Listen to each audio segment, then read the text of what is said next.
theorists have settled on a figure of 93 million miles.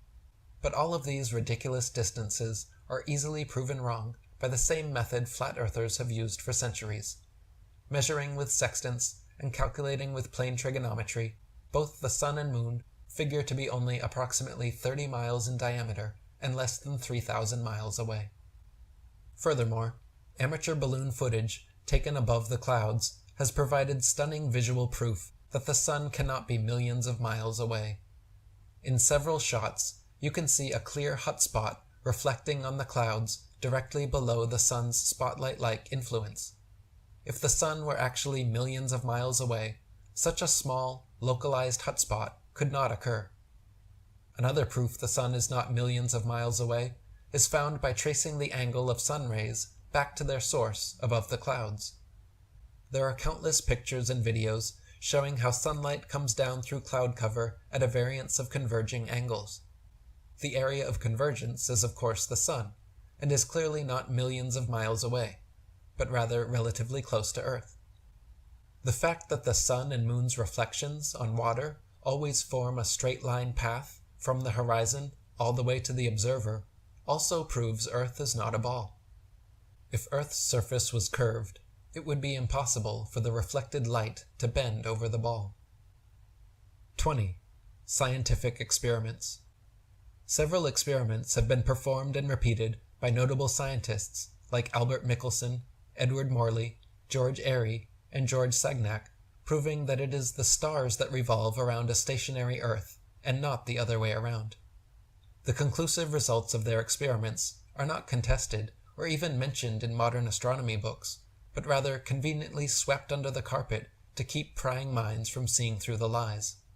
For example, the experiment known as Airy's failure, since it failed to confirm heliocentricity, proved that the stars move relative to a stationary Earth, and not the other way around. By first filling a telescope with water to slow down the speed of light inside, then calculating the tilt necessary to get the starlight directly down the tube, Airy failed to prove the heliocentric theory, since the starlight was already coming in the correct angle, with no change necessary, and instead proved the geocentric model. The Michelson-Morley, Michelson-Gale, and Sagnac experiments also attempted to measure the change in speed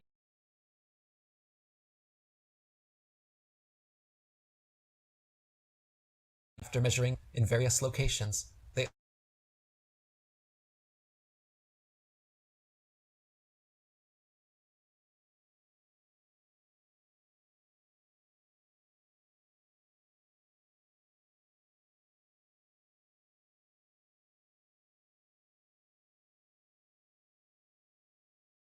proving the stationary geocentric model. And my own book, 200 Proofs Earth is Not a Spinning Ball. You guys are gonna hate me for this. What? You know what I want? I want one example, Eddie, of why we should believe the Earth is flat. That's what I want. Are you kidding me? You son of a bitch! I want it so bad, and I am high.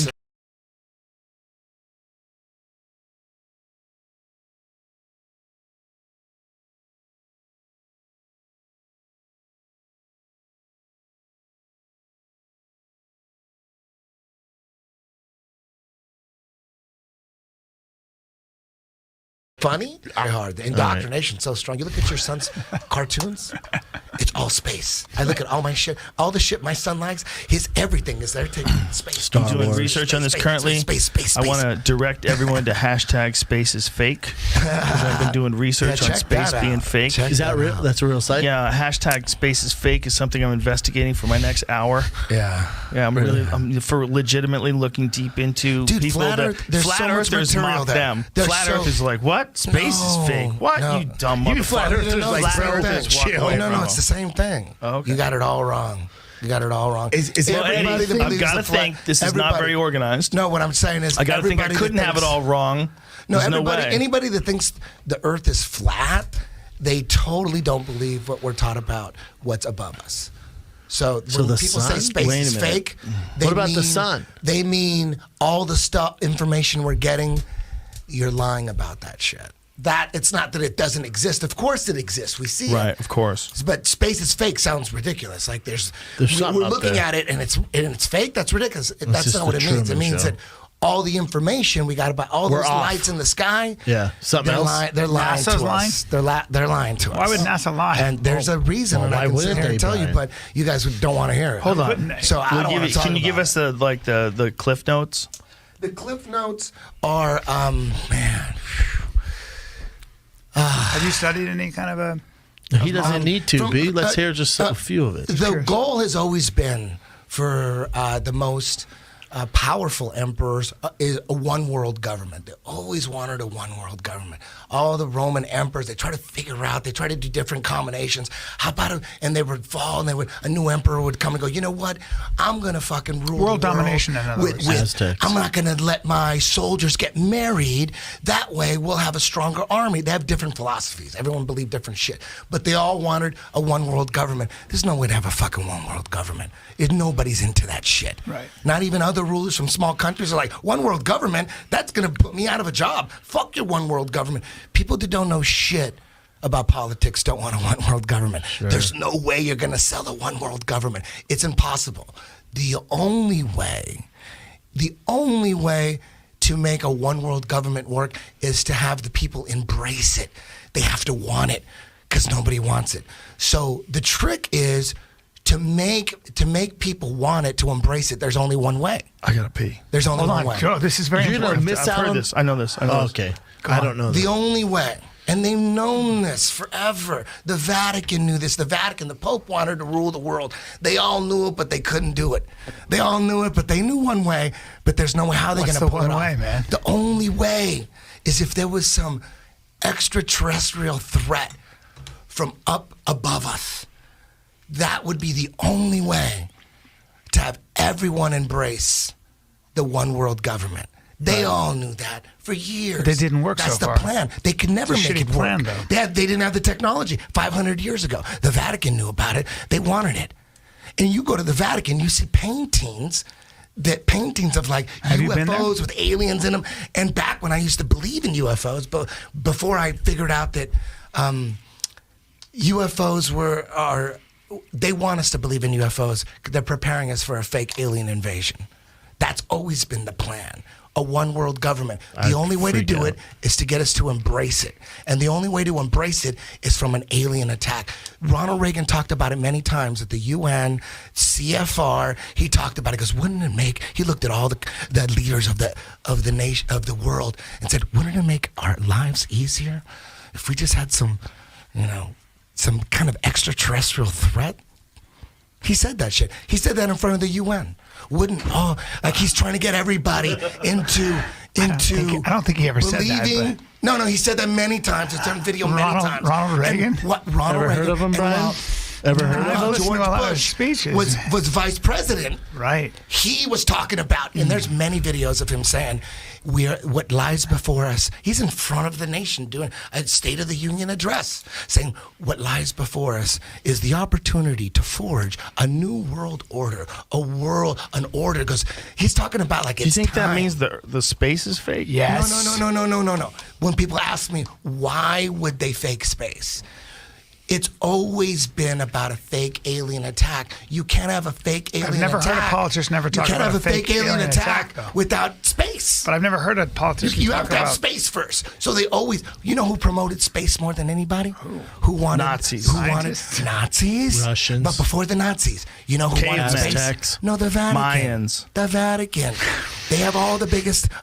They have all the astronomers. They're all Jesuit Vaticans. All of them. All the ones that are giving us this information about space. They all come from the Vatican. The Vatican has the most But the powerful Vatican said telescope. that the You Earth- know what the name of the Wait a Vatican minute. The telescope Vatican is? doesn't have the most powerful Yes, telescope. they do. You know what its name is? What too? is it The called? most powerful telescope, the Vatican. And you know what name it is? I've What? done the research on YouTube.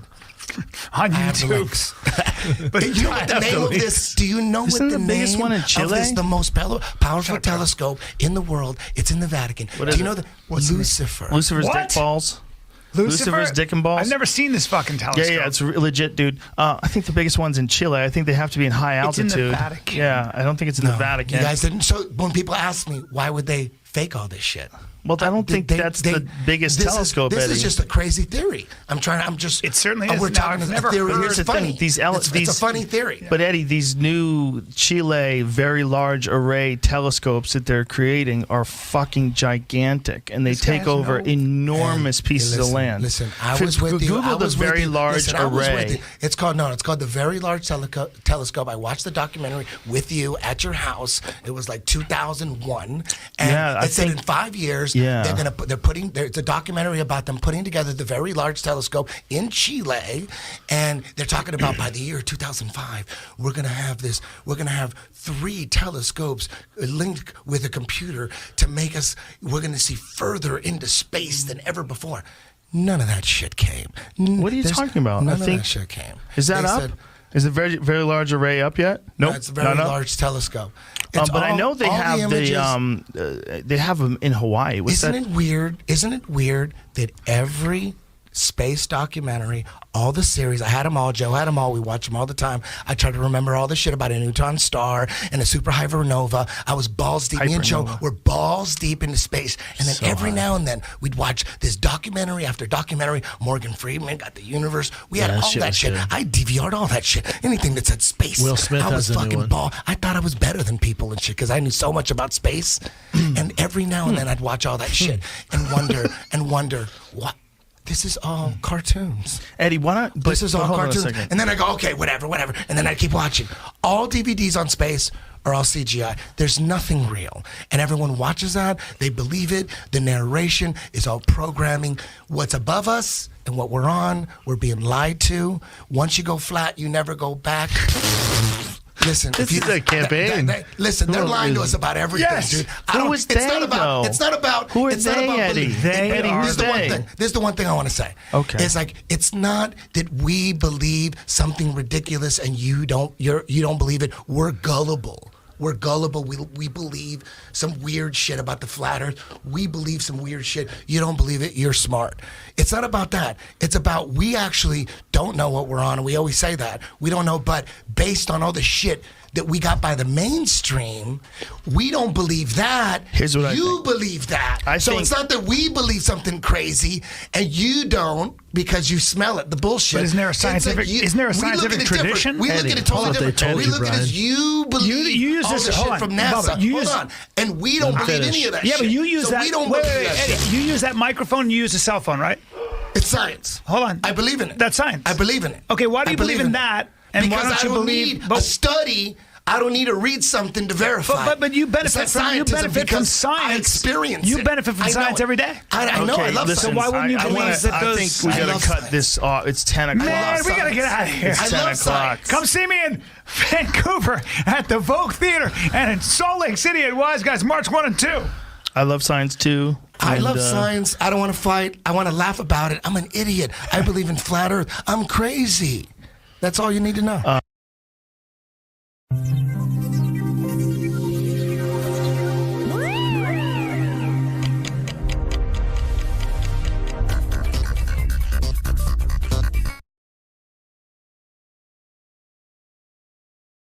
Undaba. What's up, guys? Mickey. Electricity. What's up? It's chilling, bro. You are now listening to 24/7 Flat Earth Discord. It's time to rock and roll. Let's go. Yeah, let's go. Introducing. I'm going to wake everybody up who's using us like a podcast.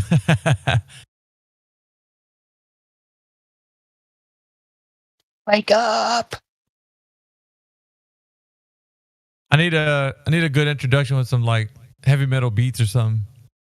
Dun dun dun dun dun dun. Shh. What up? What up? Coming to a cinema near you.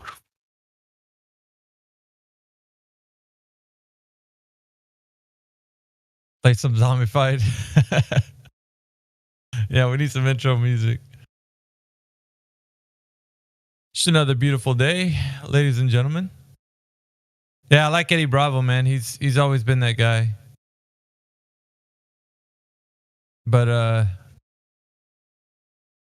yeah, the world usually treats everybody like that, shuns them. No, we know the truth. You don't know the truth. It's like, yeah, that's what you think. That's what you think. I love the like you use a cell phone, don't you? Yeah, exactly. Like Use that. technology, don't you? Duh. Yeah, they so don't know, man. They really don't. For me, he's like, how he's on Joe Rogan, just talking about it, and but I don't think he's on Joe Rogan much anymore, is he? I haven't heard of Eddie Bravo as of late, but it's great, man. I love it. I love that people get into this and talk about it. And we got into a little bit of, I don't know if we want to call it speculation, but that was just like everybody that got a chance to last night. We were talking about different fringe topics that entail other things from flat Earth, and yeah, we just got into a whole bunch of stuff about ancient past. So yeah, it was crazy. That meme's pretty funny. Look at it. Bravo and what's his face?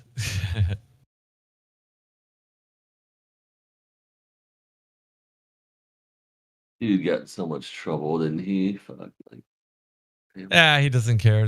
He even says, I'm an idiot. Does he even have those? Like, he doesn't even have that much money, does he? Who, Bravo? No, Alex Jones. He got in trouble for Sandy Hook. Fucking got sued like $1 billion, like so many billion or something. I don't know. Yeah, that's what happens when you go against mainstream. They wipe you out. Yeah.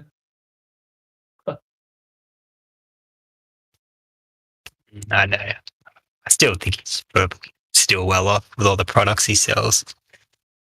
Yeah, I don't know. I don't know because when you look at what he was charged, like how much he was fined, like his net worth isn't anywhere near that. People say he's diet woke. Anyway, he's like speaks on topics yet he picks and chooses ones he wants to promote. Yeah, Alex Jones. I mean, not Bravo. Yeah, I know. Anyway, who cares? At any rate, it's another day. Yeah. Yeah, we got into some stuff last night, pretty deep. we went into some deep waters, man. Everybody with the stuff. Yeah, it was pretty cool. I got into like Go ahead, Electricity. Oh, no, sorry, go. Yeah, we were getting into the past, like talking about like the concept of like a long time ago, the ancient structures, giants that were on the land, like mountains that have faces of giants. Like we got into all of that stuff. Like it was crazy. Have you seen? Oh, sorry. Oh, have you seen the recent space travel? Do you know Dude Perfect? The what? You know Dude Perfect? They're like a big YouTube channel. No, I don't know those guys. But yeah, I'll post it. They just posted a video of them going into space.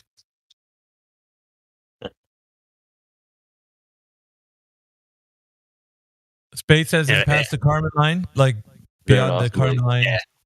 Did they use a fisheye and everything?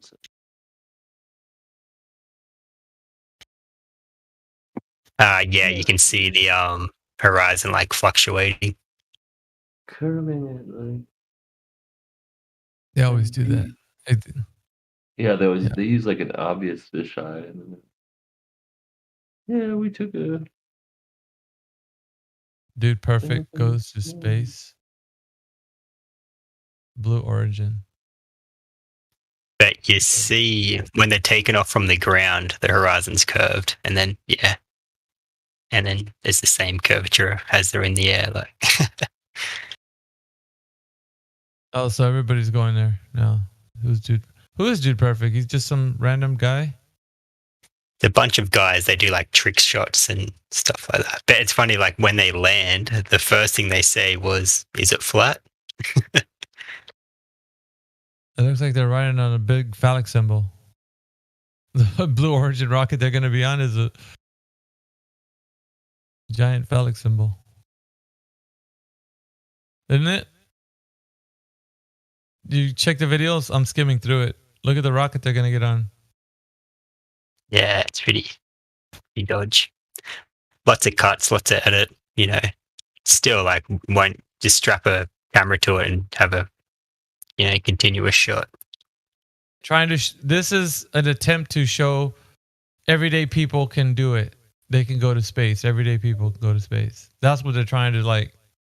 Yeah, like anyone can go to space. Yeah, this is not that. Yeah, and I guess people will point to it. Oh, look at this video. Like any civilian can go, but yeah, they're all selected. Exactly. Oh, Dubé's got a vid response. I'm trying to see at what part of the video they're actually up there. It's like right at the end. For joining. Like 8 minutes in or what? Let's see. Oh, that's fake as hell. The takeoff. Oh my god.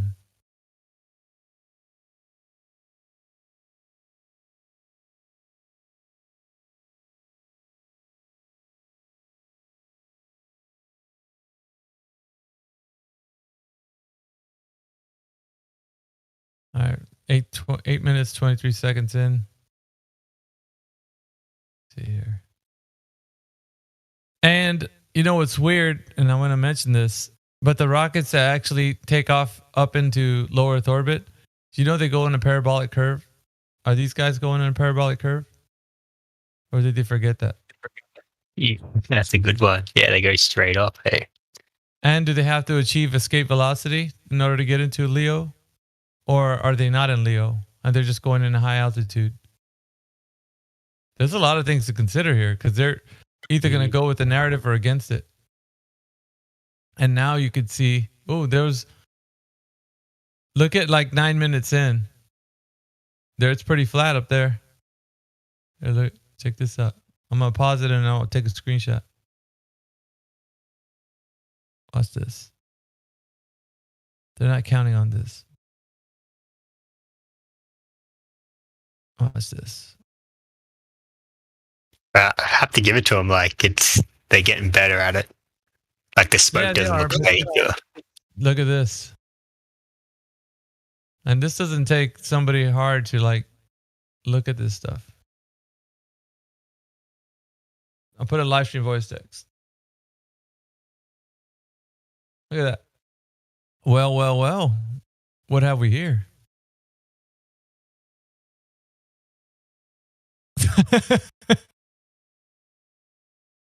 Bunch of liars, do we? But of course. Actually, you can see the second window. It like continues straight. It continues. Oh. Yeah, I know. But look, this is heck, if they achieved high altitude, so have many others, man. It's not what we're talking about. We're not talking about high altitude. And that's 9 minutes in. So let's see here. I'm going to play. Pause it again when they get to. How high did he supposedly get on that? They tell you. I don't know. I didn't see like how I saw it like 72,000 feet. Here is 9. I'll when I'm taking a screenshot, you can see as we move along. Still nowhere near the 332,000 that Neil says they can't see. Here's this. I don't know what the hell he's talking about. Look at this. That's 9 minutes 10. Let's hit play. And yeah, the when they're coming back down there, the Fish Islands. Okay. I want to get a comparison. All right, I gotta get it because it's pretty fast when they do this. So right here. Watch this. Let me hit green. A liar is a liar overall, so there isn't anything they could.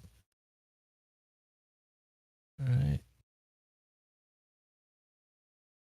Take the screenshots. Don't forget, if you need to save these, and if somebody brings this video up, you got something to look at.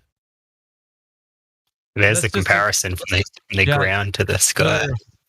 9 minutes 16 seconds. So within the span of like, because I stopped it at like a couple seconds, and they clipped the video.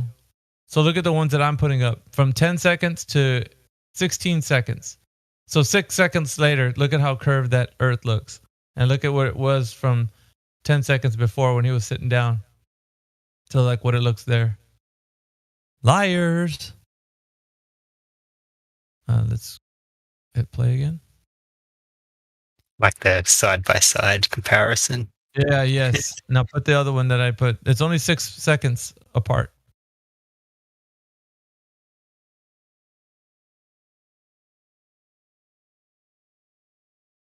You know, the thing is, like, even if I wasn't a flat earther and I was just a normal person out there that believed all this crap, seeing that they lied about that video, saying, oh, yes, you know, we've showed the curve of the earth, even though it's all camera, then you would really have to question everything that they've ever did, you know? I just imagine like green screens on the windows. Right. Look at this. You guys have to see this.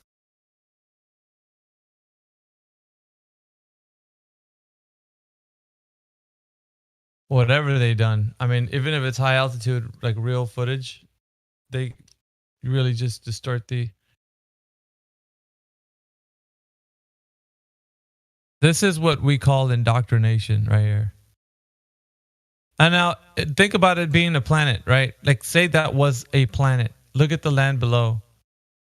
That landmass that's underneath those clouds. Now, if you figure that landmass, it's probably only a small little chunk of land. It wasn't like the entire continent of whatever. If they're firing from North America, it's just a little piece of land. But why is it so over exaggerated? That means that the planet is like whatever planet or whatever continent they took off from is like the entire planet. That's this is great. This is great.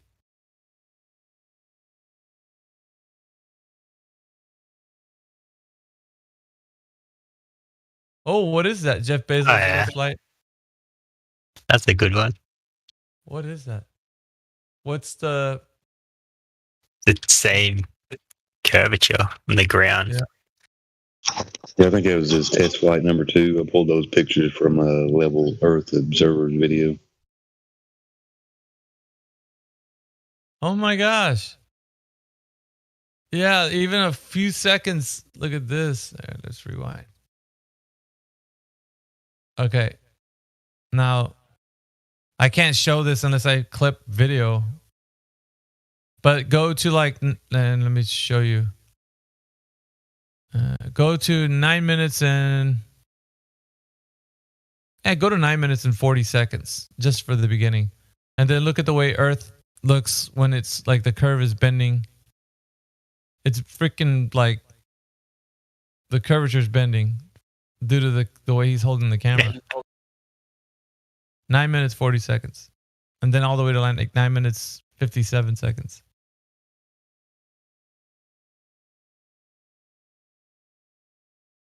So that's my question is, I just wonder how they faked the floating. Yeah, I was wondering how they're doing that. That's easy. That's easy. Floating it's the vomit comet. The vomit comet. Yeah, when they do the dive down. Yeah. It's a vomit comet thing. So okay, let's see. I took a clip of just how fast they were going and how high they are. This is nowhere near anything that we consider escape velocity. So if they are in the upper parts of our sky, here, let me show you. They're nowhere near it. I think they went a little higher than this, but maybe we can get more clarification.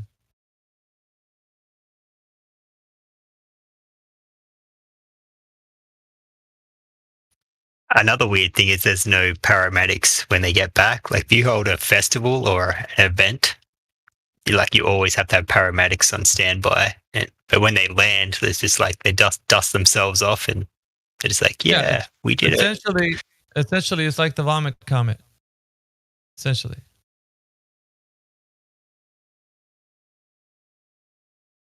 So the one that I took and versus, like, I guess 9 minutes exactly is before. I think that would be the top speed that we're going to see from the video. Then it's not going to show any more speeds afterwards. So let's see. Try that one. So they're nowhere near the 300,000 feet like the. Yeah, that's the fast. Wait. The Bronson one. No, that's a little faster. Hang on, it's getting faster. Okay. There's one a little bit faster. Watch that one. I'll try to get this one is a better one. Before I think the second stage actually disengages. Let's see here. All right, here we go. And then after this, okay. Well, we're getting close. We're getting close to. No, the Kármán line's at 300,000 feet. Yeah, so we're like well below so far that. away. We're well below that.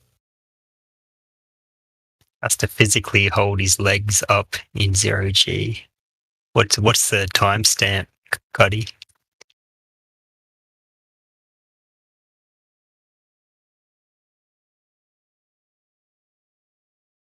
Okay, so what happens here, like when they unbuckle, that one.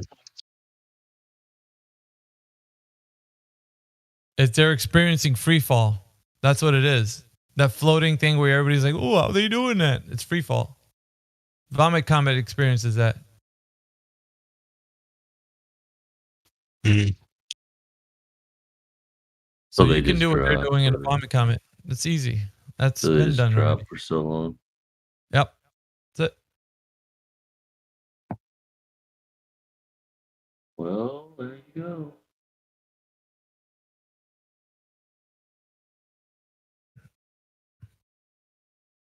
Then he's like, look, you can see the curve. Okay, so what's strange about this is that if they could do this, then why do rockets take parabolic curves? And their speed that they're going is said to be at 25,000 miles per hour.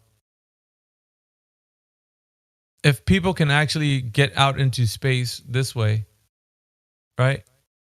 Wouldn't it be more efficient to use this method than the one that they're using? Because if a bunch of people can just get together and launch a rocket up, that's ridiculous.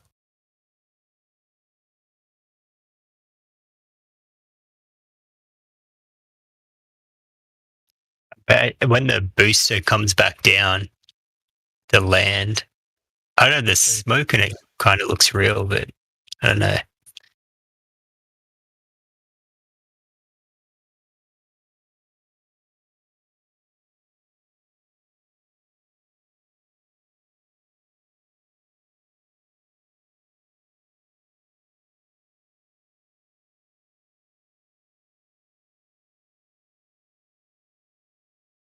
Yeah, they're like, that's crazy.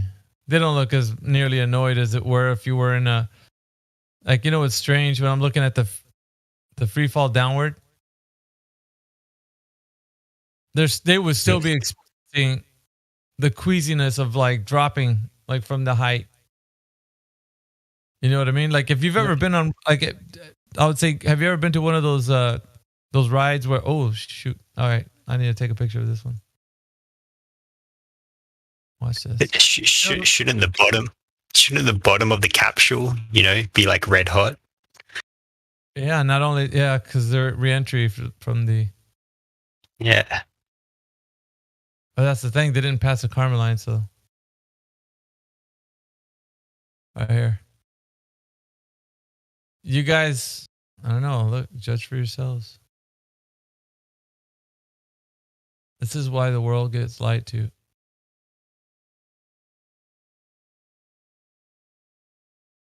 Right here.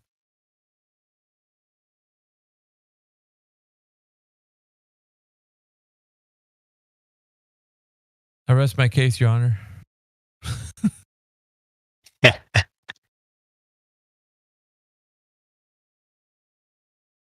Oh my goodness. That is. I would love for somebody to bring Dude Perfect's video. I need to save all the clips I just sent you guys.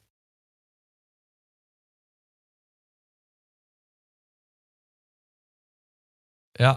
Oh, there's more? Let's see, 11:45. I'm going.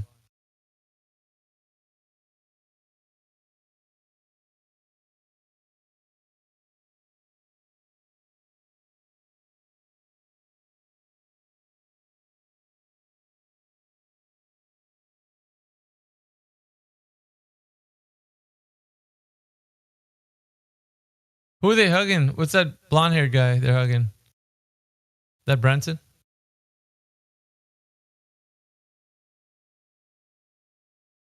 High five. No. Oh No, it's just like a little group. Look, oh my goodness. This is ridiculous. Yeah, like they land and it's like no paramedics to see if they're okay. Just high fives. Yeah, it's like the vomit comet, really, when you think about it. Like they don't need paramedics for the vomit comet. The other ones, it's just, they always say this, depends how long you've been in space, right? But this is not needed. However, the theatrics have to be there for you to believe it, right? So here are the theatrics. A guy's kissing the ground because he's back on the ground. Look at that. Like, seriously, why? You didn't even go to space, man.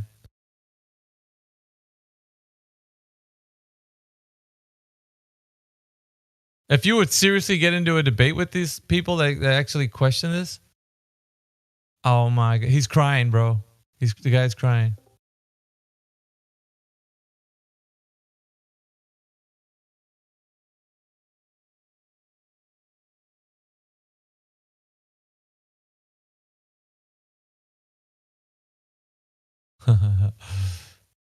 Oh, we're gonna tell everybody about this video too.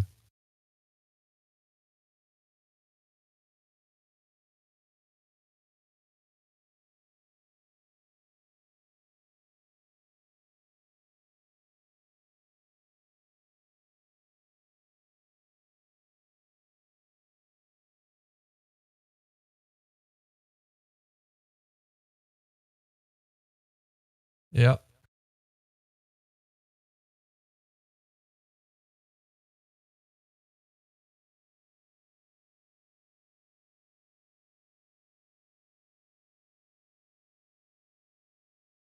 Also, like, how do they, they landed back on the ground and it's like, how do they get to them so quick? Like, it's like they landed, popped out and they're already there greeting them.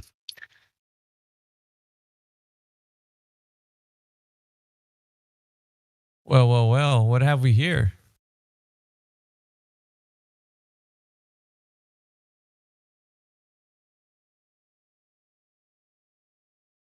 Picture of All American Liars? I think so.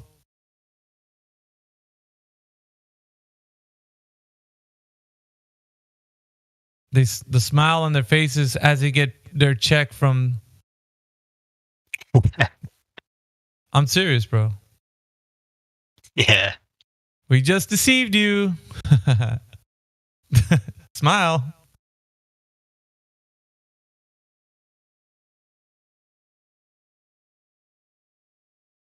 So, this is what people's faces should look like if they were to return back from the moon, saying that they've... That's the opposite.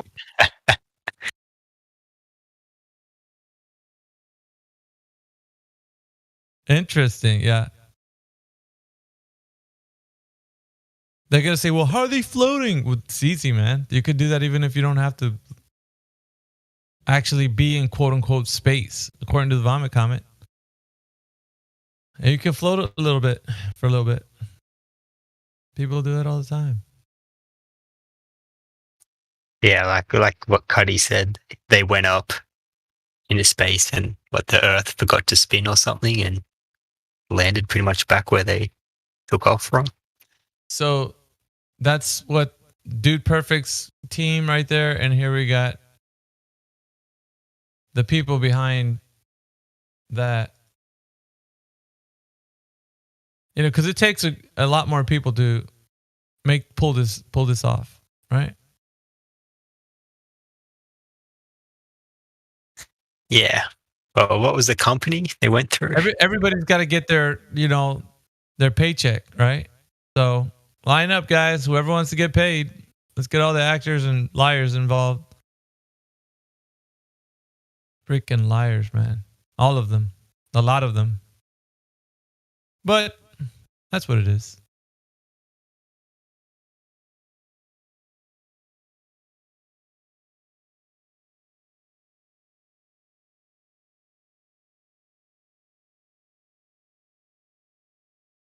Yeah, I didn't know this guy was out there deceiving. When did he, let's see, 1 day ago. Yeah, very recent. Very recent, man. Yesterday even. Yeah, I was just on YouTube the other day and it just came up into my feed. I was like, what the hell is this? Somebody needs to drop the 24/7 Flat Earth Discord link to those guys. Get your ass in here. Comments on the video, yeah.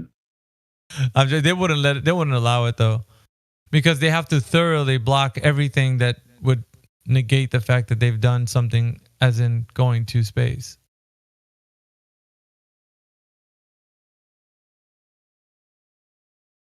Wow. But I wonder if if all those people are, wonder if all those people are in on it, or did they just shoot the rocket up and then, a few of them went to the studio and finished the rest or something? Or... I'm taking snippets of this. Look at that stuff. Look at how people, this is what we deal with. That's what we deal with.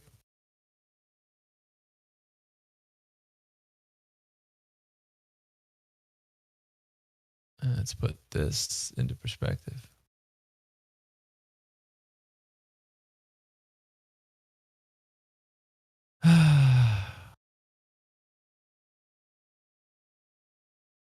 They're like, oh yeah, 24/7? Challenge accepted. Dude Perfect goes to space. And then all the freaking people that are indoctrinated are like, oh my gosh, that was incredible. Oh, I can't believe you guys. Guys like, love this video. Makes you appreciate life after watching this. Just happy to be alive. Shut up. And that's it. Most of them can't dissect it like us. Oh, no, this is, yeah. Let's see here. Well, let's go through the mindset of these guys. That was a bad clip.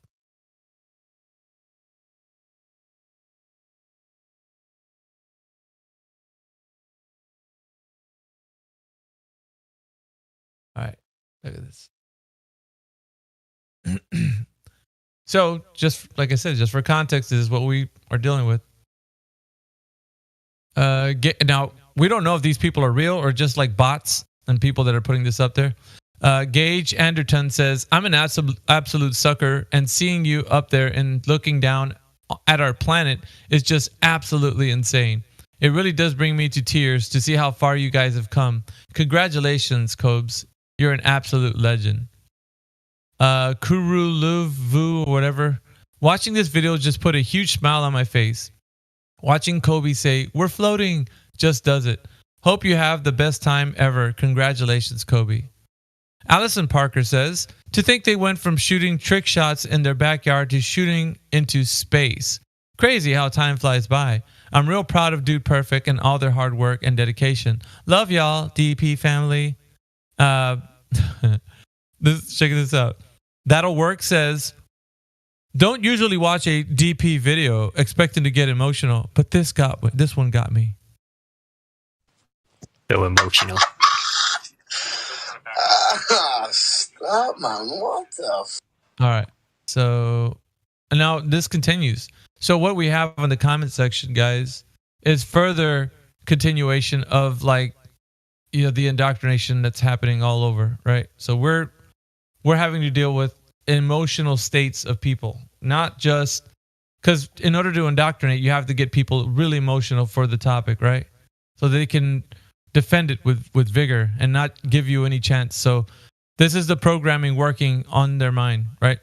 Goosebumps all over, and this is Sean Kerr. Goosebumps all over and very emotional watching this. That was so awesome. Congrats, Cody and Dude Perfect team. Sonia's Ways is the way the guys have grown together and battered themselves is just awesome. They never forget where we came from, and I can't wait to see what they do next. Let's see. Oh, check this one out. Rob R says, if I had kids, I would want them to be like these 5 guys. Such an amazing story and group of guys. Wonderful role models for young kids. You son of like this is, dude. This is what I'm saying though. Listen, man, because we've gone over this before, right? The Kármán line sits right above 300,000 feet. That's per them, not per us. We're not saying that. That's what they're saying. So you can't even see the Earth's curvature beyond the Kármán line because the International Space Station allegedly is flying higher than that in low Earth orbit.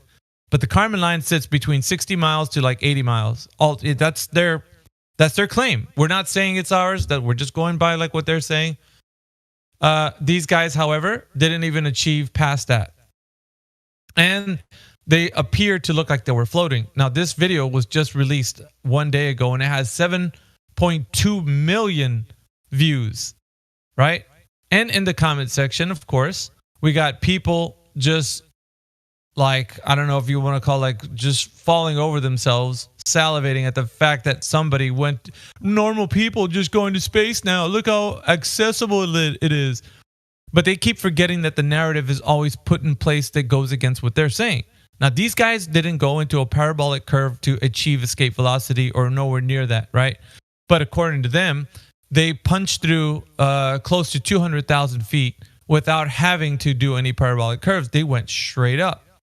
Now, these other guys aren't doing that. Like, I mean, it doesn't matter if you talk about Elon Musk's, version or NASA's version. None of them are going straight up. And they'll tell you that's not how you achieve escape velocity. So what these guys are doing is clearly getting people to think about something other than what the mainstream narrative has been. Why they're floating? It's really simple. You can go on what they call the Vomit Comet. It's like an airplane that takes people for a ride. Now you can pay a certain amount of money, and you can, like, when they take this parabolic downturn, what happens is that the people inside become weightless, and so they are floating essentially inside the craft. So this is exactly what they were doing. They were floating inside their little craft. Now, that's not hard to do. It's just you have to use the certain the proper mechanics to achieve this. So you can do that. Now, it takes camera tricks to make it seem like where they were is in low Earth orbit or somewhere above the Earth's surface high enough to see the curvature of the Earth. Now, we all know that the narrative says you can't see curvature of the Earth from where they were. So there's a lot of problems involved in their fakery. And we not only know that, we can see it within their fakery. And if you can scroll up on I was just on the basis of the video, taking clips of the video, and you could see what I mean. Because there's portions of it where you see flat, like completely lined, that's going straight across out of their window. And then it looks like at some points the Earth is curved as all hell. So they are freaking lying to everybody. And people are either real or not real in the comment section. I think what happens is they can get a wave of people to like bots. They can type in a few things and make up names and then put the information in there. What happens is when normal people read that stuff, they get swept away by like the current of like everybody really liking it. And so it's an emotional tie that they have to like what they're doing. Normal people are going to space. Look how they're seeing the Earth. Wow, that's amazing. And then you come in there like, man, this is cool. Like you type in your little 2 cents, right? Which you're not a bot. So it ties in people's emotional states, and this is kind of like, it's easy to do when you can control a narrative. But what happens is it's a tangled web that they've woven when they're deceiving people. So there's so many things that aren't happening, misinformation of like how they're projecting this onto the people's minds and how the narrative says it's to be done. So yeah, I can find fault with a lot of the stuff that they're doing, but needless to say, people are swept away with the emotional state that it's like overrides the part of your critical thinking where you would think, like, I'm telling you, deception is tricky. Some of you guys would look at this video that was released one day ago, like, but how did they do it? And it would get you to start to think, because you would be like, dude, this is some regular people in there. Like, this isn't like NASA, or it's not Elon Musk, like, this is just normal dude, perfect. I mean, he's just a regular guy. But no, these guys are all hand-picked, hand-selected. He had already a large fan base, right? And so they're using that fan base to further take it to the next level and keep the indoctrination going. They're not counting on you being a critical thinker at all. They just want you to be a sucker for the cause. But to investigate some more. And that's it. I think they use people with large fan bases to kind of get their message out. It catapults their agenda forward. There's a few more. I think I just want to read a few more. It's interesting, right? I study a lot of the psychology that surrounds this topic. And for me, I've always said this ever since I started doing this. I knew what it was. I've seen what it is. But more than anything else, I actually address it, right? I'm more of the guy that's addressing that versus attacking the actual information overall, because I know what it is. It's a mind job. So the snippet I just put in there, Tyler Hiato is his name, almost cried. This was a great and beautiful video. You got a great crew, Colby, on the ground and in space. And seeing that elderly man there was also one of the things that almost made me cry. Someone that must have watched the first moon landing, getting to see space, and his enthusiasm. I don't think he actually floated around like the rest of you unless I missed it, but makes sense. The human race has come a long way to reach this point, and it may each and every high and and it may I don't know if they're saying this correctly. I think they just misspoke here. And may it each and every higher and let me read more, greater point within our lifetime. I don't know. The last sentence was kind of like weird. I guess just trying to achieve more and more this type of thing. Just people putting in here, emotional video, loved it. Not gonna lie, got a little teary watching this one. What a literal wild ride. Congrats to Kobe. Jacob is like, this is actually crazy and so inspiring. If I ever got the opportunity to do this, I'd do it in a heartbeat. Truly amazing.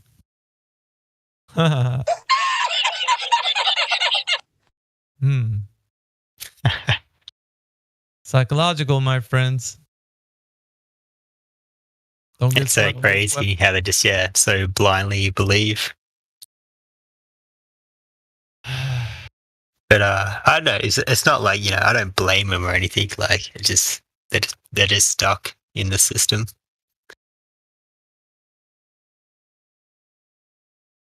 Yeah. So, I mean, this is every man's kind of thing when they say, well, if you dream about being an astronaut, you can achieve it. You can do anything you set your mind to. This is kind of the mantra that they say. Look at all the emotions too, Mickey. I'm emotional. I was crying. Yeah. I'm like from a Dude Perfect video? Like, no. This guy right here. From doing trick shots in the backyard to launching into space. It's amazing how far they've come. Best of luck in the future. And I can't wait to see what they do next. What? Yeah. People, they want to be deceived. I think it's the psychology behind it is they want to just give it to me. Oh, indoctrinate me, please. Lie to me, please. I want to be lied to. they're begging for it. You know, if these are real people. Now, if they're bots and this is kind of like mixed in with real people, then I could see that, because there's the agenda, and then there's people that are like looking into this and they're kind of like chiming in too. Did you see any comments that are questioning, like, "Hey, where's the facts? Can give me some info?" Or is everyone just like, "Oh, this is amazing! I'm not emotional. Not a one, not a one." Wow. Because of course, it has to be. Do they have a claimed max altitude? I didn't actually click on the link yet. They were like at 190 when we saw. Oh boy! Before the second stage disengaged, and they did a free fall. Let me see. Wonder if there's like a flat earther comment with like just space is fake, and everyone just hating on him. Maybe we should go spam the comment section. You won't get noticed. They got people on it.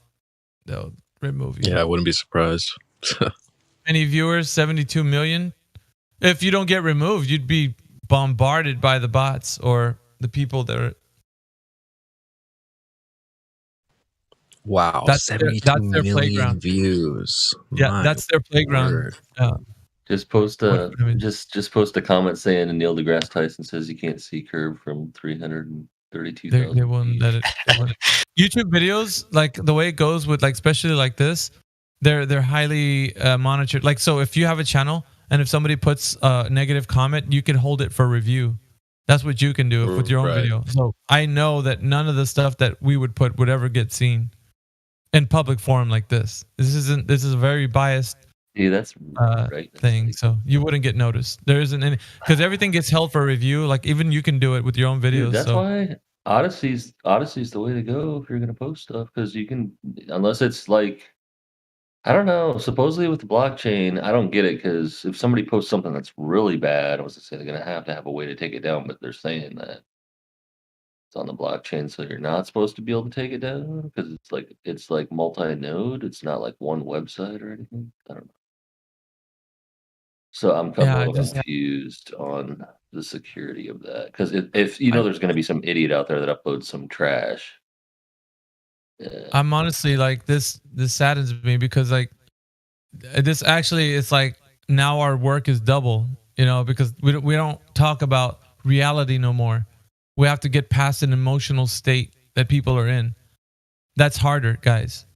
It's not easy. You can talk to somebody who's logical, who can understand reality for what it is, but when you have to go through an emotional state, good luck. It's a powerful toxin. And what I mean is, you're making me. Sorry, go ahead. I'll let you finish. Yeah, it's a powerful toxin, and it's a lot harder for you to deal with versus you telling somebody that reality presents itself in a certain way. Because now you're dealing with a lot of feelings that are tied into it, which we see that often, right? The people that think the Earth is a globe, they come in here, they're always talking about, I don't like when you guys are saying, well, you don't like it because it goes against the narrative, and you're emotionally tied to telling these guys how wonderful it is and heartwarming. You were tearing up when you saw them go into space, and how they just were some guys doing trick shots in their backyard. Now they're, floaty rocket men. Like, yeah, to you, it sounds so like imagination, like the imagination runs wild. So you want to be that person too, and you want to teach your kids that they can be too, and that's what it is. It's like, now you, who are a flat earther trying to talk some sense with these guys, are now dealing with an army of people who are thoroughly emotionally tied into this. So yeah, that's what I'm saying. It saddens me in that way. It reminds me when I was a kid, my mom one time took away my stuffed animal.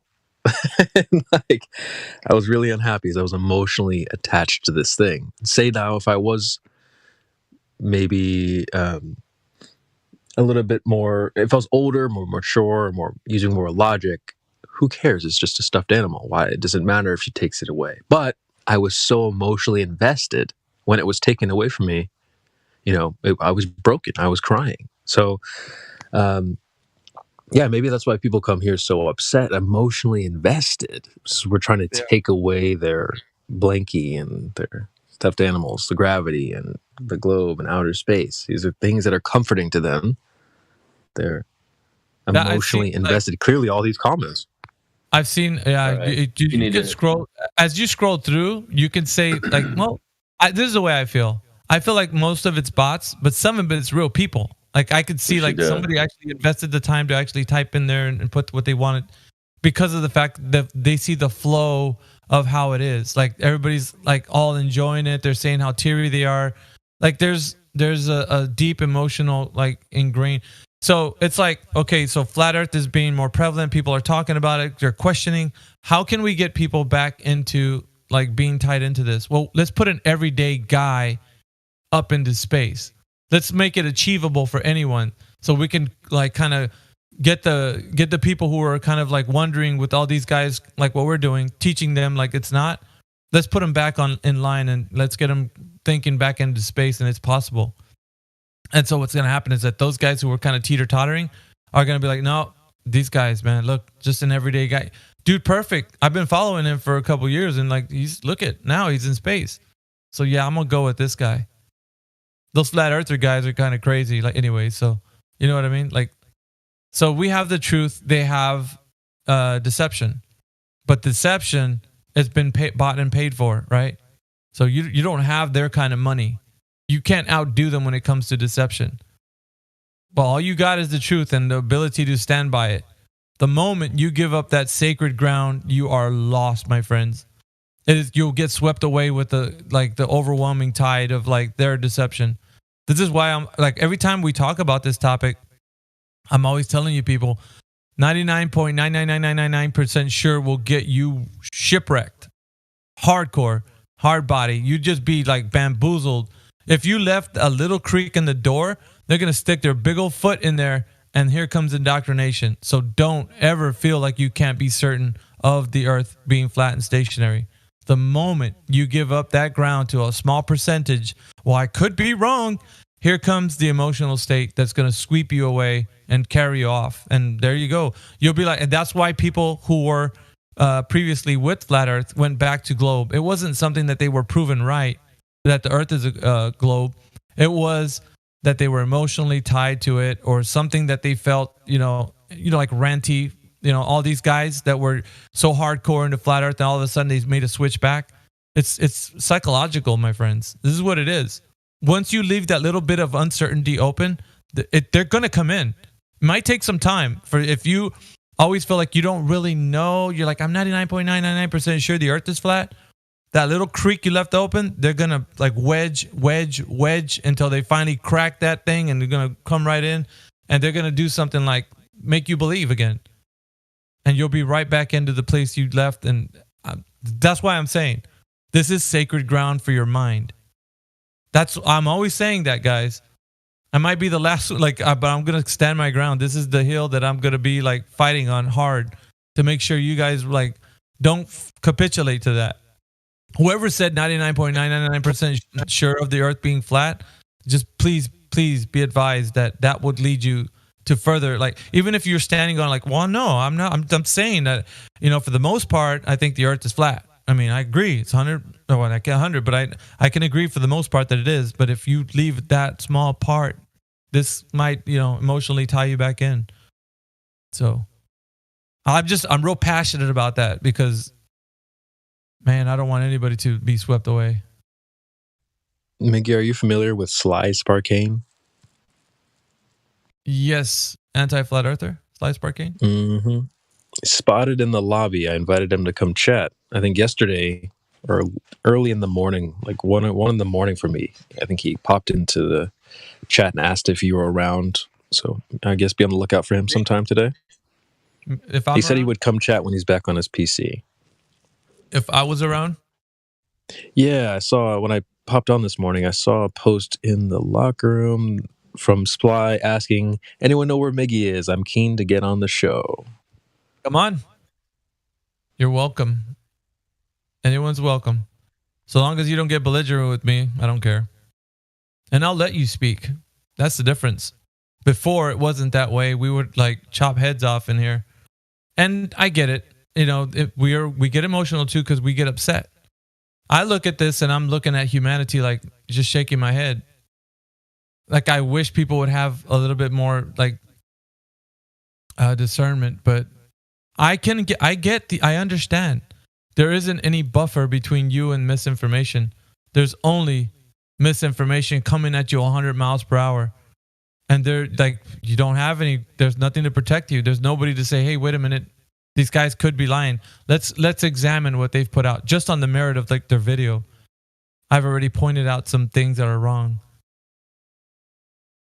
According to the narrative, it's not something that I'm saying. I don't care either way. I know the earth isn't a globe. But if they're going to be liars, let them be sticking to one lie, not make it 2 or 3.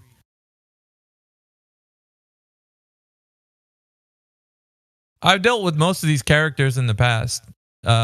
These anti-flat earthers. We've had discussions a long time ago. But now that I see people just like what it is too, CB, I think people after, like, if you've been in this for a while, you get tired, bro. People just like, you know what? If they just want to believe the earth is globe, just let them. Let them.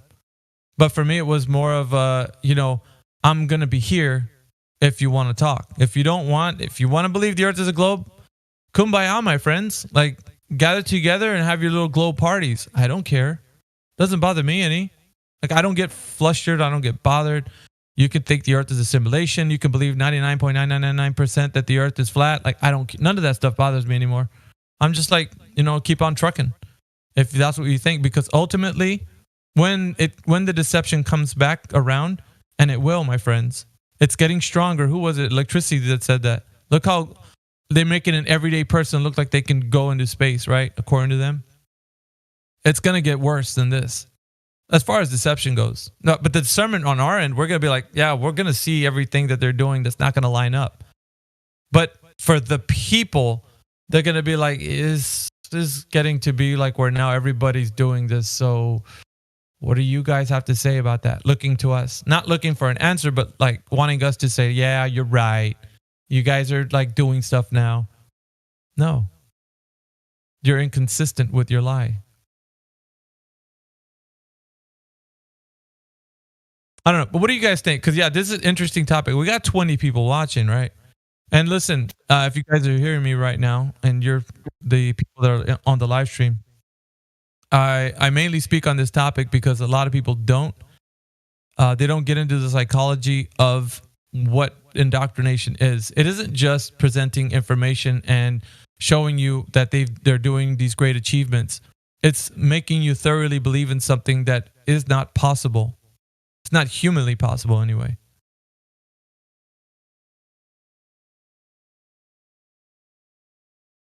That's what it is. Yeah, just curious to see what the next thing is going to be. If it's going to be the Mars thing or the moon thing. Yeah, it probably will be, no doubt. But because of the fact that I love my neighbor, man, I don't want my neighbor to fall into, and when I say neighbor, I mean just anybody, right? The people of the human race. These are my human family. Like, I can't negate the fact that I wouldn't stand up and say, like, be the buffer against disinformation, but it pains me. It pains me because I see the psychological whammy that happens when you're looking at this stuff. And it could get, listen, if you didn't know what you knew right now, and if you were teeter-tottering, like, well, is it flat? Is it a globe? I'm hearing things. And you would see this would restore your faith back into them, wouldn't it? You're like, oh, dude, perfect, man. He's a pretty cool dude. Good morning. Buenos días. Buen día. Gracias a Dios por otro día con vida en la tierra plana. Hey, I agree, man. It's I think a big issue too is the social aspect of wanting to fit in, and I don't even think people realize unconsciously as they debate this topic how that is probably like a larger influencing force than we might realize on a lot of people's decisions. Ding, ding, ding. I've been saying peer pressure is a good reason why people don't step out of the camp often. Yeah. That's how you keep a group of people in line. You don't have to police them. They police themselves. That's it. It's like, what was that experiment where, everyone was in a waiting room, and smoke started coming out of the door, and there was only one real participant. The others were actors, and no one paid attention to the smoke. And so the guy's looking there like, isn't this a fire? But no one's doing anything. So he says nothing. Yeah. That's a human condition. Well, like, when people come in here, Kyle, like, they're so afraid, dude. Like, even those from the Globe side. I mean, I know we're in here and people, like, they might get that this forum is about it, but I tell them, like, I further enhance them to come out of their shell. I'm like, look, I mean, if I'm telling you if I'm a mod here, go ahead and speak your mind. Whatever you think the earth is, just tell us. It doesn't matter. Like, no one's going to attack you. Roar, I mean, obviously if it gets that way, it's because you emotionally are tied and you took it there. But not if you're just telling us like what you think. That's what I'm trying to get flat earthers to realize. When people come in here and they're telling us how they, let them speak. What harm is that going to do to you? That isn't going to do nothing to you. Like, if you'd be vitriolic to them, like, wow, shut up. You're just a NASA fanboy. Like, there's no need for that. Like, obviously. Just let them say what they're going to say. They can carry whatever belief they have in their mind. If you know the truth and be an ambassador for it, just carry it. However, when it's time to speak the truth, speak it boldly, but not, aggressively, like they're dumb or something. So when people come in here, they are in a shell. They don't want to speak. They're just like, well, I don't know. I'm just here to listen. You're like, it's okay. It's okay. You can tell us what you feel. Just know that this space here is for you to engage in a challenging conversation. You don't have to feel like you can't speak. So that's what it is. Like, people are afraid to say, because that's the society we live in. Makes you feel afraid to speak out what you believe and what you think, because everybody else is going to shun you. Depends on, Right. I mean, you can come in here and meet a whole lot of people that are studying flat Earth and measuring and debating, but you go out into the real world, you might have 0 to 1 person in your circle that might know about 9/11 or know about other things as well, or yeah, I got this one. But most people have 0. They don't even have 1 person telling them things that aren't mainstream. That's why I come here, because I got none of my friends, even like some of my friends who are kind and know the moon landing's a hoax and that, and I start speaking about this, but like they just don't get it. So the topic, if you're just joining us today and there's 19 people watching, we're reviewing a video that Electricity brought to our attention by Dude Perfect. Dude Perfect has a video that just got released about a day ago. It shows everyday people like Dude Perfect, who's got he's not everyday person because he's got 58 million subscribers. So he's pretty popular dude.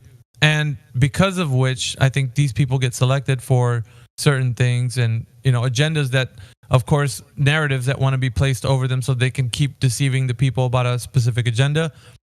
He was used for like an average Joe doing trick shots in his backyard, now becomes average Joe into space. Kind of like that's how it's being portrayed anyway. But look at the video for yourself. It's in the live stream voice text. It's also like we want you to be exposed to this so you can see what's happening, right?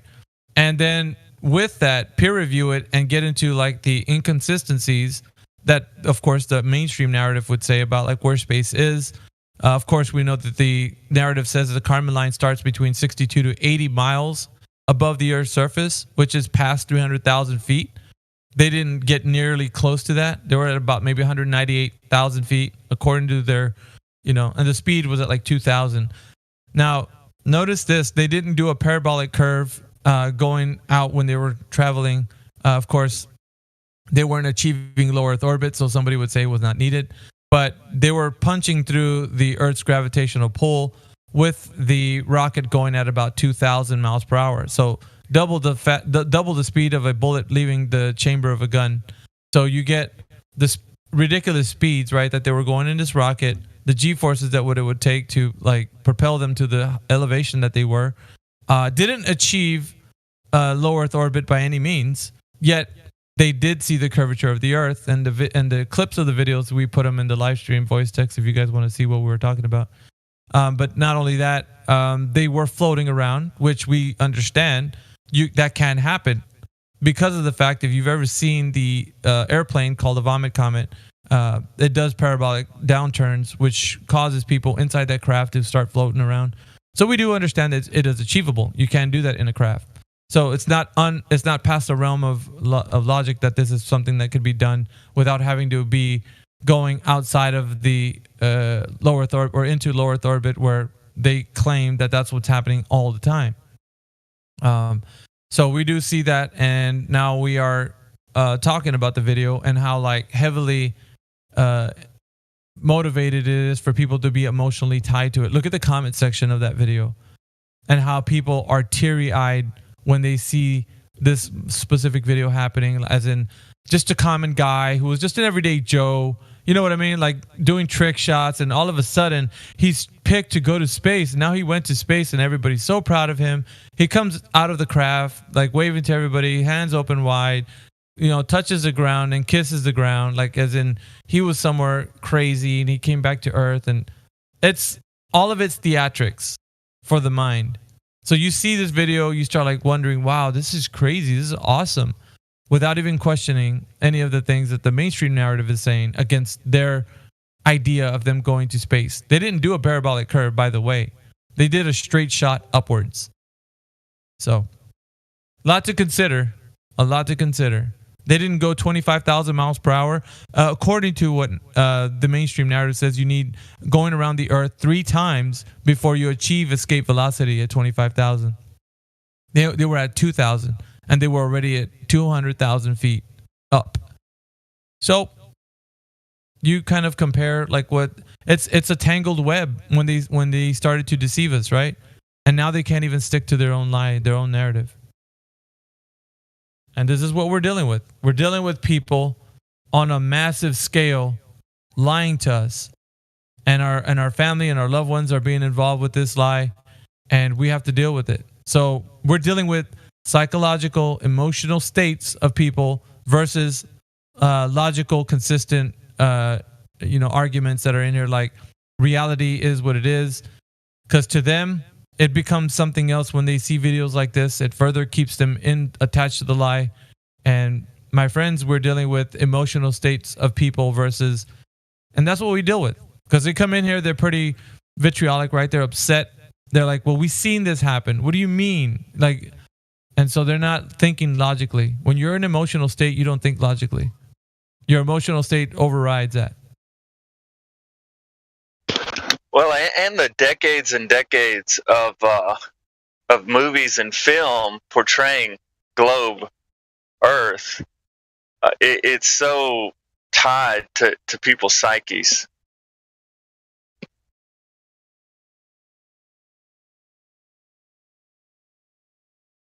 Oh, definitely, it's a very strong deception. You've got all these universities and people with PhDs, and it's a massive machine.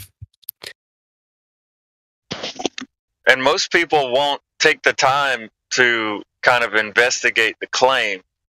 They won't try and verify the evidence or anything like that. It's just they've got white coats on, so it's amazing. It's above my head. I don't understand it, but it's a miracle of technology and innovation. That's it. I guess for me, I come with a background of video editing and 3D rendering, so I can, I understand all the trickery on that side. But people just won't challenge their beliefs, I guess, or even don't know how to research it. Well, and what's interesting now is we're getting into a space where, everyday citizens, quote unquote, or these kind of popular figures are now going into space, and what does that mean, and how is that whole thing performed for them? Where they're all of a sudden they're in a spaceship, but the truth is compartmentalized, and they just experience themselves going up really high, experiencing weightlessness, and then coming down. You know, how is that experience fabricated or formulated for?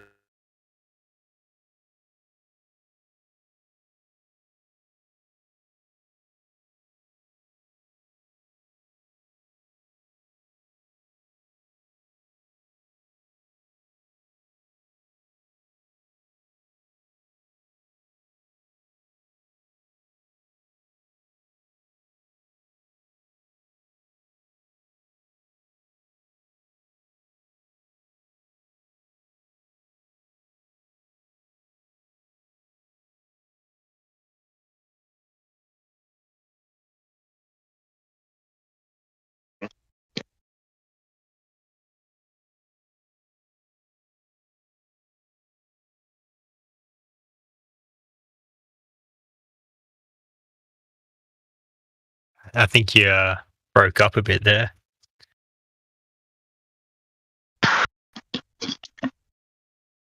Oh yeah, sorry about that. My gotta figure out my phone settings. My phone always goes to sleep after like 10 minutes. But yeah, just how they formulate it for your everyday passenger, like these public figures that go up, you know, and how it's kind of compartmentalized for them, but also lends credence to the propaganda, you know, that, oh, well, look, it's not just these Masonic astronauts. Now you know, these public figures are going up, and they're in space too. It's definitely real now.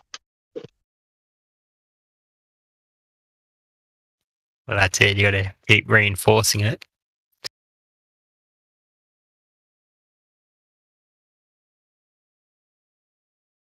Yeah, I want to hear what you guys think about it.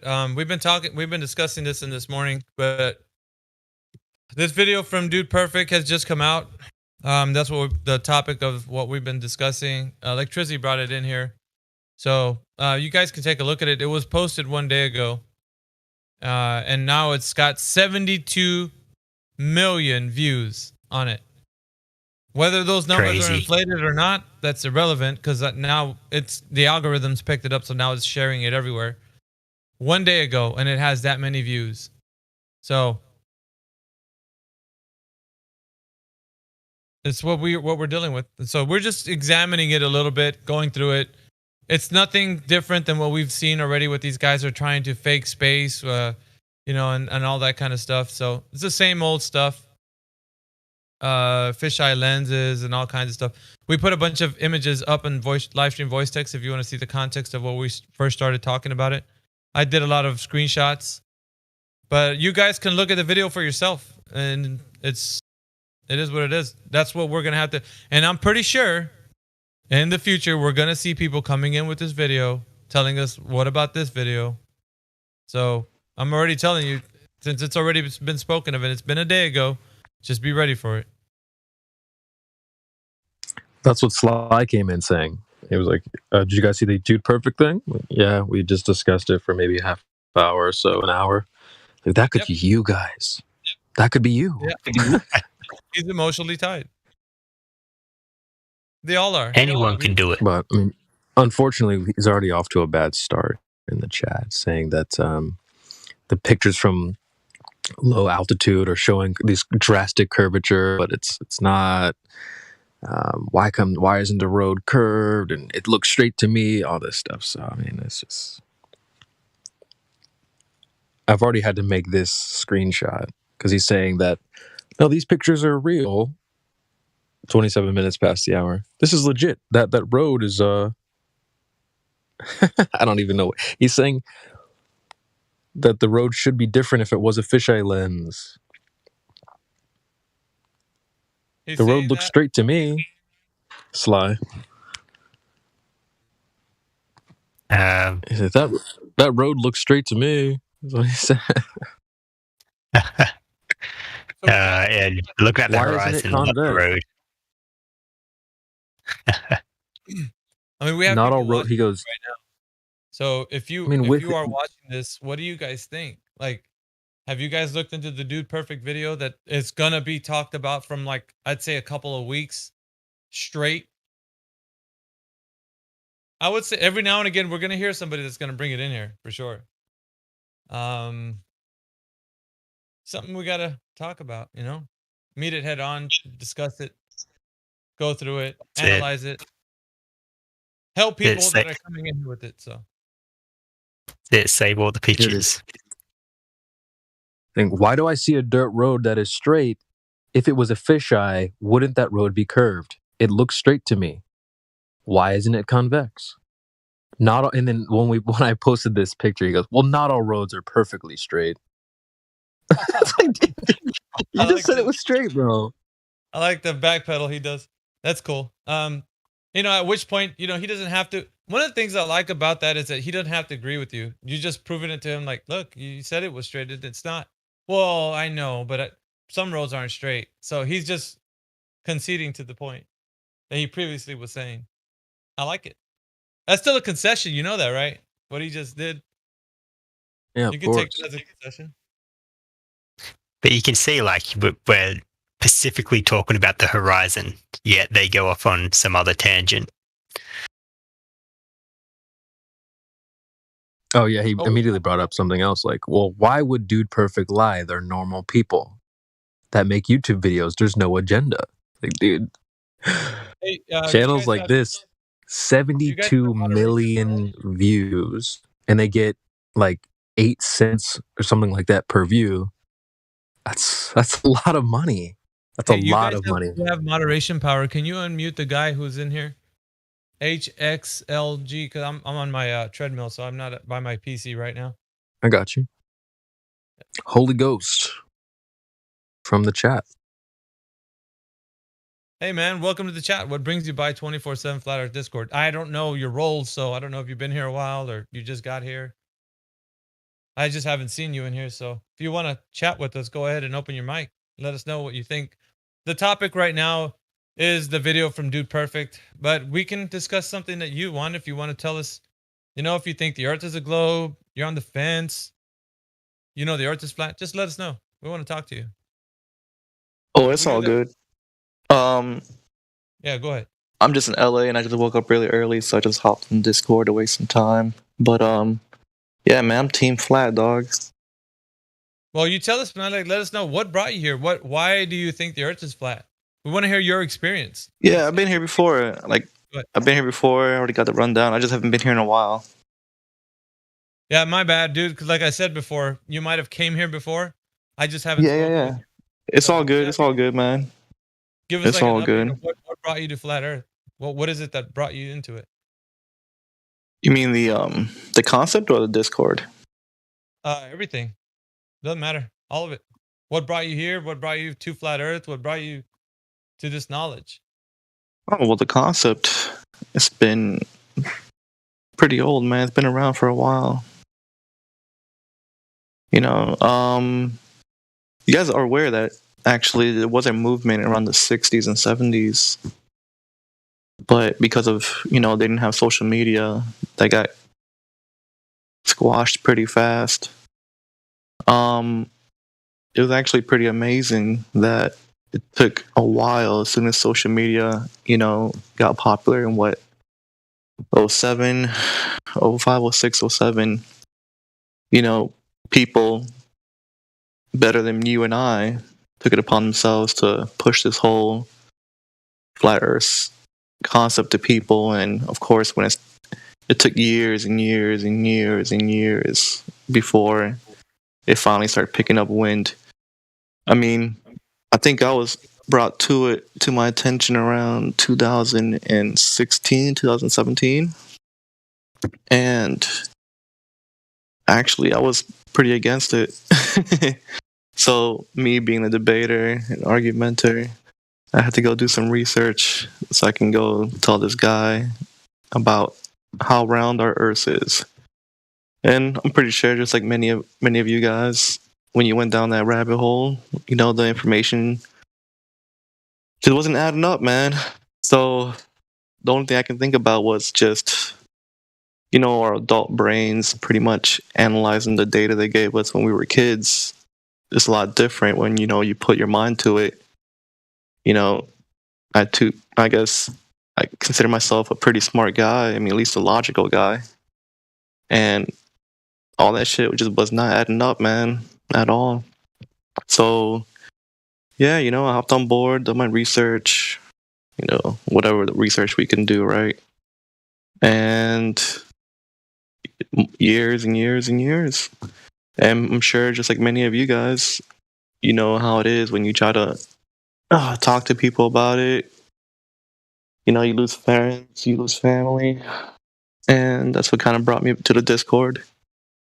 And it's pretty cool. I hop in here every once in a while and check out what's going on. Sometimes it's a shit show. Sometimes it's pretty cool.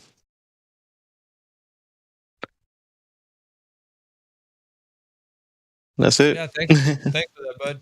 Yeah, we just from time to time people jump in here. I don't know who they are. We'll just be like, "Hey, what brought you here?" You know. So, but like as you become more somebody who's more often on here, then we recognize you. Like now, I'll notice your name will stand out. So people will notice you because like you come in here often. So it's just the conversations I think important. I think a lot of people would say, "What difference does it make?" I'm always talking about like the knowledge that we speak of the nature of our reality. If we can't discern what the nature of our reality is, then we become lost, like lost children in the woods. We don't know, we can't discern. People can easily sway us one way or the other with certain ideas and agendas. But when you're standing on solid ground where you can have discernment, where you do know what reality is, then somebody that comes along with some grandiose idea can't sweep you away with it, because you're able to stand on the knowledge that you have of what reality, the makeup of it. Like, let's say you and I agree on what a rock is. Well, we agree with what a rock is because we define it, right? There's definitions that we go by. And you and I can say, this is what a rock is.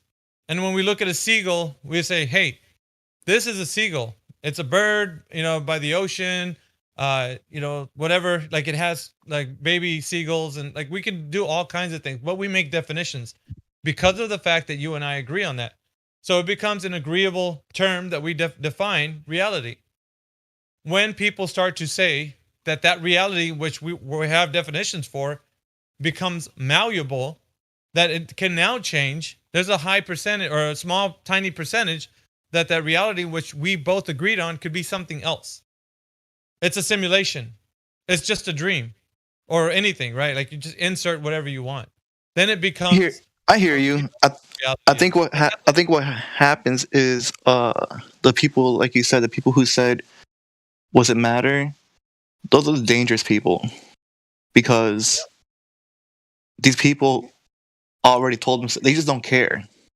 And the people who don't care, like you said, if you stand on nothing, you'll be easily persuaded. So yeah, you're right. These are the very dangerous people we have to worry about. Was it matter? Was it matter? Who cares if it's Earth? You know, like it matters. It fucking matters, man. It really does matter. It really matters. That's what I've been telling people too. It's like, your mind is like sacred ground. Only you can, you know, only the logic and the reality should actually be there. When people are taking your mind to like, you can't trust reality in the sense of like you knowing what it is. Like the Earth is so big, but you can't perceive it, the curvature, right? You can't see it. Earth is spinning, but you don't feel it. It's taking you outside of the boundaries of reality. Now you're perceiving to live on something that is well beyond your senses established, right, on Earth.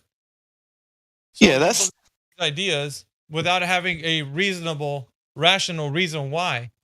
It's almost like they could tell you whatever at that point, right? And you would believe them because of their authority. Right. So I feel like that's Flat Earth 101. You know, I think we got to take it a step further and you know, once they're on board, or at least, you know, pique their interest, is why does it matter? It's because, you know, our whole reality is pretty much based on the concept of whether or not Earth is flat or round. And people don't really understand, like, what do you mean by that? I'm like, literally our whole reality. Because whether or not you believe the Earth is flat or round, pretty much is how you base your life on, because religion, governments, it all really matters. It's all based on the assumption of Earth is flat or round, because everything comes from that whole dinosaur, space, aliens, all this fucking mumbo jumbo. They want us to continue seeking outwardly so we don't look inwardly. Like flat Earth is just as much as spiritual as it is, physical. Physical. If you want to talk about the celestial bodies, how it is. I mean, I know people. I'm not gonna use the word scared, but people are a little intimidating to go into that deep discussion of spirituality and what the flat Earth means to people. But it's important, it really is. And perhaps that's a different conversation for a different time.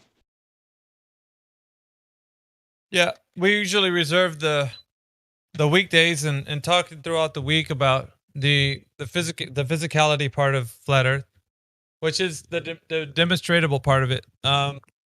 We get into the other side sometimes. It's a sidebar chat, but we still have it. But needless to say, I think we do have it often. Hang on, I'm trying to adjust my mic. But that does happen to be a part of like what we talk about sometimes. Let me ask you guys a question. Are you guys worried about like the opposition coming in here and basically just trolling, or just like causing a stir? No. And by opposition, I mean like real opposition, like controlled government agents, man. No. Listen. Everybody, this is an open forum. If it wasn't, it'd be biased. We'd be closing the doors to people that could freely think about stuff. But because of the platform, it has to be open to anyone. That Right. But we are aware there's agents in here, right? I mean, we'd be naive to think otherwise. Well, here's the thing, though. Truth is never something that should be hidden. It should be something left for everyone to be taking part of. Now, whether or not someone's going to stop the movement or whatever, like, they've always tried to suppress the truth throughout the ages. We know this, right? But they can't do it to where they take out the entire truth movement. It's always gone to a place where it gets suppressed and then it reemerges. It gets suppressed, then it reemerges. So their idea of trying to like keep this under wraps, it's like the toothpaste is out of the tube already. You can't put it back in. It's already out. Everybody already in social media, it's gone everywhere. People have heard about it. People are talking about it. Whether they think the earth is flat or not, they're still talking about it. Even like this forum is just a tiny, tiny little piece of it. The overall like picture is that people everywhere know about flat earth. They don't believe it, but they know about it. So when they try to suppress it more and more and they go mainstream or they shut a server like this down, it becomes like a way of like a martyr. You just made more converts by doing that. You made the community get stronger because now they're going to find another platform and they're coming back to be even bigger and stronger because of what you've done. So you didn't take something out, you made it stronger. Because it's like people are like, okay, you just shut us down, but guess what? We're going to tell everybody what happened that you shut us down because there's a lot of us. And when people find this out, then we're going to grow even more. Maybe not in the same platform, but we'll be everywhere else. And we'll still be here. The people will still grow. And it won't be just me, it'll be everybody else who is a part of the movement. So Miggy, may I comment on that, Miggy? Sure. So this is where we gotta take a look at the book Espionage. They won't. You're right. They won't shut us down because you'll make a martyr out of it. What I'm saying is, the opposition has agents in here. You probably think it's a 13-year-old kid just trolling or just shooting the shit, and they're really just CIA agents. Making sure a whole team of them, probably being outsourced to China or India, making sure that there's an even amount of even if think about it, even the true percentage is that people really are coming on board with this. There's always going to be that one little kid or stupid, 3 or 4 assholes trolling, always regurgitating the same bullshit over and over. You have to imagine these have to be 50% of those people have to be the opposition and the agents. It has to be. Here's one thing.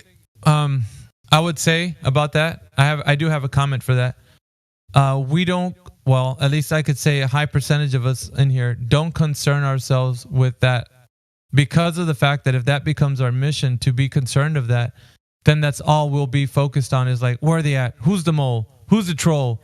Like we'll be so enamored with like trying to find. It's like I can't, like for example, you could be a mole. You could be somebody, the disinformation agent who's just wedging themselves into the flat earth community, and then all of a sudden in the back chats you're kind of like telling people, hey man, but think about the concave earth or something, right?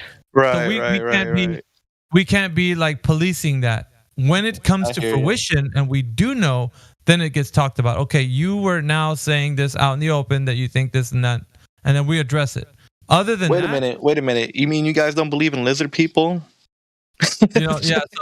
So when it comes to like when somebody's outwardly doing something to kind of get people, then we address it. Other than that, let the moles be who they are. But they're not going to stop what we're saying because they're going along with what we're saying just to get along, right? So that they can maybe try an agenda or something later on. But guess what? When it pops up, then we address it. So all they were doing was just like helping the cause either way. So what I'm saying is the truth can't be stopped either way. They can be mad about it. They can be upset. Oh man, these guys are bad. It doesn't matter. It does not matter. Truth is always going to be spoken, whether I'm saying it or someone else is. And I'm just saying, like, this is the way it is.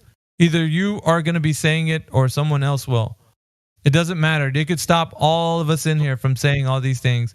There will still be 1,000 more people who will hear that we got silenced or we're nowhere to be found or whatever. And then they're going to come up and make a larger, bigger, stronger truth army about it. Right on. So you can't stop this. It's like, it's already out. It's everywhere. Social media has already put it everywhere. It's in everybody's mind. It's in everybody's ear. Whether, like I said, whether they believe it or whether they don't, or they think it's stupid, like it's still out there. It's out. And that's a good response, Mickey. I didn't set it out. I didn't set it free. So don't come looking at me. I'm not the one. It was out when I came through it. Like I found it on. It was a random YouTube video. It was like talking about. So all your fault. Yeah, like we're blaming you. That's all I'm doing. I'm just agreeing with it. I'm like, if I agree with it, like you can agree with whatever you want. Like I'm agreeing with it. But Holy Ghost, you're not wrong there. I mean, you're not wrong that I'm sure this definitely does happen. But like Mickey's saying, if we have a consistent message here, we treat everyone basically the same, and then we deal with those types of people on a case by case basis. And I think we know who most of those are anyway. Shout out to the YouTube chat. Yeah. Well, and it becomes a thing that because you're consistent and you're speaking truth, that you can address. You can't. Let's say you can't be in here speaking truth and then be a mole. You can't. It irritates them to no end.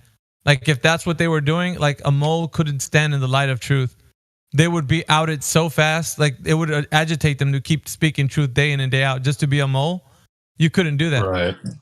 You're just sitting there red pilling yourself. Yeah, you're red pilling yourself. Like you're not.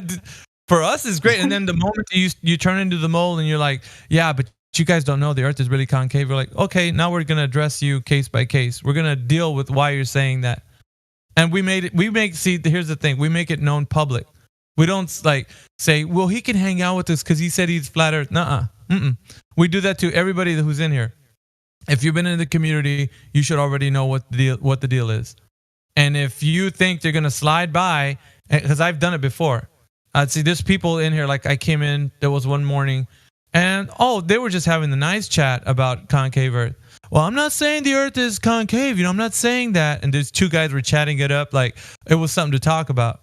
But, we had videos of the lasers curving upwards. And, I'm just throwing it out there. What do you guys think? I'm just throwing it. I'm like, oh, hell nah. So I come in here. I'm like, so you guys talking about like concave Earth? They're like, well, we're not saying it is. We know the Earth's flat. I'm like, no. But you guys were saying, and I pointed it out, their conversation, because I was lurking. I sometimes do that. I lurk and I listen. I'm like, I'm listening to you. Whether I'm in the chat or not is irrelevant. I can hear you on YouTube live stream.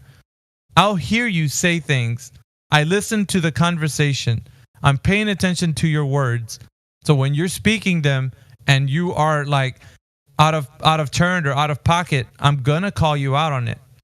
So if you're in here in our community and you're becoming somebody that's like, well, the earth is flat. Yeah, we know this, right? Yeah, we agree. Everybody agrees the earth is flat.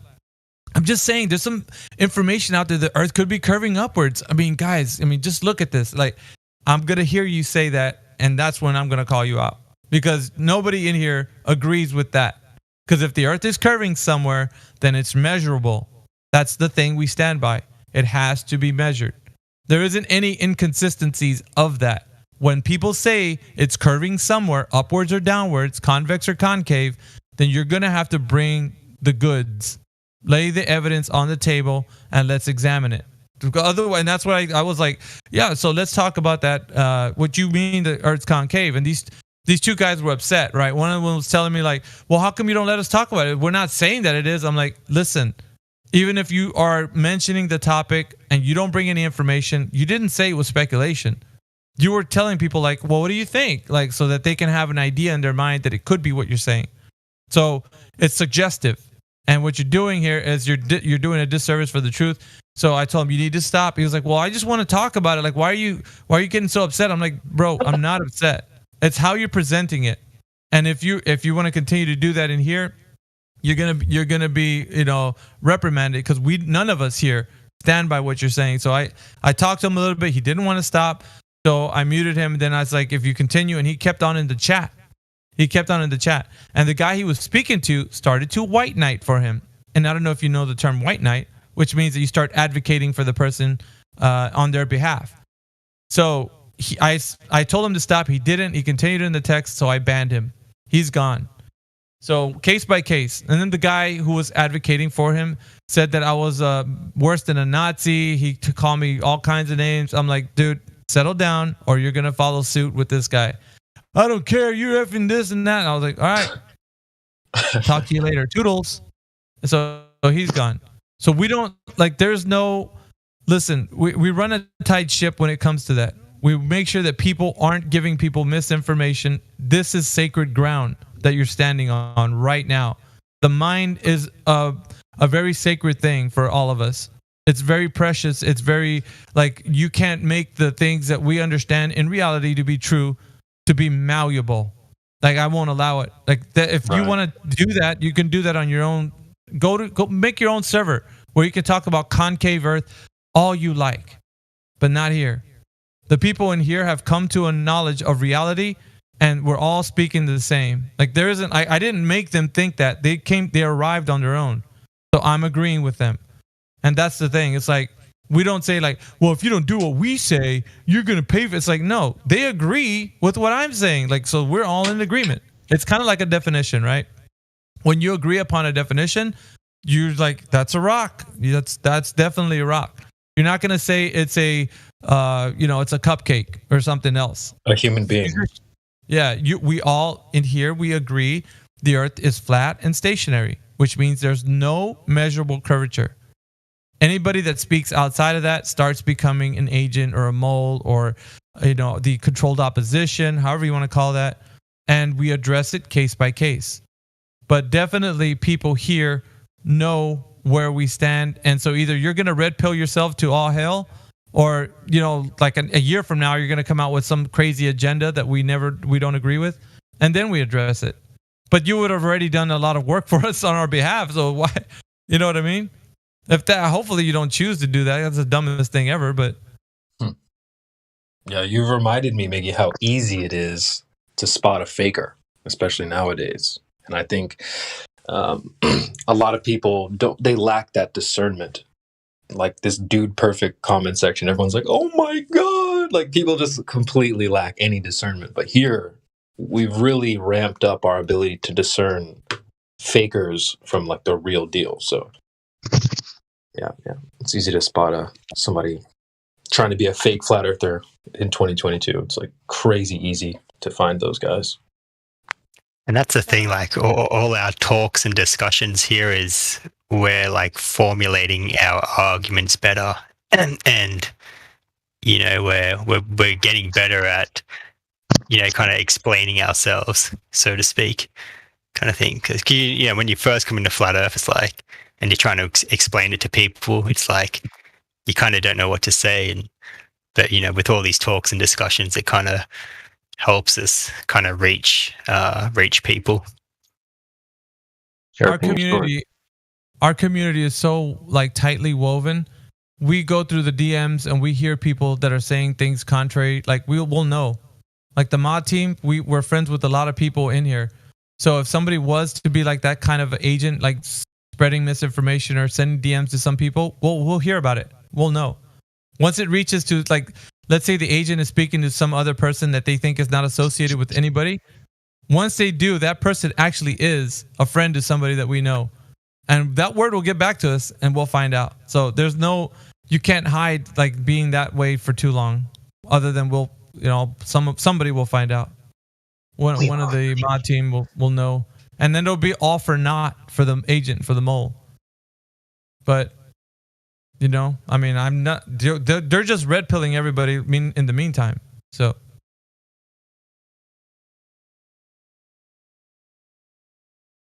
hopefully that makes sense. Yeah, perfect sense. Thanks for the explanation, guys. Yeah, so you could call it a safe space because it is. Like you're free to talk about what you think. I mean, yeah, well, one of the guys said, we're here to formulate our arguments. And I don't know, I just don't argue with people anymore. I've lost too many friends and family. I'm kind of over it. I mean, I love when people bring it up, and if I see they're genuine and sincere, I'd love to talk about it. But I'm kind of over it to people. That's why, for me, I just come in here and kind of like, just hear you guys talk about it.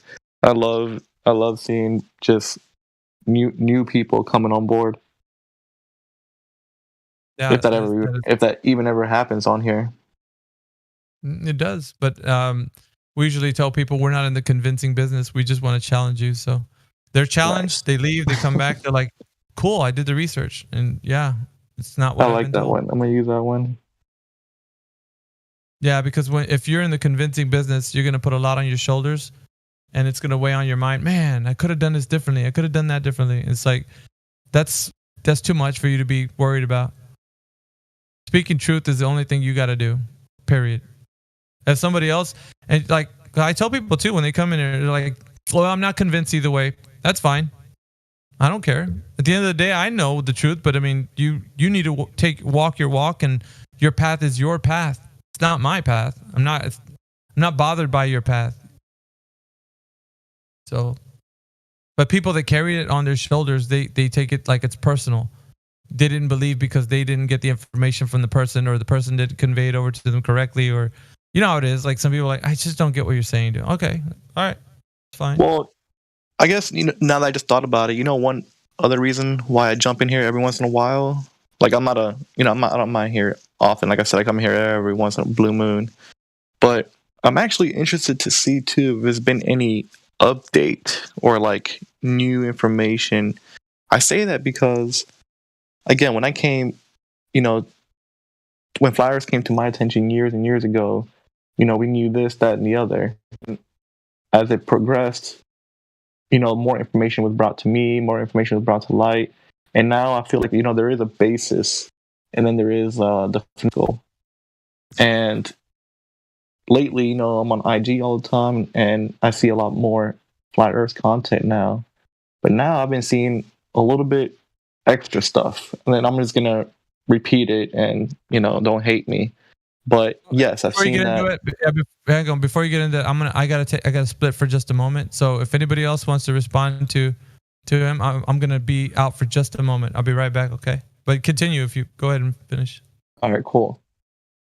Yeah, I've seen that concave stuff, which I don't believe in, but then I've seen people saying, oh, this might be more land over the ice wall, and that kind of piqued my interest. So again, I'm just here to see if there is any other verifiable information or ideas or concepts, because that'd be pretty cool, right? I mean, I understand we can't really penetrate the ice wall or go over the ice wall or whatever Antarctica is or isn't.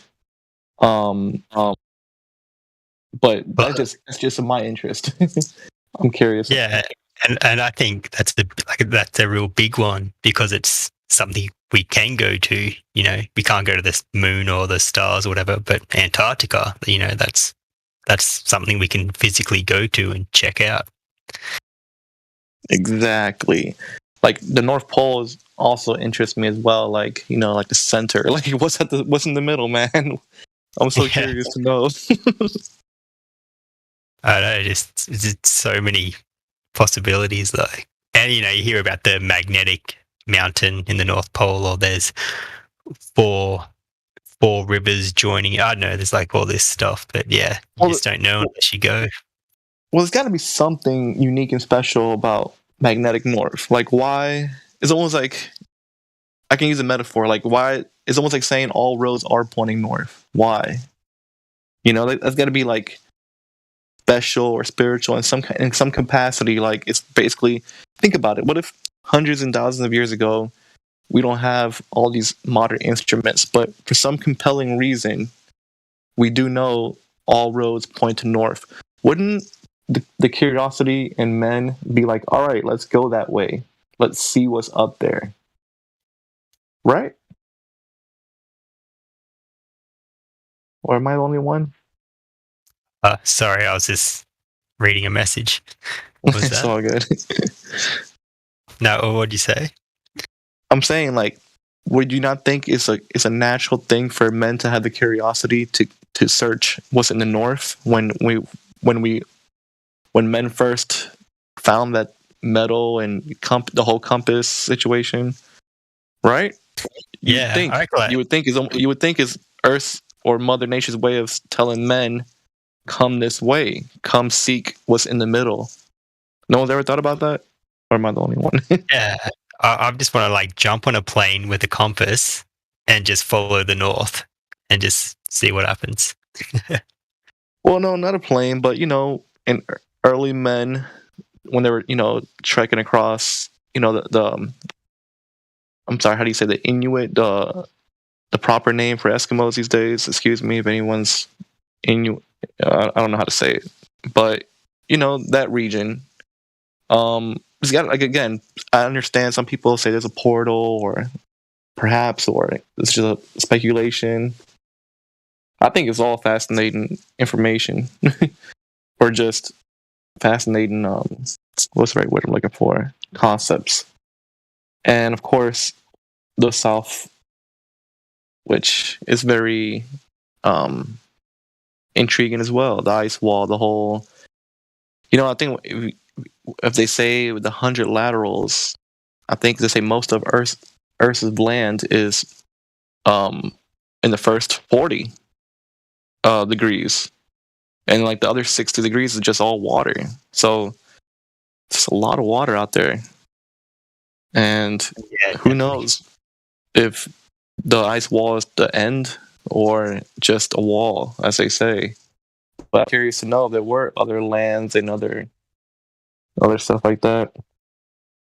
I don't know, but besides that, to be honest, there's not really much of an argument. I feel like once you present the facts, or not even facts, because again, they're not facts to everybody. Once you present the evidence or just the information to people who are logical, you know, like, who's not a flat earther, man? It just, people are just so hung up on wanting to believe in space and wanting to believe in, you know, the mainstream globe stuff. It's hard, man. I mean, I think about it all the time. It's just, I feel like it's not the information, it's just who you are. Because we're all presented the same information, just people just take it differently. Either you understand it and get it, or you just like don't want to. I don't know, man. Because I don't want to belittle people and be like they're not intelligent enough to understand it, or like they're stupid enough. I don't want to say that, so I'm not going to say that. So I just have to give them the benefit of the doubt and be like, yo, either you just don't want to believe it, or you're just, what's that other word? Cognitive dissonance, whatever. Yeah, it's reality. Yeah, I mean, reality. that's pretty much what it comes down to, right? Yeah. But to think about it practically, like Antarctica, to actually go there, you need ice breaking ships. You just couldn't have snowmobiles and stuff because there's probably like huge crevasse you have to get over with. So I think in the last 50 years we've had the technology to do this. So people back in the 1800s, I don't think they could do it. So about 100 years ago, what they used to do, they used just dogs, and they would trek. There'd be explorers. They'd have to have the help and expertise of the locals, which would, again, I don't know the real name of the Eskimos, the Inuits, whatever. And they did like the locals did. They'd have to eat seal, and they'd also just go with a lot of wolves and a lot of dogs and eat their dogs, believe it or not.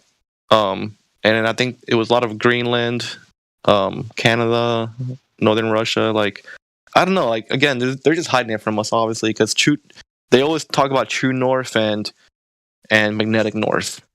Like, so they're always trying to confuse us, and they really can't get their story straight. And if you were an explorer and you tried to trek the north, the route you go is a very particular route. Like, it's not even, again, it doesn't seem like you're going to the middle. It doesn't seem like you're going to true north. So there's not really much information we can go on, because me and you really can't go there unless you're just a certified explorer and you get your proper permissions from the proper whoever the hell controls these damn regions. And even then, there's only a handful of people who claim to have ever gone to the north. So you don't know if that's controlled information, controlled opposition. So what the hell do we know, man? We don't know anything, right? Nah, that's what I want to see. Like, just like 10,000 people just head to Antarctica, so that they can't stop 10,000 people. Oh, I remember like the they did that with the Area 51, right? Oh yeah, a million people. Yeah. Yeah. But yeah, it never happened. I think like 100 people rocked up or something.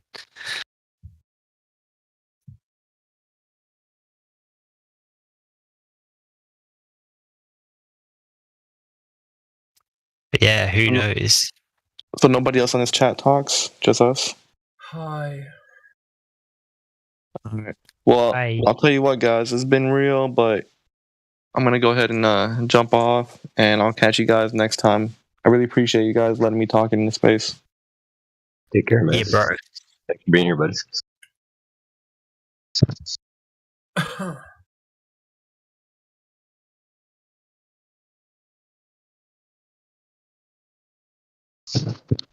Good chats, guys. Good chats. Hope everybody's having a great day. Yeah, it's like 1 a.m. for me, so I don't know how much more I can last. Where are you at? Where you at? Located at? Australia. Oh wow, yeah, jeez, that's crazy. But I just got a new camera, so I'm keen to do a time lapse on the stars, because I want to point it south and see what the stars do, if they really do rotate around the southern pole or whatever. Yeah, I've been meaning to do a time lapse. Oh, yes. Electricity. You just, are you new with us, my friend? I've been coming and going, yeah, for like a year or two. Oh, that's awesome. Sorry, I just looked at your join date. Well, pleasure to meet your acquaintance. Your 2-year anniversary is coming up. That's awesome. November 23rd. What, can you see when I joined? Yeah. Just click on your, just go to the people in the list, or I call it the class list. But yeah, just click on your profile. See 2 dates. You'll see when you joined Discord, and then you'll also see to the right members since, and it'll list your date, November 23rd, 2020.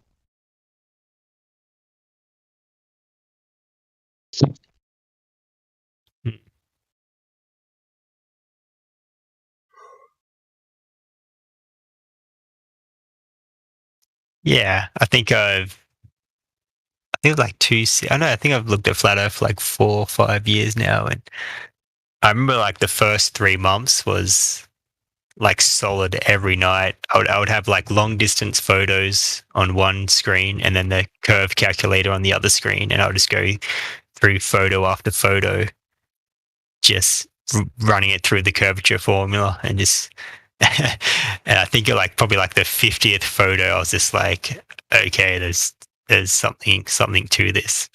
There's something wrong. That's awesome. Love it. Find all the pictures and check for the proofs. Well done, man. Yeah, and it wasn't even a flat Earth website. The website was called Beyond Horizons. It's just like long distance photos. What?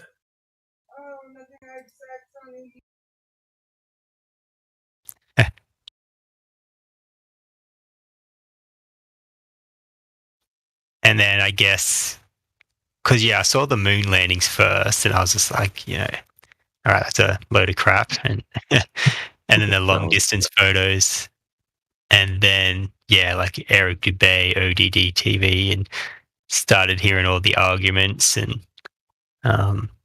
it's crazy, and then never turned back.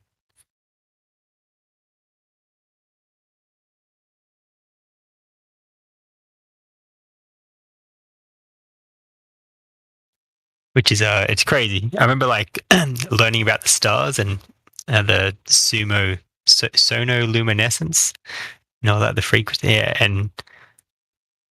and people like zooming in on the stars and stuff, and it, like look like frequencies or whatever, and then I went outside and looked up to the stars, and I was just like, holy shit, what? Yeah, the stars are definitely interesting when you get a good look at them. Yeah, because I was like looking at Tesla and frequencies, and what's that plate? They have that plate and they put sand on it and then do frequencies. Yeah, I was actually talking about this in another community last night. I believe it's resonance. It measures the resonance of when you expose loose particles to vibrations, they take form. Yeah. So I saw all that, and then when I saw the stars, I was just like, oh, all right, this is like starting to make sense.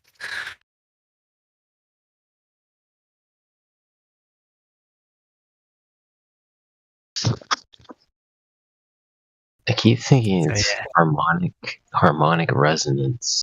It's the same principle they use to tune motors, tune engines when they're trying to get them to run appropriately. But I think that there is some connection to harmonic resonance and how soft objects can take form under the influence of harmonic resonance. Yeah, definitely. And so some people were using sand, other people were using metal filings.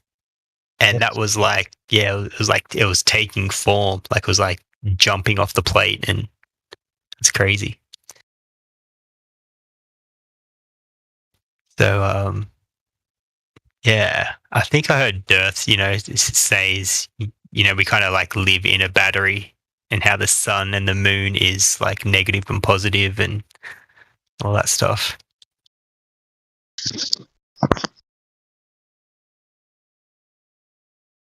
But I know. How did you get into flat Earth? What did you first look at? For me, it was probably the last few years. I've really started getting on the whole what's happening on Earth.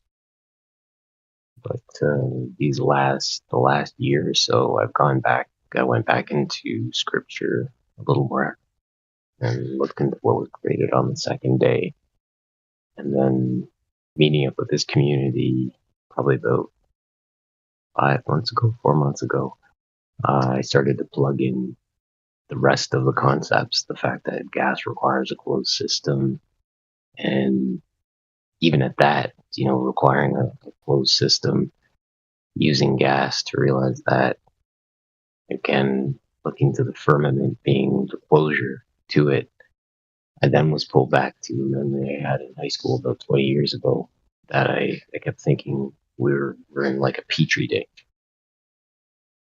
Yeah. Yeah, just started to, as you say, fit together, right? And you start to realize if you release the stories that they tell us in the mainstream, and you start to just listen to your senses and what you experience, you very quickly realize you're selling yourself out to believe the story that they're telling you.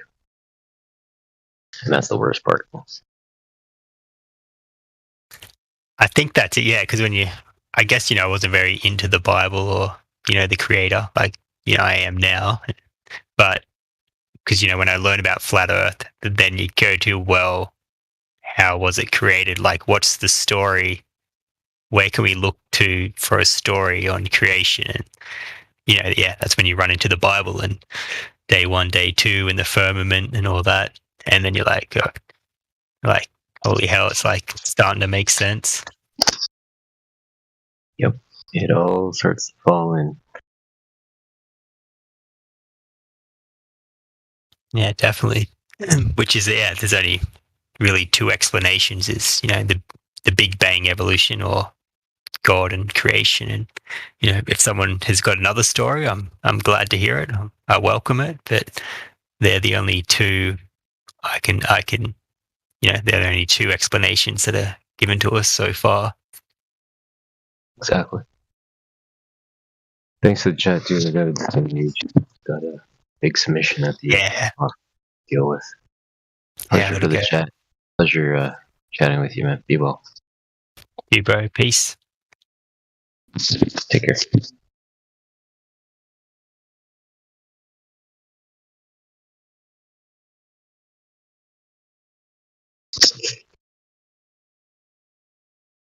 Hope everyone's having a good day.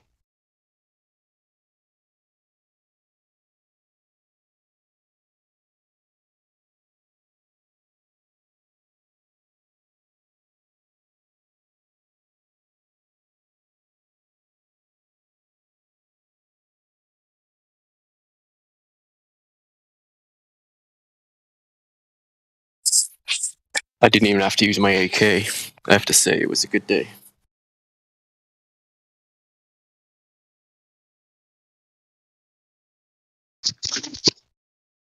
Not a jacker in sight.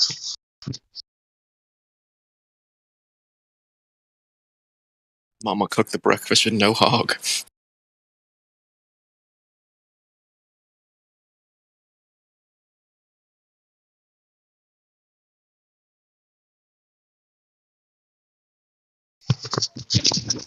Keep tempting me to play. Damn it. I got a beat from Tina, and she could do it all night.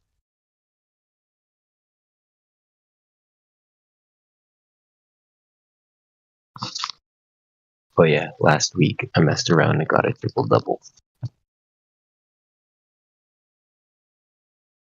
Were you talking to Dev about who got a plan, who got a plot, who got who got shot?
You just remember Ice Cube is the Top Gun.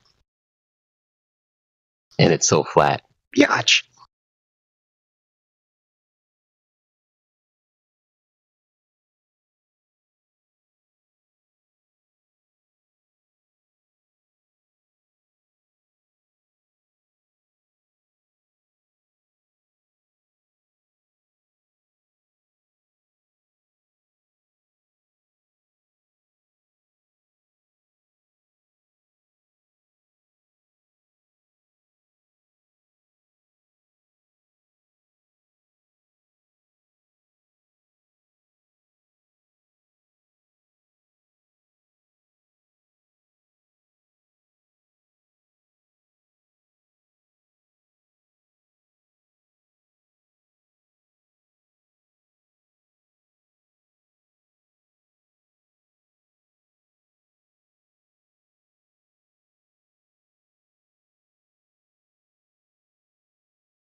You didn't miss anything.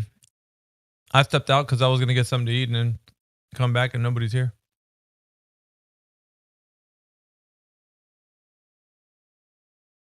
But I'm back.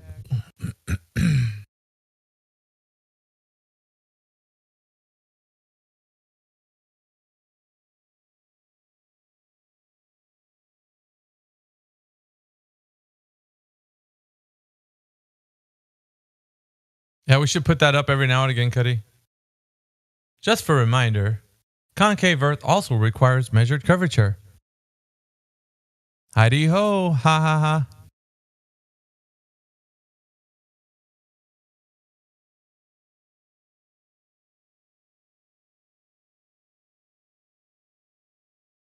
Indeed, Morvis.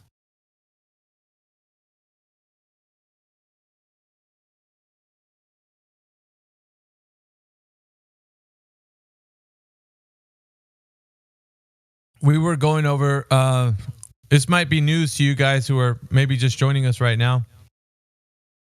What was this guy's name? Let me go back.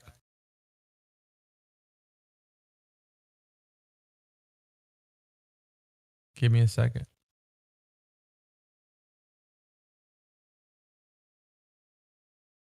Dude Perfect. Dude Perfect is the guy who was apparently launching a few people into space, but really didn't. Because like the mainstream narrative says that the Kármán line's between 62 to 80 miles, somewhere in that range. And 62 is like 62 miles up is somewhere in the neighborhood of like 300,000 feet. They were at barely 198, according to the video, when the second stage rocket disengaged and then they began their free fall. What looks like they were floating, which is, you can simulate that with the vomit comet. So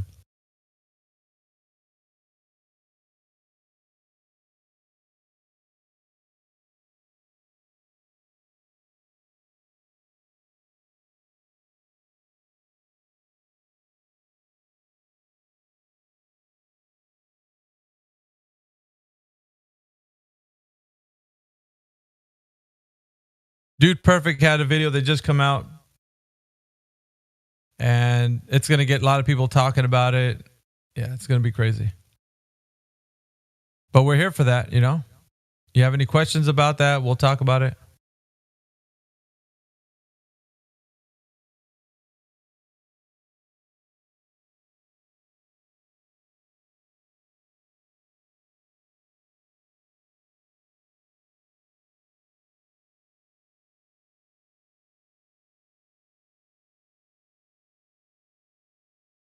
A hose and Jose.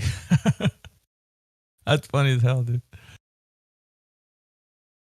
Jose Jalapeno. What's up, everybody? You know it's a Monday morning. Come on now. Time to get it. Let's go. We've been discussing the psychology behind the guys who think the Earth is a globe, and it's pretty crazy, right? And then I'd say this, an example of which, all you got to do is go to Dude Perfect's video that just released 1 day ago. It's got 72 million views on it. All right.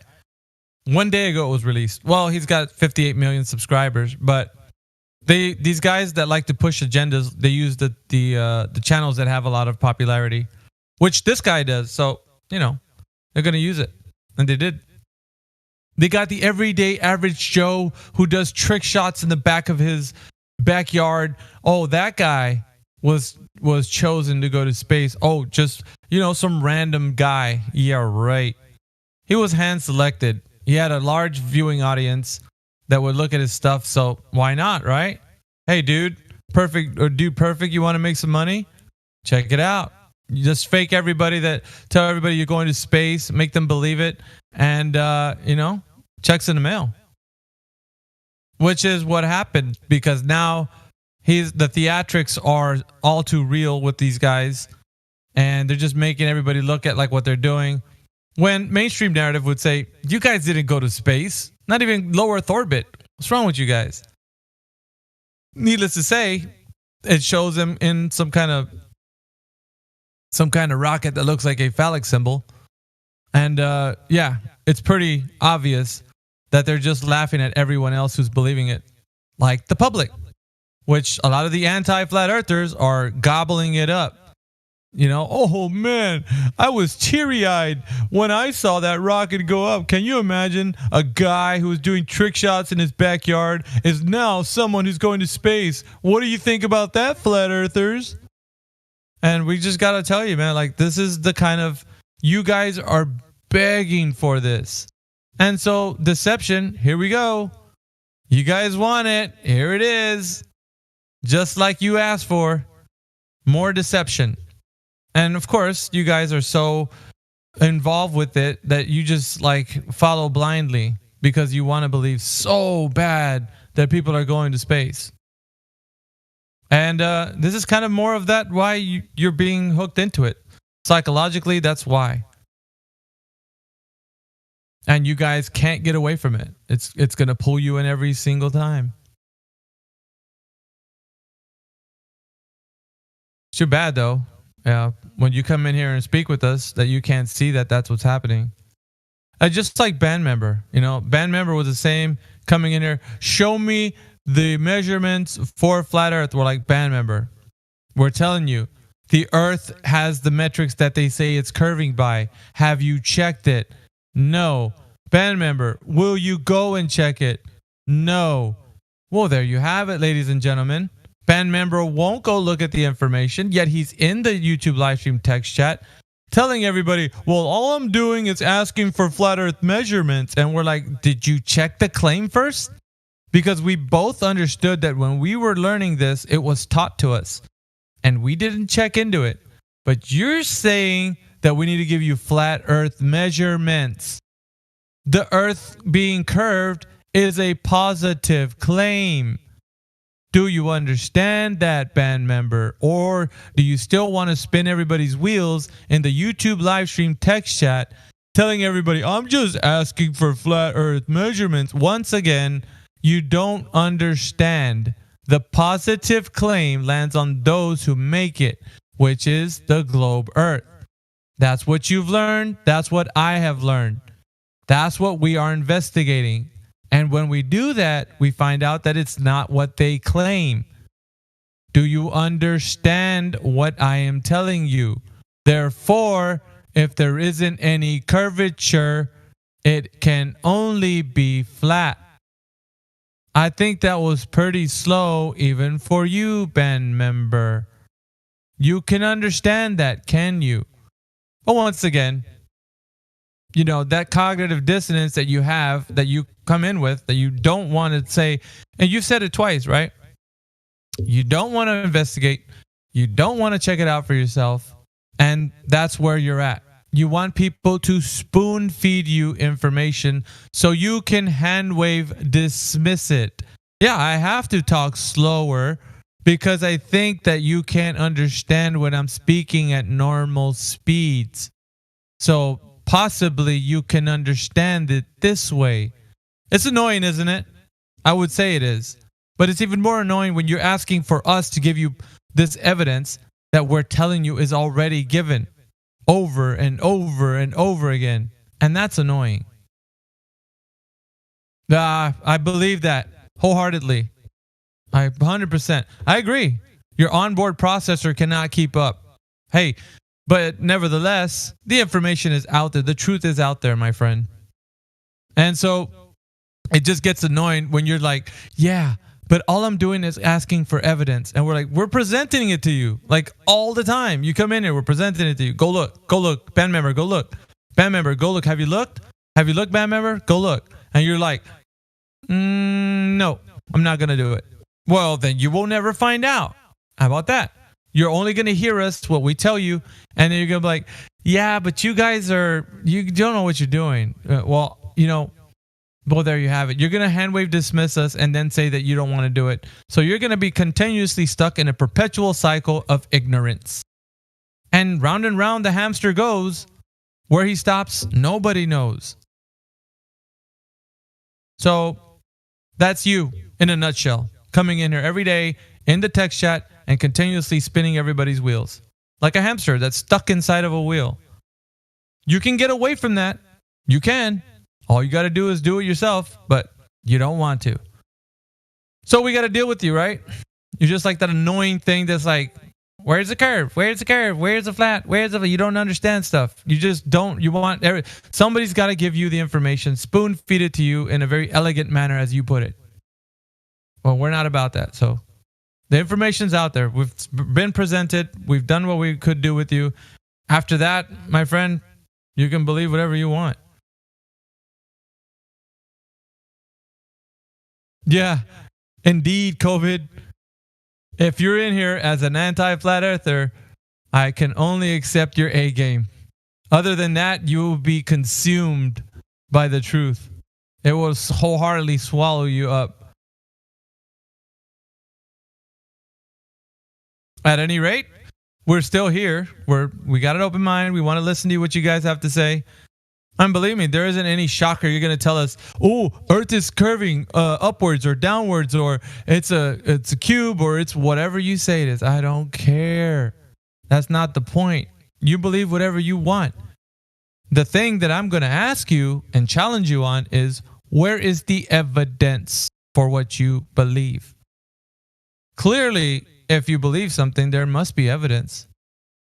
Now, if that's not backed up, then off you go.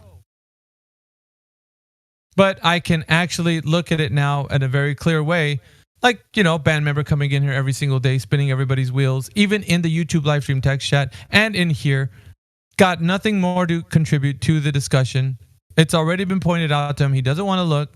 His own admission, he does not want to research flat Earth. He does not want to research the claim of the globe. He doesn't want to do anything but sit here and start mocking from a distance. That's fine. We don't care. Go ahead. Have fun. Staying in ignorance, but have fun either way. But for the rest of the people that are listening, we got 23 people listening on the YouTube live stream. Welcome, everybody. This is an open forum for you guys to come in here and talk to us about. But either way, we want to listen to what you guys have to say. Some people think that we're living in a simulation. So be it, give us your evidence for that. Tell us, if you think it's concave. I don't care. It doesn't mean that it's real. You can say whatever you want. The Earth is a freaking dinosaur or whatever.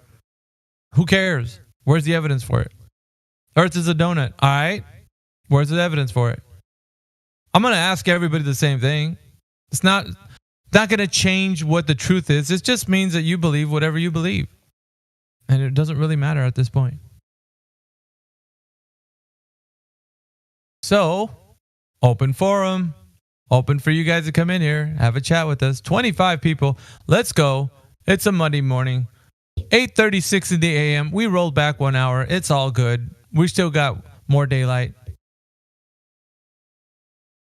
I don't know. I love that daylight whole saving, but it's the all whole good. man-made time thing is funny, isn't it? Yeah, it's crazy. But once again, we are discussing this morning. Well, it's a very important topic to talk about. The psychology behind why people believe so strongly that, the video that just came out with Dude Perfect 1 day ago is now indoctrinating the masses once again. And we have to address certain specific things that are relevant to like a video just being released. So if you're brand new to this morning, Dude Perfect has got 58 million subscribers, has released a video of them going to space, which according to their numbers, they've only reached about maybe close to 200,000 feet in the air. So up in elevation. Hey, that's impressive though, right? Huh? Yeah, it's pretty cool. But like I was saying, 200 grand up there, that's pretty high. They didn't do any of the things that, according to mainstream narrative, says that you need to achieve escape velocity, the Earth's gravitational pull, to achieve low Earth orbit. That is considered outer space. The idea that they went into space is deceiving the masses. They didn't do that. They were high in the Earth's atmosphere, according to their own rhetoric, not ours. According to their own rhetoric, they were just in the upper part of the atmosphere of the Earth. They did not achieve space flight, and they would be denounced by science communicators such as Neil deGrasse Tyson, who denounces anybody who doesn't go, apparently, to low Earth orbit and beyond.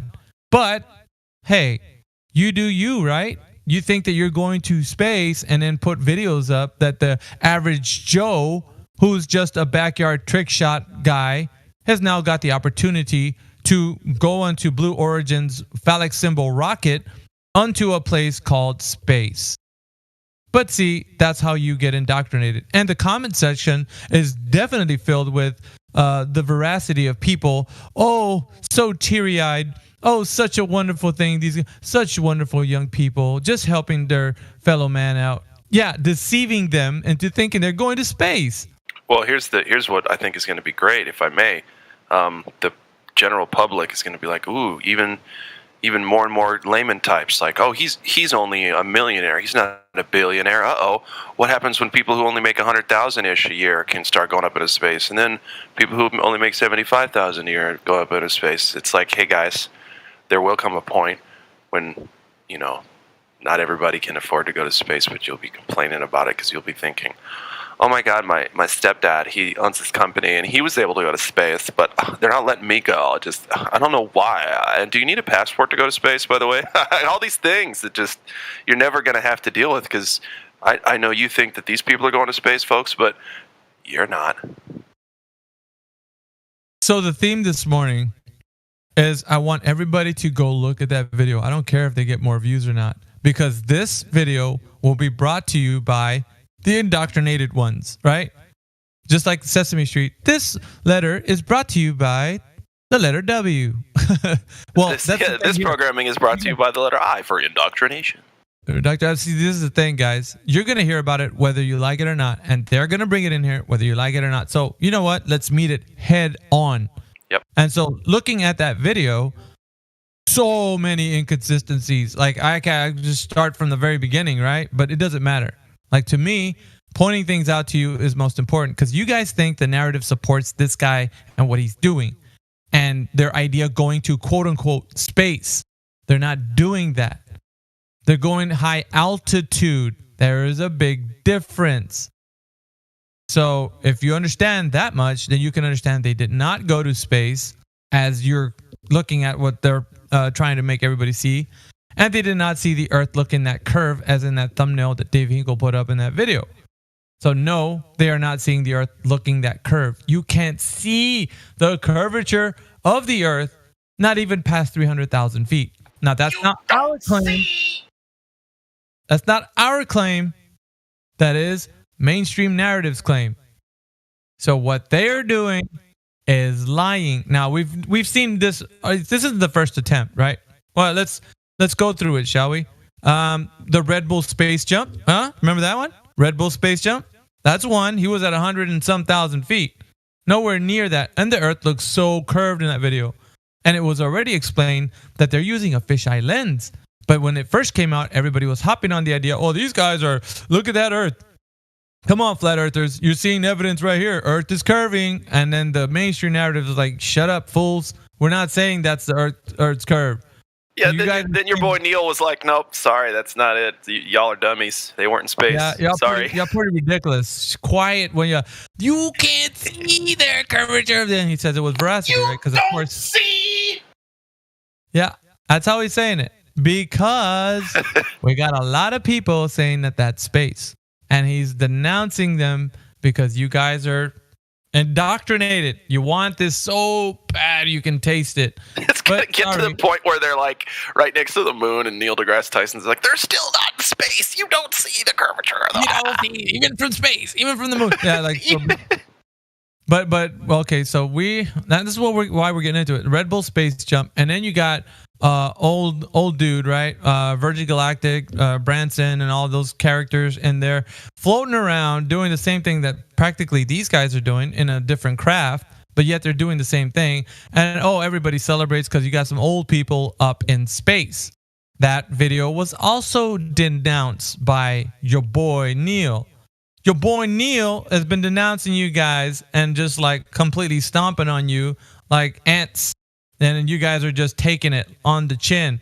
We don't believe in Neil. Neil, who is this guy? He don't know what he's talking. No, he does. He is a science communicator with a huge platform to talk about science. So the very thing you think is supporting you is actually denouncing you. That don't taste very good, I know, but nevertheless, it's something that you guys got to deal with, not us. We're just pointing it out to you so that you guys realize that. Now, that being the case, we're going to move off to this dude Perfect's Blue Origin rocket phallic symbol train wreck, right? So we're going to go back into this.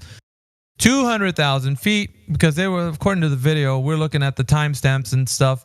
And the latest or the last image of how high they were going was at somewhere in the ballpark of 198,000 feet, which, you know, by all intents and purposes is still within the Kármán line. It's not outer space yet, because you haven't even passed 300,000 feet. All right, cool beans. So we're looking at that now. They are attempting to show you outside of their little port window of what it looks like. And boy, oh boy, does that thing kind of look all wobbly. You can't tell how curved the Earth is because it's always shifting and changing. Well, on one image, it looks like it's straight across like a flat line. The other times, it's not as curved. And then all of a sudden, the camera moves around and then, whoa, boy, do you see that curvature of the Earth? It looks like they're somebody contact the concavers also, because at some point, a lot of times it looks concave as well. So, we're dealing with a bunch of fakery, but no bother. The reason I said that is because you can't tell the shape of the Earth, because given these videos, there's no way to do that at all ever. I wouldn't. That camera work up at when they're way up high like that, like the cameras and everything to be able to do what they do up there, I wouldn't trust any of the footage to get the shape of the Earth. You know what I'm saying? Like, they got to do so much to get those cameras and those people up there. There's no way to know that. No way to trust it. Right. You guys don't have what it takes to come against your own rhetoric. I'm telling you, every time you guys attempt to do it, and these guys in Dude Perfect's video, they're trying to make everybody go to space. And it doesn't work because guess what? The mainstream rhetoric goes against what you say. So what we have here is indoctrination. That's what we have. So going back to that, we're just addressing that this video is making people believe something that it's not. And they've done it before. I've just gave you prime examples. The Red Bull space jump, right? Felix Baumgartner's Red Bull space jump. And we got, was it Virgin Galactic? Richard Branson, right? You guys know that guy? You know what I mean? Search that video out. Then come back to this one. Blue Origin. Oh, they just, randomly selected Dude Perfect, and, he just happens to have 58 million subscribers. Oh, and, Average Joe, trick shots in the backyard, just became some astronaut. Famous now. Oh, and like I said before, the theatrics are superb. I mean, perfect, on cue. Everybody is agreeing, celebrating, going through the motions, and oh my goodness, what a trip. Well, and they probably think that they're going somewhere near space. These poor people, right? This dude, what's his name? Dude Perfect. He probably is like, oh my God, I went up that high. That means I was basically next to space. Oh my God, he's running around having drinks with people all over town, being like, I could tell people that I've basically been to space. I'll bet that's what he's saying. Basically been to space, this motherfucker. Oh, for sure. So it triggers you guys, and I know that. But guess what? We didn't tell you the limits to everything. The narrative has. And, when you fall out of line from that and say, no, they went to space. I'm sorry, that doesn't jive. The narrative is the narrative. Well, I can't go to Midgard, right? Can you go to Midgard, Miggy? I can't go there. Yeah. Can you go to Narnia? Shit. Let me know if you can. But so far as I know, Midgard and Narnia are fantasy lands, just like outer space. It's crazy because, they went in a rocket. Yeah. I get it. They went in a rocket. They did not do a parabolic curve. Number one. What is the escape? I want you guys. All right, let's do this.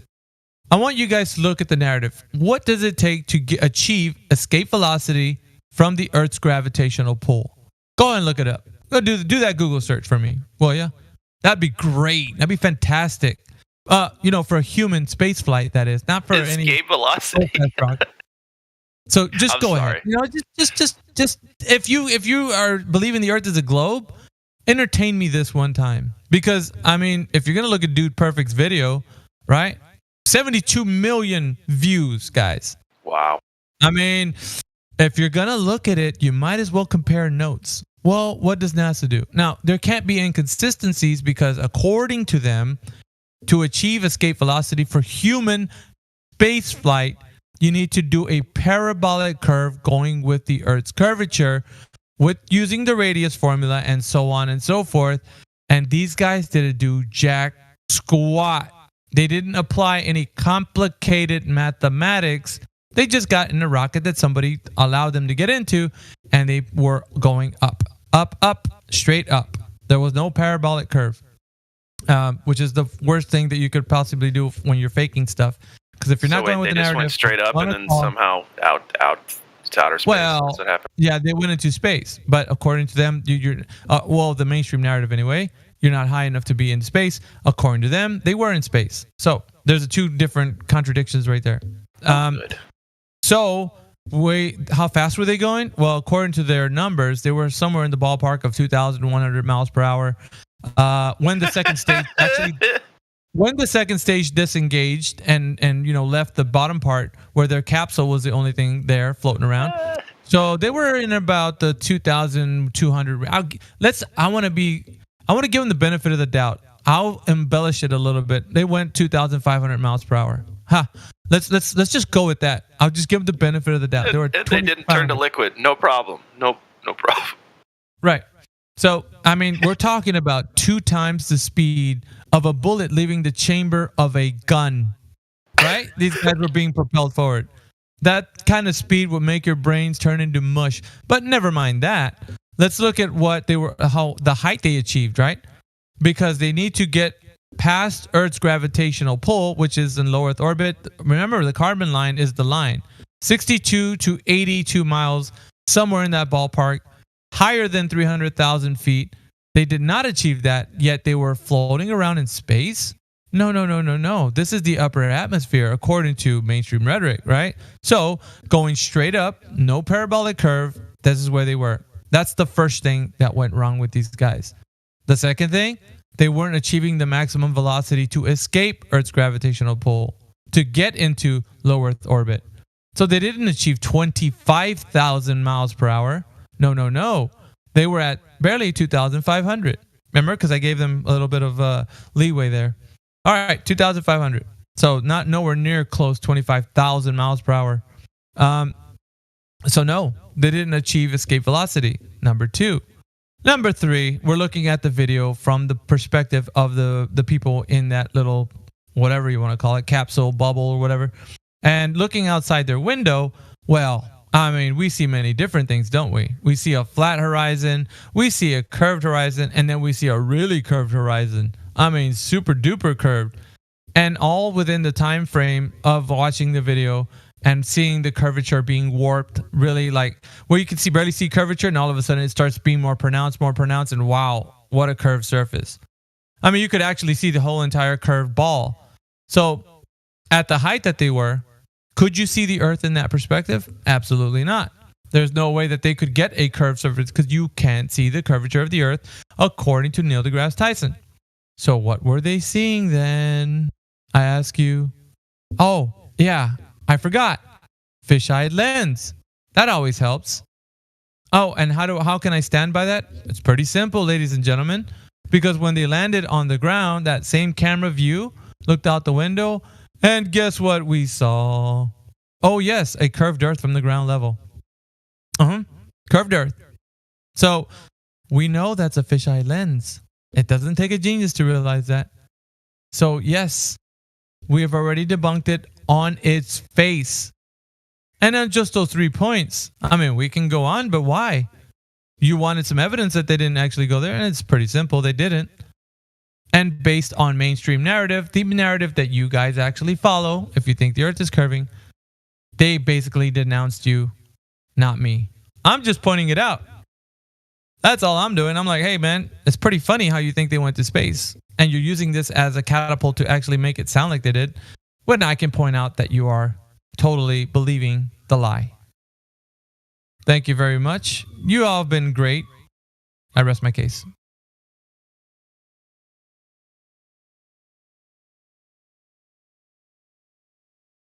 But Maggie, there's 70 million people out there thinking that Dude Perfect went to space.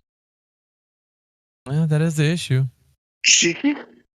We're gonna, and I'll tell you what, Dave, and beware, be ready. Because that video and everything that I just told you is going to come into this chat. Like clockwork. You know when I say things like this, I know it's coming. Like clockwork, it'll start pouring in. And people will be like, I got a question for you flat earthers. What do you think about this video? Watch. Exactly what I just said. Verbatim will probably be what they come and do. Verbatim. Yep. And then you can, if you want to shoot me $1 through PayPal or whatever, you could do so. But I'm telling you, this is exactly because it's an emotional tie into the globe. They get so invested. Yeah. Yeah, it's like they're feeding the parrots, right? They'll come in here and squawk at us. Yep. What? So there you have it, ladies and gentlemen. I mean, you take that for what you will. I know what it is. It's indoctrination at the highest form. But you who love it will continue to believe it. You do you. To me, that's just another example of how they're going to throw everything they got at the wall and see what sticks. You know, they're going to do whatever they can, even stupid stunts like that. But anyway, yeah, they mock us with the rockets and the way they look, and we didn't start this fire. Yeah, I know. That's exactly what I was telling people. It's a phallic symbol. Morvis, it is. And this is what they're showing everybody, young and old. So we didn't start this fire.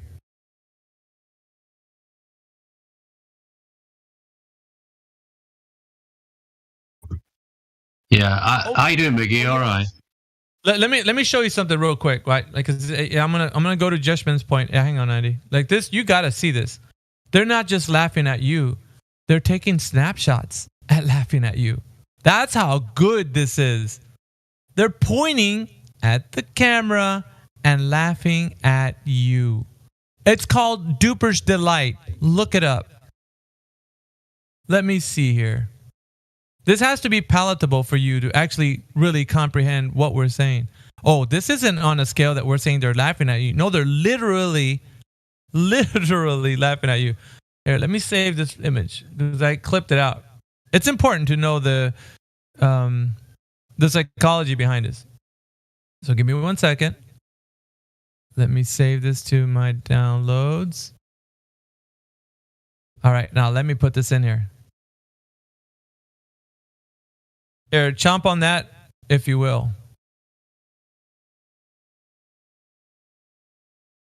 Do you see that image I just put up?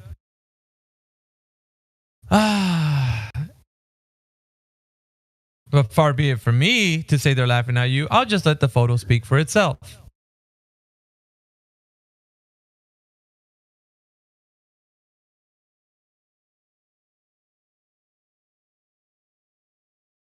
BRB.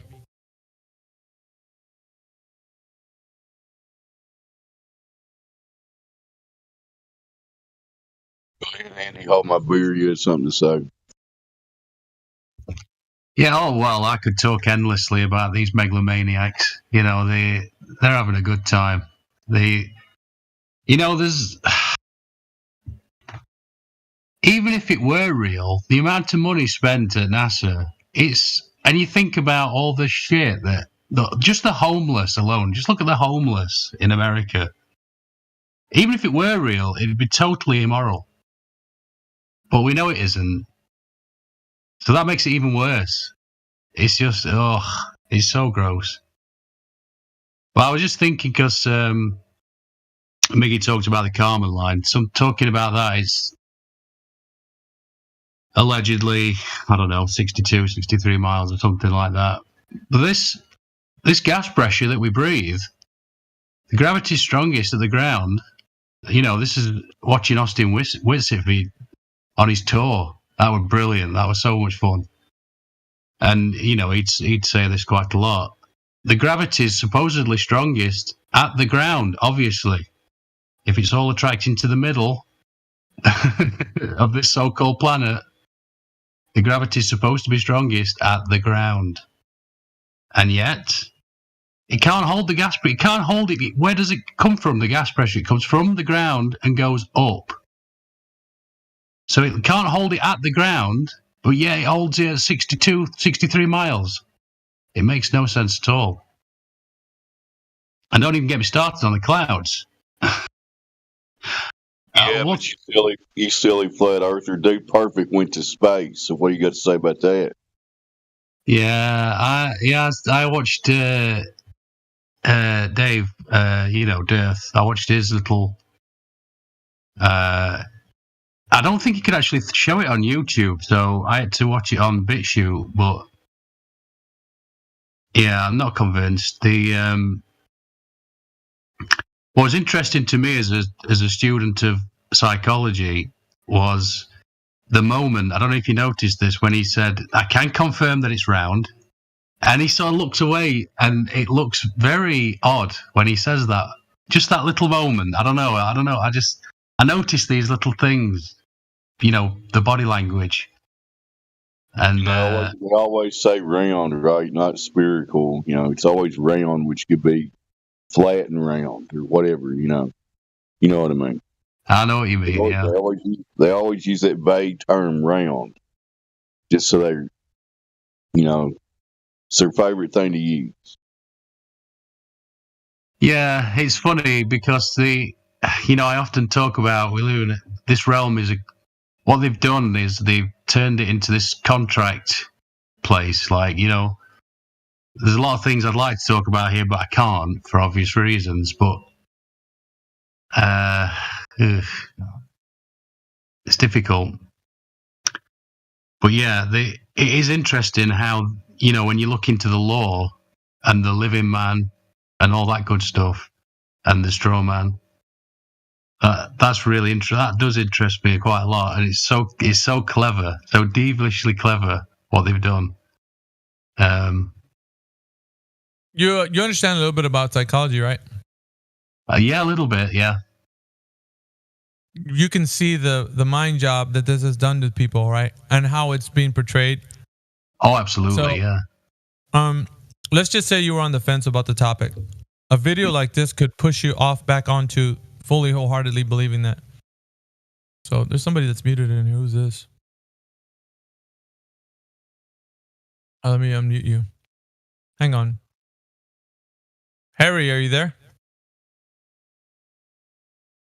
I've just unmuted you. You look like you were muted. You there? Hello? Harry, are you there? We can't hear you, man, if you're trying to talk to us. You need to connect your microphone. Hello? It's not working. Check your mic settings. Check your mic settings.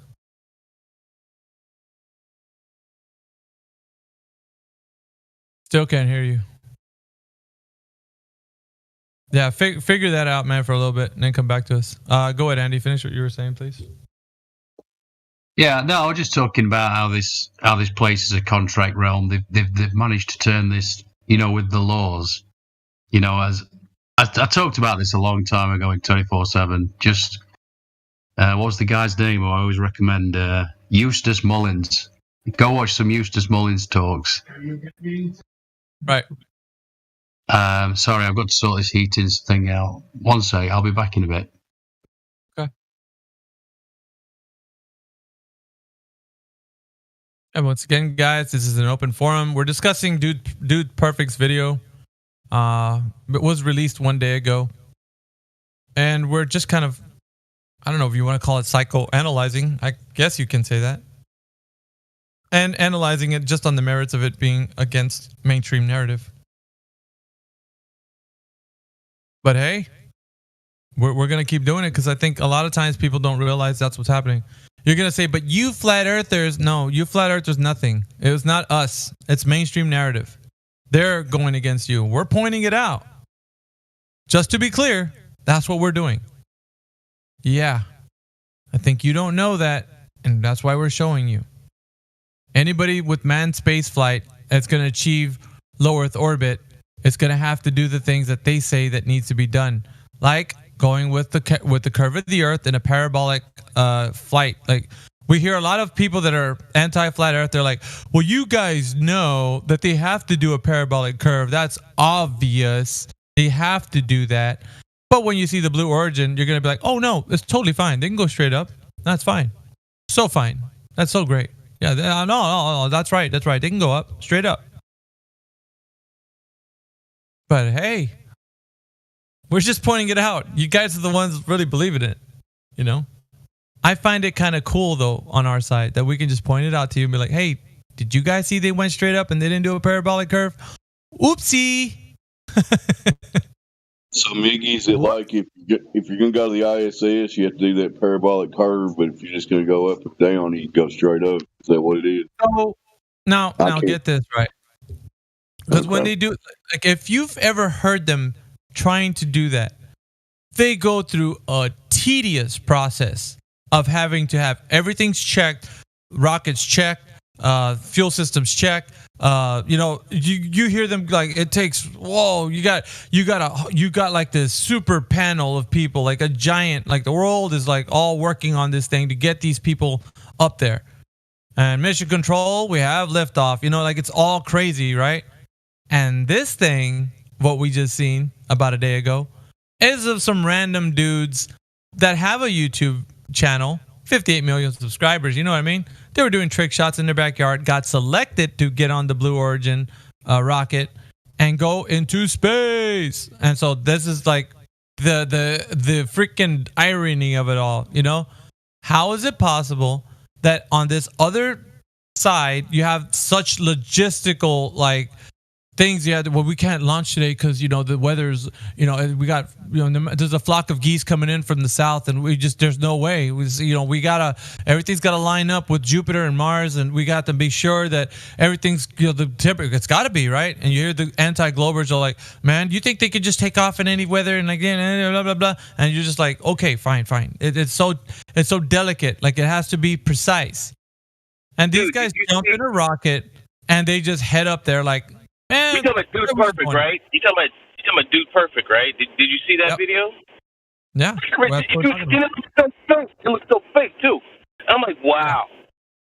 So all they can just go to Blue Origin and have them launch their freaking satellite for them or whatever. Hey, these guys seem to do it on it instantly with some retard that's not even an astronaut, right? It's like, come on, he's not even an astronaut. Yeah. That's ridiculous, man. Wow. He doesn't even have the right stuff. You know what I mean? Like, did he go through the training? No, none of these, like, that's what I'm saying, Fraud. Like, on the other hand, they're talking about the logistics that it would take. You got to have the right stuff in order to be up there. Artemis still can't get off the ground. Why? You can't go to the moon? Oh, we're still having problems. Why Blue Origin to fix your problems for you? Because obviously, they're better at it. They're better at it, dude. Hey, and check it out. They don't do parabolic curves. They go straight up. So, hey, whatever they're doing. They're not even using astronauts. Maybe these guys are better engineers than the guys you've hired. Right? Yep. So, you're going to send people that don't know how to fix a rocket into space? Like that, bro. I mean, like, we were told all these years that you have to have all this training. You have to have been a fighter pilot. All of this stuff. Hey, what are you doing? Yeah. It's ridiculous, man. I'm like McDonald's right now. You know? Hey, Fraud, I'm like McDonald's right now, man. Ba-da-ba-ba-ba. I'm loving it. Cause I know, dude. Bro, I don't know what's going on, but think about the level of, I guess, infiltration into society that they can get these guys to lie like that. You know what I'm saying? That's crazy. I don't even know who that dude is, but obviously he must be some YouTuber or whatever. I don't know what or something. But they're paying these guys to lie. You know, that's crazy. And they got to hold on to that lie for like the rest of their lives, right? So that's crazy, dude. Check this out. This comes on. Hey, Fraud, look at Livestream voice text. This comes along with the paycheck. You gotta do a pose where you This is from that video. I took a screenshot.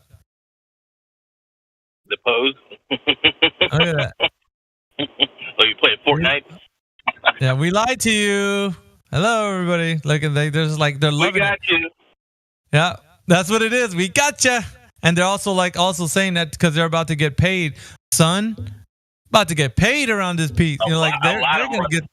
Oh yeah. Oh, bet your bottom dollars, man. These guys are gonna be laughing all the way to the bank and at you. You know, whoever believes in it. They're gonna be laughing straight at you. That's Duper's Delight. They don't care. What difference does it make to them? They're young. They're gonna be driving Lambos. Like, shoot. Meanwhile, you're barely having enough to eat, and you believe in space. Ba-da-ba-ba-ba. They're loving it. You know? Dude, it's just that. After I saw that, I was like, wow. I was like, unbelievable. You got the Artemis is grounded. These retards are going to space. Like, wow. I gotta say, ladies and gentlemen, I mean, if you guys aren't awake right now, and I went through it before, we talked about Felix Baumgartner's Red Bull space jump. That was their first attempt. They failed. The second attempt was, what's his name? Branson, right? He got on the Virgin Galactic and was like, oh, we're in space. And then Neil deGrasse is like, no, they're not. And then you got this right here, which Neil will probably have to address and spank them. No, guys, stop it. You didn't go to space. Why do you keep saying that? Right. It's like, yeah. I don't understand, man. That's the cool thing, though, man. It's like they're telling us, well, you flat earthers say that they're not. No, my friends, we're not saying it. Once again, it is Neil deGrasse Tyson, who's a science communicator. Basically, the voice for science is denouncing Felix Baumgartner, Richard Branson, and now, once he gets wind of this, he's going to denounce these guys. But, hey, we're just pointing it out, and that's what we keep telling you, but you guys don't listen. You're like, no, they went to space. Well, that's not what everybody in the mainstream rhetoric is going to agree with, so you got that to contend with. So, yeah, I don't care if he's got 72 million views. Who cares? Nobody believes they went to space. They're in the upper parts of the atmosphere, according to the rhetoric. That's it. High altitude. That's all you can say. Oh, and them floating around? You know what that is? That's the vomit comet. That's what it does. It shows people floating around. So whatever craft that they're in, they're just floating around like they do in the vomit comet. It's not totally out of the range of ideas that that's what's happening there.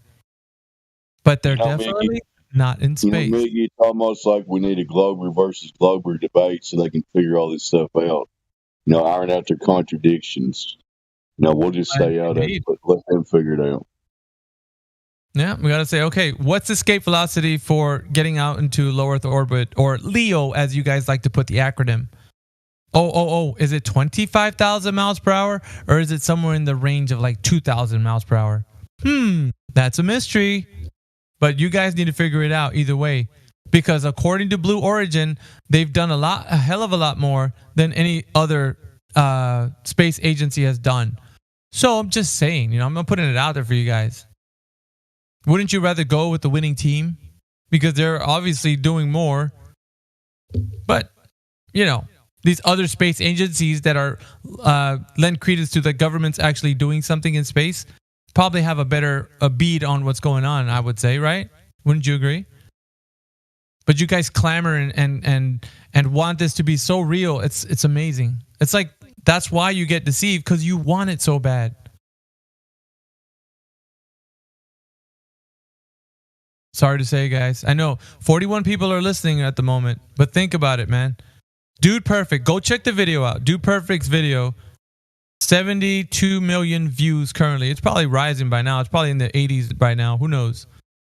But it's rising. It was released one day ago, and it's talking about like they went to space, but they only gonna capture the minds who want it to be, that they actually went there.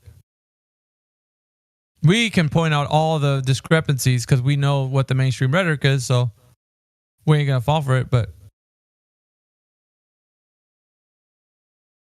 it's 7? Oh, I thought it was 78 on mine. Let me look back. Yeah, it's still a whole bunch. I could be wrong. The homie Morvis said it's 7.2. I said 78, so my bad. Either way, that's a lot of people. Millions of viewers. Let me see. Let me hit the history. Yeah, it's only been a couple days, so Yeah, it's 7.2. He'll hit 20 or 30 million at least, somewhere in there. Yeah, 7.2. My bad. But still 7.2. That's quite a bit. A lot of views. Oh, it says 2 days ago now. It's still recent.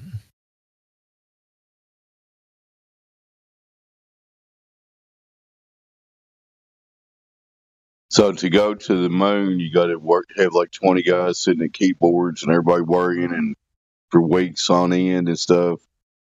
And then they got to cancel and scrub the launch because the weather came around or whatever. But if you're Blue Origin, you just get 5 guys, just pop them up there, no problem, right? Sounds legit. Easy. Yeah, that's one thing I was saying to everybody in here that's listening right now. We got 40 people in the YouTube live stream. If you don't believe what I'm saying, don't take my word for it. I'm not the one disagreeing with the discrepancies. The discrepancies that I'm pointing out are what mainstream rhetoric has been saying all along. The anti-flat earthers will always tell us, of course they can't. Like we always tell them, hey man, they ain't going to the moon. They're always saying that they're going to do something, but something happens at the time of launch and they're like, that was a flock of seagulls and we just can't launch. They're going to enter into the rocket and destroy it. So to be on the safe side, we're going to delay launch for at least another year and a half. Okay, fine. Yeah, you made up an excuse. Now you're kicking the can down the road. That's cool. But these guys are like, hey dude, hold my beer. Like they jump in a rocket and boom, they're in space. So yeah, it sounds kind of weird, right? How they can do something and the other guys can't. So we're pointing that out.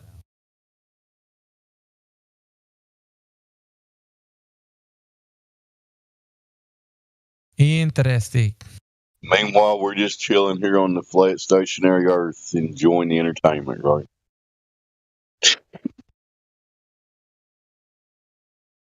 Yeah, I think it does have its entertainment value. Like listening to these guys attempt to try to deceive people.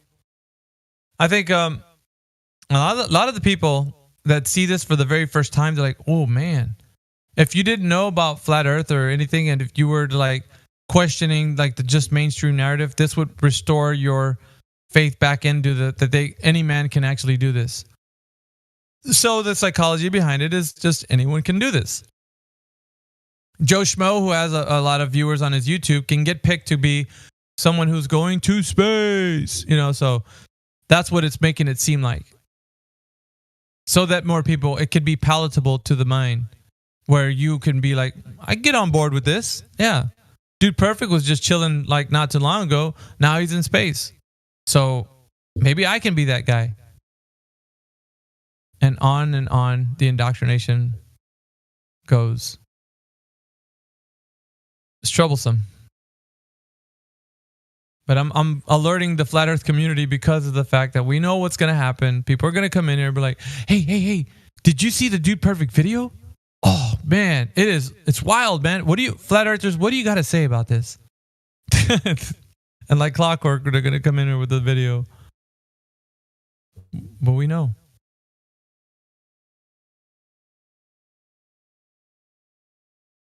It was the same thing when they sent garlic bread to space. Yeah. Where the Earth is all bowing up and down, concaving and then convexing, showing that it's not an actual physically curved surface. Right.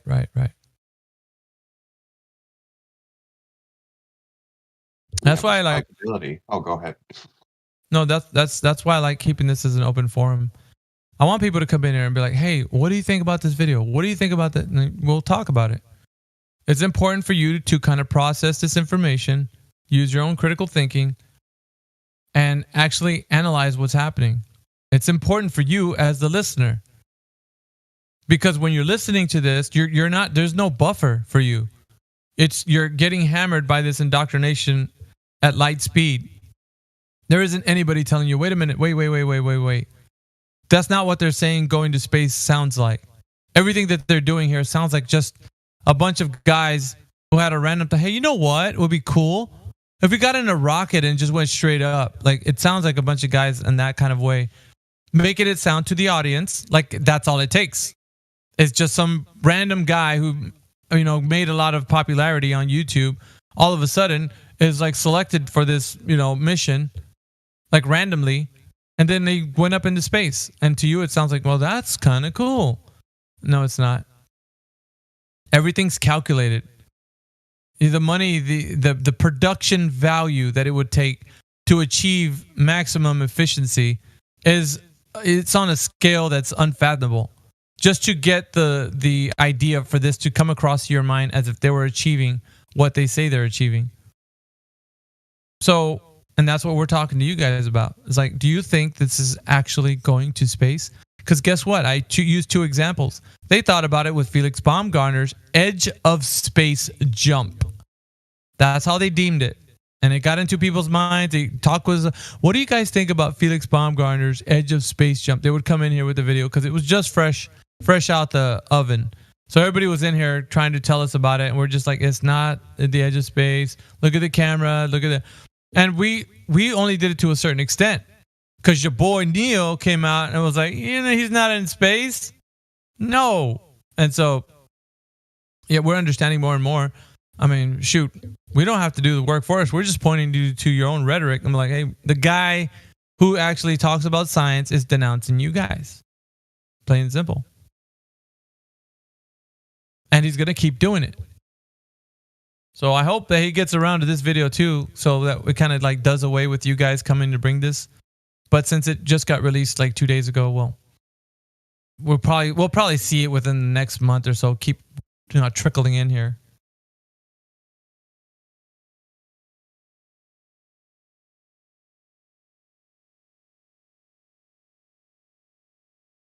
But what do you guys think? You're on the flat earth side.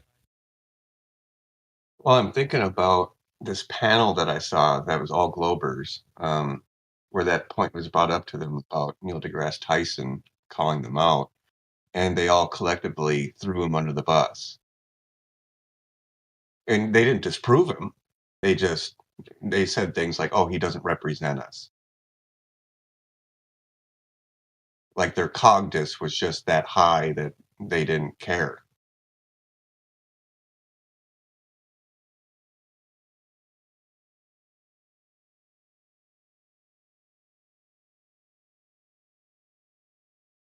It's like, hold on a minute. This guy was an actual scientist, and you're not, and you're going to throw him under the bus. This was actually a pretty big panel too. There was like at least 5 different like globe advocates on YouTube. Not sure if I have a copy of that stream, but we have to look for it.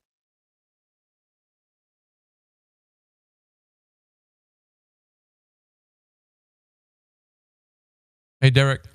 Yo. Have you heard their cop out? Their cop out to that question. Have I heard it? Yeah, what they say. Their cop out for the question. Well, why don't See, you guys? that's the thing. It's like they didn't really have much of a response other than, oh, he doesn't represent us. That was the main one. Well, that would be 2 then. They say he doesn't represent us, and that's not how science works. That's what they say. That's their cop out. That's not how science works. One guy has a theory, and the other guys have a theory too, and that's how it works. Everybody has a theory. So basically, no one knows. Everybody has a theory, but that's why they throw him under the bus with their cop out.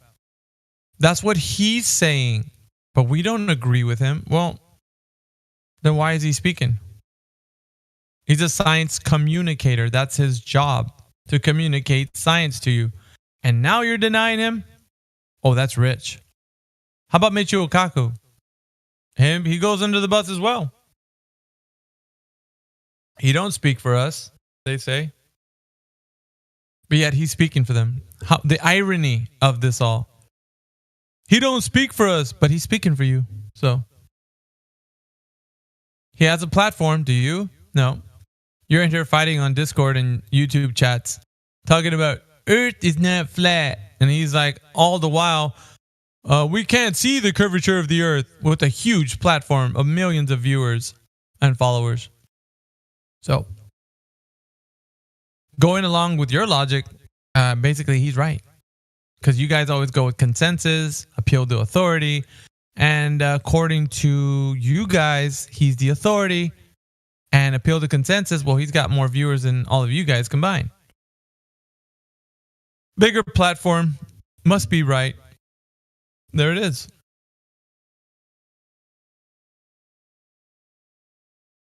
I take the wind out of all the anti-flat earther sales in the YouTube live stream text chat.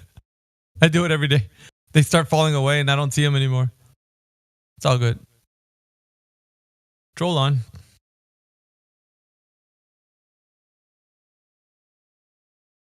And it would be interesting to actually see like Globers versus Globers, like in an actual debate or something. But because they're all still Globers, they purposely don't go after each other. Even though they will agree or disagree up and down on some certain topic, but they won't go after each other. They just don't, because they're on the same team.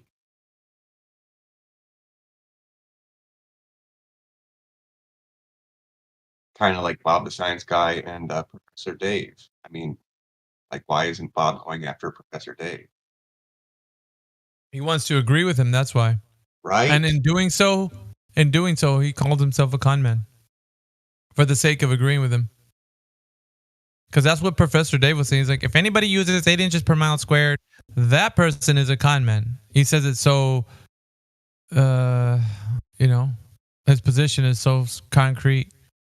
And Bob, for the sake of agreeing with Dave so that he won't fall out of line with him, he's like, oh, I agree with what he's saying. Interesting, because he just called you a con man. So you agree you're a con man? Okay. That's fine. Yeah, I wouldn't be comfortable with that.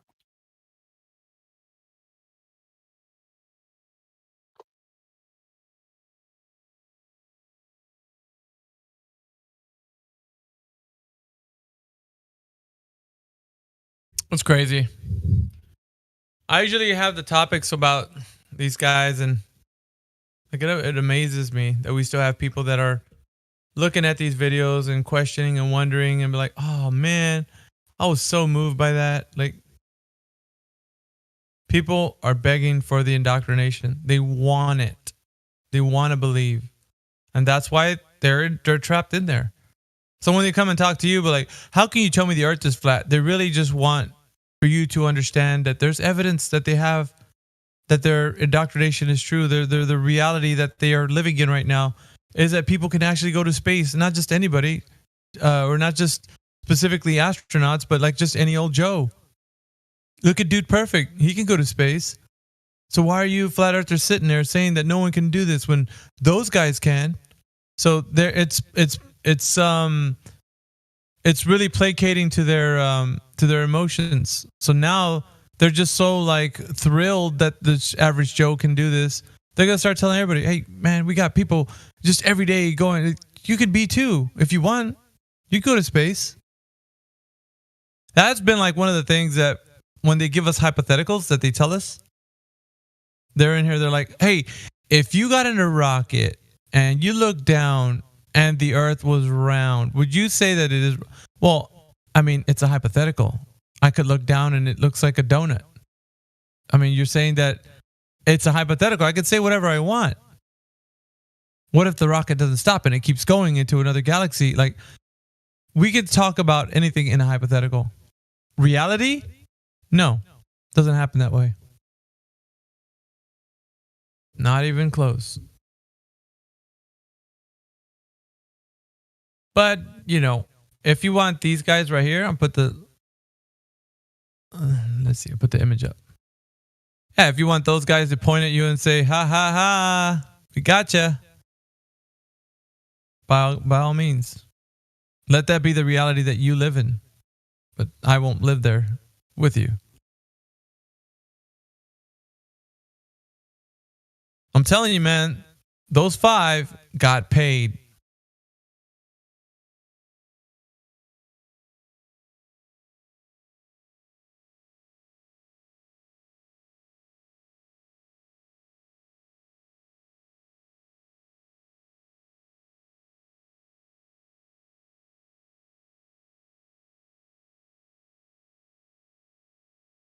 Crazy. 34 people in the live stream. What's up, everybody? Wakey, wakey, eggs and bakey. How's everybody doing in here?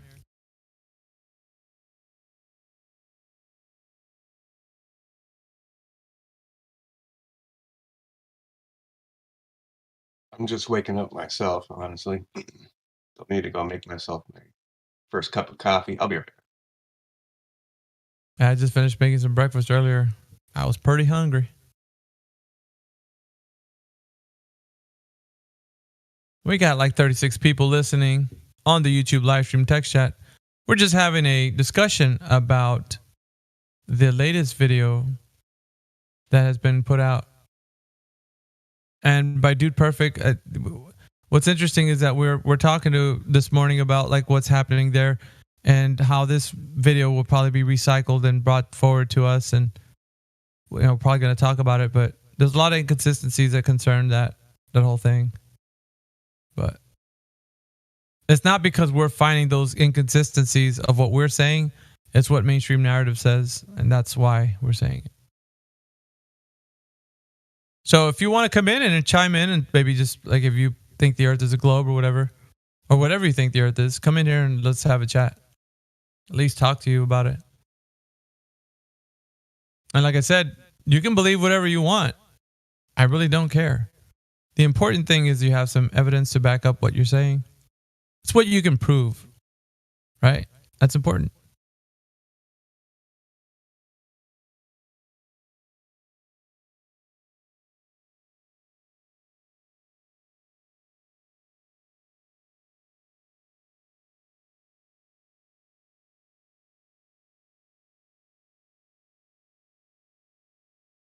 So real quick, we got people on the panel. We got Andy Hold My Beer. He's deafened. We got Bree in here. We got Chili, Chris V, Cuddy, Derek Nelson, Dr. Flat Earth Dude. Why are you muted? I don't know. Let me unmute you.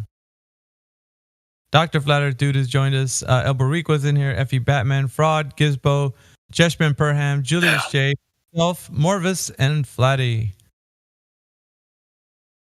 Welcome to 24/7 Flat Earth Discord in the morning. Good morning. Good morning. Good morning. In that Dude Perfect video, they get it.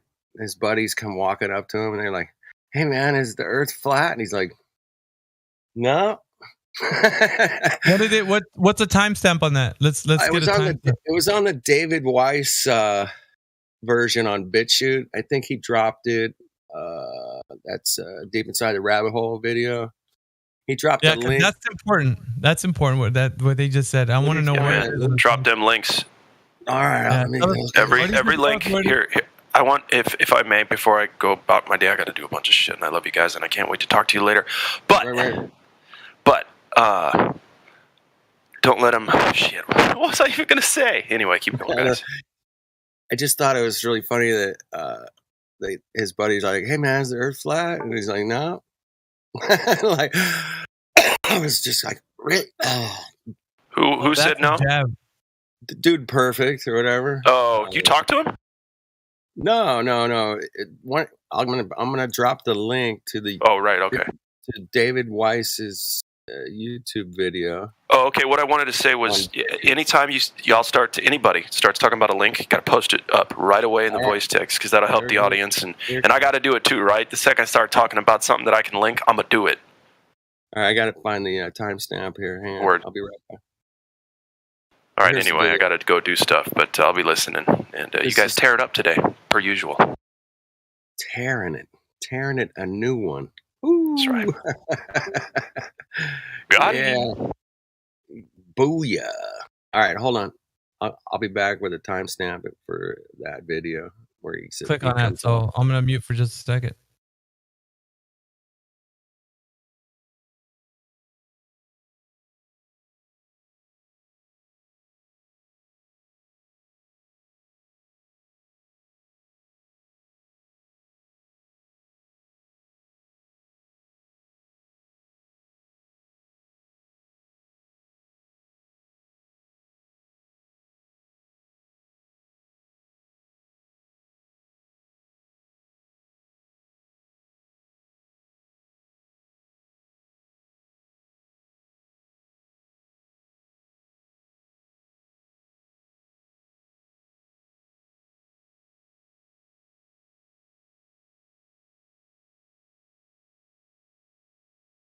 He did it.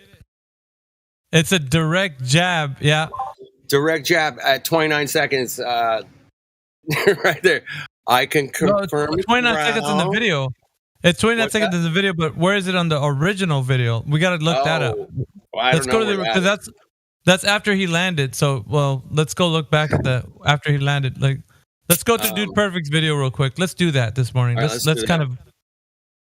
The original. We might be silent for a little bit, guys, but we're gonna be looking at where he said this is a direct jab at Flat Earth. Like this whole everything, this whole video. Know that, because he wouldn't have Flat Earth would not be anything they would speak of at all. Period. This would be just a further advancement of human space flight and all kinds of stuff. They wouldn't even take a jab at Flat Earth, but this is taking a jab directly at Flat Earth. Now we're gonna make it a point. So thank you for that information. I like what you were saying earlier. Like Neil deGrasse Tyson will have to come out and say, "No, no, no, Mr. Dude, you're not an astronaut. You did not go to space. Stop lying to the people." So you know what he just done, right? You know what he just done by saying the Earth isn't flat. He confirmed that at the elevation he saw the curvature of the Earth. That's right. Confirmation, positive claim. So let's take a look at that. Positive claim made. The Earth is not flat. So now we're going to see through his lying teeth if he's telling the truth, right? Right. Because you guys out there who are listening to this are like, you guys are just like, you're just picking on this guy. You're just picking on it. You guys are just being, no. We're telling you this guy was straight up a liar, and guess what? He just made a claim. Right. Man, we need to get the little sound thing right on the. You know what we can do? Dr. Flatter, you know how to make timestamps in videos? Let's make a timestamp and then let's play that clip with the timestamp. It's no, I can't do that right this second. I'll look at it. I'll start doing it too. If you can't do it, I'll be working on it myself. I'm just looking at the original video from Dude Perfect channel. Yeah. It has. I'm gonna go on mute, but I'm gonna look for that clip and then I'll play it. But Thank you for joining us I'll for find New it. Shepard. Here in their seats, waiting to launch to space. In seat number 4 is Kobe Cotton. New Shepard is go for launch. Keep it at 5, 4. This is 13. 1.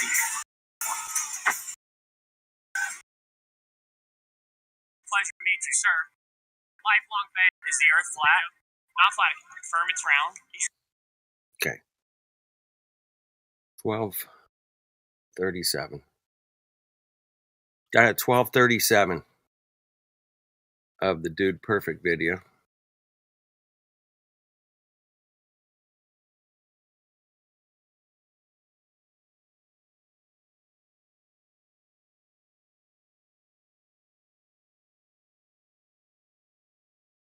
I can confirm it's round. I can confirm it's round.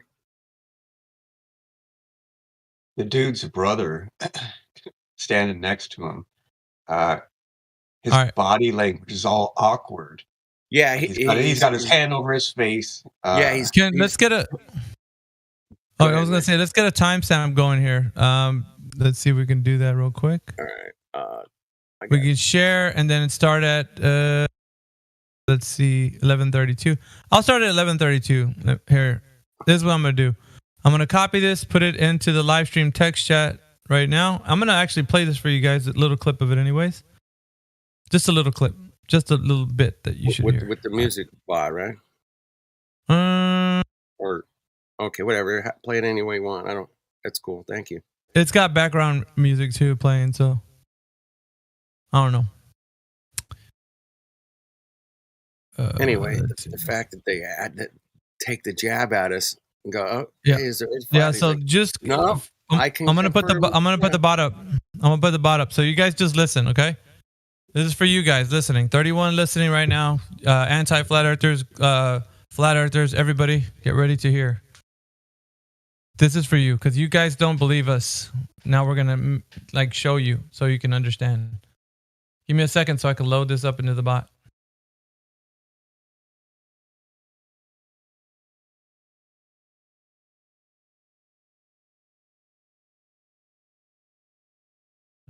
Let's see here.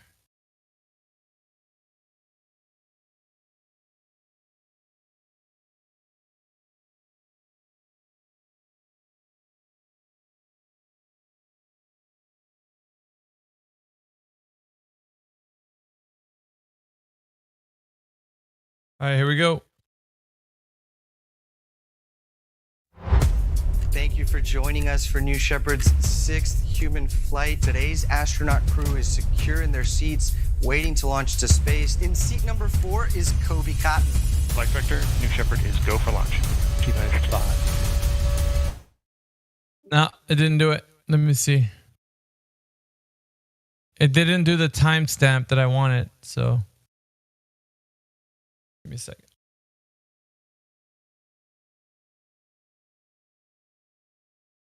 Yeah, Miggy, the won't play timestamps in YouTube. It doesn't, huh? No, man. We're gonna have to make. I'm gonna have to download this video and then make it into a clip for him.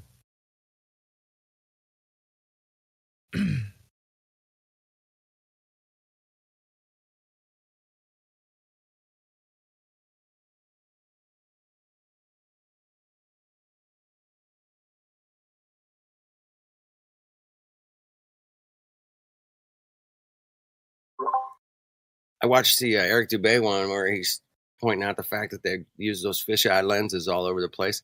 And then they do the parabolic zero-G plane kind of dive where they're floating around. It's fakery. And then he happened to throw in that little clip of the space shuttle where all the astronauts go flying across the room there.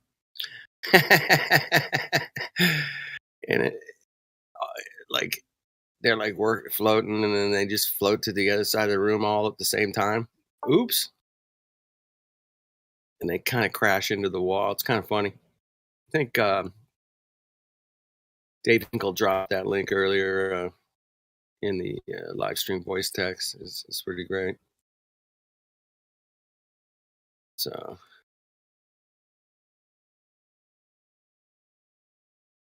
it's trickery, people, man. They're getting tricked. It's magic. And then for them to jab at us with the flat earth thing, man, that's just... I can confirm it's around.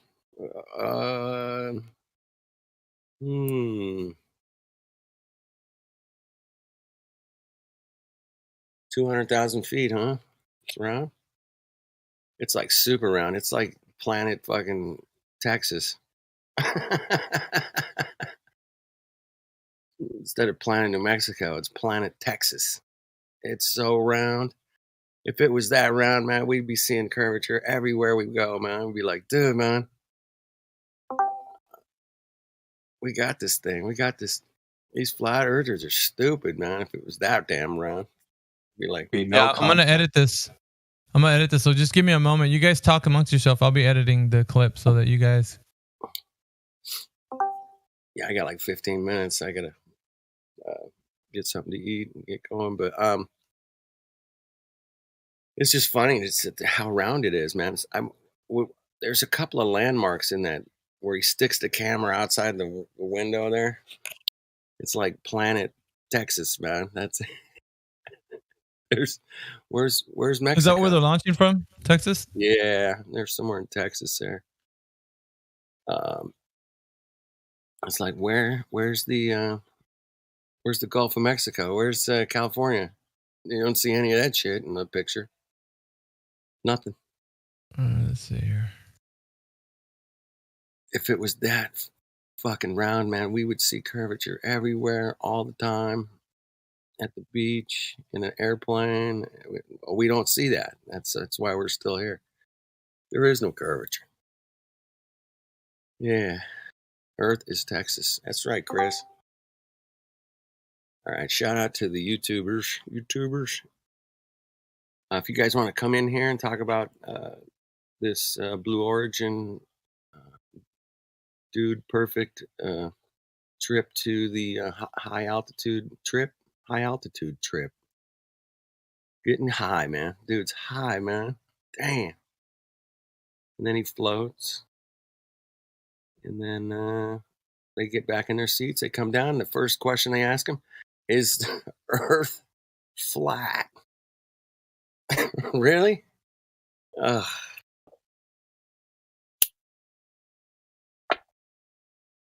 Yeah, that's the Well, first. I mean, it is flat Earth is under their skin, whether they are forthright about it or not. Yeah, It's a separate issue. it definitely trigger words. All right, we got Paul's out there. Darren, that's good. You guys want to come in again? It's an open forum, man. Nightbot drops a link every 15 minutes, 10 minutes. I don't know. And, it's also in the description. Click the link. Come on in. Give us your take on the dude perfect went to space. That's his name of his video. He didn't go to space, man. Neil deGrasse Tyson's going to have to come out and drop a mic on your head because you didn't go to space. It's not space, man. Even they say, I've even heard that Mongo say that he said that the ISS isn't really space. Space is like way, way, way out there, man. Thousands and thousands and thousands of miles. That's outer space. Low Earth orbit is not space, man. They tricked you there too. Yep. Only the astronauts that went to the moon can claim that they went to outer space. Nobody else can. That's it. According to Neil deGrasse Tyson, he's the guy that set the record straight on space, man. Outer space, not low Earth orbit. And this isn't even like, I love Miggy brought up the fact that the rocket goes straight up. It doesn't make any parabolic turn with the curve of the Earth and all the trickery they pull there with the space shuttles and the SpaceX and all that crap. So anyway, great topic this morning. Dude, perfect.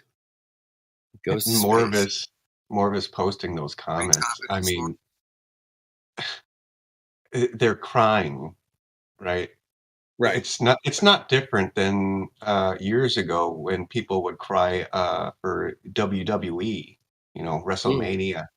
It's the same thing. Right. Yep. It's bread and circus, no doubt. Oh my God, I've seen people crying at cartoons, man. Like, oh, the little doggy died. I'm so sad. I'm so sad. It's like, get a hold of yourself, dude. It's a cartoon, man.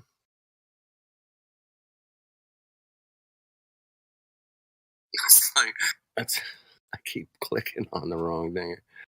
I wonder how much those idiots had to pay, right? Don't you have to pay to play, right? So you can't just go to space for free, right? I think it's about it's very much an expensive endeavor to do that. Yeah. Well, that's supposedly, but maybe he was sponsored. That idiot. How much is one of those flights? Let's. Well, we're talking about Dude Perfect. Yeah, it's going to be like $1 million, right? It's like somewhere in the shy of near that. Because like when that sellout Michael Strahan went, I'm sure NBC or wherever paid for his trip, so he could lie to the black people. Careers, news, shop. I want to shop at blueorigin.com. It shows it's got some pretty hot looking pictures on here. Reusable rocket engines. Introducing Orbital Reef. Oh, they're coming up with this thing called the Orbital Reef. Looks like the ISS. A lot of people working on it. Boeing, Sierra Space, Blue Origin, Redwire Space, Genesis Engineering Solutions, and Arizona State University. They're all working on this thing. It's like a hotel in space. Interesting. Yeah, that'll never happen. But I want to take a ride, man. Where do I Fly to space. Click this. Yes, fly to space. Click. Book your flight. Purchase a window seat on a life-changing space flight. Oh, it wants me to fill out a thing, man. It doesn't have the prices or anything. Damn. Fuckers. Yeah, who cares, man? Is it Yeah, I want to purchase ridiculous? Contact details. Like, I want a Globe in here right now to defend this crap. Please. I want him to defend this BS. Because like they won't do it because they know this is a slap in the face of NASA.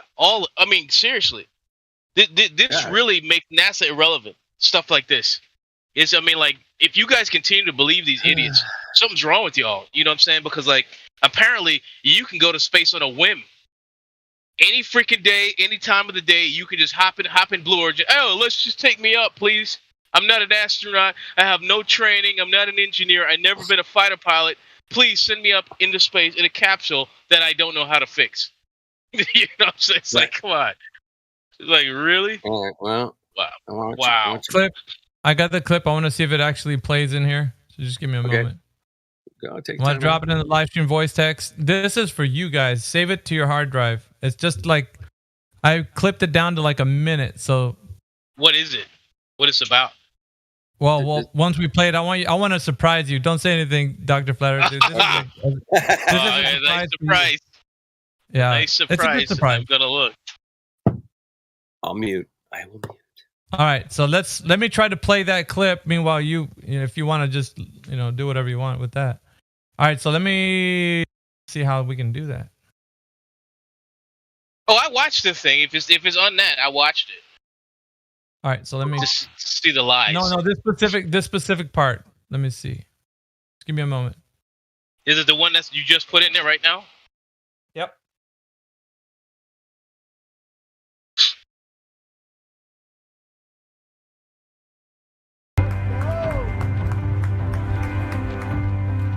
That was insane. Good job, team. We went to space!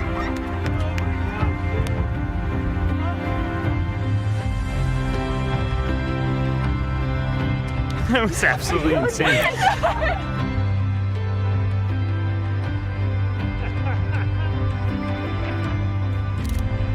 And then all of a sudden, it really is. It's just black. Just this perfect circle, super bright layer of blue all the way around the Earth. Biggest of all time shout out, Moondell. Truly the experience of a lifetime from the bottom of my heart. Thank you very, very much. Thank you. For real. Holy cow. Astronaut Cotton, it's a pleasure to meet you, sir. Pleasure. Lifelong fan. Is the Earth flat? Not flat, I can confirm it's round. He's an astronaut in our midst. One astronaut, a bunch of civilians.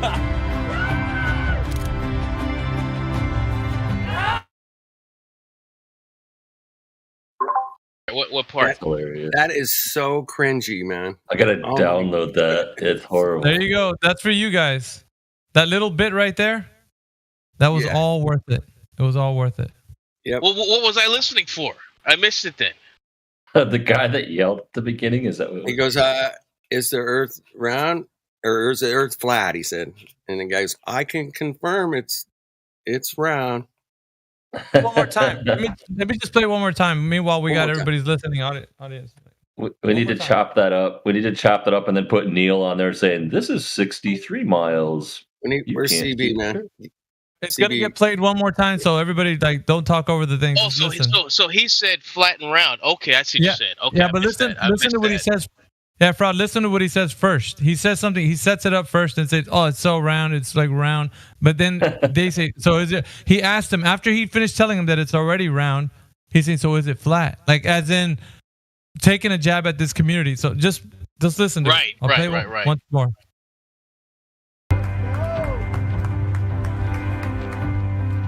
That was insane. Good job, team. We went to space! Right there.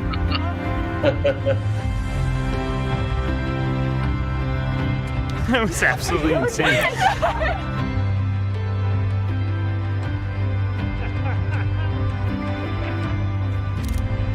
And then all of a sudden, it really is. It's just black. Just this perfect circle, super bright layer of blue all the way around the Earth. Biggest of all time shout out, Moondell. Truly the experience of a lifetime from the bottom of my heart. Thank you very, very much. Thank you. For real. Holy cow. Astronaut Cotton, it's a pleasure to meet you, sir. Pleasure. Lifelong fan. Is the Earth flat? Not flat. I can confirm it's round. He's an astronaut in our midst. One astronaut, a bunch of civilians.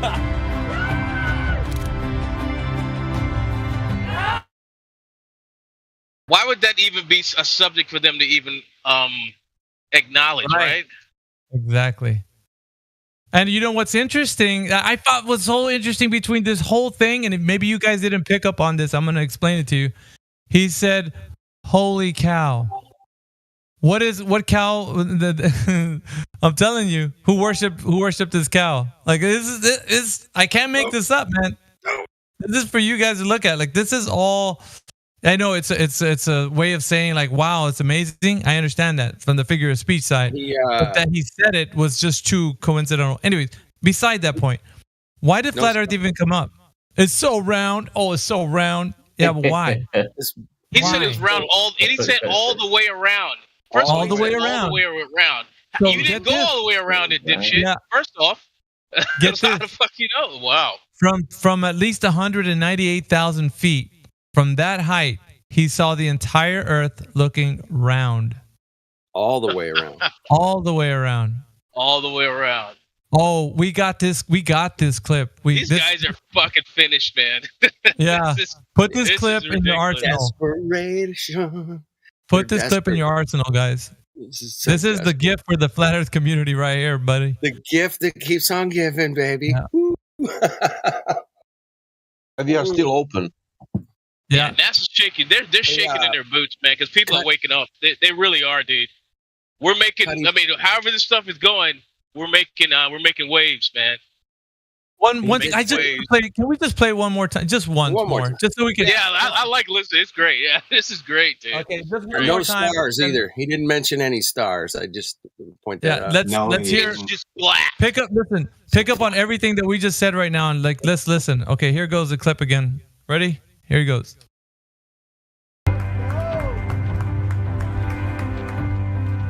That was insane.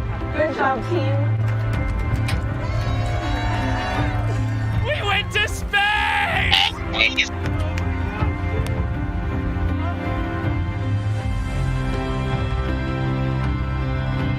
That was absolutely insane.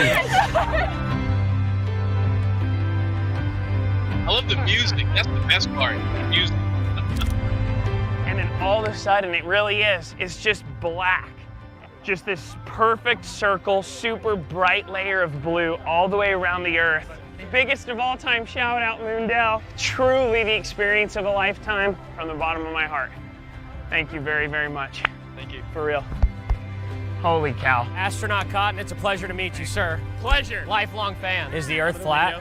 Not flat. I can confirm it's round. He's an astronaut in our midst. One astronaut, a bunch of civilians. You notice he didn't even address when he asked that question, though. When he didn't address him when he said, "Is the Earth flat?" It was he never said anything to him. And then on top of that, he said, "Perfect circle." It's supposed to be a sphere. That was really weird. It's like I think he's saying for perfect circle, he's saying for the sun. he's saying for the group, perfect circle. That's a pretty good group. I like that. No. He's referring to the Earth, not the sun. He's referring to the Earth. Okay. For those of you who are just joining us, that was a clip from Dude Perfect's video that was released 2 days ago. And I got corrected on how many views. It wasn't 78. It was 7.2 million. Well, 7.3, I think, million views at the moment. About their journey to space. One astronaut and a bunch of civilians, according to Dude Perfect. Well, now. Well. Why did they mention flat Earth? Because they know this is propaganda for their side. So they're layer caking it on top of like what people's idea is of what space is, and they're using it to control the narrative. And if you believe this junk, then they go against the actual narrative, which the Globe Earth is saying how to achieve. This is the thing with Flat Earth. We've been researching and talking, and like we know the ins and outs of what they say, almost everything. So when they come out with this specific type of deal here, then we could compare it to what their narrative has always been, and it falls short. Neil deGrasse Tyson, a science communicator, always denounces videos like this. He did it with Felix Baumgartner's Red Bull Space Jump. He did it with Richard Branson's Virgin Galactic. And he's probably going to see this video and then do it the same with this. Now, we can only tell you this from our perspective. We're pointing it out to you guys that are listening, all 34 of you on the YouTube live stream. We're doing it for a reason. Because when you don't employ your critical thinking, these characters whom don't give a damn about what you know about the shape of the earth are just reifying the idea that you live on a globe. And so it's listen to how it's set up. It's emotional. The music in the background is setting you up. The theatrics are there. They're we're in space, you know, all this kind of other stuff in the back, and it ties into an emotional appeal to you, so that you can be like, wow, something's happening, and that's what they do. It's theater for the mind. So that when you start to look at this, you're just like, well, could be a possibility. No, they didn't do what they said they did, and they're lying to everybody about the shape. And why was it even a topic for them to even talk about? Because they know people are critically thinking about it. And this is another way to reify their idea that, you know, the earth is what they say it is. Yeah, they know we're on to them. Oh, yeah. Hey, Maggie or somebody, I don't know, CBZ, should run the audio for that, if you can. That little clip that has the Neil deGrasse going into the three... Oh, the Neil deGrasse Tyson? Yeah, I don't know how to play it. If you can play it. CB's got that one, man. CB's No, got that but clip. the one that I posted with the video, it's got like he talks about both the Bronson one, that's the 63 mile, and the Baumgartner one. He does. But what we're doing here is that because I'd love to hear that too. Yeah, this information just got out for everybody doesn't know about Dude Perfect. He's got 58 million subscribers, and it's got 7.3 million views right now, and growing. So your loved ones and my loved ones are watching this, and they're gonna be like, "Oh, that's cool. Somebody went to space." Well, he didn't go to space. Not according to the narrative. He was at 198,000 feet. And the Kármán line begins at 62 miles. In between 62 to 80 miles. That's what the rhetoric is. And if you don't believe me, please look it up. It's 62 miles, yeah. Yeah, it's in between there. It's a variance. So they don't specifically say, but beyond that is outer space. That's when you're in low Earth orbit. Right. So we're going over the ideas of like what mainstream rhetoric is saying. For manned space flight, you need to have a couple of factors. You need to use a parabolic curve around the Earth 3 times around, or 2 times, and then the third time you actually use escape velocity at 25,000 miles per hour. That is not achieved in this video. They're going at top speed at its maximum. You could say the peak of their velocity was at like 2,100 miles per hour. I gave them a little bit of credit, and I gave them like 2,005, but there was nowhere near 25,000 miles per hour, which you need for escape velocity to leave Earth's gravitational pull. You see, you guys don't realize we've been paying attention, and everything that you guys have been saying, well, you can't, come on, not anybody can do this. You got to have the right stuff. This guy didn't. Remember, he said 1 astronaut and the rest civilians. So apparently, just any Joe Blow off the street, off the YouTube streets, can just jump in on one of these things and go straight up. This is the world that you guys want to live in, and so they give it to you. That's why we're saying use your critical thinking when it comes to these things and apply that to this. And the science communicators will denounce this, I'm pretty sure, in the future, after it's gone around like millions of views already. No. They didn't go to the edge of space. Don't worry. They were just in high altitude. And this is the thing. But if you don't investigate this, you're going to look at us like we're crazy. We're just pointing it out. That's it.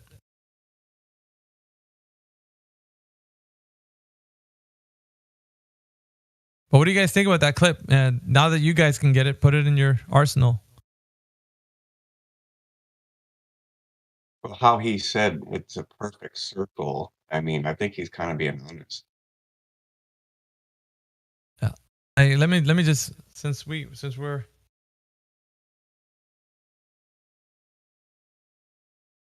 I got to since the bot's actually being nice to us today.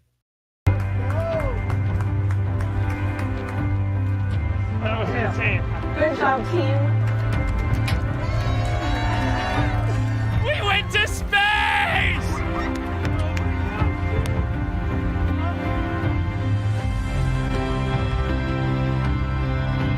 That was absolutely insane.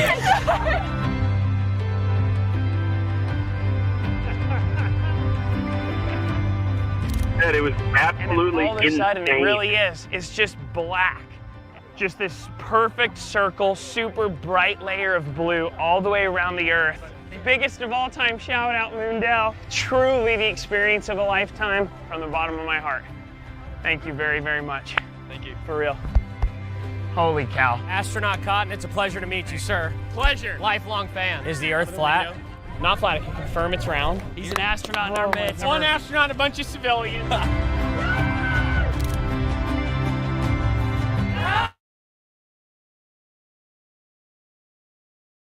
There it is. Man, throwing the truth under the bus for a couple bucks, couple Yep. views. That's no good.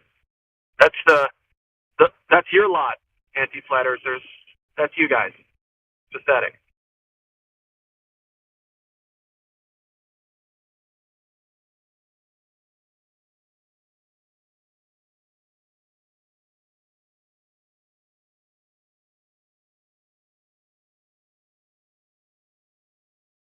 Hey Miggy, are you able to play a video clip with the bot that's like a video file, or is that not doable? Yeah, I can do that. Just give me the file. I'll do Yeah, it. it's right. I just at 57 past the hour. Is that the one that It says CB no puts up? curve, no curve, no globe. No, it's not the same one. He just plays the Red Bull part, I think. Are you saying the one at 55 minutes after the hour? 57. I see it at 55 on my screen. Let me see. It says no curve, no globe. Earth is flat. Next level. Oh, you actually pasted it twice even. It's a minute 30. Yeah. Give me a second. Let me load it. I don't know how I don't know how you load a file though. What do you link Give me it a moment. to? Just give me a moment. Do you do like I'm gonna play it. How long is the clip? a minute 30? Okay. It should work. You just copy message link and then do that and play on the message link. Yeah, it doesn't work though on here. I don't know how you do it. I don't think you can. Not this one anyway. I don't think you can do it. with However, videos. however, the one that I played, it works, and I run it through a program that I have on my PC, so that's why I guess it works for me. I don't know how I would do that. I'd have to figure that out. You'd probably have to download it then, right? And then you'd be able to play it. Maybe. Let me try doing it. I just downloaded it. Give me Try a and second. just download it, see if you can. Let me run it through my program. How about that? Yeah, You're see gonna if have it to, works. yeah. Give me a moment. I'll run it through my program. And Morris, yeah, the YouTube live. Was that the clip though? The one we need? Yeah, it says no curve, no globe, no curvature, no globe. Earth is flat. Next level. All right. 9.5. Give me a second so I can plug away it. It's 9.5 megabytes. It could be shortened a little bit, like on the edges, but But where did the excuse me? Where did the Globers in the YouTube live stream go? I don't know. Like when Miggy was playing that clip, it's like they just kind of backed off into the bushes somewhere. I don't want to talk about it. Hey man, this thing is. They ran away. Yeah. They're like, oh, I'll play it. I want to see if this is actually what we want to hear. oh, it's gotta be it, dude. It's what we want to hear.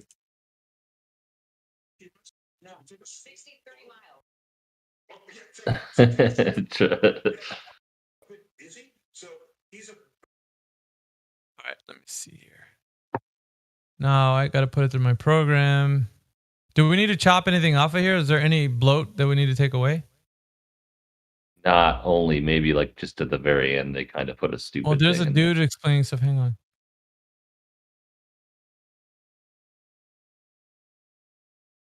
Miles up, no curve. Red Bull 23 miles up, no curve. Branson 63 miles up, no curve. So where is this curve at that you swear by? Who's the guy? 10th man? That's Hibbler Productions. That's Sean. That excerpt is clipped out of his Next Level documentary. So he has level, next level, and then he has the Fluvid-19 or whatever, or Corona, blah blah. These theories involved with And if you got on Rockfin, which I just subbed to, I unlocked all the content that's subscription only. If you pay $10 a month, I got rid of Netflix. I'm saving $5 a month, and I got like all these Truther channels now. That's pretty sweet. Yeah, there's a bit of bloat in here. Yeah, there's no audio. There's no audio. There's just like, yeah, I'm gonna shorten this. The ending. There's some stupid clip they put in. Yeah, I'm gonna shorten. I should have just chopped it up before I. No, I'll do it. I can do it. I know, but I'll probably redo it so the video clip's shorter. It only takes like a few seconds with. Yeah, the gentleman is actually talking in between clips. So let's see here.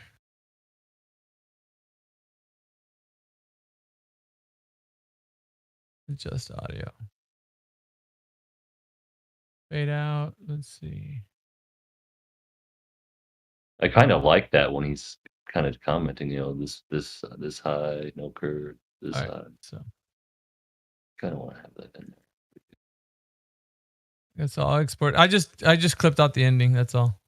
So this would be. That's not the one that Neil actually.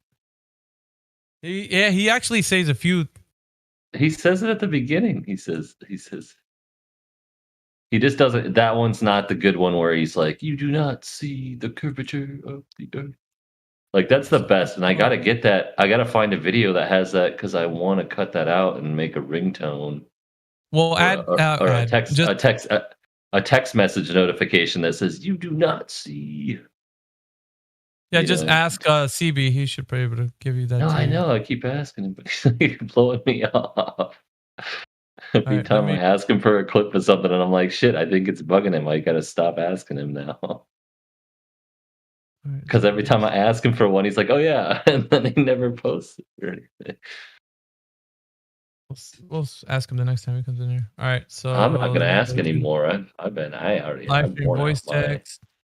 asking limit. I feel annoying now. Now I just gotta go do it myself, which is no big deal. All right, so Just would be easier if you just. I just named it like Neil going against. Throw it on the Google Drive and then get it on the phone, and I can use it as a ringtone. So much fun having those. I still like my Globe Earth Pilot one. So much fun, dude. All right, I'll just so let me be try out, this. especially if I can't get to my phone and people are Copy listening. the to it. link. Bot. All right, give me a second. Hey. Here, All right, wait. I'm about to play the clip right now. Are you? Let's see All if it right, works. do it. All right, do it. Oh, by the way, you didn't ask, but I'm going to tell you. Do you know how high up above the Earth he was? No. So if you take a 63 miles. Well, yeah, tell you what. So take a schoolroom globe, and that's how high above it is he? So he's about 2 millimeters above the surface of a schoolroom globe. So nobody has seen the curvature of the Earth from that height. I just want to make that clear. You can't see the curve out of an airplane, right? 10 miles. You agree? I hope you agree so far. Okay. So 10 miles up, no curve. Red Bull 23 miles up, no curve. Branson 63 miles up, no curve. So where is this curve at that you swear by? Because if you live on a ball, I don't care how big the ball is, it could be 4 times the size of what they told us, you would still see a physical curve at some point. That's what the horizon's supposed to be. That's how the sun is going. I mean, there's a curve of the Earth. All these theories involved with the curve of the Earth.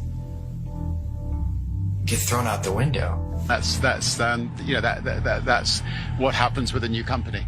That was it. It wasn't really the one that I wanted to hear. Yeah, I'll look it's for not. Oh, well, CB's got the. I don't. Yeah, I know it's in like a compilation. I know for sure, but I can't remember which video. Like it's in a bunch of videos, but it's. If you find one, I can clip it and then make it to where it plays on the bot. So I'm sure it's on Odyssey. If I can't find it, let me check Odyssey real quick. You do not see, so.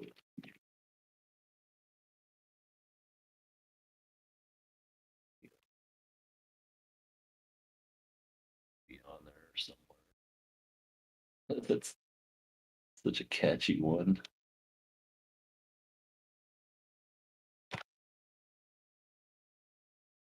I did copy that one you did, but you could almost chop off what Branson says at the end there. You do not see curvature. There we go. all right, so let's do this. I found it.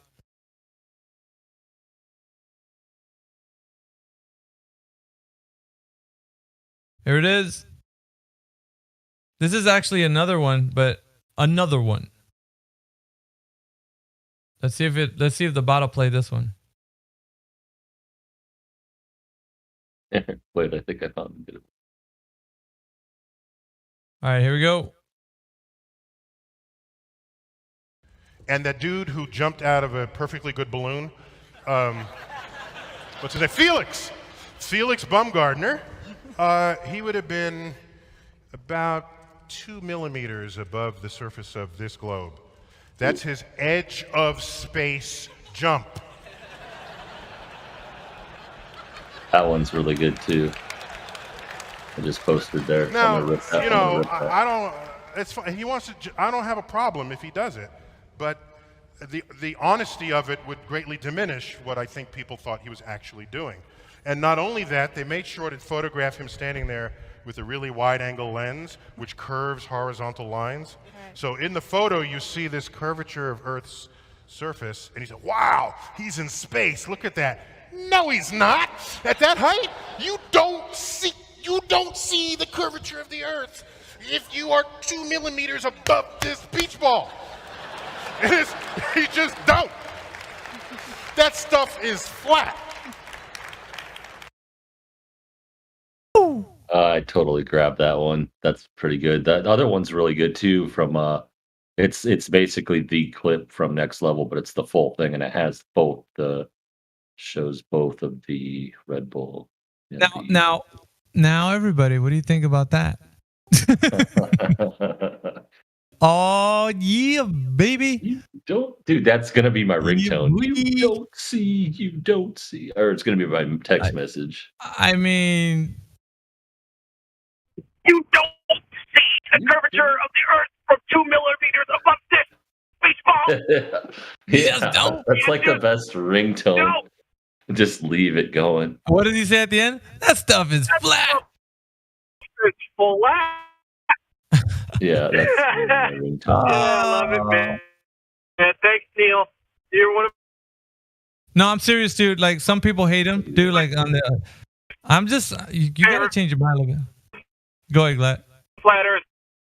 There's Neil deGrasse. Oh, I might be wrong, but I was just gonna say that I don't think we should be making fun of Neil. I think we should be supporting him. Let's do everything we can because he's one of my homies. He's not doing the globe any favors whatsoever. Just go show for the globe. No, I'm agreeing with you. Yeah, you're cutting up real bad. Glad you're probably going through a dead zone, bro. You're probably going through a dead zone, but yeah, you're cutting up real bad. I love it. Like we can't hear you, bro. We can't hear you, Glad.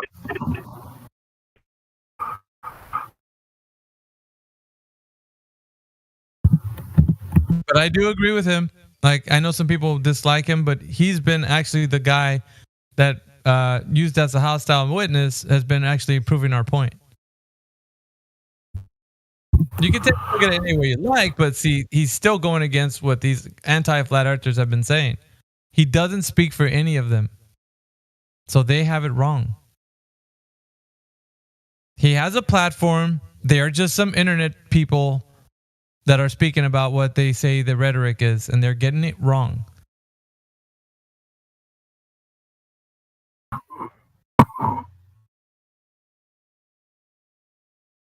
Here, I just, because I don't know. Let me play it one more time.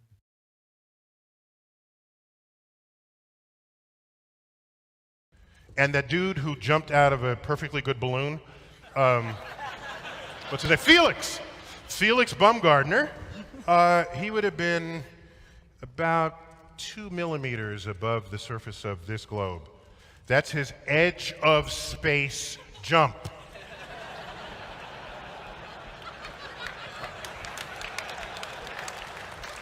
Now, you know, I don't.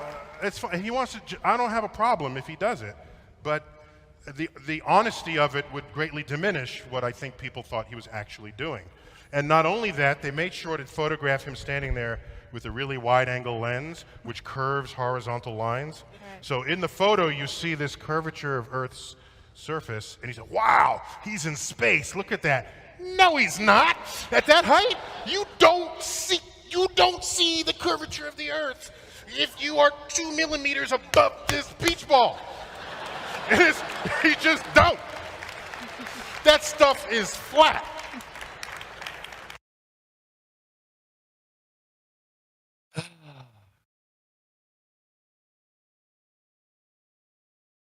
Isn't that refreshing?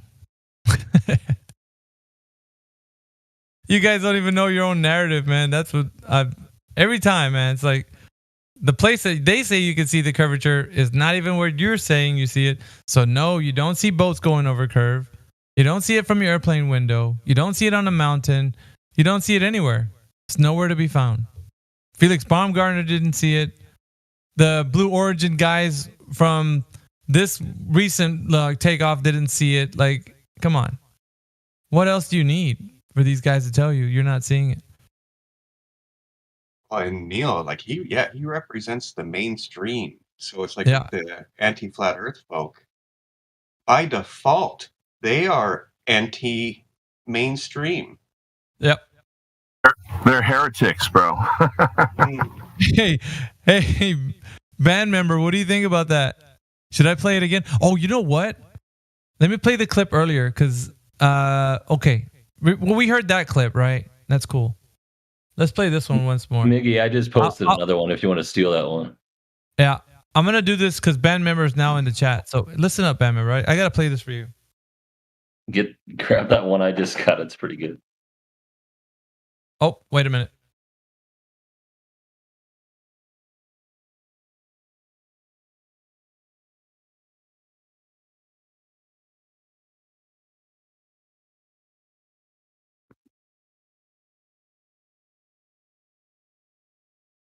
Screw you, Ben.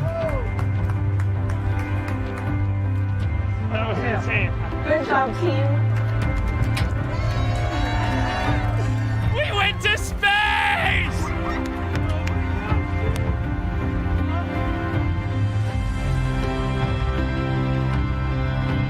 That was absolutely insane.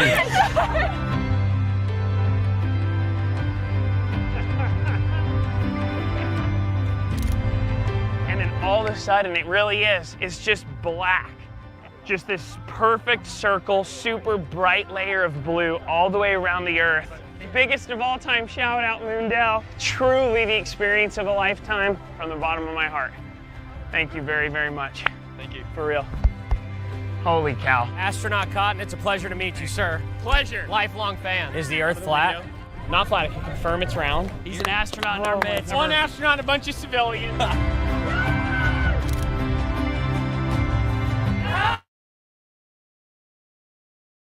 And that dude who jumped out of a perfectly good balloon, what's his name? Felix Baumgartner. He would have been about 2 millimeters above the surface of this globe. That's his edge of space jump.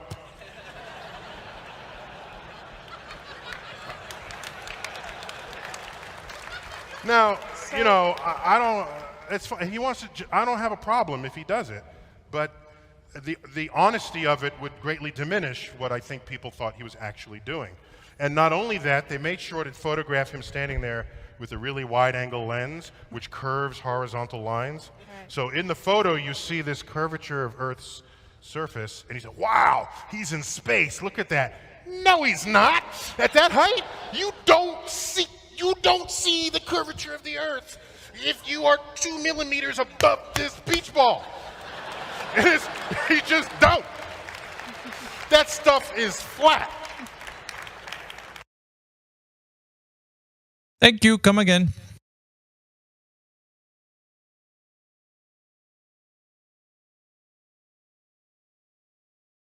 Dude, just listening to that Dude Perfect thing you just played, bro, it is so infuriating how deceptive. These people are sorcerers. That is a spell casting video, bro. If I was a Glober still, I would totally eat that up and believe that, no problem, get the emotional attachment with the music going and all that crap. They know exactly what they're doing, bro. Yep. And it doesn't matter how many times Neil deGrasse Tyson comes out and says, that's bullshit, that's not real, that's fantasy, that's geometrically falsified. It doesn't really matter because these people are casting spells. It doesn't matter how many times he comes out and tells the truth because these people are married to a lie, bro. It's just, to me, it's mind-boggling. But being on the outside looking in now, I can see the sorcery and the trickery and the mind fuck games that these people play. It's maddening because my family loves Dude Perfect. Yeah. You know, my family, as I know, members of my family are watching that video. I didn't know about it until you brought it out, but I know they're watching it and gobbling it up and going, see, the Earth is round, and it's so deceptive. It is literally sorcery. It's literally witchcraft and spell casting, bro. It's infuriating. I did some math on that. Somebody feel free to correct me if I'm wrong, but if they went up, would you say 198,000 miles above the Earth? So I gave him a little. I'm sorry, 198,000 feet, right? Yeah, 190,000 feet. But what I was doing was I gave him a little bit of cushion to be like at least 200. You know, just to round things off. I mean, if we're gonna give him any credit, right? And also with the speed, I think that on the screen they were showing how fast they were going. I think their top speed, when I last saw the last image of the speed of how fast they were, I think they topped out like 2,100, but I put them at 2,005. Just to make sure we're going to give them all the credit for like speeds and all that, height, all that stuff. And just based on that, you can go with 200,000 feet, you can go with 2,500 miles per hour, and then compare that on not only that, but like if they're going straight up or parabolic curve, there's a lot of things to consider, right? But achieving that, are they in the place where would be considered, low Earth orbit, or not just in upper atmosphere, but in actual space? Well, I did some math on it, and and that's funny. He said it was a circle. So did God, but did some math on it with a diameter of 7926 that they say the Earth is, and a 3959. According to if they were 200,000 feet in the air, they would have seen approximately 1.98% of the Earth's surface at that height. They can see less than 2% of the Earth's surface at that height. And somehow that's evidence for Earth's curvature. It's mind-boggling when you start doing the math, bro. The guy, Dude Perfect, said he saw the entire circle of the Earth, and it's round. So he's not just saying curvature ball. He's saying the entire Earth. Right? Let's just because we have to actually, hearing it again. Okay, so let me just play it once more. It's just.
Well, what's happening, everybody? I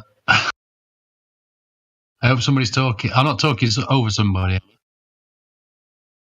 No? You're good. All right, cool. Nobody's in the mood for talking. Is that it?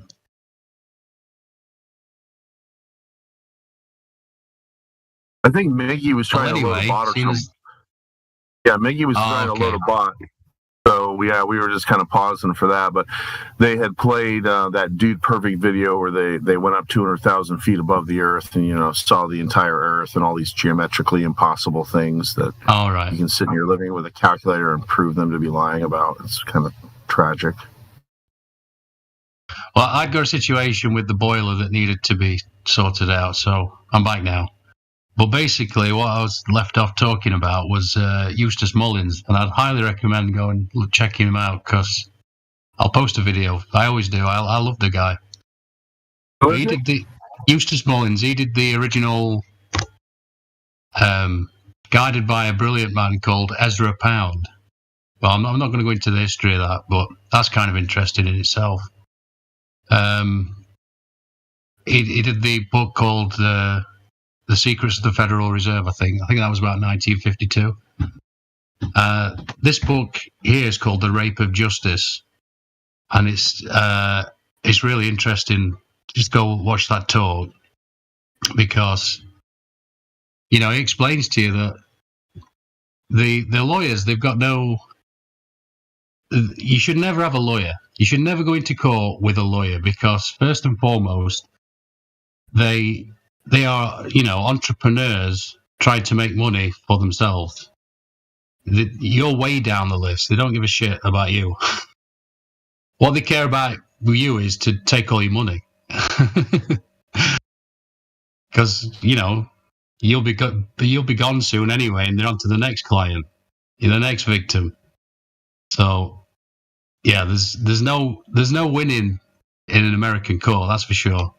And I mean, I could talk about this for a long time, but it is kind of interesting that you practice British law in American courts. And yeah, I don't really know where I was going with that, to be honest, but it is interesting. And also, when you go into a court, in American court, you need to realize that you're going into a lodge. You're going into a Freemasonic lodge. And they actually have a little sign that they do where they throw their hands up in the air. Almost, it looks like as if they're throwing themselves on the court. Can't really. It's a visual thing, and obviously I can't do it with an audio medium. But they throw their hands up. That's like the little sign for saying, they need help, basically. So if you're not part of the club, you're going to get screwed. And, yeah, you should never be the defendant either. That's another thing Eustace always says. You should always be the plaintiff, never the defendant. And, yeah, I'd highly recommend watching that video because he's a really good speaker. And, if somebody talks about something passionately, I could watch them talking about their phone book if they do it well enough. And he's funny and, yeah, he's an interesting guy to look into. So, anyway, not really flat earth related. Or maybe it is, I don't know. You guys there? Hey, Miggy. You disappeared on Sancho. The moment that I started talking about that, I got disconnected. Like, well, that's strange. Somebody might be getting to my Wi-Fi, but it doesn't matter because I got a phone, baby. Can't keep a good man down. Like I was saying, I do want to play that clip, but as soon as my internet gets back up. So you guys, if this is some kind of ploy to attack my internet or something, still, I'm going to be back on here. And I got the clip anyway, so just because of that, as soon as internet is restored, we're going to play it again. Don't worry about it. I'll be back. Rage against the satellites. we're looking forward to it. That Wi-Fi seems to be non-functioning at the moment, but the clip is juicy. Anyways, does anybody have bot control in here? Julius around? Julius or Gizbo, page into the court. Julian or Gizbo, page into the court. Need you for bot control. Yeah, I have the video. It's in the bot control room, so all you got to do is go in there and play the clip.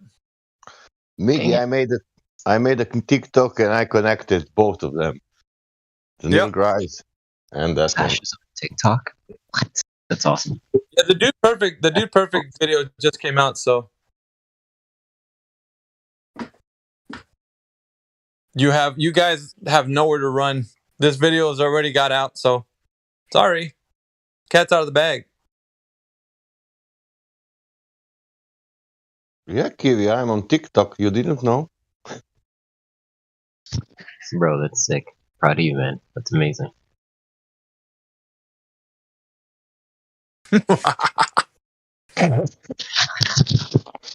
That wall was even better. So let me connect back.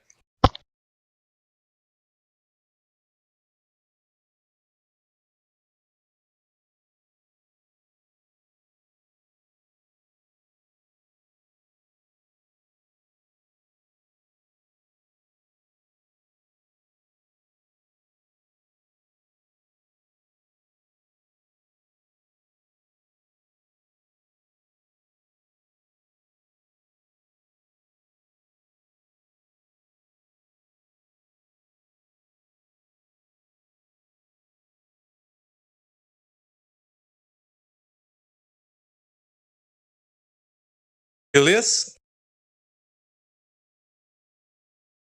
You know how to do it, right? Oh, you don't put the clip. Put M exclamation point play space then the link and then hit enter.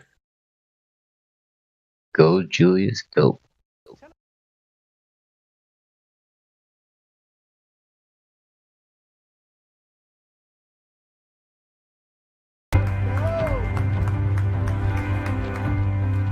That was insane.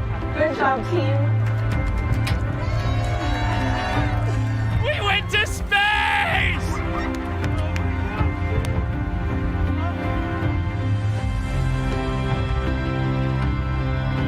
That was absolutely insane.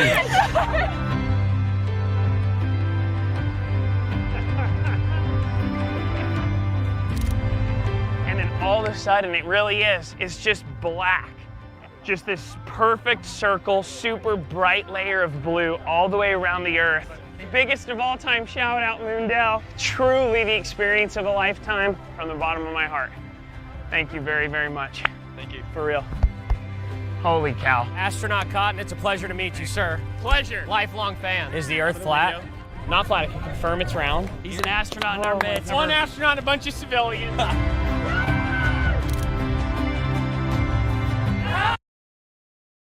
And that dude who jumped out of a perfectly good balloon, what's his name? Felix Baumgartner. He would have been about 2 millimeters above the surface of this globe. That's his edge of space jump.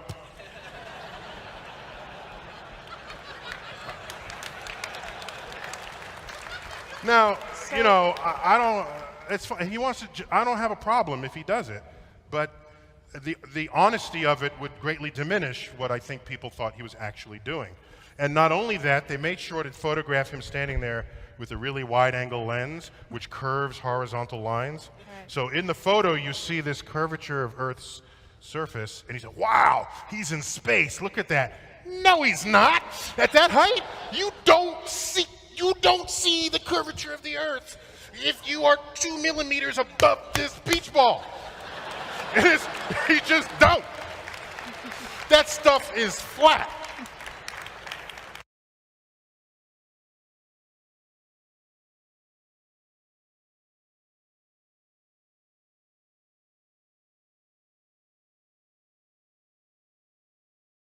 They'll still throw Neil under the bus.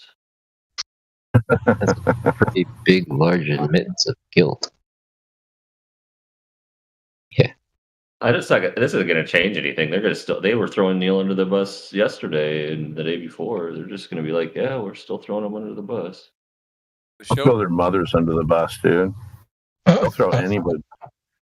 It doesn't. They'll throw Jesus under the bus. It doesn't matter who it is, man. Get on the heliocentric bus or get run over, bro. Yep. That's what religious zealots do, bro. Share the clip. Make sure you store the clip that I put in there. Share it, store it.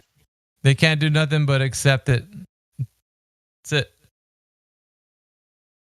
You guys are awesome. I saved that one. Yeah, because somebody's going to bring it up. That playing card definitely went into the front pocket with my pocket protector. Definitely.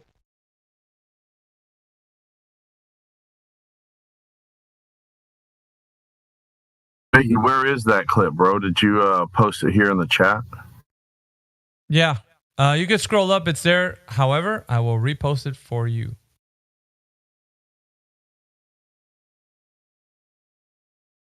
I'd be happy to as well. Let's see.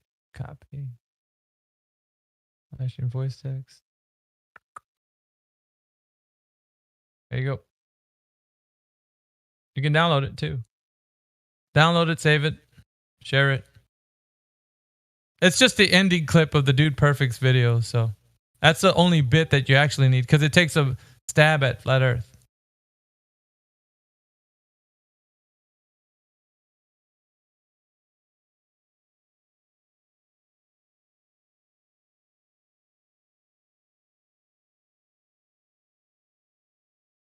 Yeah, and exactly. You know what was cool about it? That clip.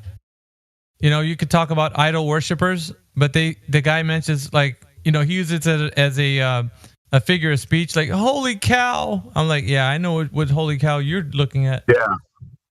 No, I know exactly what that means. Yeah, good point, bro.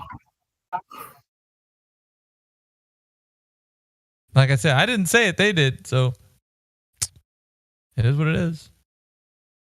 So what are we saying, man? I mean, are these? I didn't watch the video yet, I guess, but I'm assuming that they're showing a round Earth in the video, right? They're showing Earth curve, right? Well, yeah. Okay, so like, go to 9 minutes and 10 seconds. You see, like outside the window, it looks pretty flat, and 9 minutes and 14 seconds, it looks like it's curved. Well, that's a mystery. Oh no, it's 9 minutes and 16 seconds. I think about it. Yeah. Go. In 10 seconds, it looks flat out his window. In 9 minutes and 16 seconds, it's like pretty damn curved. So did you repost it? The little clip, but it's only the small clip. It's in the live stream voice text. You see 42 minutes after the hour, or you don't see it? Yeah, I see it. Okay. That's just a little clip. It's not the whole entire thing. Do you want the whole entire thing? No, I can find it, bro. I'll find it. It's cool. Yeah, but you can't download it. So, tell you what, I don't know. It won't probably fit in here. It's too big. Hang on a second. It's loading. Uh-oh. Wait a minute.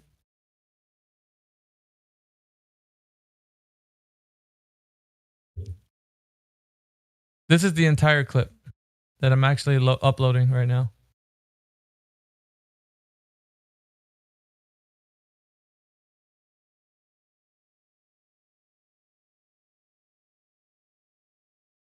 So I don't think a lot of people can download it because of, you know, the video being like YouTube being the way it is. Copyright. Well, I don't know if it's copyright. I think it's just like if you don't have YouTube Premium, you can't download it.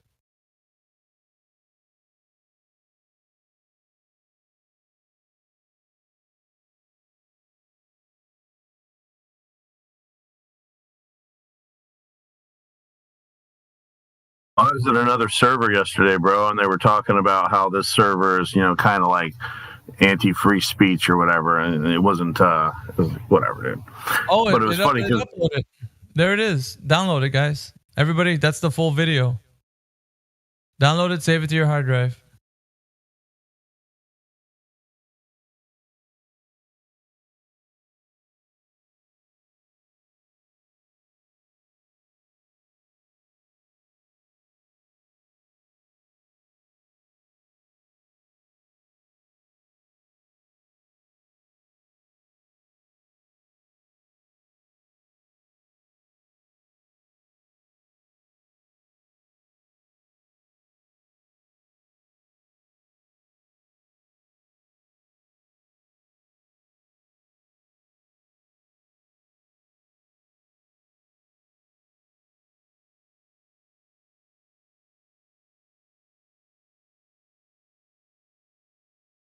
I think it's only 13 minutes long, the entire video, something like that.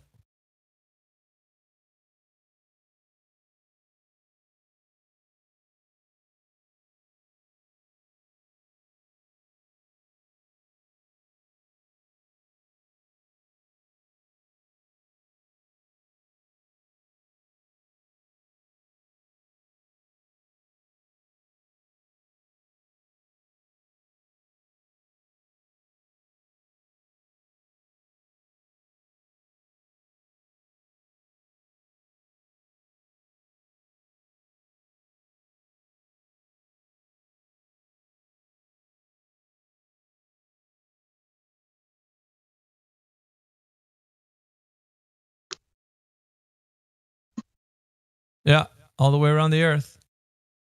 You don't see the curvature of the Earth if you are 2 millimeters above this beach ball. You just don't. That stuff is flat. The photo. Oh boy.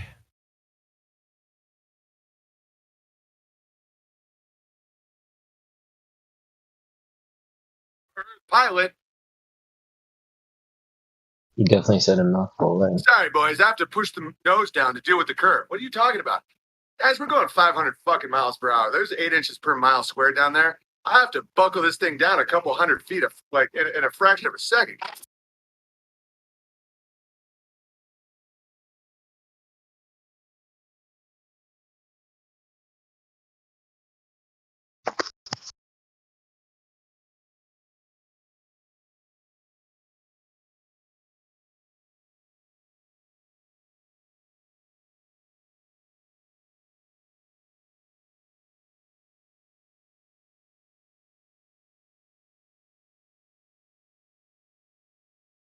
I still love that.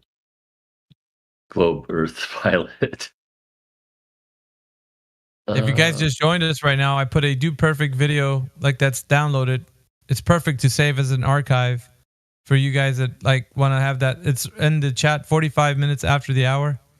Just download it, put it on your hard drive. Use it for further reference if you need to.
Well, what's happening, everybody? Sorry, I keep tuning back in, thinking I'm going to hear Miggy. Is Miggy sorted himself out yet? Yeah, I'm just having so much fun. You having some technical issues, Miggy? Yeah, we got some people that don't want me to speak like the way Forrest Gump. I just got one thing to say about the war in Vietnam, and then you guys can disconnect me, try to mess with my wife. I don't give a damn. I got my phone. I'll just still jump on. You can't stop this movement. I don't care. Even if you erase my internet, do whatever you want. I don't care. I'm still gonna be back, and the people in here will still be challenging. So here's what it is. I know how this little game goes with the internet. Like people, they play games. So Can't stop, won't stop. nope. Yeah, just a little comment on what I was talking about. I was talking about law, and I was rightly corrected by Says Who. He said it's a Babylonian system, and he's right. It does go back 5,000 years. I said British because That's what the flag, the gold trim. I'm sure he knows. He seems to know a lot about it. There's that gold trim around the edge of the flag behind, that sits behind the judge, and that supposedly denotes Jolly Roger. I always feel like I'm preaching to the choir when I'm talking to you guys. But yeah, he's right. It does go back a long time. These are ancient systems. So I do enjoy looking into all the history of this stuff. Yeah, And, the gold fringe is indicative of maritime law, and that court being under maritime law. Yeah. Did you see the video that Spake put up? Keep putting it up, Spake. Look at that.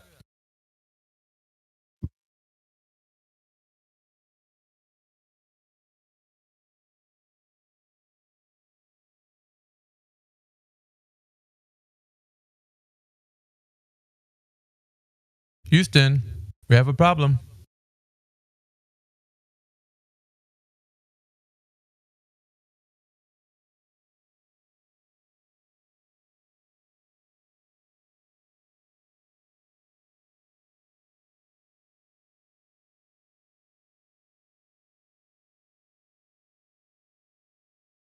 Is this Planet Texas? I think we should rename their channel from Dude Perfect to Dude Pathetic.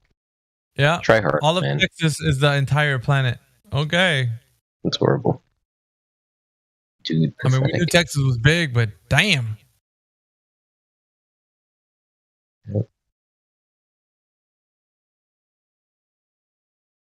It's a low-level troll. What they've done. Yeah, Dude Pathetic for sure.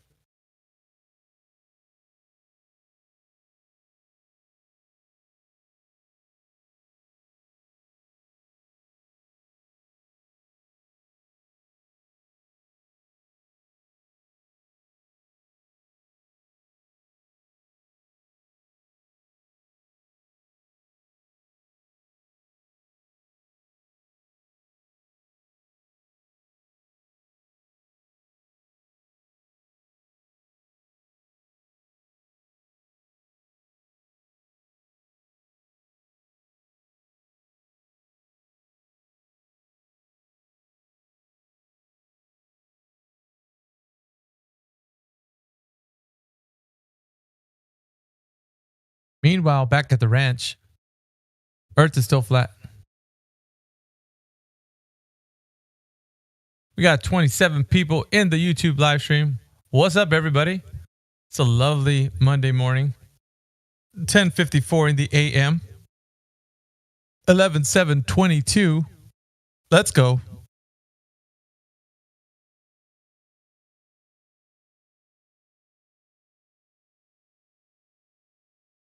Shout out to all the Scorpios out there. We're in Scorpio season, baby. Let's go.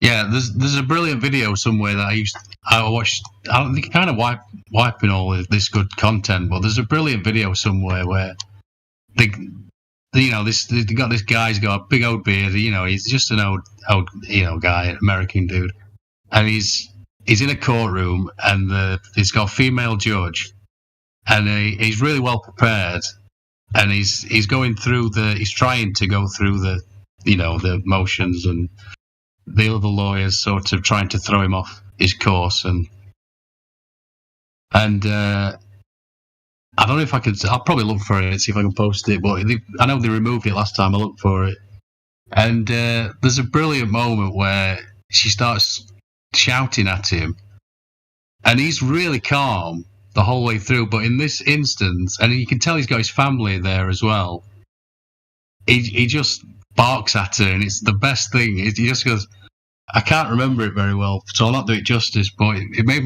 the fucking hairs stand up on the back of my neck. He's like, because they're trying to get him on a fishing thing, right? Without a license, fishing without a license, and he was making the case that he'd got all the rights in the world to fish. That he's hungry, he wanted something to eat, and he was doing the whole living man thing, And there's a moment where it's just like,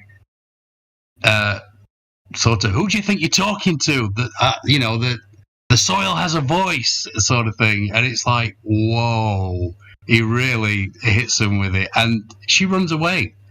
She literally runs away. She leaves the court, and he looks at his family and goes, "Come on," and they just jump up, and they all just leave. It's brilliant. So anyway, I'm sure a few of you've seen that video. It's so good. Yeah, but if you don't really know your stuff and you go into a court and you start trying to mess with them, you got to realize these people know a lot more than you. And if you start saying things like, I forget all the legalese talk now, but if you go in and say, I'm a sovereign citizen, then you've ultimately just said that you're master and a slave, and you'll leave it to the court to decide which you are. And trust me, they'll decide which you are. And so it's same with taxes, the tax system. Taxation, especially in America with your constitution, you should not be paying taxes. But it even says it in there, doesn't it? Right? But it's almost worth just paying them off just because of the shit they're going to put you through, unless you really know your stuff.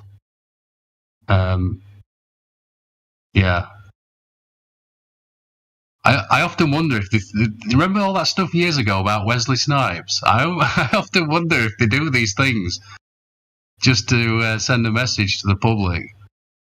I have these ideas about certain things that if I'm wrong, it's terribly disrespectful. I mean, that whole Waco situation, I didn't think was, I thought it was a bit iffy. I don't know. If it's real, then you're suddenly really disrespectful to some people, and I don't want to do that, because that's not what I'm about. But I do think when you look at the overriding message that it sends to the public, which is this is our system, and you're not making your own outside of it. So, yeah.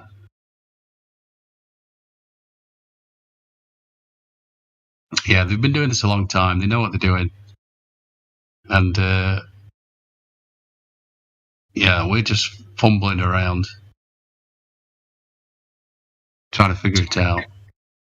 Andy, it's really interesting the more I think about it, between both of these two topics, right? So,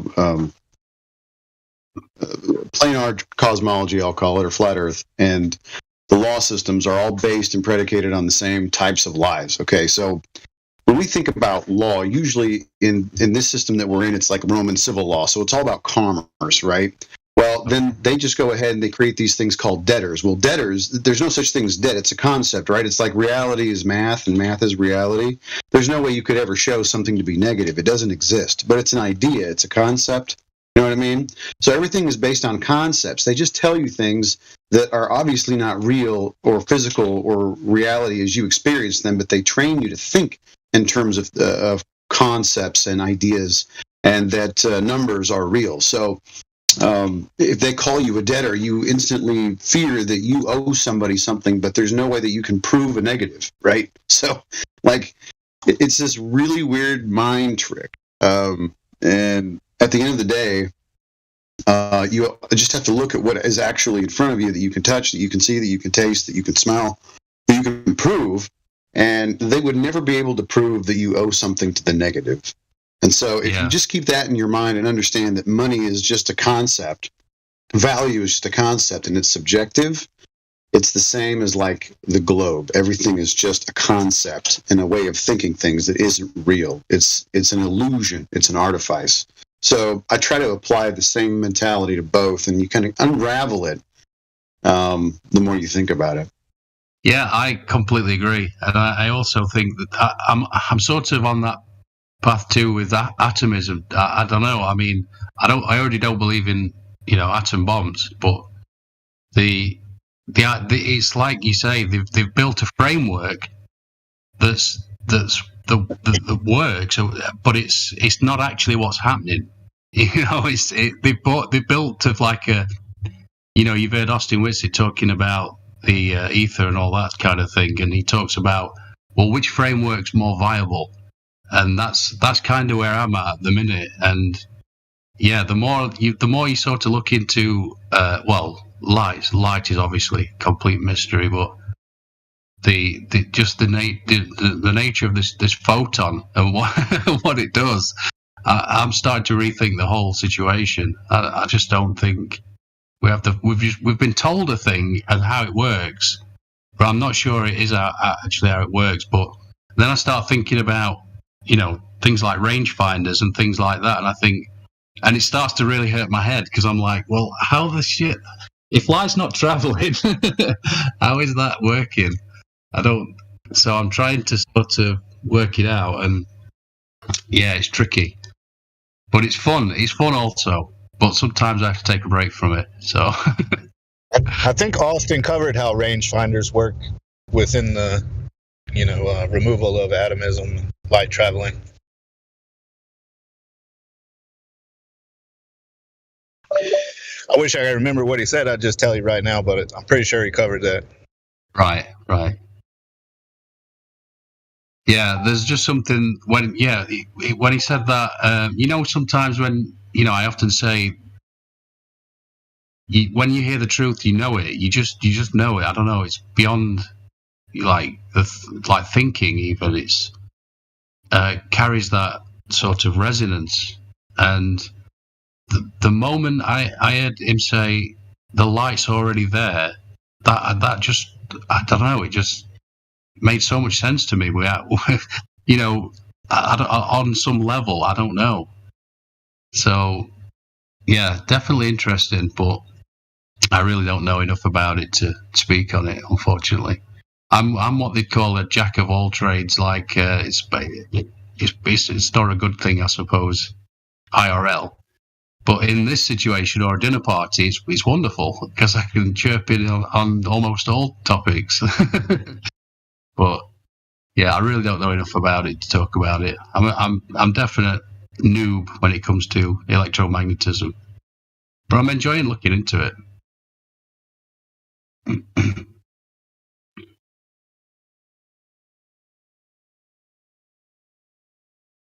And that's the beauty of flat Earth, isn't it? We've talked about this before, and you start to look at things with new eyes, and you get the wonder back. You get your wonder back in the world, because it's not, it's not that scene. It's like that scene in what's that movie, the Jim Carrey movie, where it's like, I want to be Magellan, I want to be an explorer. And she's like, sorry, everything's been explored.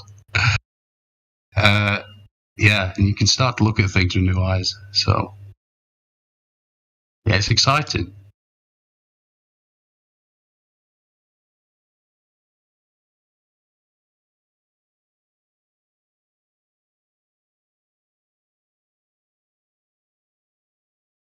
But yeah, these magicians, they're very good at what they do. But once you see through the magician's trick, then it loses all its power. And yeah, it's just funny. They seem so desperate now. They just keep putting all these silly things out, like that guy, whatever his name was, who thinks he's an astronaut now. Well, unlike the magician doing it for entertainment, their illusion isn't just to create illusions, it's to hide something. And the materialism, atomism, and heliocentric model, it encompasses something else, some big truth that they don't want us to know.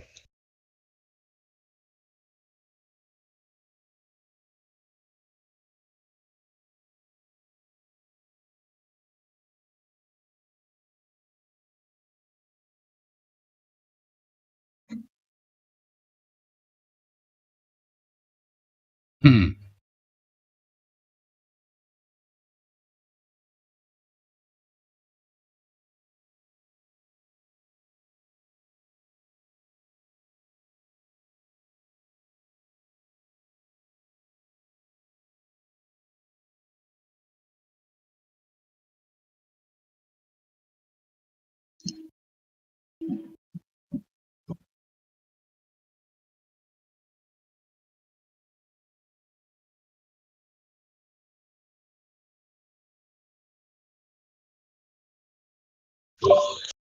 I mean, if you just think about how painstaking it had to have been to create all the info in the textbooks just about atomism, all the info about the heliocentric model. I mean, it is incredibly in depth, as contradictory as it is.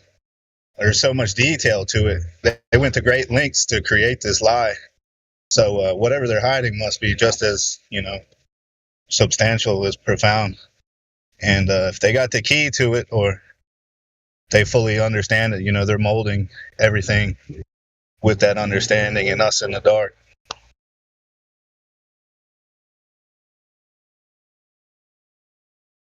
Yeah, I watched that Why Things Go Down, Julius. That's a great video, that whatever it was, a month ago or something. That's a brilliant video. Yeah, Highly recommended. Honestly, that's the only thing I've even looked at concerning that topic, and I think it's pretty black and white. I mean, really, to me, I don't know. I'm always curious what other people. I'm always wanting to know what other people think about that one, but it seems pretty cut and dry. Well, that's the beauty of our situation now, isn't it? We're kind of just open to it. We're not. I always say the same thing, that information for me is like a signpost.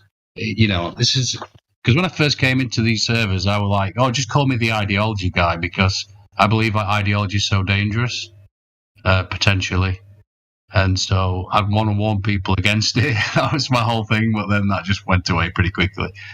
And but yeah, information to me is like a signpost or a stepping stone.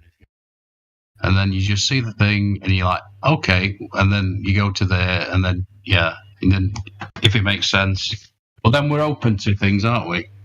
That's what I like to think, anyway.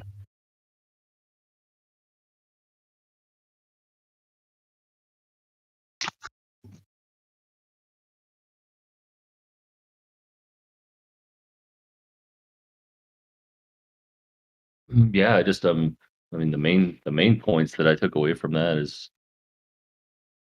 just how it tells you how there's the electrostatic potential, every 100 volts per meter as you go up, and the only way to have that, for that to even exist, there has to be two surfaces. There has to be one above, one below. So that also, attributes to the whole gas pressure requirement as well. And the video points out that professor guy. He says, we know everything's electrostatic. We don't even acknowledge gravity until it gets to the planetary scale, and in that case, we all know what that means. I mean, that place is obviously a story, so there's no. He says gravity is only taken into account at the planetary scale, which we take into account that we have gas pressure and that their space is not what they say it is. Then. See, the thing, then it's not even ever relevant. It's a big setup. I mean, that's why I like that Richard, which is Richard Allen Greer. He's a weirdo, but he's telling the truth to certain things. Dr. Richard Allen Greer, right? Watch his stuff. It's about aliens and all that craziness, but there's a lot of truth in what he says, even though it's some of it's crazy, because this is why as this stuff unfolds. As time unfolds, you guys are going to start. Those who you aren't really, into the whole Bible stuff, but you're going to see this stuff really come to light, because once space, you understand now, space is they're pushing this space thing so hard, dude. This is the biggest propaganda ever brought upon man. Just the beginning. I mean, look at the level of deception with this. Like this whole dude perfect thing, right? This guy's just it's almost just a regular guy, and they paid him to lie, and he's like, sure, I'll do it. And then you had Michael Strahan. This guy was decorated football player, 2 Super Bowl rings. I never thought that this guy could be bought off like that. I was shocked. I'm like, whoa. I'm like, so the level of deception, it's reaching deep, man. I mean, like, they're gonna try and pull off this alien stuff, man. I mean, I don't know if y'all see this coming, but you gotta open. I mean, for those of you know the Earth is flat, but like, bro, they're trying to really push this stuff, man. This is gonna be some really profound stuff is about to happen, man. Y'all, you gotta pay attention. It's great for me. It's just a giant movie. I got popcorn because I know it's coming down, and I know the way out. But I'm just saying, dude, this is monumental. This is bigger than anything I've ever even thought of. Because I never in a million years would have believed that space was fake. Not in a million. You couldn't have paid me to buy into that. And now that I know the truth, I'm like, whoa. And then the level of deception, how they pulling this off, man. The money, it's fantastical. It's beyond fantasy. This is something else. I mean, reality truly is greater than fiction. I mean, this is crazy, man. This is so crazy stuff to try to. Bro, have you watched that video? It's so fake, and people believe that this idiot Dude Perfect went to space.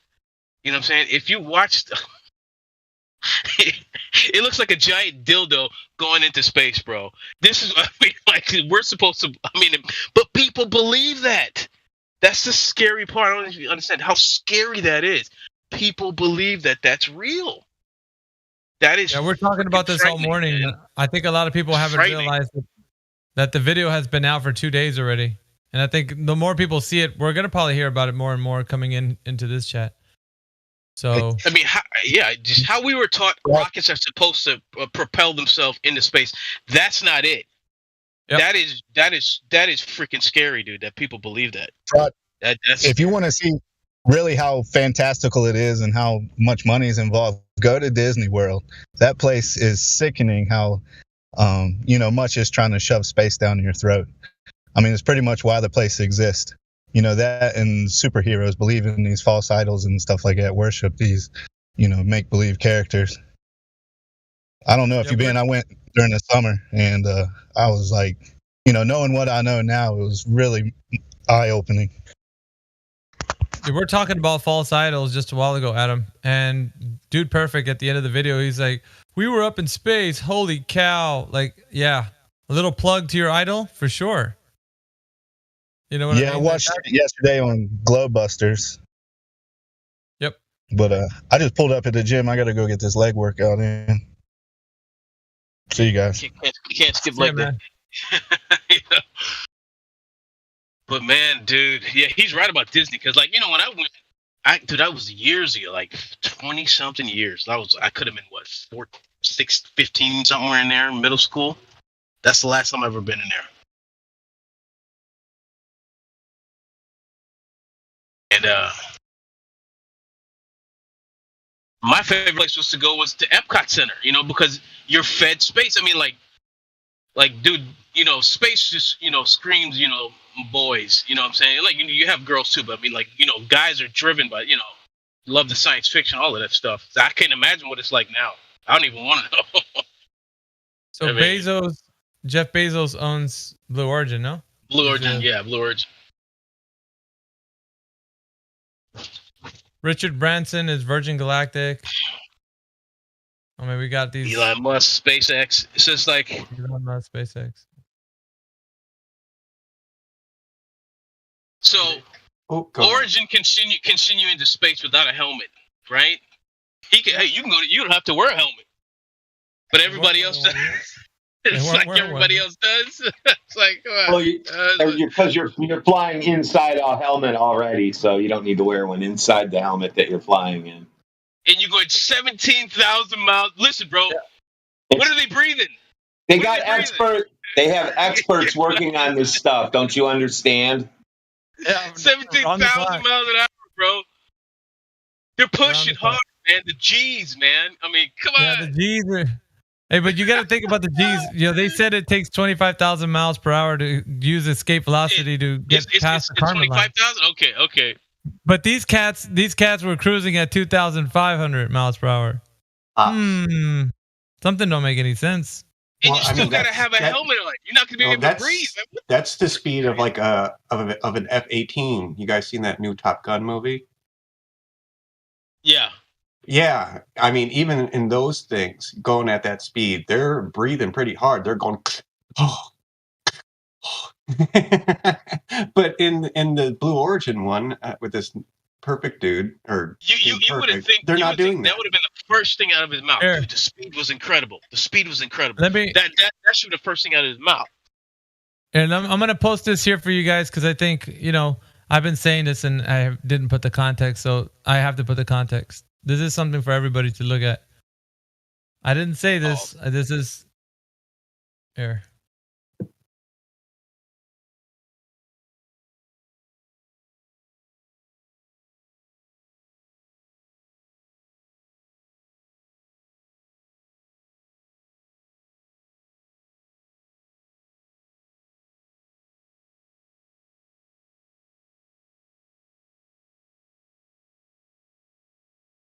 Apparently, it gets stronger the farther you go out. Yeah. What gets stronger? Gravity. Gravity gets stronger the farther you go out. Not according to balloons. Balloons don't count. This is Let's Talk Science. Another image here. There you go. Bro, this is just so nuts, man. This is awesome. I'm putting this in here for context for you guys so that when they come up and tell you, no, that's totally possible. Well, not according to the rhetoric. This is what the rhetoric's saying. If you're not going with what they're saying, then you're lying to everybody. 2,500 miles per hour is not nearly close to anywhere escape velocity. That's like what? 1/25th? What? Yeah. Now, when you think about I can't remember the weight now, but weight of those the Saturn V rocket, the old school ones, I think we're talking like 3 million pounds, might even be 6 million pounds. I can't remember, but it's just such an obscene amount of weight that they're supposedly traveling. I mean, you just can't even imagine these speeds, can you? It's just, I know the rifle bullets, they tend to do it coverage of the speed over, per second over, I can't remember, I think it's like 1,200 miles an hour basically is the really high powered rifles bullet speed. You just can't even imagine it, can you? That much weight. What about those rail guns? What's the fastest? What's their speed? 4,500. 4,500. On a rail gun? Okay, so really, rockets are the only thing that can go that fast, apparently. But they got to be special rockets. Hey, look at the hypersonic sled video I put in there, guys. It's got the 6,599 miles per hour for reference. Pretty insane.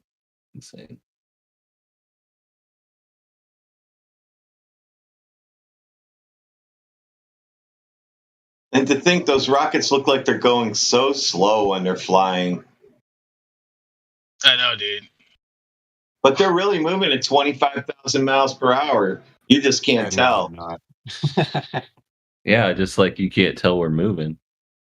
Or that the Earth's curving, but it's all happening.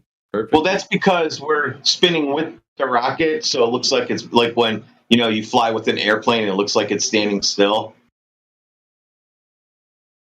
Yeah, I know. Yeah. Yeah, the plane's not moving. You are. No, we're spinning. Yeah, so they time it so we're spinning with the rocket. So the rocket looks like it's going real slow, but in reality, it's going super fast. Right, exactly. You just don't see it going fast. They do that so that they can keep it in camera view for a long time. Or just goes up, turns, and falls into the ocean. I don't know.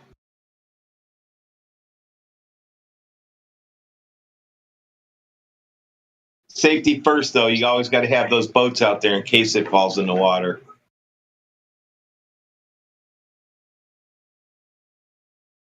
because you don't want that hurting the fish when it lands in the bottom of the sea.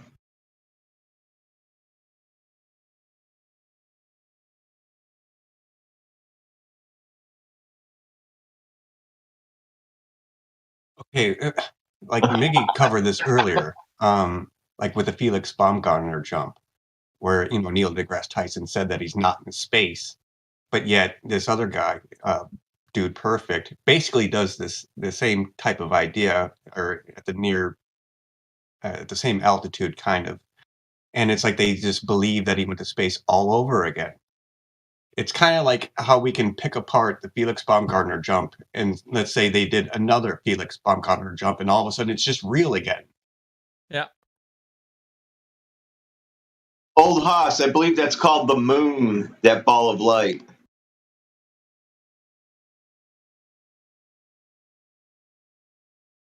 So we've been doing this all day, but I'm gonna keep doing it because we got some new people in the YouTube live stream.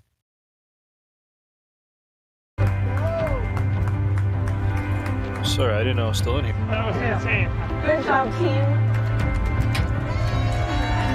Can you hear me? We went to space!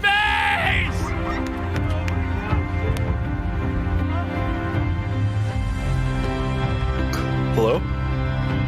That was absolutely insane.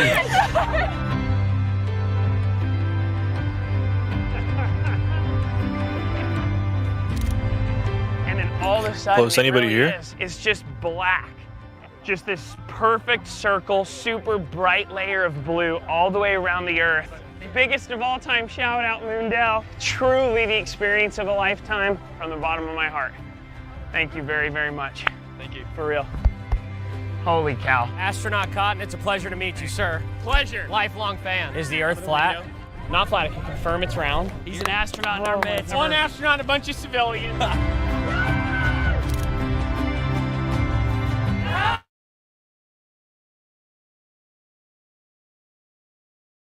And that dude who jumped out of a perfectly good balloon, what's his name? Felix Baumgartner. He would have been about 2 millimeters above the surface of this globe. That's his edge of space jump.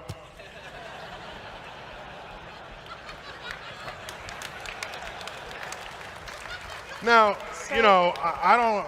It's fine. He wants to. I don't have a problem if he does it, but the honesty of it would greatly diminish what I think people thought he was actually doing. And not only that, they made sure to photograph him standing there with a really wide-angle lens, which curves horizontal lines. So in the photo, you see this curvature of Earth's surface, and he said, "Wow, he's in space. Look at that." No, he's not. At that height, you don't see the curvature of the Earth if you are 2 millimeters above this beach ball. You just don't. That stuff is flat.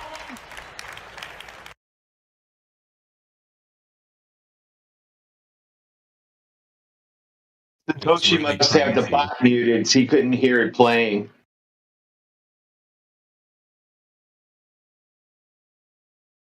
It's really crazy, though. Yeah, Globers, I mean, as much as they believe Neil deGrasse Tyson, when he says that about Felix, they just, their eyes glaze over and they just ignore him. Indeed.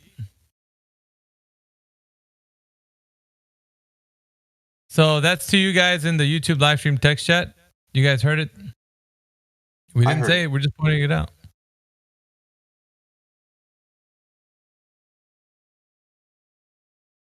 So you got to pick one. Either it's you can't see the curve or you can. Which is it?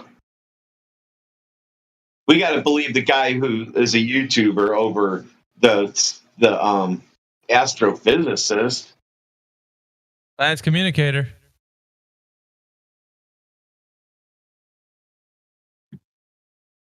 I wonder when he got his 33rd degree briefcase. Probably today. Yeah, maybe. He might have got it today. Now you get to do all the fun stuff that you wish you'd never joined that thing for. Yeah, exactly. And then you'll be, when you're in your old age, you can be in a drunken stupor just like all the rest. Yeah, But because that's hey. the only thing that's going to help you at this point. Yep. It's trying not to think about it. And all the millions of people that you helped deceive. Way to go. Oh yeah, it gets better. He still has to go to meetings at the lodge. It's the Judas regret, you know, after he yeah. paid that fit the pieces of silver, and he said, "I don't want it. You take it back." It's like, what difference does it make? You've already, the deed's done. You did it already. You can't take it back.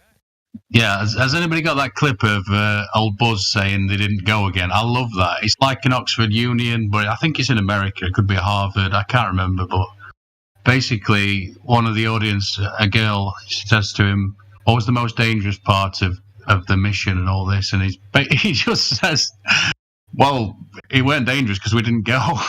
Yeah. or rather, he says, "Sorry, go on." No, he's been worn down, man. Like all that years, and like this is like these guys right now. Look at this, Blue Origin. This is the team. That's what they're doing. I mean, they just cashed in a big cash cow. They're about to go buy Lambos and whatever, live the good life for how long? The material goods that they've done in exchange for deceiving mankind. That's not worth it. Losing your soul, gaining the world and losing your soul in the process. That's what happened here.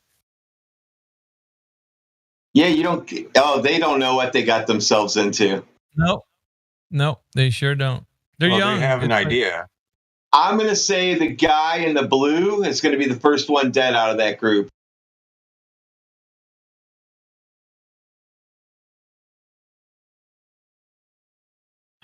I hope that none of them die, to be honest. I hope that they can just come to terms with being. That's not part of the deal that was made, I'm sure.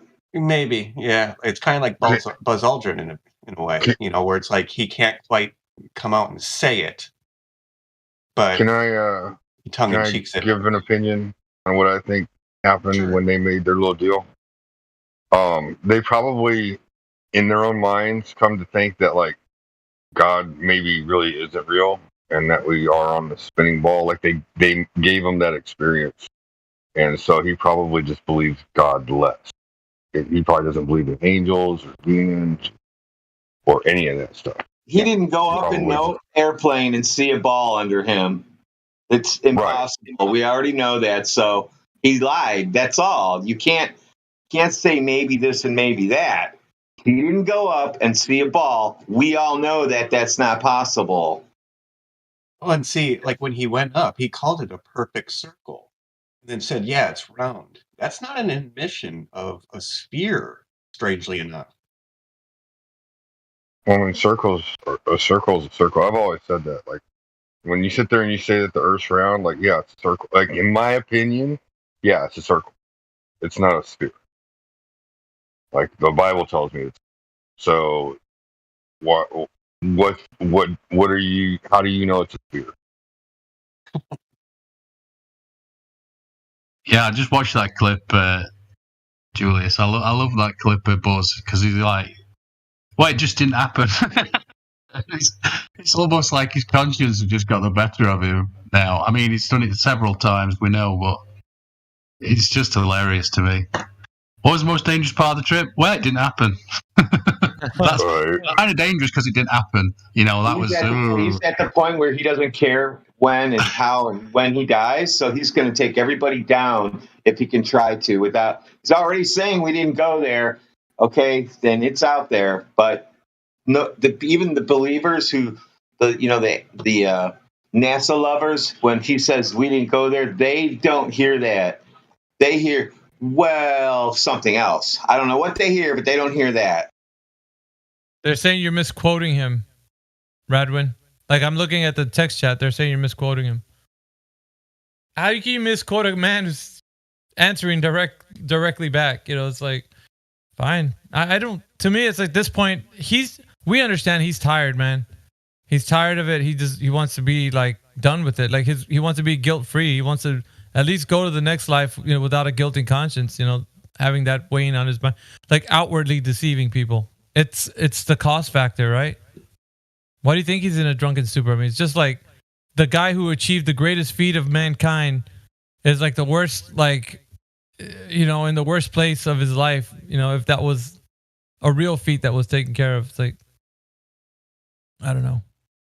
I mean, for me, it's like when I listen to Buzz and just watch him, it's like the man is fighting back. Like, he's not just going quietly. Really? Oh, he's going to make sure that he lets it out because, listen, NASA is going to close down. They're just going to secretly go away at some point so they don't have to explain shit to anybody.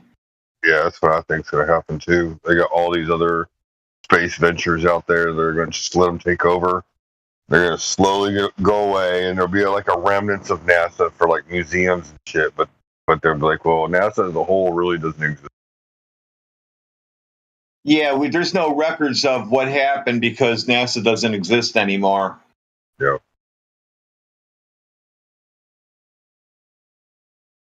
Well, I personally think there's a lot of reparations that need to be paid to the American people. I don't think this, somebody's got to be held accountable. I mean, I realize that this is a spiritual battle and at a deeper level. It's got nothing to do with money.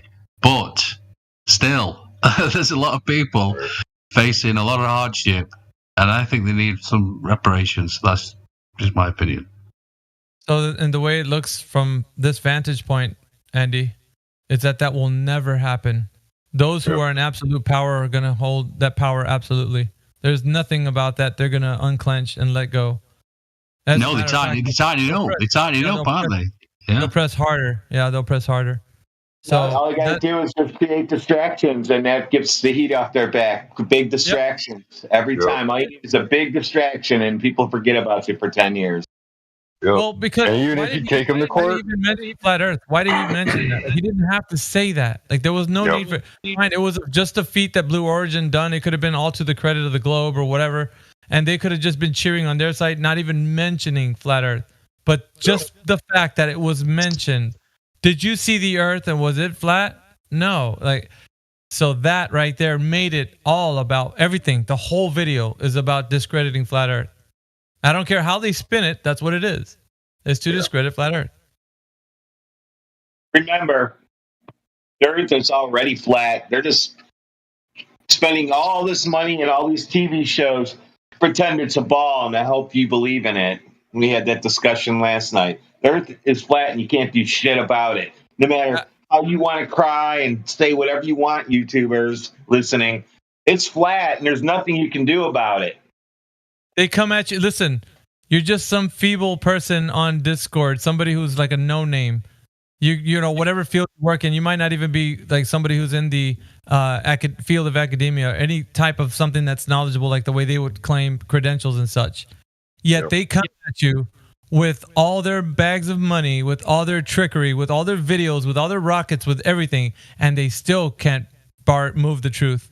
We're still here. So that's got to say something for people that are just like a small minority who have like not even, like, you know what I mean? Like, we're not talking about militias. We're not talking about anything. We're just talking about the truth.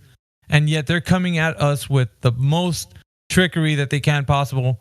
And not only that, they got an army of people that believe them at the same time, policing themselves and coming in here and debating us.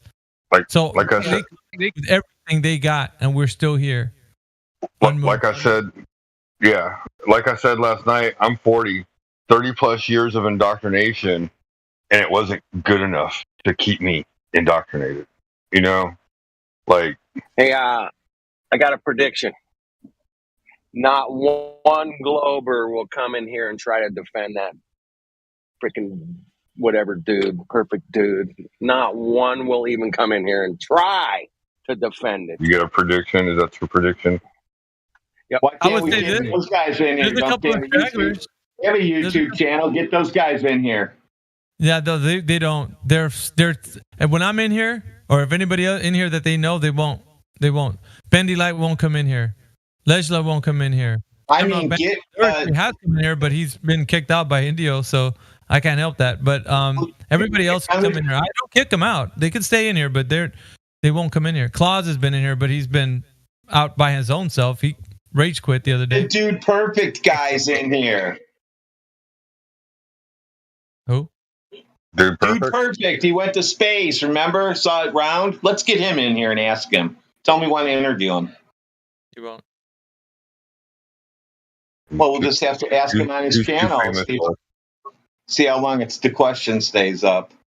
Oh yeah, no, his channel, it says like I went over there to respond. It says please be respectful with your comments. And so like I'm sure anything that's offensive to him, he's immediately gonna flag and send to have your account deleted. So when you have to say something like be respectful to people who shoot ping pong balls out their ass and make them land in a Dixie cup, you know he's lying because he already knows the backlash is coming. I already made a comment on his channel. I was like, you know, the Coriolis is amazing to know that rocket went up that high, fell without any ignition, and landed like literally feet from the point that it standing at. Yeah. These all self-landing rockets now? They just go up and come down and land where they took off from? Yeah. It's amazing.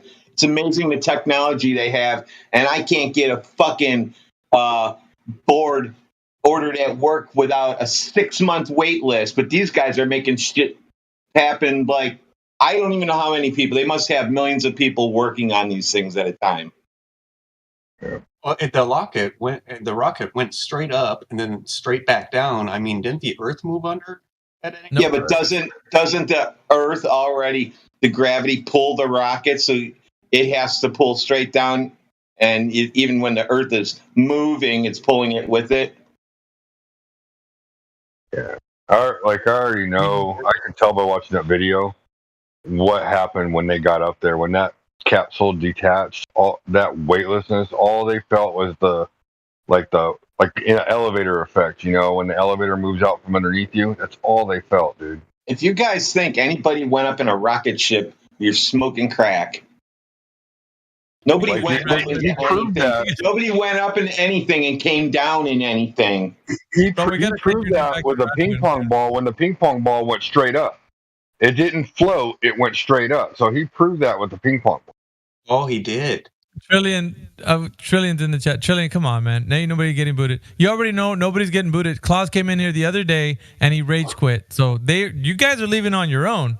I already said this is an open forum for you to come in here. So Trillion, you're welcome to come in here. I don't think you're banned.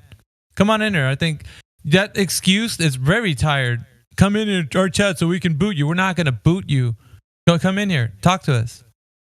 When do Globers get booted? I've never seen that unless they purposely try to get booted by saying stupid shit. Of course. Yeah, Bendy Light will do the same. He was like, I'd go in there, but it's Monday, so I can't do it. Lovely, yeah. Any day.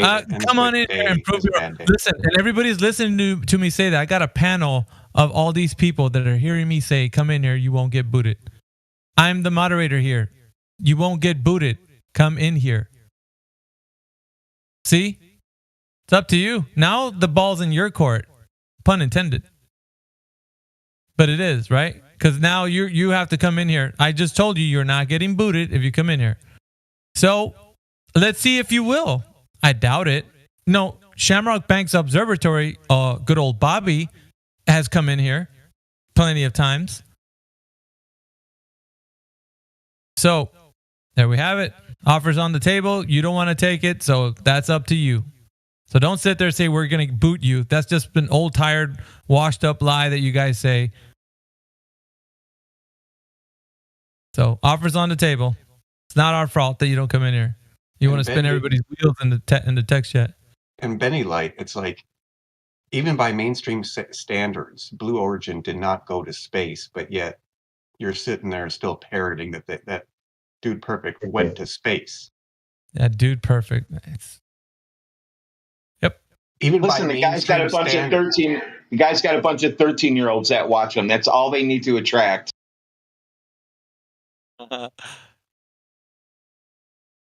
No, they I'm only need to scared. attract the young ones to keep the lie going. Exactly. Bendy Light, sit down. Nobody's getting desperate. You're the one that's talking about they'd always boot us. I'm like, okay, come in. We're not going to boot you. Well, now they want us in there. Well, dude, aren't you saying we're going to boot you and I'm saying we're not? I'm just stating a fact. But you're over here crying about they're getting desperate. No, you don't want to come in here. You're just a little coward like Bobby Steels and all the rest. At least for Bobo, he's not. That's what I can say about him. He comes in here. That's it. The rest of you guys, you can't stomach this for whatever reason. We just want to talk to you. Hey, if you think the Earth's a globe, so be it. It isn't, but you can believe whatever you want. I mean, it's flat. You can't do anything about it, but believing in things is also... We don't need the content, Shamrock. We can sit there and entertain ourselves, dude. Meanwhile, back at the ranch, Dude Perfect didn't provide any evidence. He just reified an already old idea.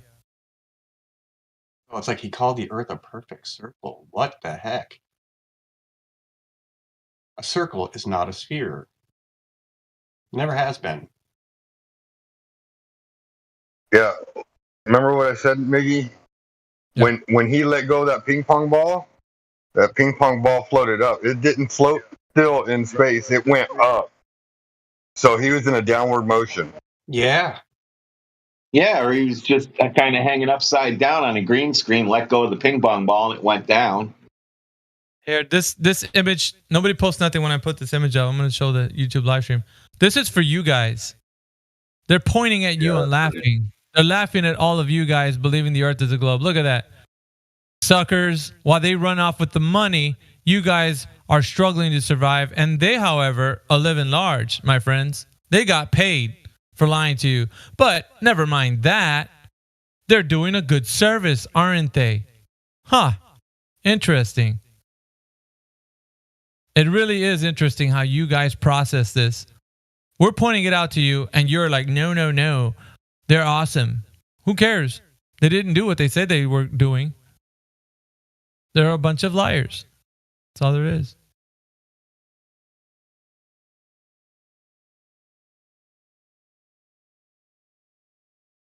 And Shamrock, honestly, I think we would honestly want to help you against Professor Dave, since you two actually disagree on a very fundamental thing concerning Globe Earth. Professor Dave's still a thing? Well, he's a YouTube thing, I suppose. Yeah, but I mean, he's already been shown to be just an idiot, basically. I mean, he said it himself, so...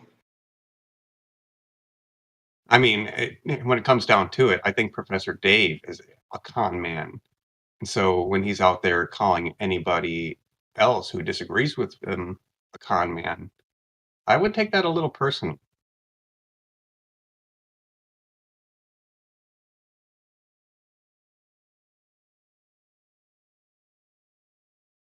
Yeah, you guys are funny.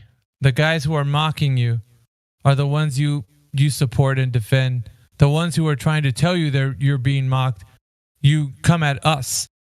The ones who are pointing out that they're looking at you and pointing their fingers at you and laughing, you're looking to us.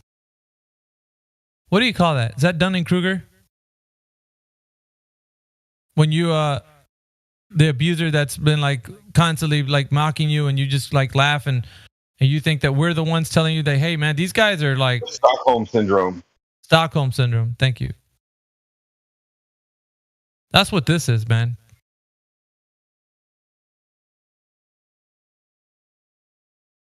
At some point, you do feel bad, like for the people that are like under the spell. You know, you want them to see, but it's just, man, it's sad. It really is, guys.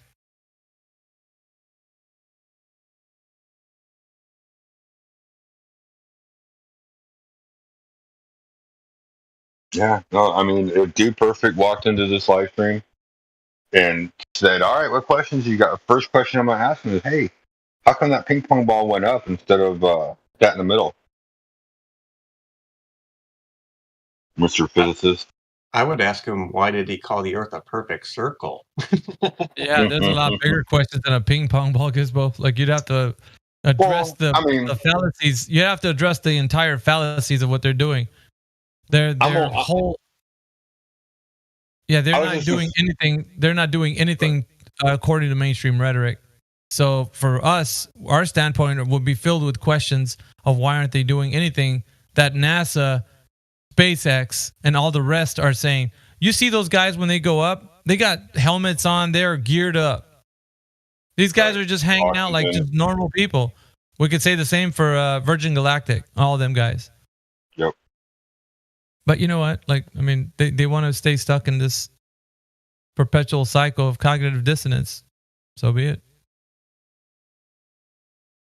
Well, I mean, my question on the ping pong ball would just allude into everything else that's bigger that's going on, because, you know, like I'm not one to sit there and have all, like, I'm not a debate specialist or anything like that, you know, and knowing all the rules, like what's a straw man and, you know, what's appeal to authority and everything like that. Even though my personal opinion, every single person out there that's a Glober, all you do is appeal to authority. That's all you do. You can't go out there and make your own assessment, make your own observation.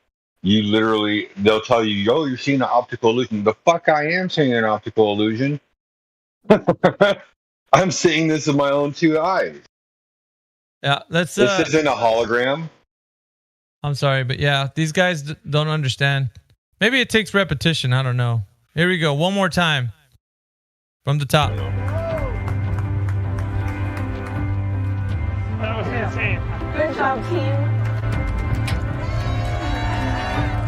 We went to space!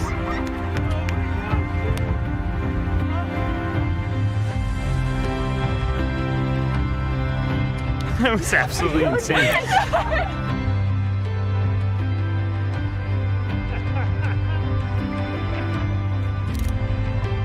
All of a sudden, it really is. It's just black.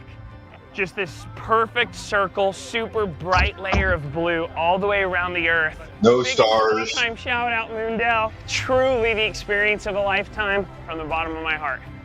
Thank you very, very much.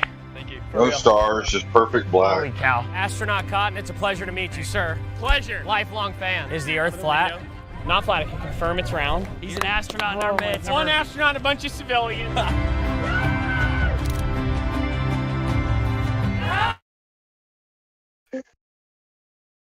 And that dude who jumped out of a perfectly good balloon, what's his name? Felix Baumgartner. He would have been about 2 millimeters above the surface of this globe. That's his edge of space jump.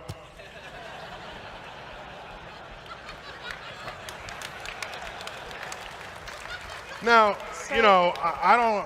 It's fine. He wants to. I don't have a problem if he does it, but the honesty of it would greatly diminish what I think people thought he was actually doing. And not only that, they made sure to photograph him standing there with a really wide-angle lens, which curves horizontal lines. So in the photo, you see this curvature of Earth's surface, and he said, "Wow, he's in space. Look at that." No, he's not. At that height, you don't see the curvature of the Earth if you are 2 millimeters above this beach ball. You just don't. That stuff is flat.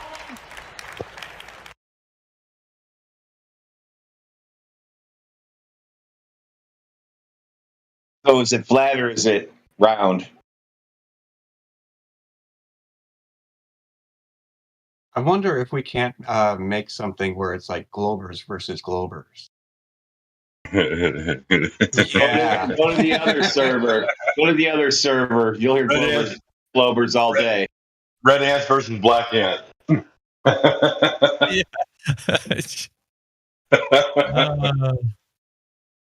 No, here's the thing. I want a Glober out in YouTube land to answer this question. If the Earth stops spinning, do we all fly off? So here's my thing, man. If we're spinning at 1,000 miles per hour and it's centrifugal force, like, I mean, I've been on the the Gravitron at the fair, man, I get stuck to the wall, dude. Like if I don't have something keeping me in, I'm stuck to the wall. I'll go flying out if I go 1,000 miles per hour. Yeah, for all you guys, you're on the outside.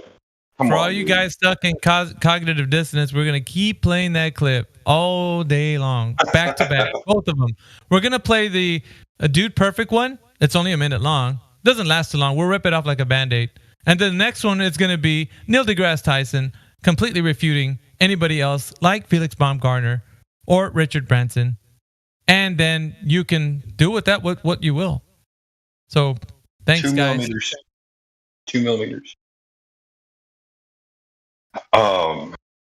Here's my thing too. Like, you want to sit there and say like we need the content? We don't need the content.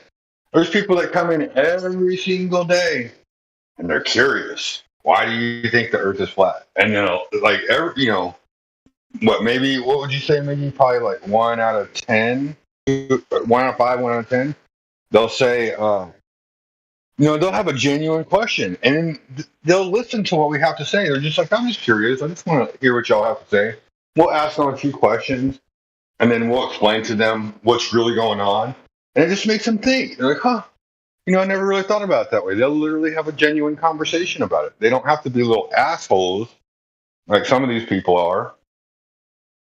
Yeah, it makes me like for you guys in the YouTube live stream text chat, it does make me feel good. Makes me feel good that you guys don't agree. And let's put it into context, shall we? Well, you guys don't agree. Well, everybody's supporting the Blue Origin rocket launch that happened 2 days ago. The video that's put in there, right? You guys agree with that wholeheartedly because you want space to be a reality.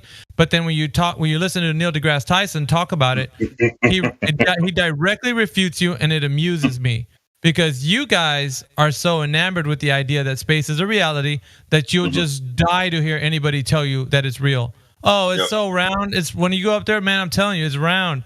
And you're like, yeah, man, that's what I want to hear. Is it flat? No, it's not flat, man. It's completely a circle. And he's like, and Neil deGrasse is like, no, it's not. And I love it because then you guys are like, what do you mean, Neil? Why? To me, it's comical. I love it. And you guys are in there. You're so like inured with this information that to you, your whole world hinges on somebody actually going up there and saying, guys, we checked. It's a globe. That's it. For you guys, that's evidence. For us, it's demonstration, which you guys don't have. So, I'll keep playing it because I think you guys haven't gotten it through yet. Oh, I'm not upset. Trust me, Layla, I'm not upset. And I do enjoy the music. Right? I really do.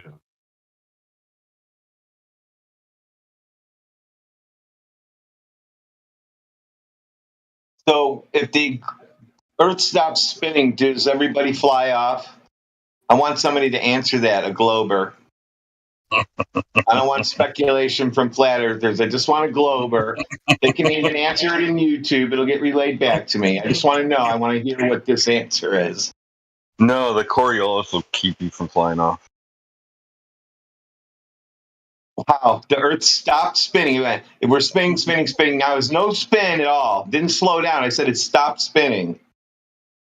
Are we all going to fly off?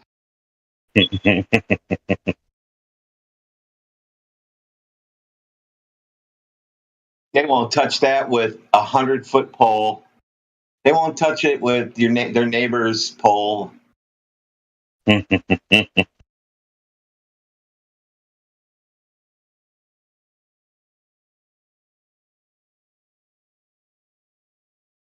Hey, you know what? Nightbot has just put a link to the Discord. It's in YouTube live stream. Go on and click that. Come on in here. Let's talk about it. No? Okay. Well, it's still there. 26 people watching right now on the YouTube live stream text chat. Let's go. It's Monday. We're about 11:55 in the AM in Central America. And we're having a great day. So I think you're too smart for him, Mickey. We're talking with a panel of flat Earth people in here, and we've been just like laying waste to that Dude Perfect's video. And it's great because you guys are sitting there thinking that space was just provided some more evidence, and we're just like, it's another person that lie to you once again. And this image is here to prove it. Let me put the image up. I mean, the whole There thing, you go. Globe Earthers. That's a little chuckle and a smile at you. Here's looking at you, kids. it's an appeal to their emotion, just big time. They're like, That's all gotcha. it is. What's that thing? Is that the rocket in the background? Yeah, without the capsule on top for sure. It looks like it got run over by a big tire. Yeah, it does. Oh my. Yeah. Yeah, they look like Power Rangers. Yeah, exactly. Oh yeah, they're Power Rangers, all right. They got the perfect stance, like it's almost on cue. Okay, strike a pose. Yeah, I'm sure they. Yeah, never mind. But it's kind of scary though, because I don't know. I'm just thinking it's an appeal to the emotional age of the audience they're trying to reach. I mean, that's everybody now. Have you noticed? There's an emotional immaturity about people now, just for what the system's doing to people, and it's. Oh, freak. It does look like the Power Rangers. Sorry, Andy. It does look like the Power Rangers. It's the Power Rangers.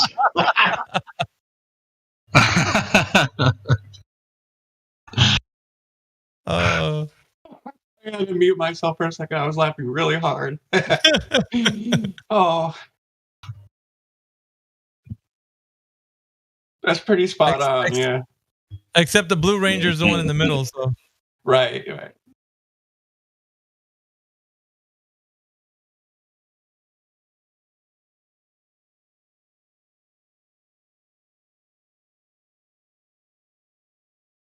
Yeah, I don't know. I sometimes talk to people and I think perhaps they need the systems. I know it's a weird thing that I'm sort of battling. I think where I think to myself, maybe without the awareness, perhaps they need these systems in place, which is a completely bizarre thing to say. I know. Well, hey, Bobby, they still do, man. They still come in here either way. I still get content. They still come in here. Yep. So, yeah, like a moth to a flame. They still come in here because they want to be so right about space, but they're not. So I just point that out to them. I'm like, look, man, it's not me telling you. This is like freaking mainstream science. Yeah, they can't agree. They're the ones disagreeing with you. So don't be mad at me. Go talk to Neil and tell him, hey, dude, you got to stop, man. You guys are... You shouldn't be doing this. We're over here trying our best to keep the globe alive, and you're just not helping our point. And you got to go, yes, maybe shoot him a letter or something. But this doesn't help him either. Like, I'd like to get paid to do this, but it's not easy, dude. Yeah. Somebody, see, that's what I'm thinking. You guys need to at least shoot him a letter or something, man. Yeah. Talk to him. Some fan mail. Like, look, Neil, come on, man. Like, we not really helping us right now. Right. Like, I want to believe it, dude. I really want to believe it. Gizmo, like all the places they go, like, all right, let's talk about Eratosthenes. And then here comes Neil deGrasse Tyson. He's like, oh, this can happen on a flat Earth. Like, they're like, no, Neil, stop it. Stop it, Neil. And he's just like, what? Like, it can. Like, oh, man. So I don't know, guys. I'm like, maybe he's on our side, kind of as a mole, as an agent. Busting him up over there. Like I said last night, I think they have to tell the truth. For the ones that know. I mean, you can fool people for only so long, and eventually, like, you're like, oh, well, now I know the truth. I know it's flat. You're gonna have to pay me, and then they pay them. They give them like these jobs or whatever, and being teachers or whatever, having fame. You cannot blackmail somebody into giving them a job. You're crazy. What's wrong?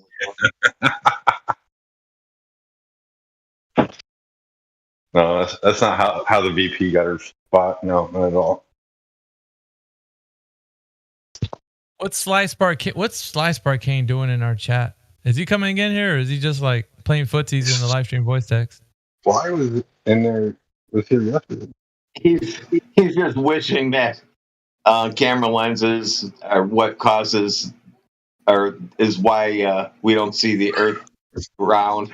I don't know what the fuck he's wishing for. Yeah, he's doing something in there, man. I'm like, what's he doing? He's coming up there with videos and like tagging me. I'm like, dude, come into the live stream, man. Like, yeah, when he joined, he said he wanted to talk to you, and now he's like, oh, I can't. I'm not at my PC. Oh, Shamrock says you should pay people to come in and argue with them. I should pay what? You should pay people to come in and argue with you. That would make them shills. That would make them shills, Shamrock. It's easy. It's like I'm just telling you know what all I'm doing is I'm saying, hey, Neil deGrasse Tyson and all the guys you look up to are saying against what you're saying. And they're like, well, damn, how can I argue with you then? I don't know. Argue with them. You're like 8 inches per mile squared. Remember this? I'll tell, because this is the other contradiction I forgot to mention. But old Bobby was saying 8 inches per mile squared is good enough for short distances. So he has a video on his YouTube channel. He's got 22,000 subscribers, and he says 8 inches per mile squared is good enough. So we can use that, right, if we're going to talk about the curvature of the Earth's measurements. And he shows us with this auto level, which he's using out of context, is saying that he's saying a 2-inch drop off of the, the distance that he's using. Okay, that's fine. But then you got Professor Dave, on the other hand, who's completely railing against anyone, not just flat Earth, just anyone that uses 8 inches per mile squared is a con man. And we actually put this video, or a clip of it anyways, of when Professor Dave is saying this. Now he goes against that, and Bob is using that. So what does that mean? Is Bob a con man because he uses 8 inches per mile squared? Or according to Professor Dave, he is. And to look at flat earthers, we don't care about 8 inches per mile squared because we're not saying the Earth is curving. So to us, it doesn't matter what math you use, it isn't curving anywhere. So once again, we don't care. However, you want to use it to show that evidence of the Earth is curving, and Professor Dave says anybody using this is a con man. There you go. Thank you very much. You are a con man, Bob. According to Professor Dave. Not according to us. According to him. Well, anyway, I searched Flat Earth on YouTube, and the first thing they bring up is like images from Flat Earth Society. And then the very first person of any anti-Flat Earth going on, Professor Dave. So he's your god. That's your god. You need to appeal to him. Yeah, it's just put up there by the people who pay for that. Anyway, so you mentioned that Shamrock said we should pay people to come on here to argue. It sounds like Globers are so desperate for cash now, they want to get paid to lie.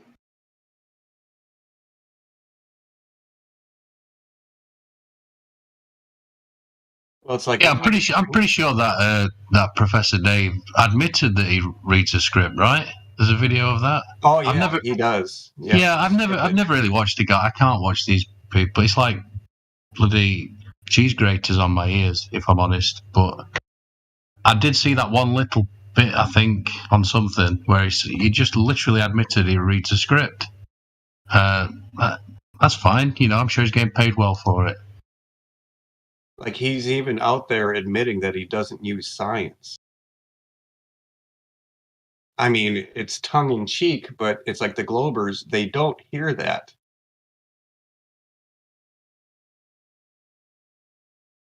And also, when it comes to paying Globers to talk to us, it's like, we already pay Globers in our taxes, for goodness sake. But they're not getting a cut of it. That's the problem. Oh, yeah, I suppose. The ones at the very bottom are like, they're like, yeah, we don't care about you guys. The upper echelon is the ones getting paid. You guys we'll just have you kind of monitor. You'll be the hall monitors of our institutions. You get an armband. Monitor. Your service is payment to you. That's what it is.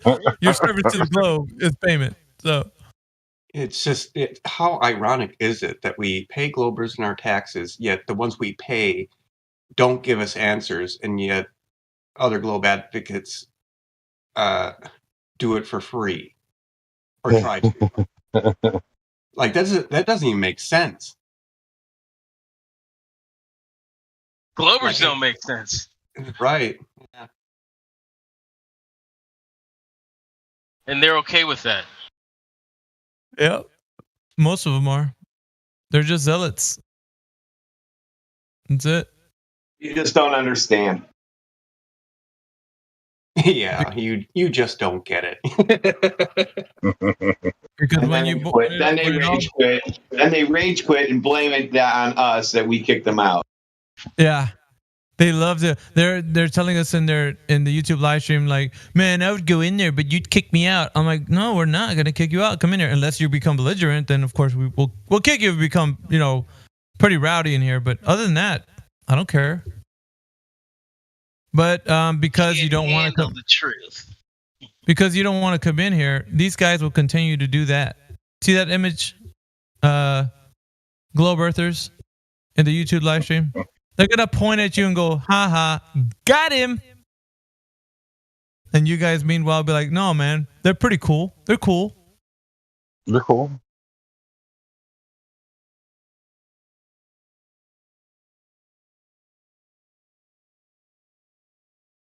Yeah, sometimes I think they wish they had something to argue about to come in here and be like, man, I tell these flat earthers what the real truth is, but it's Monday and I can't go in on Mondays.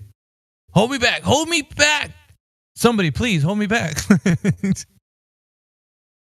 And Oh well, my I mean, there is a certain aspect where it's like I do enjoy having some globe earthers around, so that it's not so much for them at times. It's for people listening, where we can break down where they're, because there's a lot of people who just kind of eavesdrop and won't say anything. Yeah, thanks, Layla.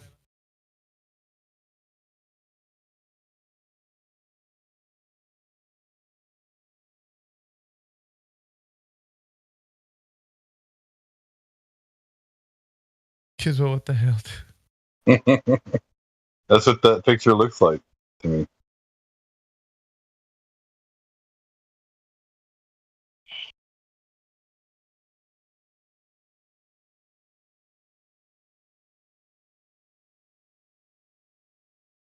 In the meantime, Sly Sparkane's, what's he doing? He ain't coming in here.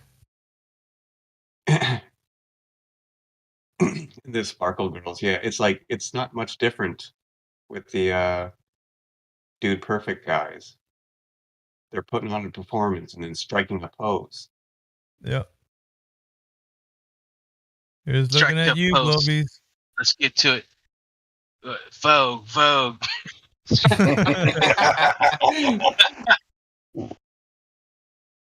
Oh my gosh, bro! Have you seen Madonna lately? Have you guys seen her? I've seen my that God. video. Dude, I don't know what this chick did to herself, bro. Oh wow, unbelievable, man. Oh, Have you seen the video on her beauty treatment? I just saw her on some. She got butt injection, everything, dude. Her face is, dude. She looks frightening. I'm sorry. I have we no got idea what she's. we got Sulker Man 1 in here. Sulker Man, what's going on, man? Is he global? Got VC verified. Oh, I have no idea. VC verified. Oh, we're about to find out, Soaker. Tell him what he's won. Washer and dryer. A fabulous trip to space on a Blue Origin rocket. What's up, Sulker Man? 1. Hello? Are you there? Please speak up. We cannot hear you. Silent treatment, eh? The ribbon. Handed you the mic. Speak. Alrighty then. We got a lizard to join the chat. A lizard, I'm going to go ahead and unmute you. Welcome to the chat. Hey, lizard, how's it going? Hey, lizard, are you there? Yeah. Just took a second to unmute. All right, no problem, man. Welcome to the chat. What brings you by the 24/7 Flat Earth Discord? Well, I joined it a while ago. I had this actually on this Discord since where I actually caught a live stream. So normally I just peruse the channels. No worries. We're usually talking about the shape of the Earth in here. So from the standpoint of it being a globe, whether you think it's a globe or you're on the fence or no, the Earth is flat, what do you think it is and why? If you could just tell us a little bit about what you think on that, then you'll be well on your way in this topic.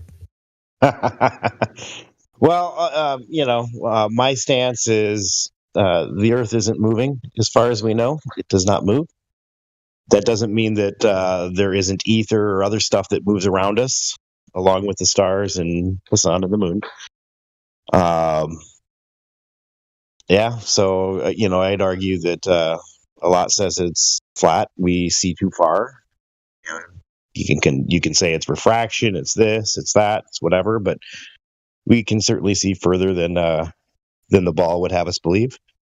And I don't believe gravity's ever been proven. I don't think it's a thing.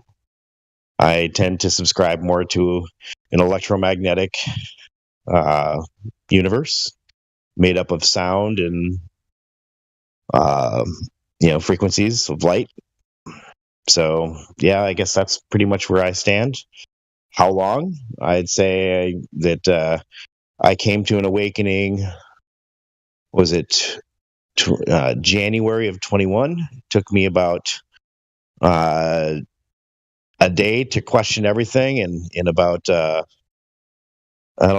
week to 2 weeks to be fairly convinced. I had to track down pretty much every objection or potential proof, and I don't know the answers. I don't know the shape. I don't know the size, but I believe that a lot of what we experience and see, there can be explanations for it, for pretty much everything, without involving a globe. So that's pretty much where I'm at. Yeah. So you're basically standing on the Earth being flat and stationary. Is that correct? That is correct. Okay, and there is no curvature whatsoever. Not that we could physically measure. No, maybe optically we measure curvature, but refraction can be a part of that. So, okay, so there is curvature only optically, not physically. Yeah, perspective, plays a part.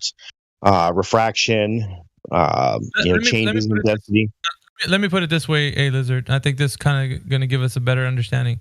There's a concept that the Earth is a globe, right? That's convexity. And then there's the Earth is flat, and then we got concavity. Concave. Yep. So, do you follow the concave version?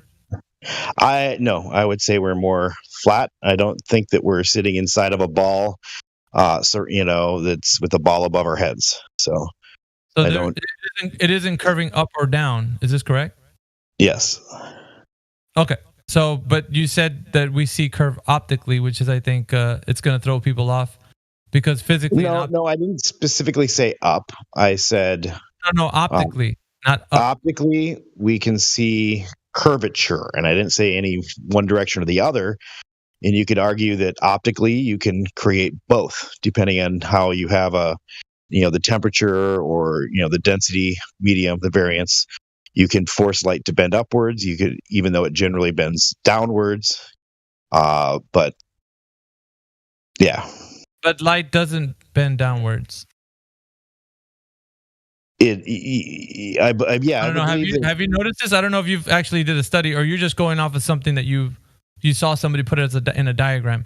We can look into that, but I'm saying if you're standing on solid ground with that, then we'll kind of examine what you know, and then if you don't feel like going into that, that's fine. I had no problem going in depth. I mean, I've been going back and forth with globe earthers on some of the aspects of light, and in pictures that they've created, I say created, but again, you don't know all the variables involved, like humidity and temperature and other things. You can't argue too much about what they're saying is true or not. But I do believe that you can bend light, and that's where I mean by optically, using mediums, whether it be transitioning from dense material, let's say from water back to air, just transitioning between mediums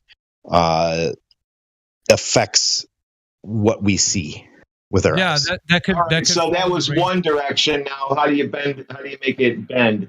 Since you just basically reflected it, you didn't bend anything yet. You know, like you can bend it.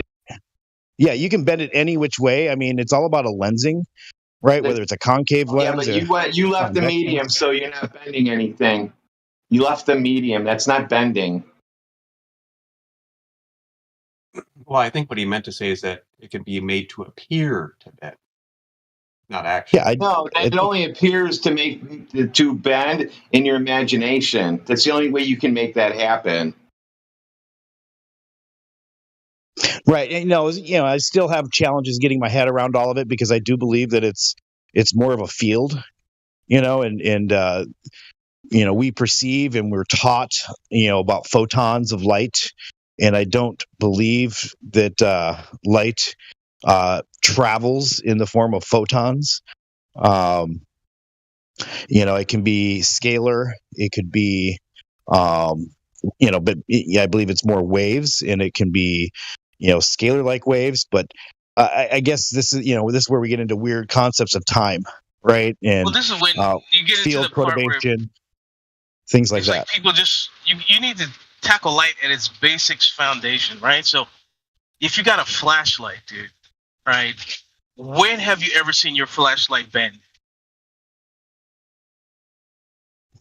When you turn your flashlight on, does it bend around the corner when you're walking, or is it just shining in one direction? Well, it depends on what type of light you're working with, I guess. And does it, when you're saying bend? No. All right, so what kind of light that you know of that will bend if you turn it on like a flashlight? No, but I believe that if you look at like the split, what do they call that? The slit, double slit experiment. Yeah, that's talking about in reality, dude. Yeah. When you walk outside your door, it's dark outside. You grab a flashlight. You're not worried about it bending and throwing you off your course. When you're looking out over a lake, you have to understand that light performs one way, and we don't know it to do anything else. If it's foggy outside, what happens? You just can't see as far. It's not bending.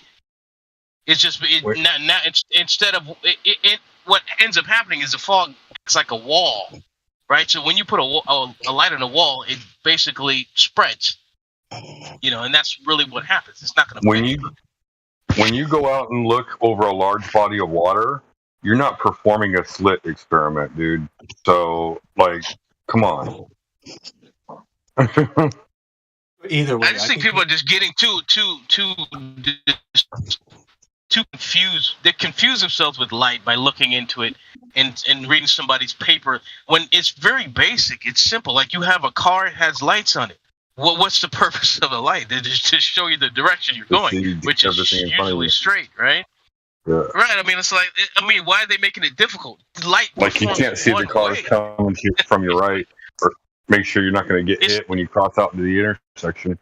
There's nothing in the air that's going to cause the light to bend. I don't know where anyone has ever seen this. It's reflection. It's reflecting off of material in the, whether it be humidity or what have you. But that's not going to bend. That's not making your light bend.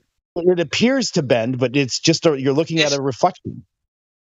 Right? Dude. When I'm driving my vehicle in fog, there's nothing bending, dude. Nothing appears. I just can't see as far. Is what the problem is. So I have to drive a little bit slower, okay? Because I can't see what's in front of me. If the light were bending, then I'd be going off the road. Because I'd be following the light. What? It's not difficult to understand what light does in the medium of air. It only does one thing. And I don't quite think he was actually advocating that light actually bends. I think he was just saying that optically or something like that, it can be made to appear to bend. There's optical effects. Yeah. Again, I depending on the lens you're using. Yeah, I prescribe more to a field concept, a field theory, more like waves, and I believe that when you're looking at waves in such, if you just think of like a river, you could have an eddy current. So the water can reflect or bounce off of the walls and wind up, in a side channel, in an eddy type current, in a concept, right? And so it's not really bending around the corner. But if you think of it as a whole, as a single entity, right? And this is where we get into the concepts of protons and all that shit, photons and stuff, which I don't, I don't prescribe to photons, per se. That's just something you count to try to give magnitude to something. But I'm talking about the concept being a wave. It's an energy field that bounces off of things, What studies have you done? Who do you follow? Or is there like particular people that you're reading on? Where is this background coming from? Is this a concept you've made up all by yourself? Are you following some people like in the community? Like, just so we can get context of what you mean. If you can just give us examples of like, what have you studied and who have you followed? Like, are you following Bob Nodell? Because it sounds like you're along those lines. If I was to be somebody to say like what you're saying right now, I've never heard of Bob Nodell. As far as following, I don't really follow per se, any one group of people. I believe that more so what I do is I gather information from lots of different sources, and I piece together my own view of things, right? And I believe that I consider myself to have a technical mindset, a logical type person, and I try to piece together pieces of a puzzle and come to an understanding. And so you'll hear me when I speak, I say, I believe, I think, I have opinions, but it doesn't say I'm not 100%. You can easily talk to me about pretty much any subject because I'm not like adamant one way or the other. I'm just saying the way I perceive things, the way I'm understanding them. This is where I am. Right. Fair enough. Is there any like sort of concepts that you'd like to put up in the YouTube live stream, or excuse me, in the live stream voice text? It's a channel that we put a lot of information onto, and it gets put over the YouTube live stream. So just for the sake of like helping people understand where you're coming from on any concepts that you have, I'm going to give you, link privileges so you can post material that you want to say is like, that would speak to what you're saying. I think it is good, right? Because you're able to tell us like what you're talking about, what do you mean? So, right. No, I have no problem sharing information that I come across. Now, mind you, I'm not someone who studies. I don't do this for a living. I don't keep track of everything. I got a lot of my information through Telegram, actually, because YouTube is very difficult to find things. Not that there aren't people on YouTube that I will pay attention to, but my main source of information is actually through Telegram, and from that I get links to sources of information. That's kind of where I started too. I was over in Telegram, and put those. I give you the link perms. Sorry, Gizbo. I gave you the link perms, a lizard, so you can put it in the live stream voice text. If you have anything about what the subject matter you were talking about, please put that in the live stream voice text so that everybody can peer review that information. I think that's the best way we can start addressing anything that you're saying, because it sounds a bit obscure when it comes from just like you saying it versus, look, this is what I've been looking into, and we can link back to like some people that study this, and it gives us a better understanding instead of just shooting vaguely at maybe something. We're probably saying the same thing you are, just a different way. So yeah, I was going to say real quick, we're very fortunate that a lot of people have boosted the server. So like as far as like putting videos in and stuff like that, like you can put in pretty good sized videos. You don't have to worry about them saying like it's too big or whatever. So feel free to post any videos that you have or links that you have to help us understand. Okay. Yeah. Yeah, either that, man. Just welcome to the community. We're glad to have anybody come in here and have just honest discussion of stuff they study. I mean, we might not. Some people might not agree. We might not agree, but at the same time, you're still sharing like your thoughts and such, and that's really important, right? Yeah, he has a healthy attitude, I would say. Yeah. So, yeah, if there's anything you want to talk about, just let us know. Yeah, how about I'm interested on the subjects of ether, for example, static electricity, the power lines actually being a collector of energy, not necessarily a transmitter of energy. Or not just. And I'll say it this way. Let's preface a discussion with this is my speculation, but X, Y, and Z. If you say just go off into like telling us something, then we're going to adhere to that. It's a claim. A claim has to be met with evidence sufficient enough so that we can peer review it and look into like what the claim's all about. However, if it's a speculation, it goes a little bit easier because we're not going to be like, well, that's what the man came up with. That's what he thinks. That's not what he knows. So we handle it differently. So in the context of this conversation, we do intellectual like debate. So long as you understand that if you preface something like, hey man, this is just what I think, it's my speculation. The ether, right. X, Y, and Z. That's what it's important to us. But if you're standing on it, like, no, ether is definitely the thing that's happening right now, then we are gonna like really go into it as to what why you mean that. The evidence is gonna have to come out the woodwork, like everything that supports that, and so on. Just to let you know, that's how we work in here. So make sure that if you're gonna bring something up, and go ahead. Saying something is fact and saying you believe something are two different things. So make sure that like if you don't have like actual factual observations, you haven't done your own experiments or anything like that to prove what you're saying is true. It's very important to say like I believe this or I believe that and leave it at that. Like don't like people are going to refute it and let them refute it, and you can believe what you want to believe. If they give you the open forum, by all means, take advantage of it. But if some people will knock it down, and don't feel bad if they knock it down. Stay in here, dude, and keep talking. That's what I was gonna tell them. Like it's difficult because we have a lot of clashing ideas and such. So it can get challenging at times, like because you have a lot of different people in here.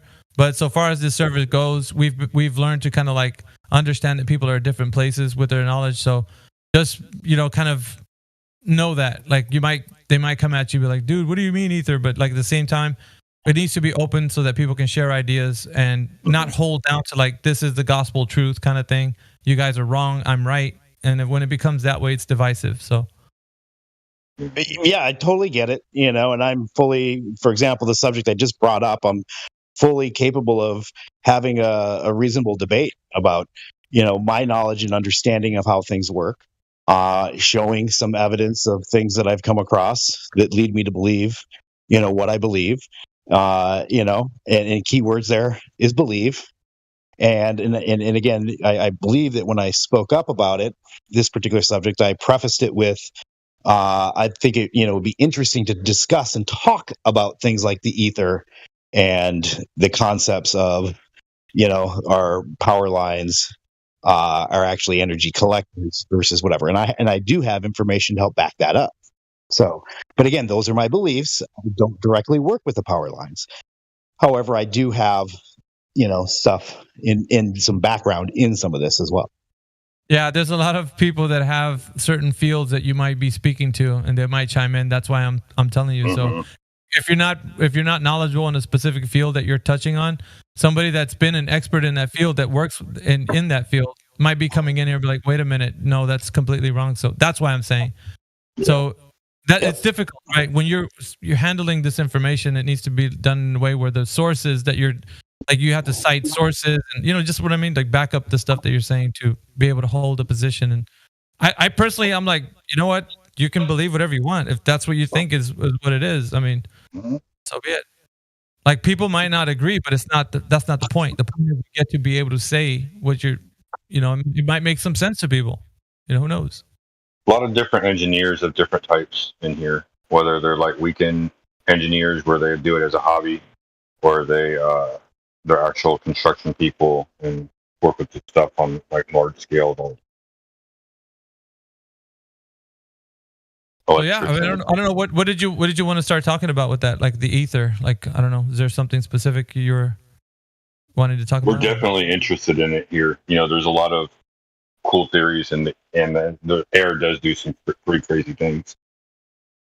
There are cool theories about it, but it's like whether we can like scientifically prove it or not, that's totally separate. Yeah, so we just leave it up to the presentation. The presentation is important, right? Right. So, I'd like to share a 30-second, roughly, video that came. It's not even related.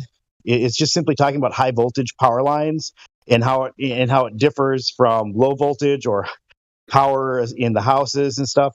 And it's a complete normie. It has nothing to do with free energy. It has nothing to do with ether. It's just simply stating facts. And based on observation and understanding from experts in the field, right? I'm fucking stealing that. Fuck that. So I just got to find it. It's a little YouTube video, or YouTube short, actually, not a video. It's the same thing, I guess.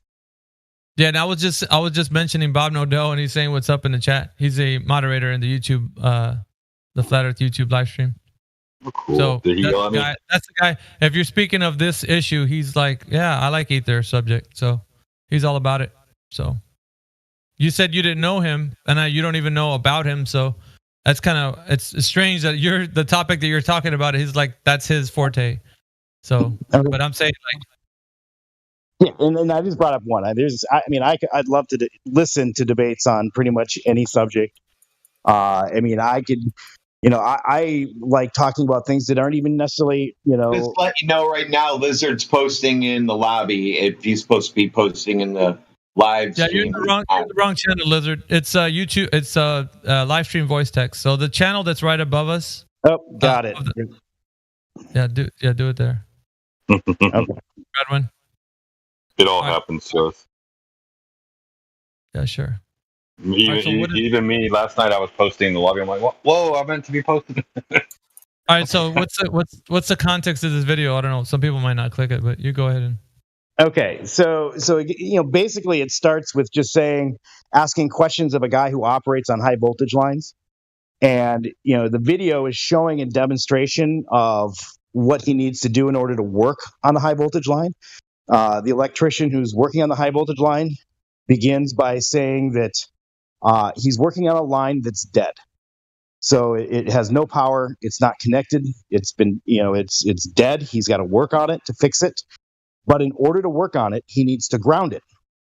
And he also states that why he needs to ground it is because it builds up with static electricity. And in the video you show as he's speaking about it, he says, as soon as he ungrounds it, it immediately builds up with static electricity, and you can see it arcing, right? And you're seeing it arcing coming off. So in other words, grounding it doesn't bleed all the electricity. It's shunting it to ground, but he can't work on it unless it's continuously shunted to ground. Why? And he explains that it's because it immediately builds up with static electricity. And then he's asked the question, what voltage levels are you working with? And he says about 138,000 volts. That's pretty much it. That's all this video is saying. But the context is nothing about flat Earth, nothing about ether, nothing about anything. It's simply an understanding of differences between what some people consider high voltage versus what other people consider high voltage. So the summary of it has nothing to do with my point. My point is simply showing, utilizing this as a tool to show that the power lines are actually pulling energy, static as it may be, out of the air, and that static electricity is of a considerable amount. And if you have a long enough power lines and enough power lines, you can actually produce, like as in a collector, a lot of power. That's a pretty weird theory. I mean, like, just as somebody who is a truther or whatever, like, how crazy would that be if they've been like pulling electricity out of the air and supplying us with free energy and charging us for it? Essentially free energy, right? Is that what we're? Yeah, and people will argue that the concept of free energy, obviously, there's maintenance, there's materials, there's cost involved in infrastructure. But much like anything, whether it be the telecommunication lines or what have you, those are inherent costs in the system. But once there, you're utilizing it. And so I'm not saying that all of our power is produced by the power lines. I'm saying that a good portion of it is. Hey, Lizard, do you know that? I'm sorry to interrupt your speech there. Do you know our YouTube live stream, like the YouTube channel for it? I do not actually. All right. What I'm gonna do is I'm gonna drop a link in the live stream voice text. I want you to real quick go to it, because I'm gonna just say real quick when you go there, look out for somebody named Globebusters, and he's got a blue wrench in there. I like that guy. That's Bob Nodell. So if you go in there, hopefully, Bob, if you're listening to me right now, is there any way you could put a link to your channel so that the gentleman can probably, because he's talking basically the same, almost, what you guys usually talk about, your content.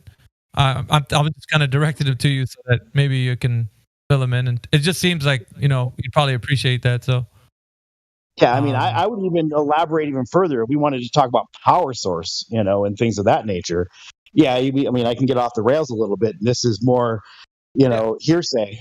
Talking about things like uranium and nuclear power. And yeah, it's cool. Real quick though, he said sure, so he might put that link up. So just be on the lookout for that link.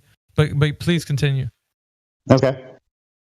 So yeah, so as far as power lines go, I don't believe that they are the main source. I believe that they are a stabilization. It's a good amount of the source of electricity that we get. And the stations that we have, the power, when you have the high voltage power lines and they come down into these little large, sometimes and other times smaller, areas where they have transformers, not the ones on your telephone pole size, but like a whole square section of lots and lots of transformers. I've never fully understood the full need for all of those transformers, other than to maybe create some sort of isolation and separation, and or rectification. If you're dealing with 138,000 volts and you got to bring it down to a stable 220 volt AC, you got to clean it. You got to, try to manage it and stabilize it. And it's kind of like the concept of where your power in your house, your lights will get brighter and softer. What is it called? Brownouts and other stuff, where the voltage is varying. You could argue, it's because some power line got cut somewhere, and now the things are unstable. All of those make total sense, and I'm not refuting any of that stuff. I'm just suggesting that there's more to having wires and cables in the higher level atmosphere, and the ability to pull energy out of it that we're not fully harnessing, and I'm sure that's intentional. Yeah, just real quick, now that you gave a quick pause there, Bob Nodell did put a link up in the YouTube live stream text chat, A Lizard. There's a wealth of information, I guess, going to the points that you're saying, and there's a lot of content that he's put out already, so I guess it would behoove you to kind of look into that too. So okay, yeah, I'm sure I've seen some of this content. Actually, if it is connecting to Globebusters, it looks like I am subscribed. But it's basically a 24/7 stream. So I periodically will listen to the live stream. If I'm bored, there's nothing else that I'm researching at the time. But I just think like something like that would get you to think of things maybe you didn't think of, because it always helps, like if you're on that journey, there's a lot of stuff that they've already covered that probably you haven't yet. So yeah, I mean, I could comment on a couple other two different things. For example, experiments where people have done where they've taken and basically created their own collector using metal and using a drone, bringing it up to 100 meters in a thin wire coming down and showing that, we've got, a static energy. So we're able to pull some very small amounts of energy out of the atmosphere. But again, this is using very small collectors. So if you put that wire horizontally and then run a wire down to you, you'll pick up a lot more current than that. That's the static electricity going across the wires that you're talking about. Yeah. Yeah, well, I'm saying the power lines are pulling energy out of the air, but I'm also, I'll also reference that I've seen videos from somebody who's actually he literally said he's the only 93rd degree Mason to ever live. It was David Wynn Miller. And he quotes off how essentially what you do is you create a Tesla coil and you make one that's about 6 feet in diameter, and the length of the copper is very important because it's all part of the tuning. And he described that it's tuned based on the frequency that a black hole is oscillating at. Now, people can dispute black holes and all that, and I won't go there. But anyways, he's literally saying that how do you make sure you wind your coils to oscillate at the same frequency as a black hole? Which black hole do you measure? Well, he mentioned about 42,000 kilohertz, and basically you'd use a Tesla coil. That's what black holes vibrate at. Yeah, so if you've seen some videos about Freemasons describing the Earth and basically saying that there's a black hole below the North Pole, conceptually, I believe that's the idea of what he subscribes to as a Freemason. Is he was 93rd degree, and I know no one's ever heard of 93rd degree. What contains this black hole? A black sun, not a black hole. Yeah, people will call it. Oh, okay. Black hole sun. You know, yeah, and I'm not going to go into debate any of that, right? Because that's not where I have no clue, no way to validate anything of what I'm saying here.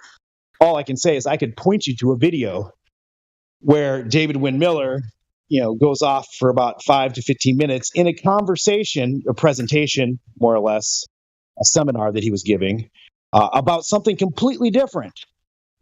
In regards to quantum grammar and other aspects going on in our life. But he took a step back from that to describe, some concepts of perpetual motion. Says that he created his first perpetual motion machine when he was 14 years old, back in 1960 something or other. He's a 93rd degree Freemason. He has an IQ over 200.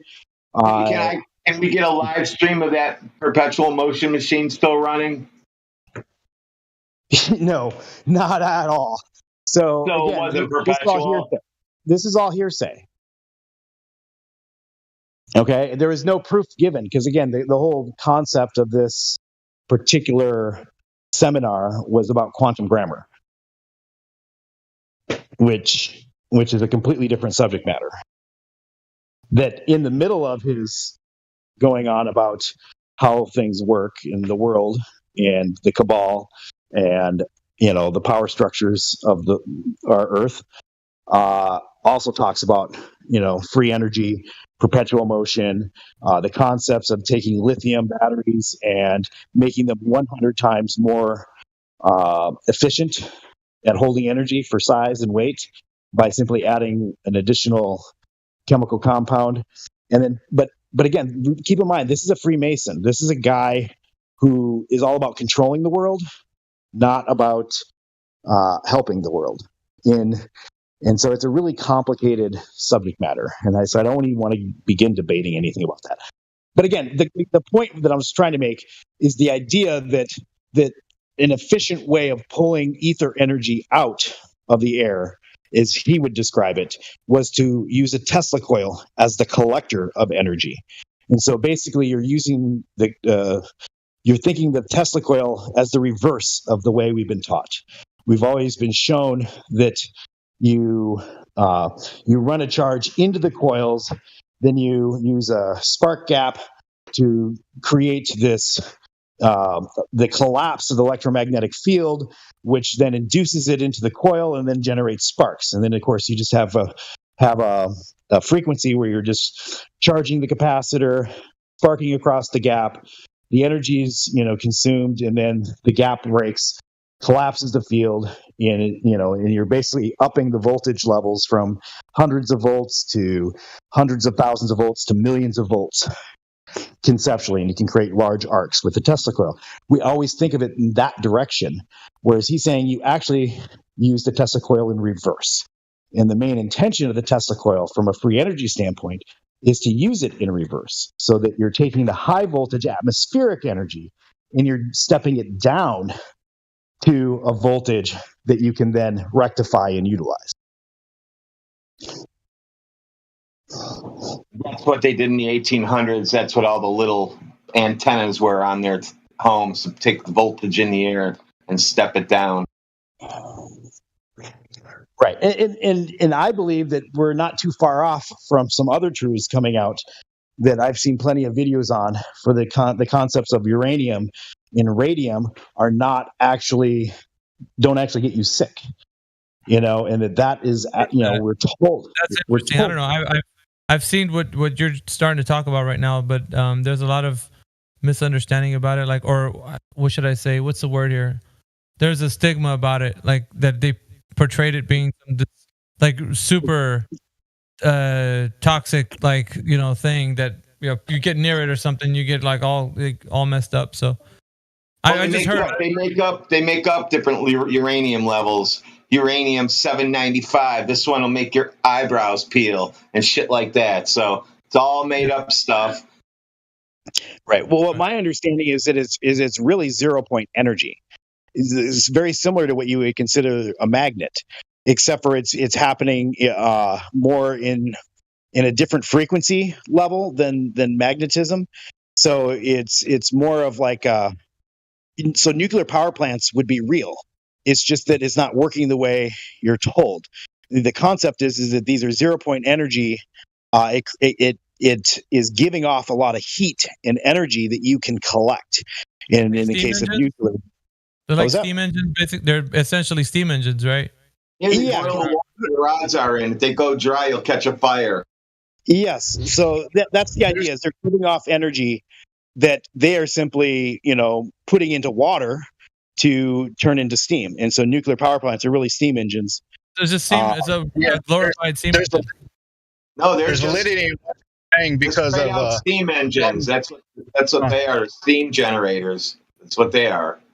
Yep. The problem with solar energy and stuff like that is not capturing the energy from the sunlight, it's storing the energy. So recently, this guy working a project called My Tesla Power, they've revealed that they store the energy in water or even in dirt, and that's a way that they could like rapidly store it and then therefore use it. And, you know, they're working on bringing about pretty much free energy to the world and say it's only a couple of months away. You guys should look into that. I think the guy's name is Jeremiah something, My Tesla Power. He's working on a Tesla turbine, which is one of Tesla's most prized innovations.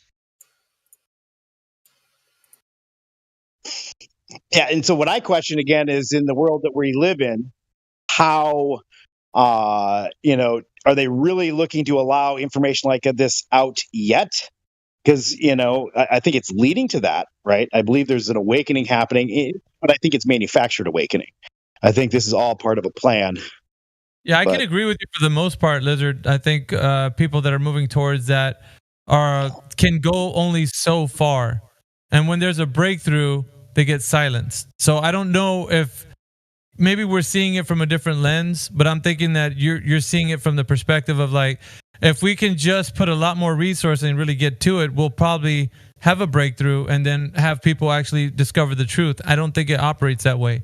I think when there happens to be, I think what the perspective that I see, right, when a breakthrough happens and it's for the benefit of humanity, it gets snuffed out like quickly. Like people hear about these guys, they come up with these inventions, they find that a new way to do something, and then once it does get out to the public, it's like, oh, where did they go? Where's the invention? It gets completely wiped out, you know, and you've never heard about the person again. It's like that's how I see it happening. Yeah, but this is where I believe that we're going through a manufactured. So this is a scripted process. And so they don't want things to go off script. They want people that they have controlling the technologies, controlling, you know, the systems in place.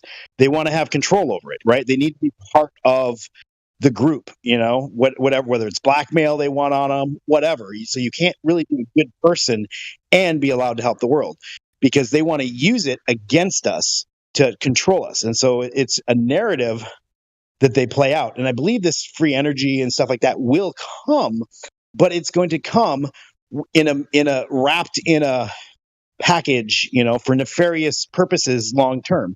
You know, and I don't mean to be biblical, but the concept of Revelations, the fact we're really trying to recreate, you know, what the Bible. Dude, it says in Revelations that God stops time. What?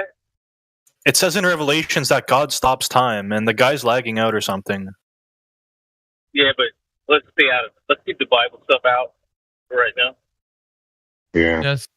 Lizard, are you still with us? I think we lost him. Because I think if we go down the Bible hole and everything like that, like, it's basically going to get completely away from the subject. It'll be polarized. Lizard, Yeah. are you there? If somebody's bringing free energy, they're more likely to get sniped. There's like 100 people that brought you their free energy or water engines that are disappeared. Yeah, that's kind of what I'm always talking about, Godric. It's the same thing. People that have been like, they've come up with this like many times, and usually those people are nowhere to be found anymore. It's like not even the technology; it's all wiped out. Like their existence of like anything. You only hear remnants of like, you remember this guy? Yeah, where'd he go? The guy who invented the car that runs on water. You know, like that, all that stuff. Yeah, if they can't monetize, it's not going to come out. I mean, so. Yes, I'm suggesting that they intend to use this for nefarious purposes. So yes, they're keeping it from us. They're hiding it. They're controlling it, and they intend to use it. But how they use it is to, further control us more, not to free us. Well, that much we can agree with you, but it's like, where are we going to get to the point where, power to the people, right? I don't see that happening. That's like at any time, because you're going against like big oil, the energies that are there, natural gas, all that stuff.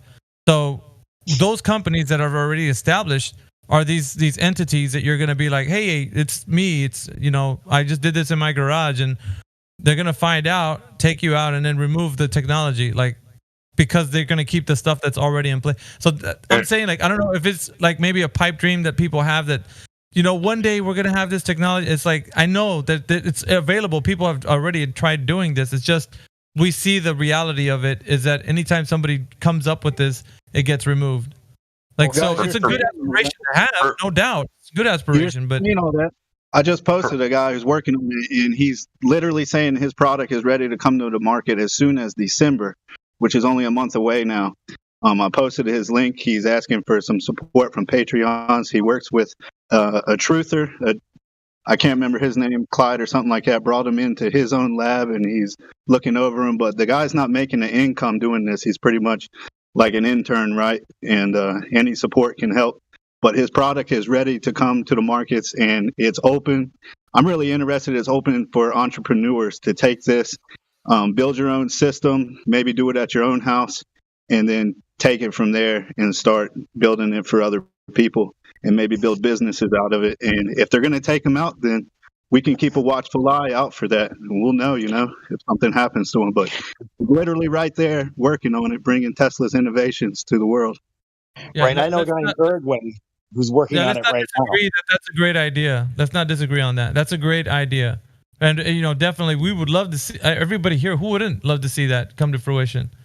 But that's, we don't want, it's kind of like, it gets us upset, right? Because we're like in the truther community, we're like, we see all these things where we could have been already advanced far more in technology than we are, or we're at now. Mm-hmm. We're so dependent on everything. So yeah, definitely if somebody comes out with that, but I don't know.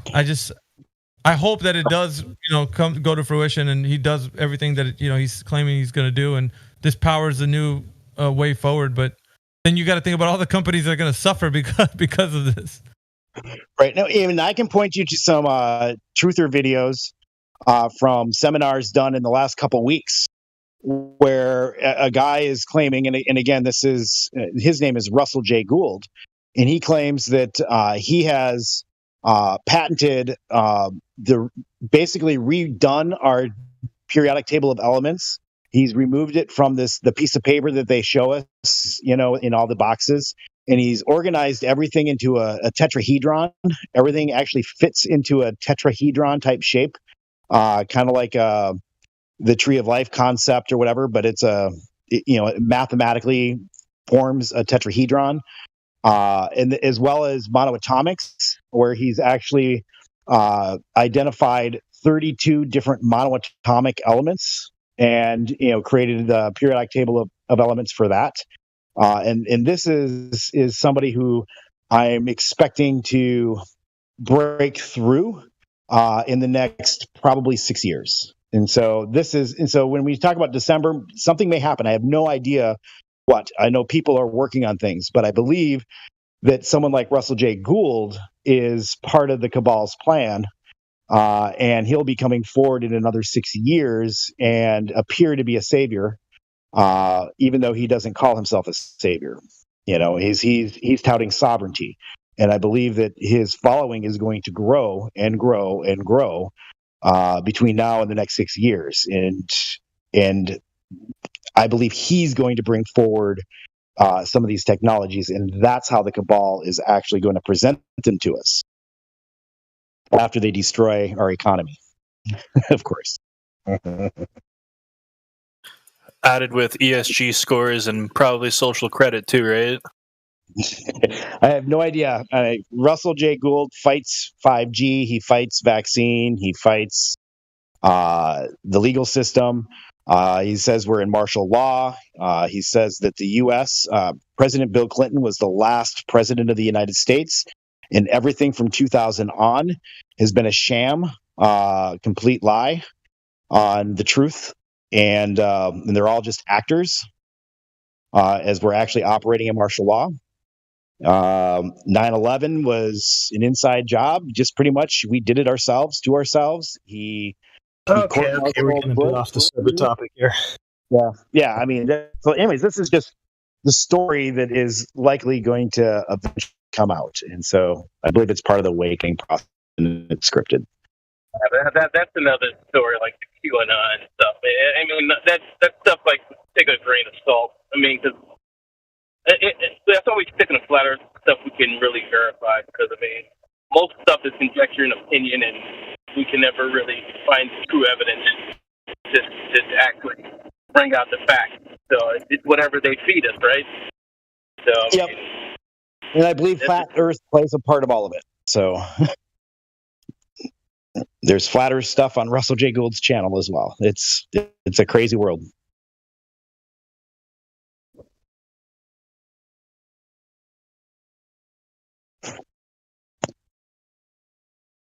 And if I may, briefly, kind of. No. Yeah, I know, right? Yeah, you just shut up now. Yeah. In the live stream or YouTube live stream, like a lot of Globers like to bring up Bob's experiment, where actually it wasn't his, where he said that 15 degrees of drift was found. Bob didn't actually do that himself. That was another YouTube channel called Seventh Day Truth Seeker, where he purchased a ring laser gyroscope, and the drift that he detected, he labeled it as Earth drift, where he wasn't talking about the Earth moving. He was talking about something moving around the Earth. But it just got so exacerbated, if that's the right word, and taken out of context, that the man deleted his channel. So it wasn't even Bob who did the experiment. And that gyroscope, it's used for the measuring the 15 degrees of. The man, he, with his experiment, he alleged that there was a 15-degree drift. Yeah, I'm asking the man who made that gyroscope. He made that for that 15 degrees drift. He made that for that purpose. As far as what I know, he purchased a ring laser gyroscope. Yeah. Do you know what bothers me? For example, if somebody made some kind of tool to measure something, why he didn't measure that in the first place? We needed to wait the years that some guy realized, oh, look, we can measure with this. Right. All right. No, that's the point. Okay. The point is, what this guy measured didn't involve Earth movement whatsoever. It really didn't. It was something. It was something moving around the Earth. And this is where maybe I don't have a good understanding of how it works. But something like that, one, would have to be calibrated. Two, if we believe, which in a lot of sense I do, in perpetual motion, inertia, all that other stuff, then how do you get a gyroscope that is perpetually turning so that you know that the only thing you're measuring is drift and not isolation? You can't isolate the independent variable. You can't do that. Yeah, right. That's what I don't understand. It wasn't No, but I mean scientifically provable. So that's to our credit though, because that they're just assuming a lot in order for that to be the case, which is what the globe Earth does though. A lizard, they do that. They assume all the time, and we always catch them on it too. We always tell them, yeah, but this is your presupposition that Earth has to be this specific thing. It's a false dichotomy, So Dude, we always catch them on that every single time. My favorite, Miggy, is like, so let's just imagine the Earth is a globe for just a second. Like, they don't even realize that they're saying that. Yeah, and we have to sit there and be silent and let them talk. They're implying imagination has to be done before you even think about what they're proposing. No, but like it's good to hear perspective, a lizard, and keep on keeping on, man. If that's the road you're gonna go on, definitely. You're welcome to have chats in here, but just like I said before, there's a little bit of hesitation sometimes with people trying to look at what you're doing because it depends on what topic it is. They might disagree and such. So just be aware that people do look into these things and. Oh, I'm fully aware of it, and I'm not saying I'm perfect. I've certainly fallen for some fallacies and made false assumptions on my own, but I'm the first to, accept and be willing to correct and say, hey, I don't fully understand, and so. Conversation. That's all you got to do, man. Just be a part of the conversation. Yep. I don't bully people. I've had people try to bully me. I know what it feels like. I bully the bullies. I came in late in the conversation, but I'd like to know more about what you were talking about, Blizzard, because that's something I'm interested in is the free energy tech and who's, got us big on it at the moment. So if you have a place that you can lead us to where you have this information. Yeah, well, I mean, I could give a couple sources. So there's one person on Telegram by the name that goes by the handle of the Man of Stone. Not sure if any of you have heard of him, but he currently lives in Uruguay, and he's got a project where he's building a tower that's 70 feet tall that would use a Tesla coil, and he's my understanding is he's estimated that as he scales it up, to that size that he's looking at, he'll produce 2.5 kilowatts of energy day and night using the technology. And so that's a project going on now that he's been working on, and he has other people from around different places of the earth that are also recreating his experiment in different areas, different latitudes, etc. And so 25 kilowatts per hour per few hours, like how many? What time frame? Like all day and all night for the entire 24-hour period. Yeah. The biggest concern is lightning strikes, right? Is that during a lightning storm, you'd want to sort everything out.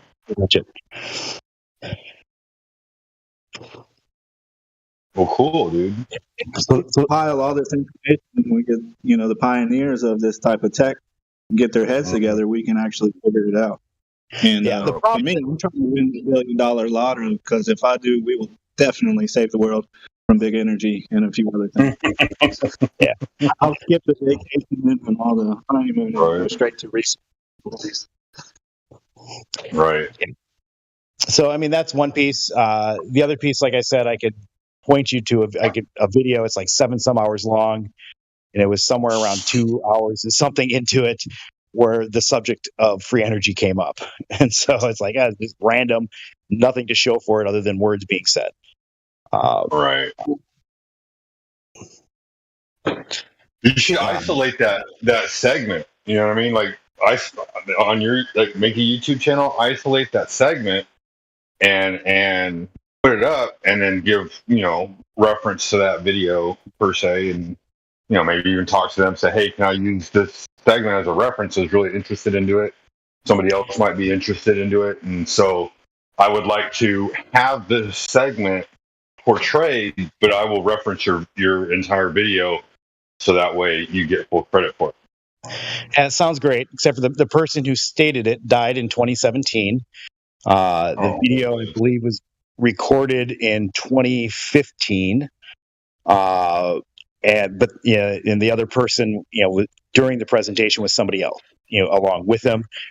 And I don't think he has a problem with any of that information being shared publicly because it's just words. If it looks like it's words or whatever, isolate it and just drop a link saying, hey, this is where the video came from, but this, this is interesting, or whatever, however you want to label it or whatever.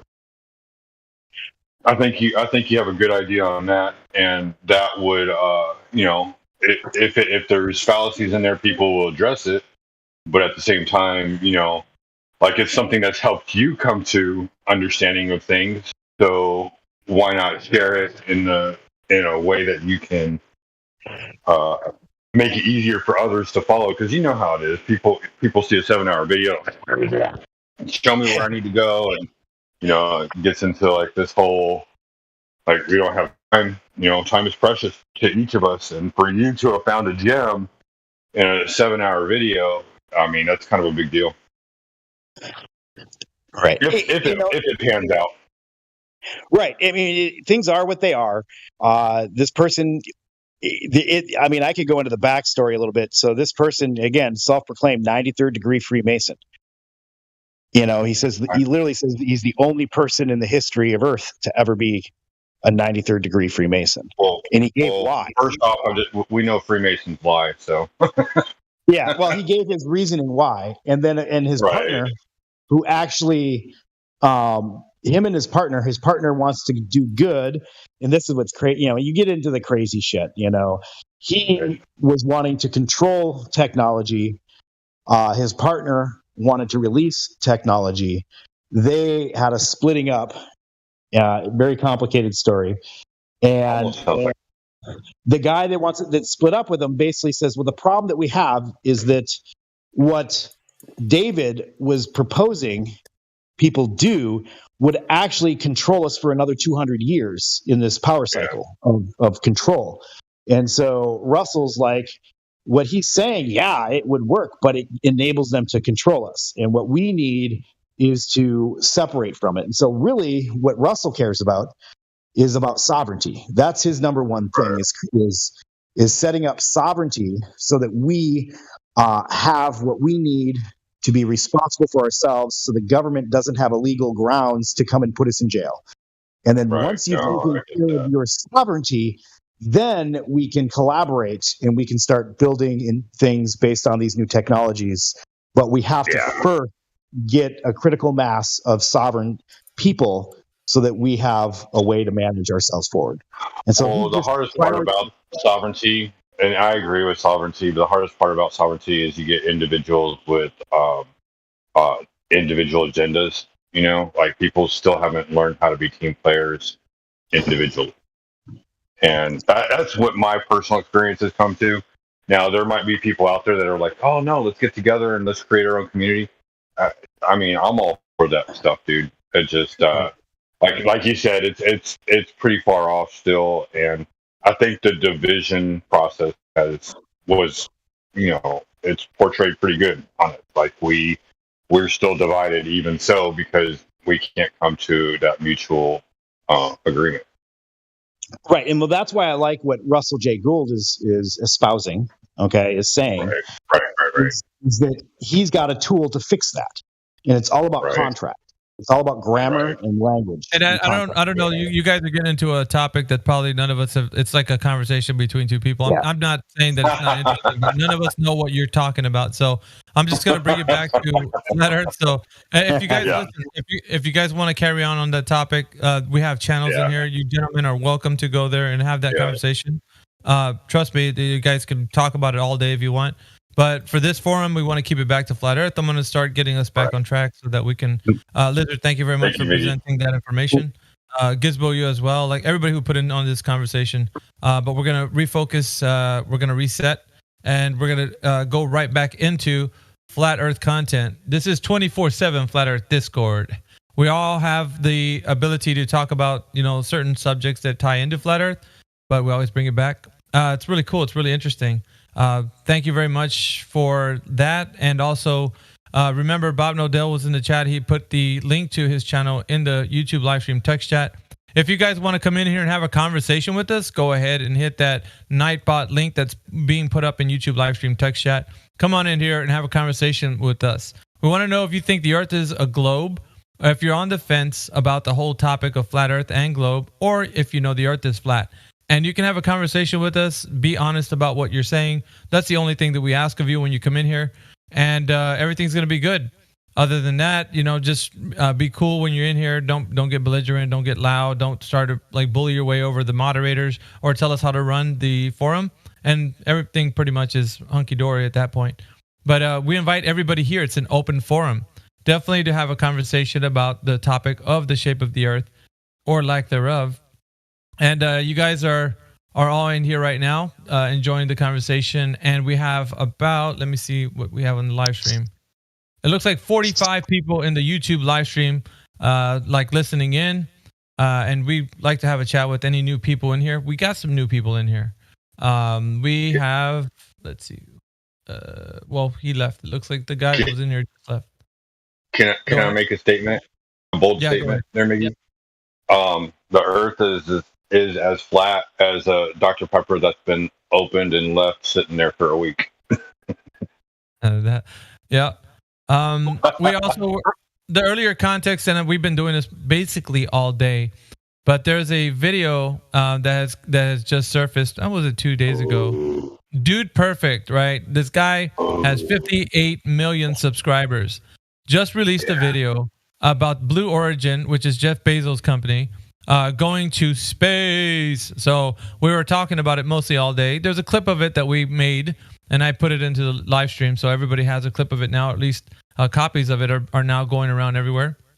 Go ahead and take that 1 minute clip, pass it around, have people listen to what they're saying. And we've been playing it all day. I think it's really good for people to know that these guys are trying to fool you with what they're saying. And I'm going to show that. I'm going to use an example. If anybody doesn't want to jump in here real quick and say something before I get the clip ready, I'll go ahead and roll the clip. But I'm just going to roll the clip. Yeah. It's only 1 minute.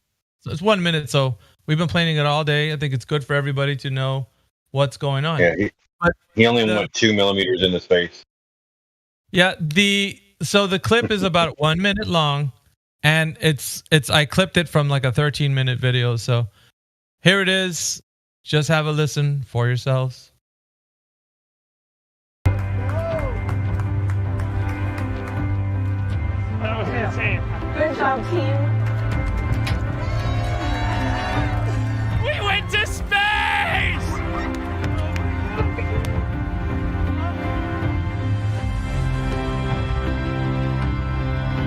That was absolutely insane.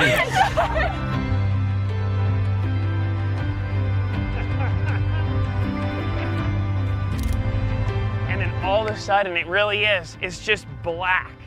Just this perfect circle, super bright layer of blue all the way around the Earth. Biggest of all time shout out, Moondell. Truly the experience of a lifetime from the bottom of my heart. Thank you very, very much. Thank you. For real.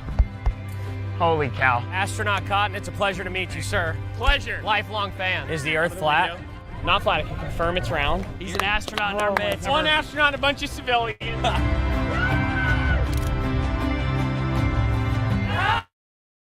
But wait, there's more.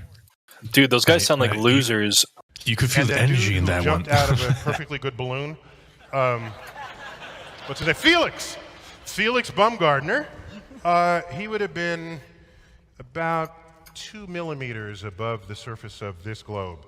That's his edge of space jump.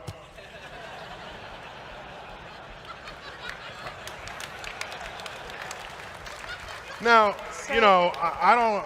It's fine. He wants to. I don't have a problem if he does it. the honesty of it would greatly diminish what I think people thought he was actually doing. And not only that, they made sure to photograph him standing there with a really wide-angle lens, which curves horizontal lines. So in the photo, you see this curvature of Earth's surface, and he said, wow, he's in space, look at that. No, he's not.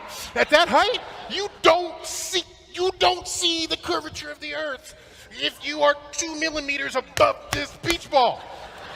You just don't. That stuff is flat. Flat. You heard that's the crew right there. Live. Oh, wrong one. Let me put the image up. The stuff is flat. Hey, do you think Neil deGrasse Tyson secretly watches this YouTube channel?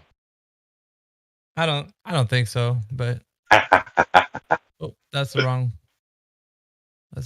thing. Have any of you seen the videos of Shaquille O'Neal? Saying that the Earth is flat. No, never.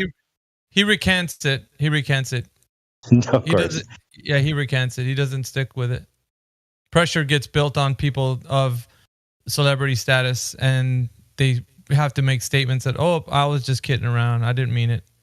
So he was one of those. Even though he knew fully well, considering that he's in those groups, he knows fully well that. Kyrie Irving is sticking with it. Yeah, Kyrie is. The rest of them are a bunch of pussies. Yeah, the rest of them don't. So. But I'm not. You know what? I don't want to say a bunch of pussies because here's the thing: when a superstar it's kind of like they serve demigods, not the one true God or the real God, but demigods, the ones who sign their checks, the one who puts them in position to be a star, the one who gives them the platform and leverage to have a voice that others can hear, the one that puts up that monophone to them. Here's the thing. There's a saying, don't bite the hand that feeds you.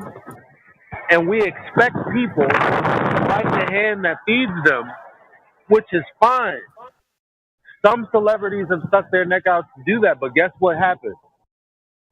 The hand spins a little narrative, okay? And then the fans side with the narrative. They don't side with the person they're a fan of. They say, oh, you retract this or we're gone. So celebrities don't actually get supported for doing the right thing. Never, actually. Never, ever, ever, as far as I can tell. So why on earth would they want to be aligned with us, the populace that's too ignorant to really know the difference between a goddamn straw man? Because that's what's going on to Kyrie right now. The goddamn straw man. And I don't hear anybody talking about it. They talk about, oh, well, if you're gonna take away this deal, or you're gonna take away Amazon, like, well, you're gonna talk down to Amazon, this, that, and the third, or you can just point out the fallacious logic of the reporters who are asking the question that's akin to, does your mother know you're gay? What? No, we demand an answer right now, and we actually don't want you to stutter through it. We don't want you to take your time with it. We want you to answer right fucking now. Yes or no? Does your mother know you're gay? And it's like, damn, how do you... For me, I would expose the bad logic. For others, they might answer yes or no. I don't... Well, actually, he couldn't really answer yes or no. But his answer was... Oh, does your mother know you're gay? If you answer, I am not gay, that's technically not an answer to the mind of a numpty. Yeah, but does your mother know? Like, they'll just ask you again. So it's like, that's what they've done to him. And with this whole conversation that I'll continue to be vague about. Because all he did was post a link to a documentary. Now, this woman, by the name of Sarah, I won't say her last name, on Facebook, I asked her, I said, just what did he do? And she said, oh, he said some, oh, he did some anti-Semitic stuff. And I said, well, what did he say? And she was like, it's not what he said. It's what he, well, how can you tell me he said these anti-XYZ things when I ask you, well, what was it? It's like, no, actually, I'm going to repeat to you the actual narrative rather than entertaining the logic of your question, which I'm going to respond with, well, actually, if he wasn't anti-XYZ, wouldn't he have just said immediately that he's not and that he doesn't hate? And that, well, which he did say he doesn't. But, like, yes or no, are you anti-XYZ? Wouldn't he have just quickly denounced it and said, no, that's ridiculous, and I said, well, that depends. In the documentary, is there any anti-XYZ language? Which I don't know, by the way, because I haven't watched it. I'm just asking. And she's like, that's besides the point. Bitch, suck a dick. Okay?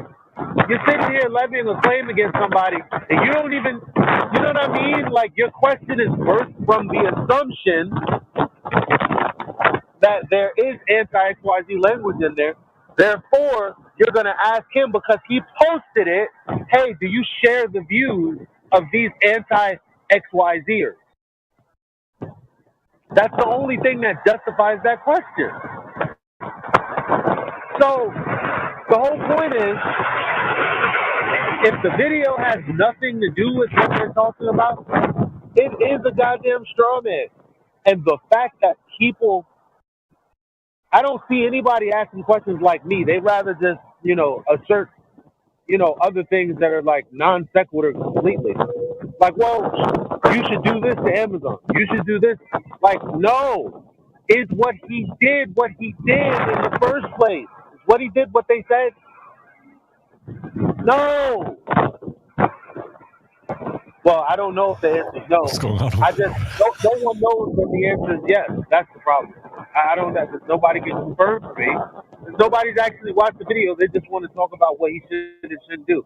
And I'm like, this is the problem with you. Relatively logical-minded people that come to false conclusions based on your fallacious logic.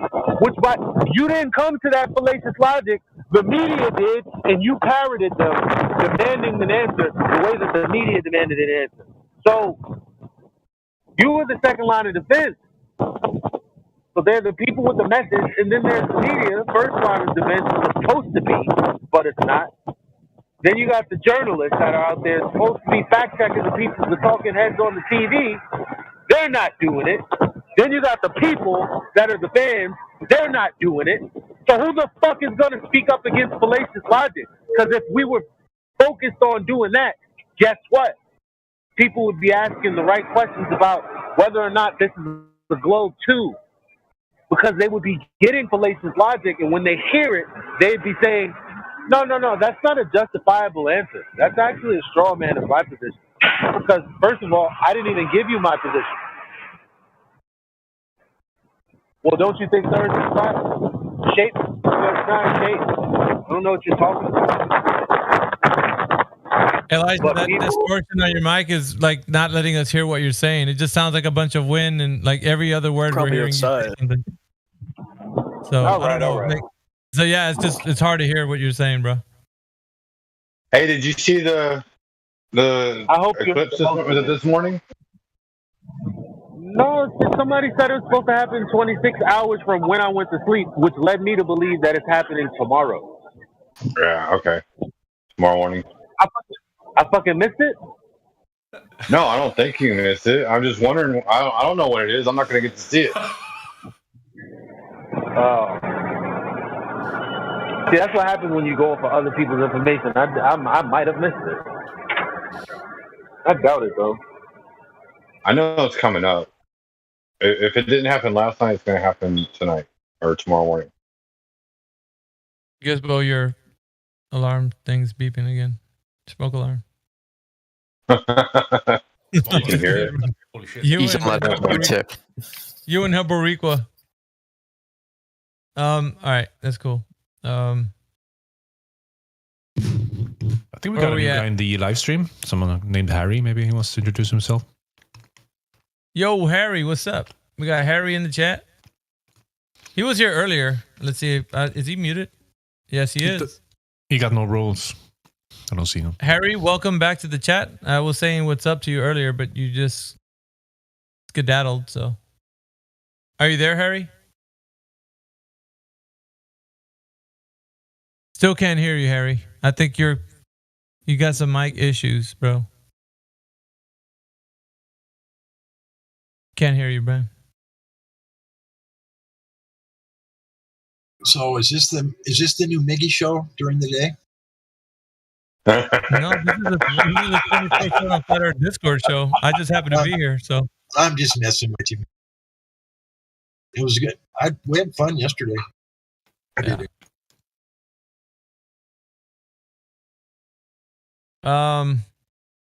That was good to see you late at night, Miggy. That was pretty cool. What the every now and again we'll do that. I feel like it's kind of like everybody gets a little bit of like time to put in their speculations in the live chat, because we don't normally do it here in the live chat. Right. But just for the audience sake, because we've been pretty far into the deep end yesterday with the speculation, so people started to get triggered. But that's fine. Like, I mean, that's what it all is speculation. It's not. If you want, I can help with like designing some of the rules, or I'm sure y'all are probably you're pretty good at designing the rules for that and everything like that. But if y'all need, like, if y'all want somebody to work on the rules outside of y'all because y'all got other things working on, I'll gladly work on a set of rules for that section of time. It's cool, yeah. We'll discuss it later. That's not really anything that we're setting our mind on, like actually doing that like every week or something. So, yes, I was just saying, it was nice to see. That's all we're thinking about now. It was just nice to see you last night at night. I never see you at night. You're always here during the morning, during the day. Yeah. I thought we had that set in stone, Mickey. Yeah, I know, right? No, it's not. I can feel a strong arm coming from God Rockin', but no, it's interesting stuff, man. And we all, look into. It's not just flat Earth. We all look into the topics that tie into it too. Like, but then it can get so like triggered. Like people can get so triggered from all these topics because like some people don't agree with Mandela effect. Some people don't agree that the giants were real. Some people, you know what I mean? Like those but giant it wasn't trees. bad. It wasn't bad yesterday. Nobody really got too triggered. Everybody was pretty cool about all of it, I thought. It started to get really dark, man. So I kind of bolted after it started going into it wasn't last bad. topic. I left. I thought it was pretty chill. Everybody voiced their opinion about some of that stuff, but they didn't get mad. Not that I just. Yeah, nobody got mad. A lot of different people chimed in a little later. They're like, "Is this free for all Sunday?" And like, man, dude, yeah. Fringe Talk Sunday, yeah. Get on the fringes. One thing I'd like to see and hear discussed is analemmas, a sundial, and the concept that at the equinox, where the analemma, is at the center point of the figure eight, the sun is in both the same position in March as it would be in September, and then the sundial. And I see memes posted. I see basic statements being made, but I have not seen any good proofs generated and presented, as well as I haven't heard any good discussions on either, from both sides on that subject. Question A, what do you think? What do you think that would lend credence to? Either way, if it was the concept of, in order for the sundial to work in a globe world, you would be turning the sundial upwards of 47 degrees from the fall to the spring and then back again to the fall in order for the globe model to work. And so if an analemma kind of shows that the sun's in the same position regardless, and the sundial doesn't have to move, then how can you state that the Earth is tilted at 23.5 degrees? Yeah, but we usually say that the sky usually gives us information so far as we know for the times of day, the sun, the time of the month, the moon, and the seasons, the stars. And it also helps us for navigation as well to tell you what place on the Earth you are.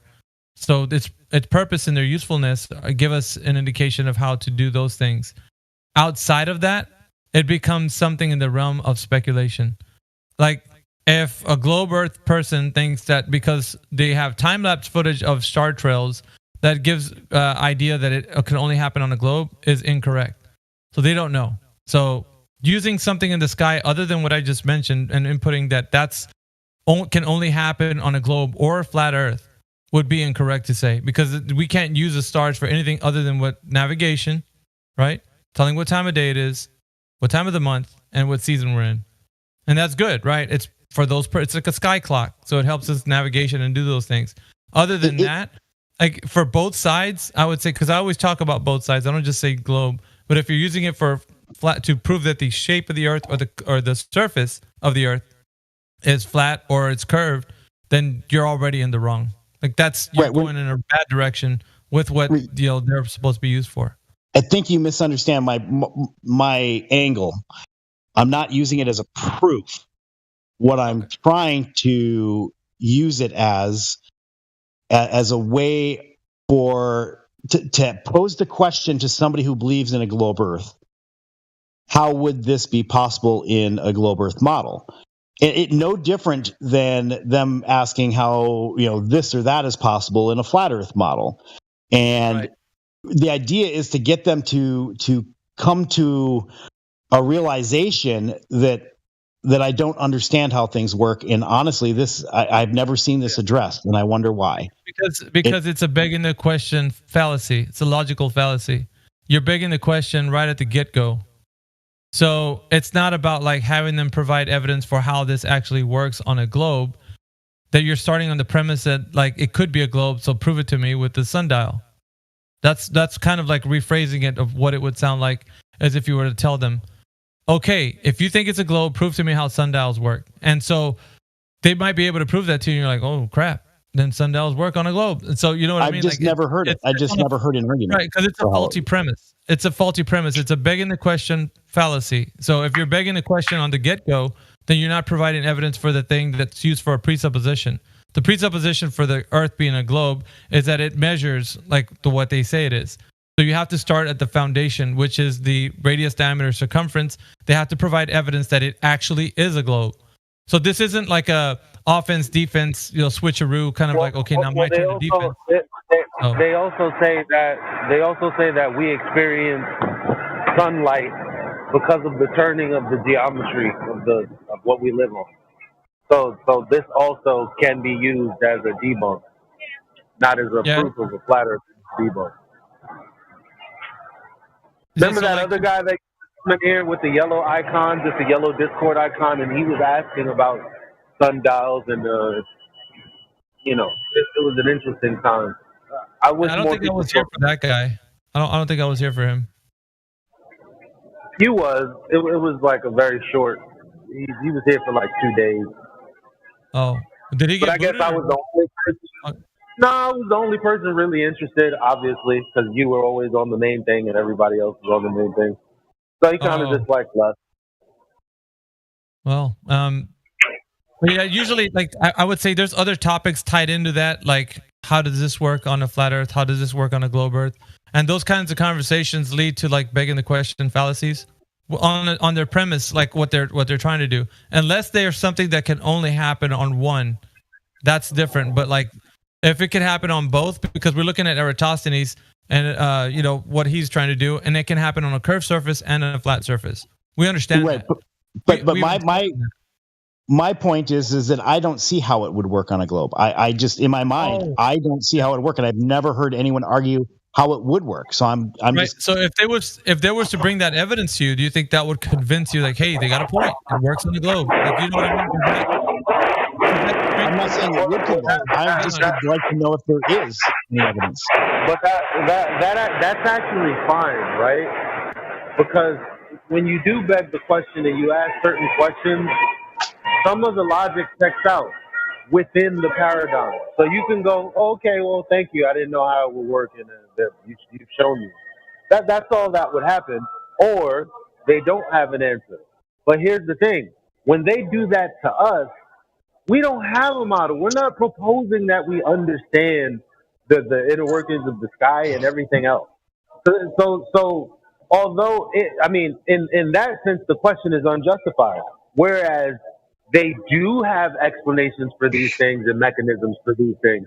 So if you find an anomaly, it's totally fine to ask them how it makes sense to them that this is happening, or this being whatever anomaly you can think of.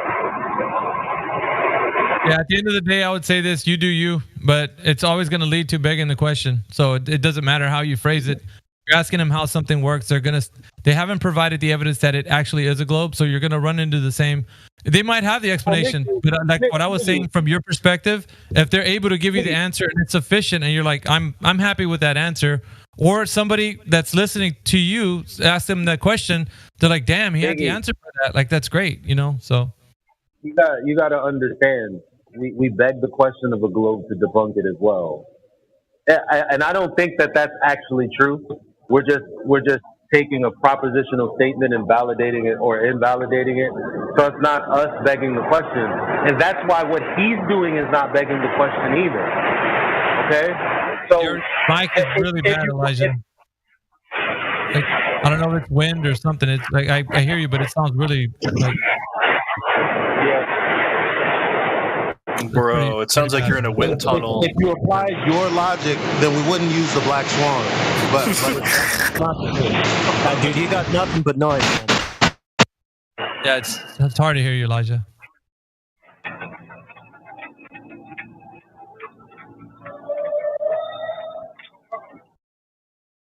No, like even for me, like that whole show me on a how a sundial works.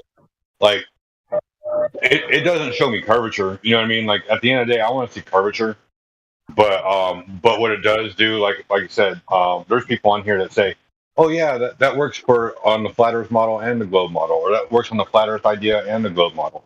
And so both concepts are equally, like we all agree that there's a downward vector. Shit goes down and shit goes up, right? We all agree on that.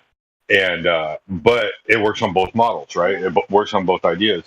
And so I kind of see where he's saying it's like, show me, like, just if you can't show me how a sundial works without repositioning it, why it stays in the same spot all the time and it works, or whatever the statement that he's trying to make, if it makes sense to the scientific community, and he's like, show me how it works, and nobody can show him how to do it. No one can set up an experiment using the globe equation. Then it kind of like debunks the globe. They debunk themselves. But the explanation is already out there, is what I've been trying to tell you guys. It's if you go just type in how do sundials work, it's going to give you an explanation. But the overarching understanding is that it's happening on a globe. So the explanation is already there. Like nobody has to say anything about the explanation. The explanation is there. Just type it into Google; it'll easily give it to you. But that's not the point. Is it's coming from the paradigm of the globe. It's not coming from a flat Earth paradigm. We all know this, and the information is public. It's already known. Like all you got to do is, like, you don't have to ask somebody to explain it to you. Just go look it up. It's that simple, and it's happening because they're saying it's coming from the globe Earth. It's not. That's the problem. And so if they're going to have the answer, even if they don't have it, they'll just be like, hey, let me look for it real quick. And then there it is. It'll be, you could just type it in right now and find it out for yourself. But that would be the easy answer. And we're not getting to the heart of the issue. We're more than just like covering like these derivative topics. I've always said this, but it seems like those seem more interesting, which is fine. You do you. Ask them whatever you want. But I always say that if we're not addressing the issue of curvature, then we're not going to get to the fact that they're looking at it from a biased position. Everything the Glovers do. Everything the Glovers do is derivative. Like you said the proper word. Like these derivative topics. It's like it is all derivative when it boils down to it. It's like, where's the curvature? Yeah, because that's the claim. The reason we're talking about, even the reason why we even mention it is because that is the claim on the table. The claim is the Earth is curving at a set rate, with the metrics. Yeah. So People we're out addressing there like, the claim. don't even talk about it. People are out there like, don't talk about it. Don't talk about it. It's like, why not talk about it? Why? Because it messes up your globe? No, you're right, Mickey. But to me, it doesn't matter. If you feel like that's more effective and you're going to reach somebody, then try that out. But I always say, like, it doesn't matter. Like, the point is the issue, the heart of the matter is the claim on the table. And it's the one that we've been taught, that the Earth is of a set size of dimensions. It's in a heliocentric, set in a heliocentric cosmic paradigm. So if we're not addressing that, we're actually just talking about how things work or may not work on a presupposed globe. Mm-hmm.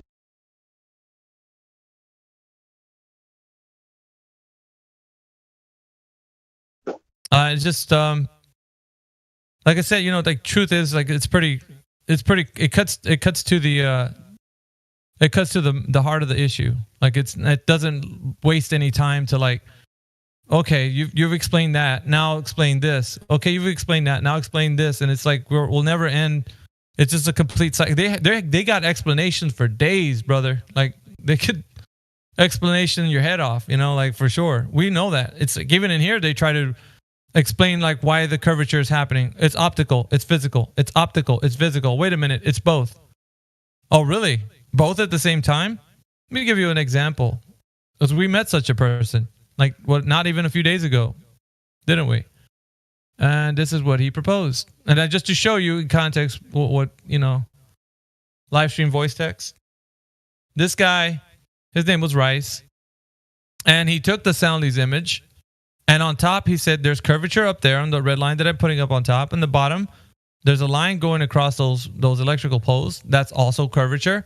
But that little circle bit, that's refraction. And so he was trying to talk about the curvature with using the idea that refraction is happening at the same time there's curvature all at once.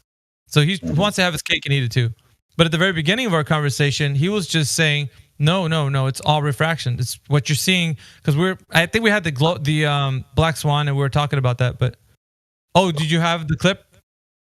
Yeah, let me play. I think Donato. How long is this clip, Donato? I'll play it. I don't know how long it is, but I think it's me and him actually talking about it. Just give me a moment. I'll just play it, and you guys will see. This is a conversation between me and that gentleman. Give me 1 second.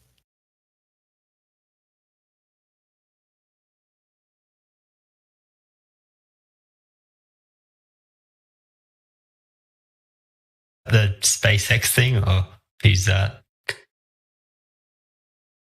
I get them all confused. I think it's NASA. Yeah, I heard about it. Some kind of new mission or something. Probably. Can't wait to look at the CGI. Okay, can I do my images, please? Yeah, please go ahead. All right, thank you. So this is just the original image, right? Right. I'll be honest. The part on the left with the really tall tower, I don't know what's going. I don't know what that is. But that wasn't part of the thing that I was trying to explain. So I've just kind of sliced it off because just ignore it. And it helped me think. So in this one, hold on. I'm going to post something I can't explain. Image 3. So there's 2 red lines, right? Mm-hmm. The top red line is what I believe shows the curve of the Earth. There is a little bit of atmospheric distortion there, but it's not enough that it would change the overall shape of this curve, right? Right. The bottom curve, the bottom red line, also curves, which also shows the curve of the Earth. Does it? Or is it an optical illusion? Just no, he's standing on. It's maybe a different argument. He wants to restate. You're restating what you said, right? So let's erase everything he said before, and he's going to redo this again. All right, go ahead. Ray. So this is last image. I've circled a little area. That area there is refracted so much that it's created like a weird, I don't know, it's like curved back on itself. Okay. I don't know the exact like science of why it's made that exact shape. Okay. But that point is refracted to the point where it's not usable as a reference, like to help to show the shape of anything because it's so distorted, right? So ignoring that section in the circle, the two other lines is what I think shows the curve because they would be distorted to such a small degree that it wouldn't change that general shape, that general curve. Does that make sense? Yeah, I get what you're saying, but what I want to see, because you need to test it more vigorously, I'd like to see someone shoot a laser through it and see what happens. That would be cool. Then you get more data. But Bryce, just going back on what you're saying here, disregarding everything you said previously, right? Let's just start afresh. How about that? All right. So you're saying, let me pull up your image. Yeah, thank you very much, Endless. Putting your image up there, we're looking at refraction, curvature. We're looking at curvature, refraction, curvature. Because we have curvature at the top and curvature at the bottom and refraction at the bottom, right? There's refraction everywhere, but the only spot where it makes any change to anything useful would be that little circle. You're putting a wrench in the machine, man, right now. No, I didn't. That's exactly what I said the first time. You're trying to change what I said. Everywhere? There's refraction everywhere, but it's to such a small degree that it doesn't change the shape to a notable amount. The only spot where it does that is that little circle that I've made. Yeah, but doesn't refraction change the idea that you can tell where curvature is? Because it'll make the image distorted if it's everywhere. I thought it was only a lot at the bottom, a little bit at the top, but we're discarding that. Now we're saying it's everywhere. No, I've always said it's everywhere. I've just said lots at the bottom, little at the top. There's also the poles that are towards closer to the camera, they will also be distorted to some degree. But like I said, it's not enough that you can tell by looking at a still image. If you were to have this as a time lapse, you'd be able to see little wiggles. Right. So once again, and a still image, it doesn't change it. Listen, I'm not condescending, right? Don't take it this way. But you're agreeing with us, and we would say exactly what you're saying. The only difference is you're assuming that curvature can be involved in this somehow. But we would say that what you're thinking is curvature is just, like you said, all over refraction. So there isn't any possible means that the idea that you're assuming is just the fact that you have a biased view on it. But just like you said, refraction everywhere, a lot at the bottom, little at the top. That's fine with us. It's an optical phenomena. But you're stating that it's curvature, and it's not. It's just an optical phenomena. So once again, you're agreeing with us. There's no difference. I disagree that refraction could create that illusion. You're restating it in a way to kind of support a point, but like I said, you're just assuming. But because of the fact you understand reality like we do, then you would say it's an optical phenomenon taking place, that therefore it could be curvature and it might not be curvature. So you're just rolling the dice, hoping that it could be landing on curvature. But it's an optical phenomena. It's an optical phenomena overall, so you can't really know. What is the it in it is an optical phenomena? Well, didn't you just say refraction? No, but what is the it? What is being distorted here? Other than in that little circle, I'm saying everything except for that little circle. It's looks all normal. over distorted. You said it's all over distorted. I'm agreeing with you. Yeah. All right. So this is just like this isn't something we can resolve, because I'm saying we can't resolve everything in the image isn't distorted to a degree that you can tell, but you're saying it is. That's not something that we can really prove. So that's not really something we can continue with.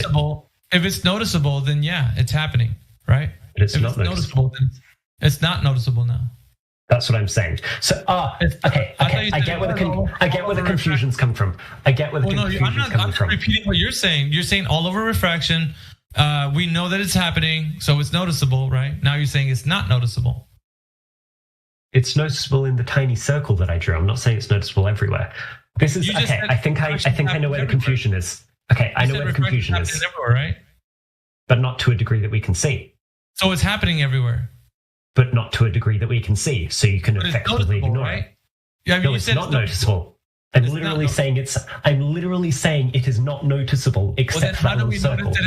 Then how do we notice that it's happening everywhere if it's not noticeable? Refraction does.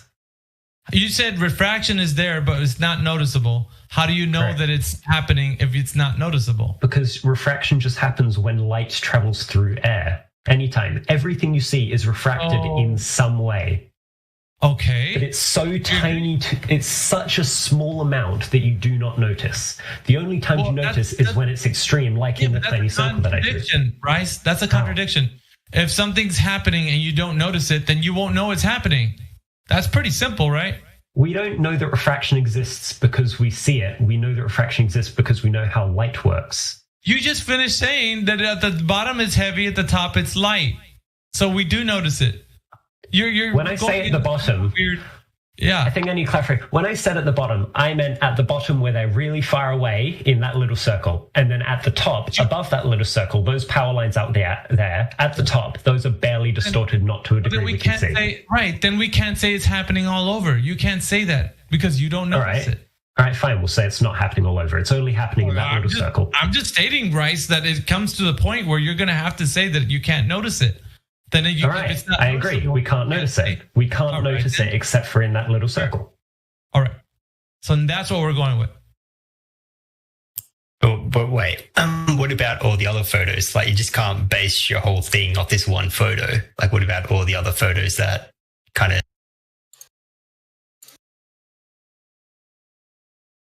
That's it. That's it. Round of applause, everybody. It's happening. It's not happening. It's happening all over, but we don't notice it. Like, wow. Okay. It's only happening in the circle. And that bit, yep. Which, of course, Soundly disagrees with that because that's a bit where curvature began. So he doesn't fall in line with that, what he was saying.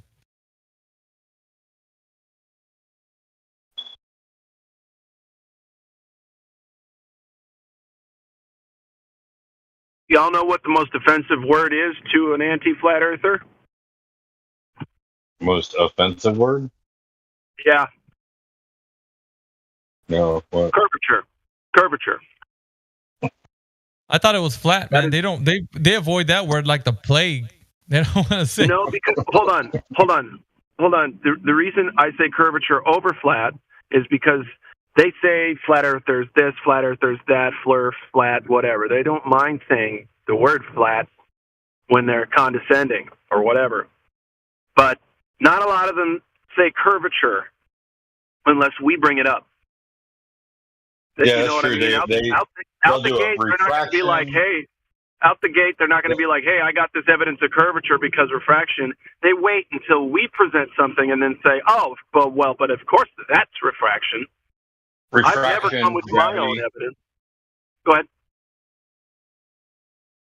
You should have seen the beginning of that. You should have seen the beginning of that conversation. It was great. To tie all that in, you would have seen the full scope of his spiral. Yeah, the thing that I was saying when I was talking to him there is that he discarded what he previously said because he was advocating for just the whole and just everything's refraction. I was like, you don't say. So the black swan and all that was being talked about, and it's like, for that refraction is a thing. But when it comes to Soundly's image, no, that's curvature. Well, it's refraction too. So he didn't know what to do because he already said he was sure it was refraction. So he was trying to wedge refraction and curvature at the same time. So he got himself into a pickle. Well said. Yeah, last week I watched a presentation someone put together regarding refraction. And, it's just funny how the formula that they have, it was 7/6R. So they actually put the curvature of the Earth into the equation. It's literally a circle jerk, pun intended. But that's what it is. So how did you get that? Well, we had to assume it, and once you assume it, you could use it. Once you use it to measure the curvature. It's like that's all. I feel like that's a pun you could have taken. Yeah, that's crazy.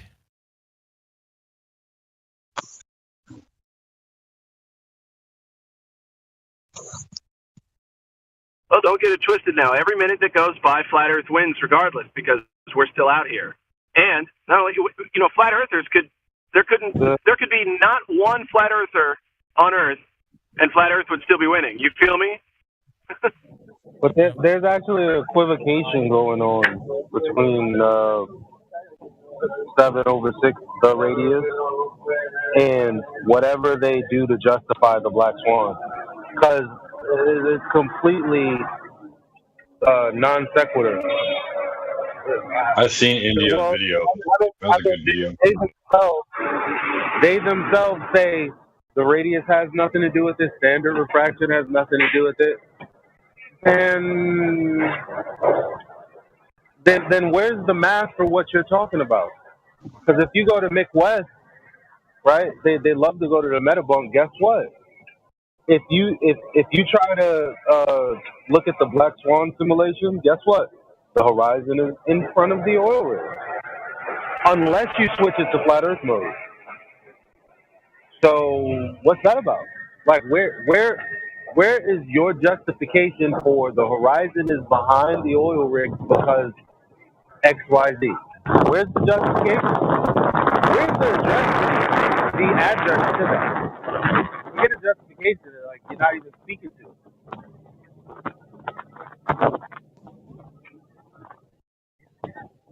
You know how you have that the guy doesn't agree with Soundly? Because Soundly is like, well, that's Earth curve. That's exactly the Metabunk and Mick West also think that the horizon is exactly where we've been saying it is. Yeah. That's what his program shows. So what have we been arguing about? Like, what is the claim or the rebuttal?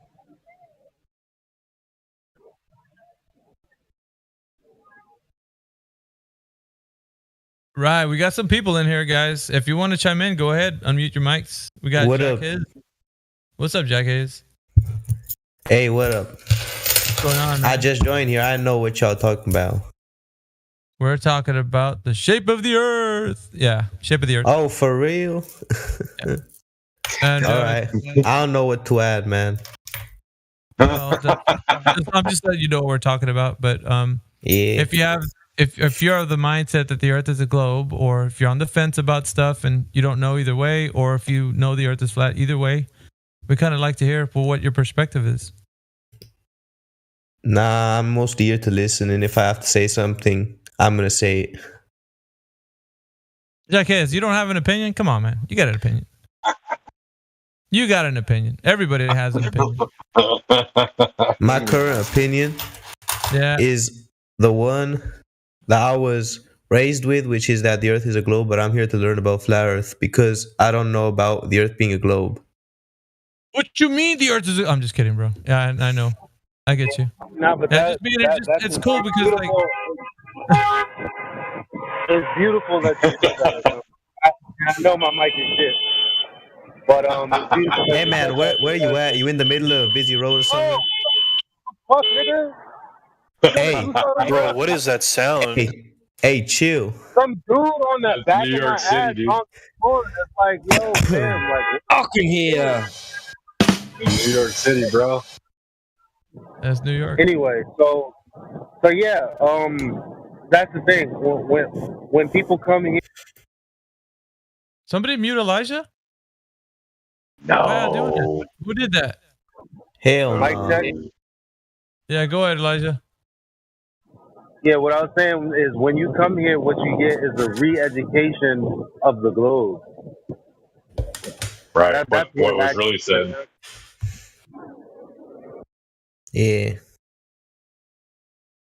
So, like, what y'all mean by re-education? Like, is there resources and stuff? I don't know, like books. Well, yeah, the resources are below on the channels below. So if you go scroll to the bottom of the Discord, there's channels with a wealth of information of all the damn. A lot of stuff and videos. You're gonna get lost in all this. Lots of stuff. Yeah. You could spend like half a year down there, dude. Yeah, there's a lot of reading. Oh my god. Well, you can do that and just or be in here and listen. You can hear a lot of good conversation, but you're welcome to do either or. I mean, it's up to you. How about I do both, Definitely man? encourage your own Sounds good. research.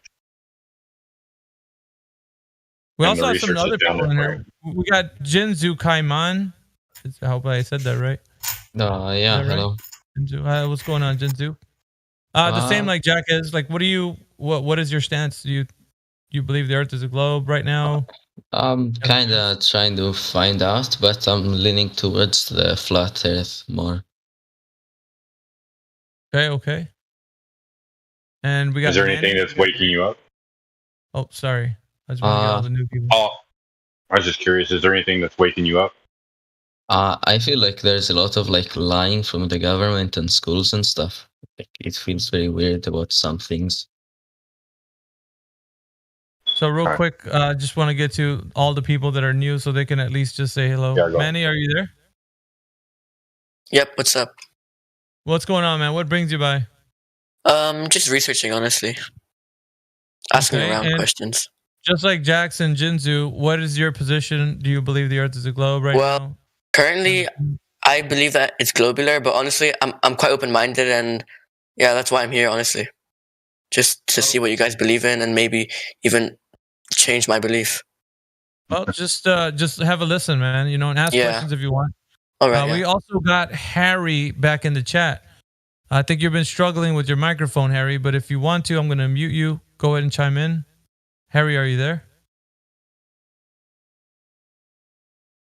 Harry, are you there? No, Harry. Once again. And I think that's it for the new people. So, yeah, if you guys that are new want to ask any questions, go ahead. I mean, we're having an easy chat. It's Monday. It's all good. I got a question, man. Hey, So I'm looking at the resources y'all have linked down, and I'm wondering, like, the waves we see in like the sea when we go to swim, how come they exist? Is there like any mass for it? You say any mass? What do you mean mass? I mean any. I'm sorry, man. It's just my accent. I said, is there any maths for it? Like anything? Oh, math. Yeah.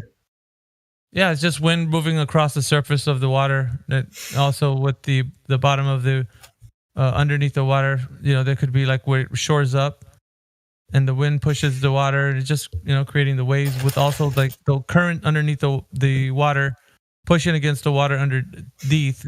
It makes the waves. But a lot of it has to do with just wind on top of the surface of water. So like the thing about waves, like there's basic knowledge that's out there.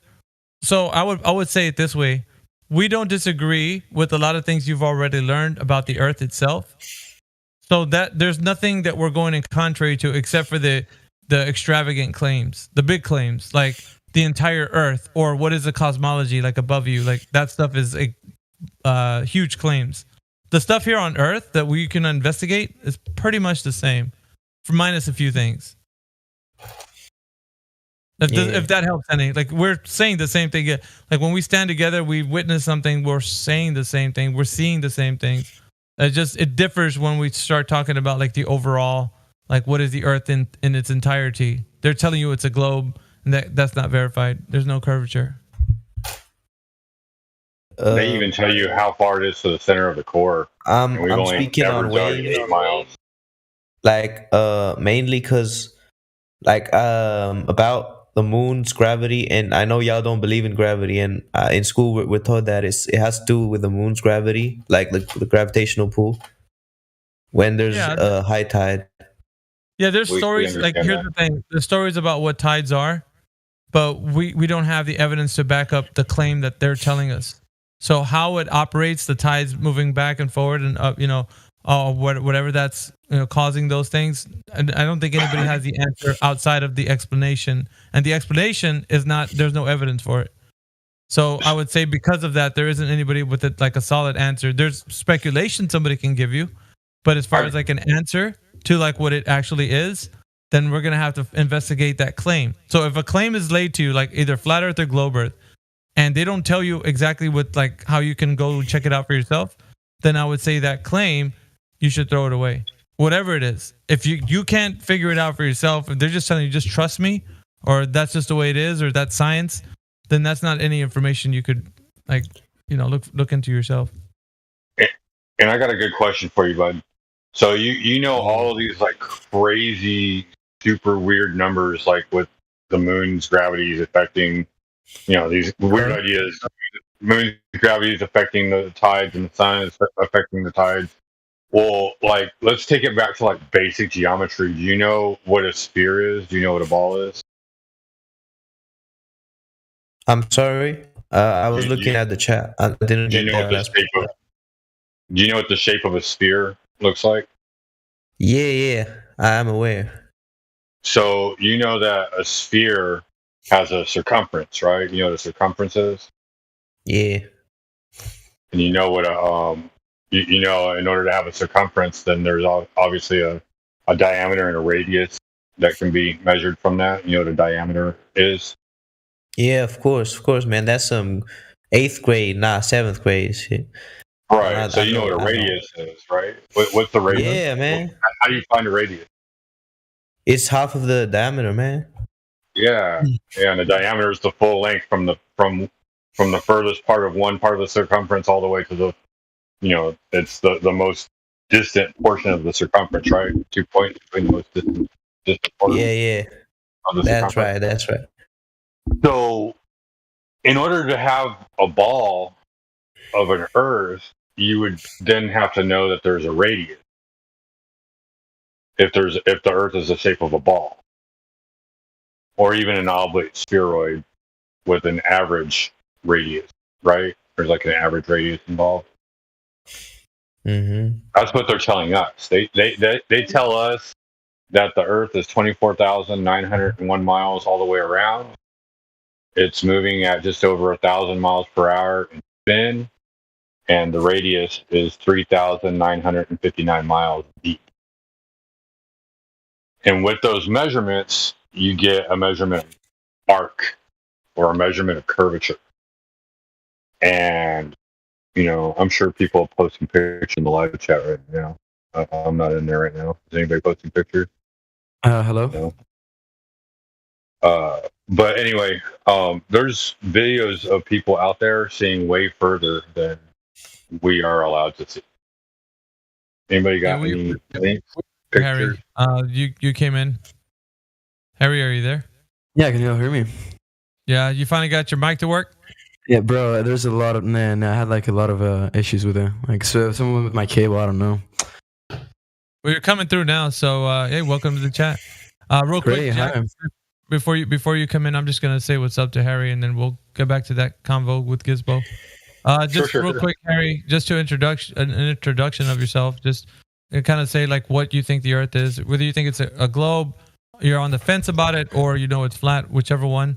Just tell us why you think that is and the evidence behind it if you do. I mean, yeah, sure. Well, to be honest, I haven't like researched the topic not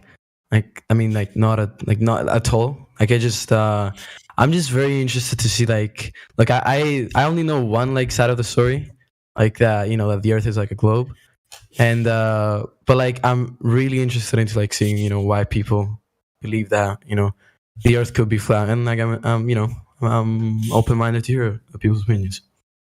Let me give you the role for VC. Go I haven't like researched anything about it, so like I don't have a valid opinion even if I say anything. Yeah, no problem, man. If you want to ask any questions, you're welcome to do so. We have a lot of information at the bottom of this Discord. Tons of like videos and articles and just different things, but you can look at stuff there, or you can contribute in a conversation. If something interests you and you want to jump in, just wait for a break in the conversation and jump in. Yeah, for sure. I mean, now that I have the chance, I mean, if you guys are finished with the questions, I'd like to ask something. Yeah, let's let Gizbo. I don't know, Gizbo, if you wanted to finish your point. Well, I just wanted to get his whoever, I don't even know who I was talking to. Yeah, it's me. It's me, man. Who is it? What's your name? Jacques. Yeah, it's me, man. So, like, what are your thoughts on that? As far as like, you know, like there's got to be an arc, a certain degree of arc going around the ball at all times, right? Yeah, so like a curvature. Right. So they came up with this formula, right, to help identify the curvature. And part of that formula, you know, they give the average height of the viewer being like 5'8", 5'10", or whatever. And you know, they'll say that the horizon, the apparent horizon, or the physical horizon, is at 2.8 miles or 3 miles or something like that. That's as far out as you can see. After that, everything starts to begin to curve. And based on that, you know, you get this formula, this weird formula, 8 inches per mile squared, right? And 8 inches per mile squared doesn't seem very big, right? Yeah. Like if you go 8 inches times 1 mile squared, you get 8 inches. You do 2 miles, well, that's 2 miles squared. It's 4 times 8 inches, that's 32. Well, now you're up almost to 3 feet of drop. Just in 2 miles. I understand. So, you know, you get to 100 miles, it's like 1.2 miles of drop, dude. Yeah. Right? I mean, we don't have any, there's people that have infrared images that see beyond 100 miles. But, I mean, just taking into perspective, people dropping a camera down at 12 inches above the ground, you get this other formula, 1.225 miles times the square root of the observer's height. Well, if you're 1 foot off the ground, square root of 1 is 1. The furthest we should be able to see is 1.225 miles. And there's people out there that have a video, they video record objects 10 miles away. Well, the object is 9 miles away, but the horizon is beyond 9 miles. So, you know, you do the math. So, We're like seeing the horizon. 8 miles past. We're seeing 8 miles past what we should be able to see. So, like the horizon is there like a visibility range that humans can see through it? So, according to the globe model, the horizon is a physical object because it's the curvature of the Earth. And, you know, we come into play with a little bit of perspective. If you've ever taken an art class, you'd understand this a lot better, but it's a thing called perspective. And like the way lenses work and how we view things, there's a narrowing that goes off into the distance, and everything comes down into a focal point, and even what they call the vanishing point, where like it becomes outside of your focus. But if you had a lens powerful enough, you could bring those objects back into focus. And those are things that we're observing that you shouldn't be able to observe on a globe. I was just wondering what your thought was on all that. Yeah, I mean, perspective, I guess you're right. Like if you move where you're standing, you see something different. No, I'm not saying you move where you're standing. I'm saying you have a powerful enough lens to bring further objects back into focus.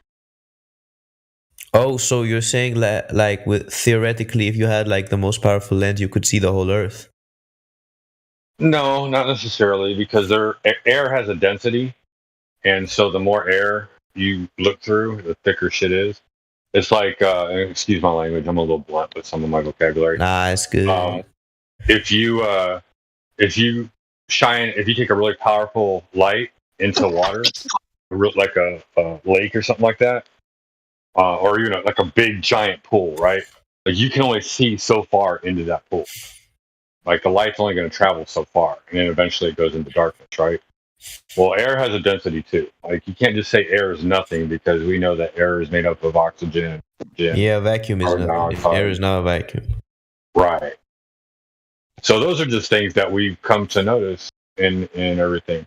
Now, something interesting though, people have converted their cameras into infrared, and there is a process that you can do with that. Apparently, there's a lens on your camera to help see different colors. You remove that, and it doesn't. The camera doesn't pick up those colors in the visual spectrum, and so you continue to see beyond that. Something crazy about infrared is the wavelength of infrared, the sine wavelength.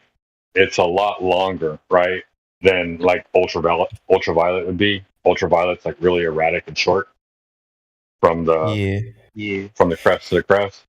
So if it's very long and narrow, there's less chance of the argument refraction. There's less refraction in infrared than there is in like the regular color spectrum.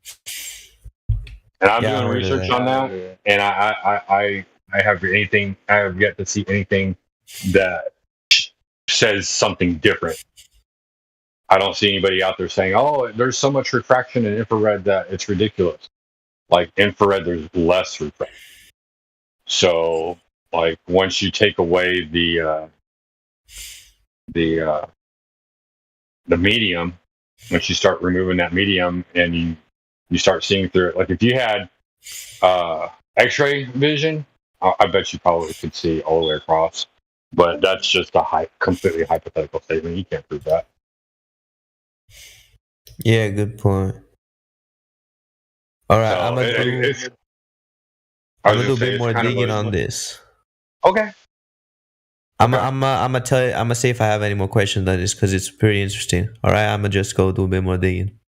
Absolutely, dude. I have a question to ask. So if gravity isn't real, then why do heavier objects like go to the ground faster than lighter objects? Because they're more dense than the air, and so there's buoyancy. That's why helium floats. Yeah, but isn't buoyancy why things float? Like in the ocean. Well, there's things that go down and there's things that go up. That's buoyancy. Another thing is density. Well, density works in buoyancy. Yeah, of course. Okay. I know what you're saying, Sasha.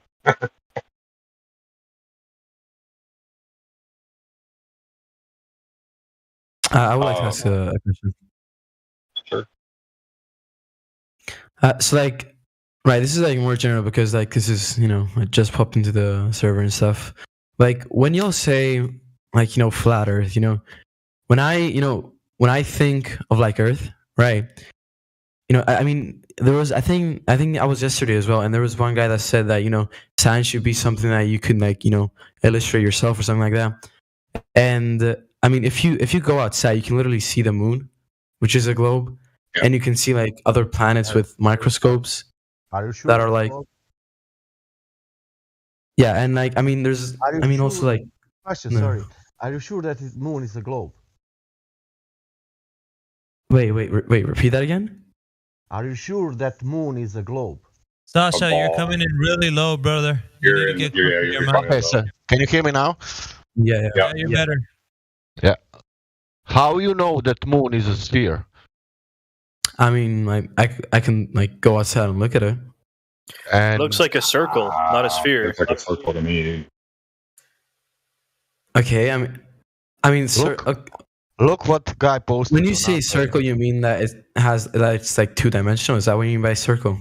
Yes, that's how the image looks when you go to the sky and you look up. It looks like a two-dimensional circle.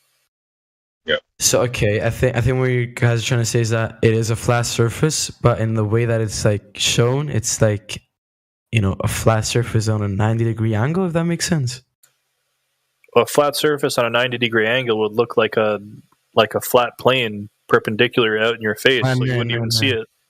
True. That's right. Sorry. I mean, like, you get what I mean. Like a flat surface that looks like on one side. On an angle?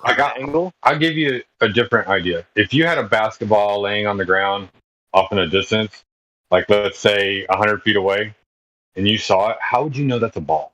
Other than that you already knew it was a ball because you know what a basketball is. Like, does it look like a circle to you, or does it look like a ball? The only way you're going to know if it's a ball is if you go and verify it. Right, but there's also the argument that, okay, I get what you're saying, but like, there's also the argument that, like, how is, like, I don't know, there's other planets, right? They're like, that you can, like, wait, let me. Have we been to those planets to verify that? Planets where you can do what? And if you can do something on those planets, how do you know that you can do those things on those planets? Where would you get that information from? No. Listen, I think can you not, if I'm not mistaken, can you not see Saturn with a like the telescope? I don't know. I never tried it myself. I've seen it. I've seen Saturn through a telescope. I mean, that looks. It looks. I mean, you can tell that it's like 3-dimensional in a way. There's a circle, and then there's like a ring around it. I mean, how can you? But you can draw a piece of paper to make something look like a sphere, and piece of papers are 2-dimensional almost. Well, so you never seen an artist draw a 3-dimensional looking image on a piece of paper? But the thing is, the image of Saturn is not like the same. Like, I mean, each time, there's. I think there's a specific like time where you get to see Saturn and like through a telescope. I'm not sure when it is, but like each time, like each year when it happens. I'm not sure what the event is called. Like, sorry, but like, do you know anybody who's ever gone to Saturn to verify the ball? No, but listen. What I'm saying is that each time it's like it's like a bit from a different angle. Like, you can understand that it's not like 2-dimensional. Dude, the lights in the sky do some crazy things. Like, okay, you want to know something? You want to know something crazy? I took a picture with my P1000 the other night of Jupiter and its moon, right? What they call the moons around Jupiter. If Jupiter is 391 million miles away, how am I taking pictures of their moons?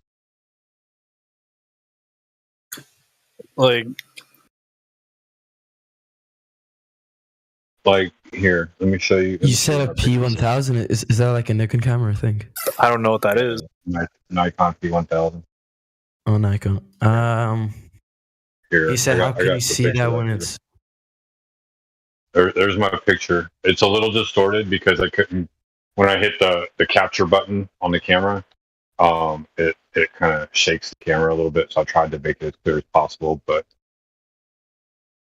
Yeah, but you say that the reason that you say, why can we see planets when they're like so far away? I mean, it has to. I'm pretty sure it has to do with the light, because the light, it has to do with the sun that is reflecting off its surface. Also, how can the sun? No, this is my other question. Like, how can the sun be 2-dimensional? Also, like, there's a lot of heat that's coming from it. Like, even if gravity. We don't know what the sun is. We are not claiming anything. Only we don't want to say that it's spherical if we don't know if it's spherical. We are not saying anything about that it's flat or 2-dimensional or 3-dimensional or whatever. There's pictures that people have. There's pictures that people have. I heard them. There's pictures that people have of the sun where it looks like it's sitting in the clouds. You just cut out for me. I'm sorry. Can you repeat what you just said? There's pictures that people have of the sun that looks like it's like sitting in the clouds, like a ball sitting in the clouds. Like we don't know what the sun is. We can't verify what the sun is, but we know that. Well, there's no chance the sun is in a sphere in the cloud. I mean, that wouldn't make sense. How could it light up the whole Earth? If it was sitting on clouds, that would mean that it's very small, wouldn't it? I'm gonna show you a picture. No. Listen. He's not. Oh my God. He's not saying it is. Am I coming in clear now? Or? Nigel, where are you, by the way? He's outside. Listen, Harry, if you look in live stream voice chat, there's a nice GIF of some guy showing like balls on a surface. One is like a half sphere, one's like a circle, one's a full sphere, and then the other's a flat piece of paper. And you can see how they would all look essentially the same, but it's 4 different things. Where is this GIF? I would like to see. Where is it? It's in live stream voice text. It was posted at 3:20 p.m. So the point that they're trying to make is you can't go off of what it looks like, because it looks like a lot of things sometimes. So it would be special pleading or cherry picking for you to say that, well, the sun is this or the moon is this because it looks like this. Because when someone says, well, the sun looks like it is setting into the ocean, or the sun is sitting in the clouds, well, they have just as much justification for saying that than you did, which is 0, because you don't know what it is or what it's doing. That's just what it looks like. Yeah, but how can the sun be in the ocean? Like, I mean, sitting on the ocean. Listen to that. No one said that it is. We're saying that's what it looks like, with no other way to engage our senses. If all we're doing is using our eyes as the basis for an argument, obviously that's a fallacious position, because no, you can't look at the sun even though it looks like it's setting in the clouds. Say, hey, that's the sun, it's an orb and it's setting in the clouds. You also cannot assume that it's a sphere because it looks like a sphere. That's the point. But you can't assume that the Earth is flat just because it doesn't feel like it's not flat. It does feel like it's flat. But hold on, guys. Relax. I don't answer people's questions with answers to the questions. Actually, your logic was fallacious there. That was a non sequitur. It had nothing to do with what we were talking about. Only reason I'm talking about this is because of a bad argument you put forth previously about what things look like. Yeah, no, the argument with that was just that basically, because we can't physically. I mean, I'm assuming. Let's say we ignore like evidence of the Earth and stuff like that. I'm saying that we can see, other planets, like look just how the evidence is, of the Earth. Are you ignoring the one thing you live on? That's the bottom. But the bottom line, I'm going to finish this point with him. Yeah, the bottom line is you can't look at something to say, oh, I've made a conclusion based off of what something looks like. You can't do that.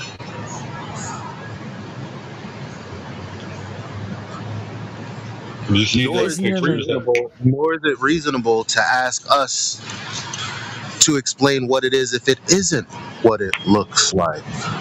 That's not logical. Now, I could post a picture of my street lights that, by the way, aren't spherical, but they all look like spherical orbs of light. Next to the moon, that also looks like a spherical orb, except that was a crescent moon that night. But guess what? Just because I'm taking out my camera and that's what it looks like, doesn't mean that that's what it is. Okay, I mean, I don't know what to add on that, because, I told you, you just agree and go, okay, what other angle can we approach this to make a determination of what the shape of the Earth is? Maybe looking at things in the sky is not appropriate for that. Like you said, we can't assume that the Earth is flat. Would you like to know how we know it's flat versus assuming it is? I mean, for sure, yeah. That's why I'm here. All right, take it away, guys. Sorry. Oh, yeah. If you look in the live stream voice chat, people will show you all kinds of visual information to help you get a different perspective on things that maybe you're not grasping abstractly. But if anybody's got anything on the Black Swan, obviously that's our first go-to. Like there's a formula out there to find curvature, because if you have a ball, then you have a circumference. If you have a circumference, then you have a diameter. If you have a diameter, you get a radius. If you got a radius, then you can measure an arc. And so if you got all of that, then you get these formulas, and we have formulas, 8 inches per mile squared, or another one the one that we use for the Black Swan. There's a formula 1.225 miles times the square root of the height of the observer. And if you take the square root of 1, it's 1 times 1.225 miles, which means we should only be able to see 1.225 miles to the physical horizon before curvature should begin. And if anybody's posted that picture or the video, I didn't quite get the math, but I want to see the the picture of the video. Well, this is their math. This isn't our math. This is their math. I know. Yeah, I'm just saying I didn't catch it. Did anybody drop the picture or video? Do you see it in the live stream chat? Also, all right. Like, I mean, you guys say that just by looking off of something. No. Isn't an efficient way of like knowing if that? Yeah, for knowing if something is 3-dimensional or 2-dimensional. Yeah. Yeah. Okay. Do you see a horizon line in that image? Okay. Wait. Let me see that. There's someone. It should be labeled Black Swan. Nah, someone. Oil rig and over some water, and off in the distance. Mm-hmm. It just keeps going and going. So that oil rig is, there's one that's 6 point something miles and one that's 9.41 miles. And then do you see a horizon in that picture? When you say physical horizon. What do you mean by physical horizon? Do you see any kind of a line in that picture where the air meets a physical object?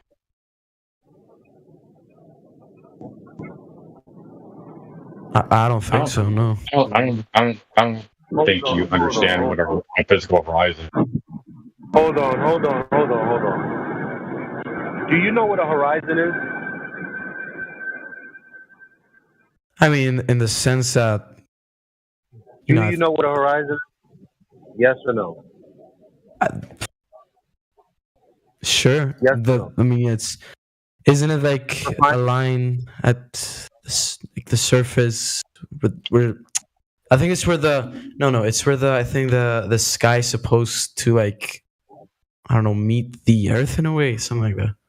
Probably. Okay, exactly. That's what he's asking you. What's the problem? Do you see that in the image? I don't, but I don't get how that is related. I know you got to go with it, fam. In order to know how it's related, you have to listen to what we're trying to lead you with, because you don't have enough information. No disrespect. So you kind of have to be led, right? Like imagine this is class and the teacher is leading you to an ultimate conclusion.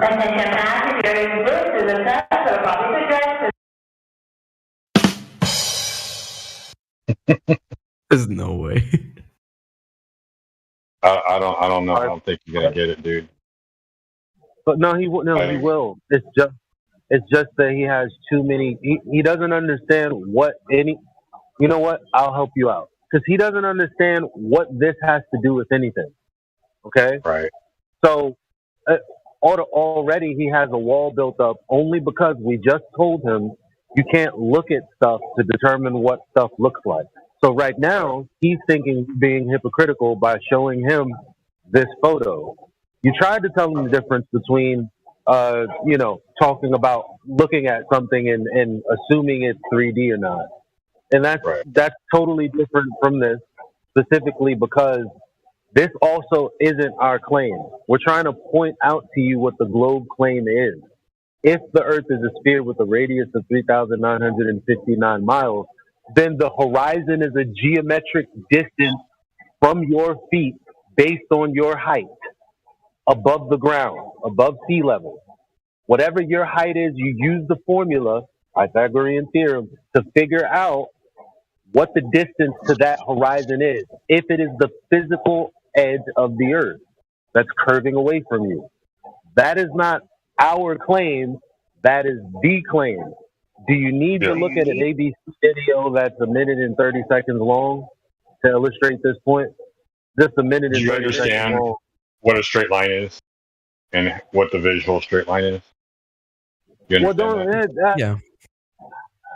Okay. What the reason I'm asking him if he understands that, or if he needs a visual representation. I guess I didn't ask that nicely. I'm being kind of crass, but okay. I have a 1 minute and 30 second video about the horizon on YouTube. It's not a flat earthers video. It's just videos that they've been putting out for years. I think it's like 10 years, 12 years old. So they tell you what the horizon is and what you would expect because we live on a globe, right? So we're trying to get you to know what that is, because remember when you came in here, it was either you or the other guy. I said, in order to understand why we're here, you have to actually know what the globe is. That's what I said. That's what this is. Us telling you what the claim is. There's a literal obstruction of view in the distance because the earth is not flat. That's what you believe, right? That's why we can't see the entire earth. That's what you believe, right? It's the bulge of the earth. A physical horizon. So that's why the horizon is relevant. So if you can have a little patience and let the man lead you, that would be nice. But if you need the video so that will help you, I can provide that. We can sit. You know what? No, fuck it. We got to go through it. Hold on. Give me 2 seconds. But so what we're trying to say is, like, just because you can't tell something three-dimensional doesn't mean you can't observe, what's in the picture. I mean, call a circle for what it is, a circle. Don't call it a ball unless you can physically identify it as a ball. See, the difference here is what the horizon is supposed to be is blockage, obstruction, kind of like a wall or a person who walks in front of your line of sight of seeing a really pretty girl. Okay, they're in the way.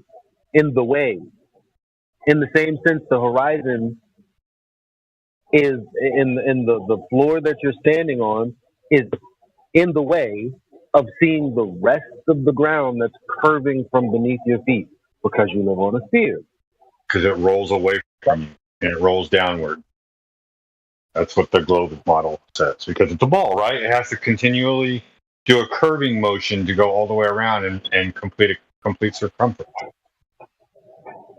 It has to curve away, curve downward, right? That's what a ball does? It does, yeah. Yeah. So is there anybody in the chat that can play this video? Okay, give me a second. Like, who has the bot? I'm about to post it right now. Drop the link. Yeah, I'm dropping it. 3, 2, there it is. It's crazy because this could be Matthew Learn's brother or something, man. He sounds just like him. That's brilliant stuff, yeah. There we go.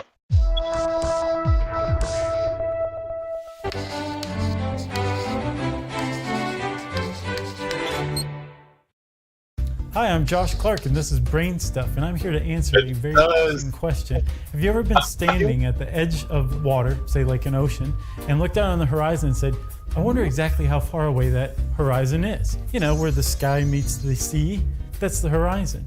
Well, it turns out because the earth is curved that it depends on where you're standing and how far above water you're standing. Let's say that you are in the water, right? And you're up to, say, your eyes are about 8 inches above the water surface. Well, again, remember the earth is curved, and despite the ocean seeming flat, they actually curve themselves, which if you've ever really looked at the horizon, it kind of goes like this a little bit, which is pretty cool. but it also goes like this, right? So if your eyes are 8 inches above the water, right then you're about a mile away from that horizon point where the sky meets the ocean as far as you can tell. If you're standing up above water and you're like I am, about 6 feet tall, that means your eyes are about 5.5 feet above the water's edge, which means that you're about 3 miles away from the horizon. Isn't that amazing? Going from 8 inches above water, 5.5 feet above water, is the distance between 2 miles between you and the horizon. Mind-blowing, if you ask me. If you like this video, there's plenty more where it came from. You can subscribe to us on this YouTube channel. You can like us. You can just spend the rest of your life watching Brain Stuff videos. I advise it. So there you go. That is the relevance of us talking about the horizon. I hope that helps. Now, I think it did. Yeah. So do you have any questions about what the geometric horizon is, and what the physical horizon is? Honestly, no. I think maybe I need to look into this. Like I understood like the main part of this, but like maybe I need to look a little bit this maybe deeper. But I think it's kind of pointless for me to talk because I don't even know. I don't have any evidence to back up anything. Let us finish this because we haven't even gotten to like the understanding of the evidence that we're presenting, and I want you to understand the full aspect of it. So, like, you understand that like after a certain point, like the bottom of an object should be obscured, right? Like the further away it gets, the more obscured it's going to be, right? Mm-hmm. So, like, if you're looking at what they call the black swan, and I'm not in the chat, and you're looking at the black swan, and you see an oil rig off in the distance, and you see the legs sticking into the ground off in the distance, and you're told that the geometric horizon should be at 1.225 miles, right? Because you're 12 inches off the ground, you're a foot off the ground, so the square root of 1 is 1, right? We agree with that? Yeah, what do you mean? Square root of 1, if you got 1.225 miles times the square root of the observer's height, that'll tell you where the curvature should be. Yeah, so, like, if you were 5 feet tall, it'd be square root of 5 times 1.225. That's where you I just wanted to interject here. Just remember, it's not worthwhile to focus on the oil rigs or the pillars or anything, because remember, the argument is strictly about where the horizon is. It should be at 1.22 miles, but it's photographed far beyond. Right. That's what I'm trying to say, though. Like even at 6.21 miles or 9.41 miles, and you see the oil rig legs sticking into the water, right? You see that? Sasha posted that picture for you. I do, yeah. Yeah, but dude, listen. Right. It doesn't matter where the oil rig legs are.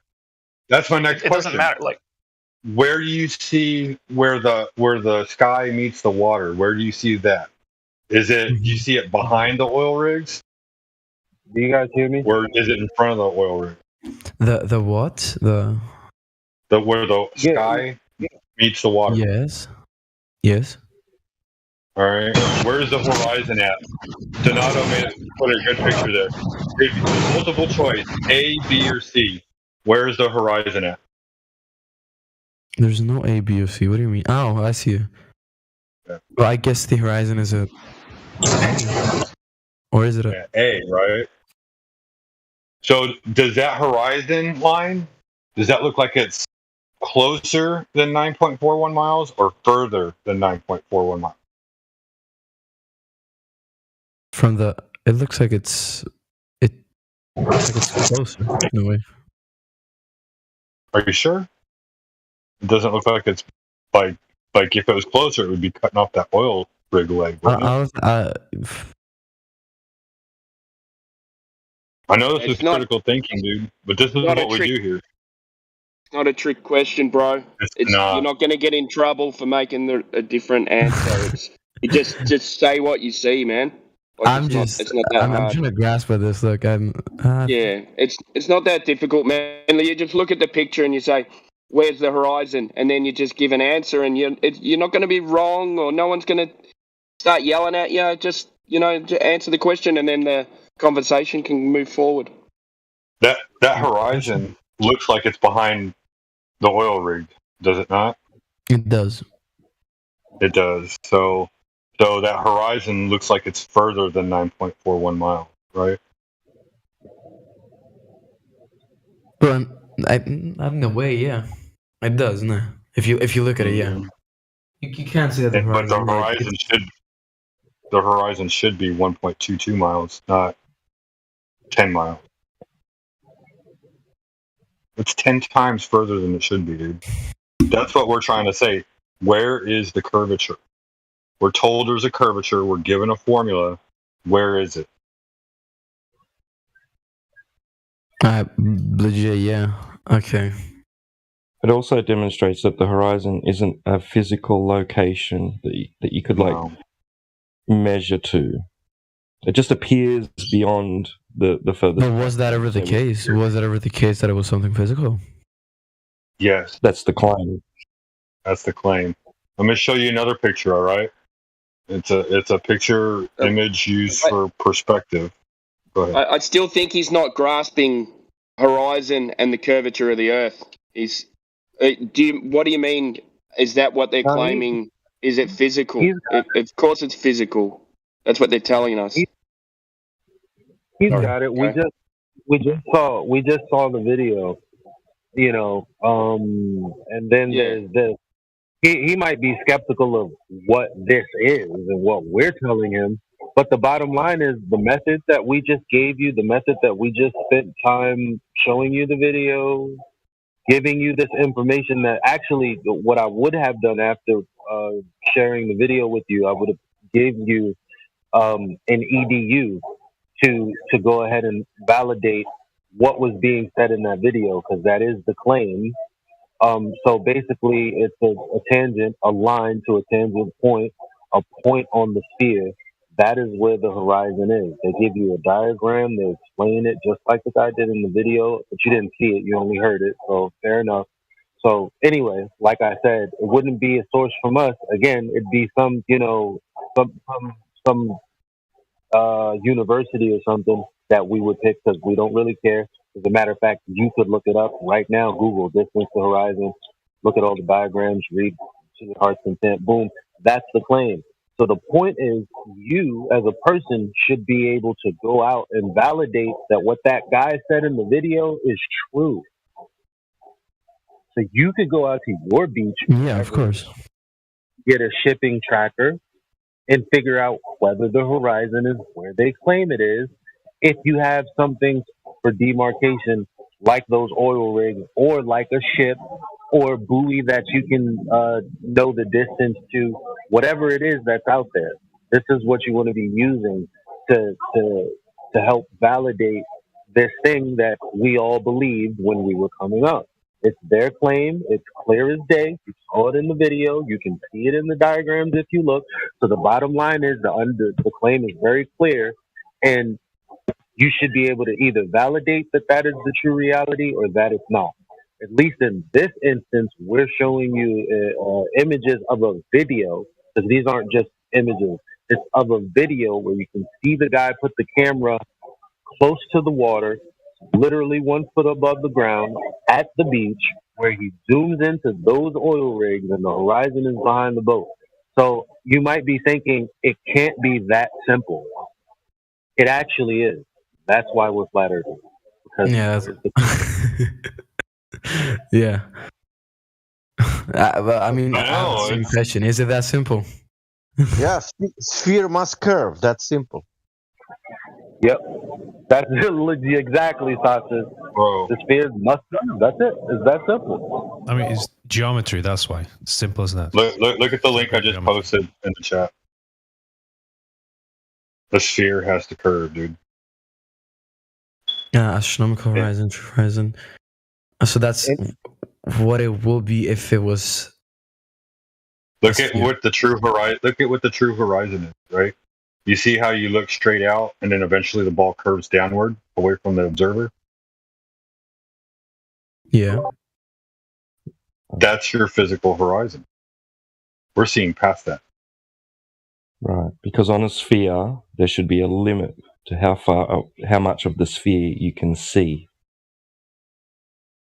Oh, I get what you guys mean. Okay, it took me a bit, but I understand what you guys say. And you was correct.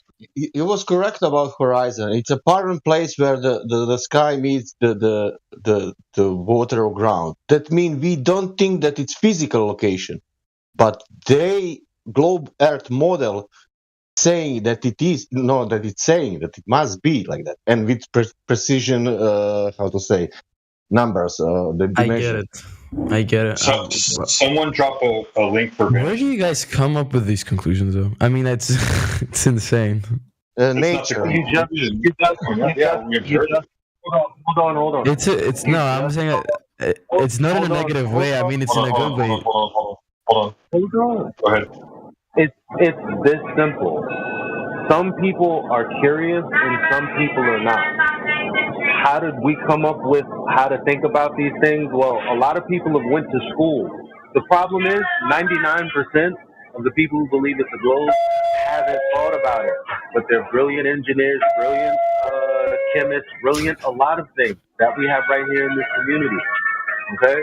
So the thing is, when someone, like someone who knows math, I know the noise in the train, but when someone who knows math, you ask them simply, okay, well, you know the geometry, where should the horizon be? Oh, it should be this far. How come it's this far? That's it. We wanted to know what the curvature was so we can test it. That's it. Very simple. I mean, look. First of all, I mean, thanks for the info and like everything. But what you guys are saying, like, just looking at it right now, in a way, makes sense. I mean, but I mean, it makes sense. And I mean, I don't know what to say, honestly. It does make sense, and it's kind of weird that it does make sense. Has anyone been weird because it's not weird because it's reality, and it's just observations of what's happening in reality. So when you step outside, it's not spinning; it looks flat. Therefore, we should come to a conclusion that it's stationary and flat. Now, they've told us that we're spinning and it's curved, but we don't observe that. So that's why, like you asked that question before, how do you guys come up with these conclusions? It's just observations and measurements. It's pretty simple, man. Like, they make the globe really complicated, and where we live is, it's complicated, but a lot of it's simple. Right. Like, we look over there, we see that. They're telling us we look over there and the light's refracted. We're not actually seeing that. What's the most? Illusion. What's a better kind of? What makes more sense and what's more logical? That we're actually looking there and seeing it. Yeah. And it looks flat and stationary. So here's the weird part that's going to blow your mind, Harry. We all here were Globers at one point, dude. We all here were sitting in the same shoes that you were saying. Like, it makes sense, dude. Why does this make sense? Why is it was supposed to be complicated? Yeah. I mean, sure. So I think you're in the right place to learn some things, dude. I mean, look, it's very interesting how you guys collect information and just look at it from a bigger perspective. But I think for me, even have an opinion, I should know more, I guess. So I mean, lots of research. Yeah. Has anyone gone over the atmosphere argument with you? Like atmosphere and vacuum of space? No. We didn't even go down that rabbit hole. Yeah. We were just we wanted to get the physical horizon. I just showed a 20-minute thing on the live stream. That was it. Well, you said you heard it yesterday. No. I mean that I joined yesterday the server, just out of curiosity, why people believe that the Earth is flat, and I just this is the first time I've ever like interacted. So that's what I mean. I didn't even have a. Yeah, there's some weirdos on here, but we sound pretty normal, don't we? Yeah, you sound pretty normal. Look at you.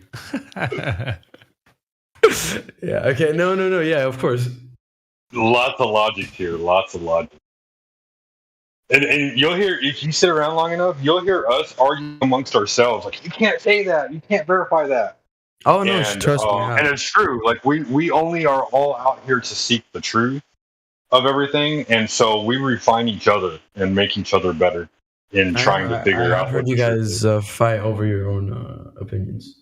Like, and just for a little example of perspective, I used to be a little computer science. I wanted to be a programmer, do machine learning. I wanted to be just like Elon Musk. I wanted to go to space, all that shit. Yeah. No, my worldview's changed a lot. There's some people here that have like used to work for NASA, or probably still do. I don't know. What do you mean, like actually, like engineers? Engineers, dude. Engineers, or people that have built like massive construction projects in places like Utah or just anywhere, like massive building projects where like you have to find level ground, dude. You have to make it even in level, and they use lasers to confirm all that stuff. Yeah, civil engineer. They never thought about it. I was gonna say they never thought about it before, and then one day someone brought flat Earth to them, and they're like, "Holy shit, dude! Like that explains why I use lasers." Well, I mean, the hardest part is still just believing everyone lied. That's just a ridiculous thing to try and wrap your head around. And I still struggle with that to this day, but that's the main blocking point. It's just the fact that, well, everyone's fucking lying, which is insane. Not something you should normally believe. Yeah, well, it's that was probably the hardest thing for me to grasp as well. But when you start realizing that, there's so many things that, you got to ask yourself one question: does the government lie? And if the answer is yes, then that means they can lie about anything, pretty much. Oh, they lie. I mean, the government lying is very like, it's very normal in many areas. But I mean, what I can get around, I'm gonna be honest with you guys. Like, why, this all you guys said, it makes sense, right? I haven't taken the time to look at it. It's like I'm also pretty tired. I'm like can't even like don't ask that question. Fully grasp it, but I can get it. But like, what to dissect it a bit for yourself? There's but here it what comes. Do you guys think? Look, I want your guys' opinion. What do you guys think? Like, there's them lying about certain topics which actually gets them like some benefit from it. But what is this? The shape of the earth. What does this have? Power, control.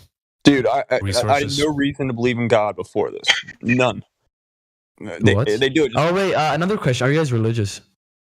I am now. I just became religious. Spiritual, I guess you could say. Some are not. It depends on how you use that word in definition, because religion has a negative connotation. We're pretty much all Christians.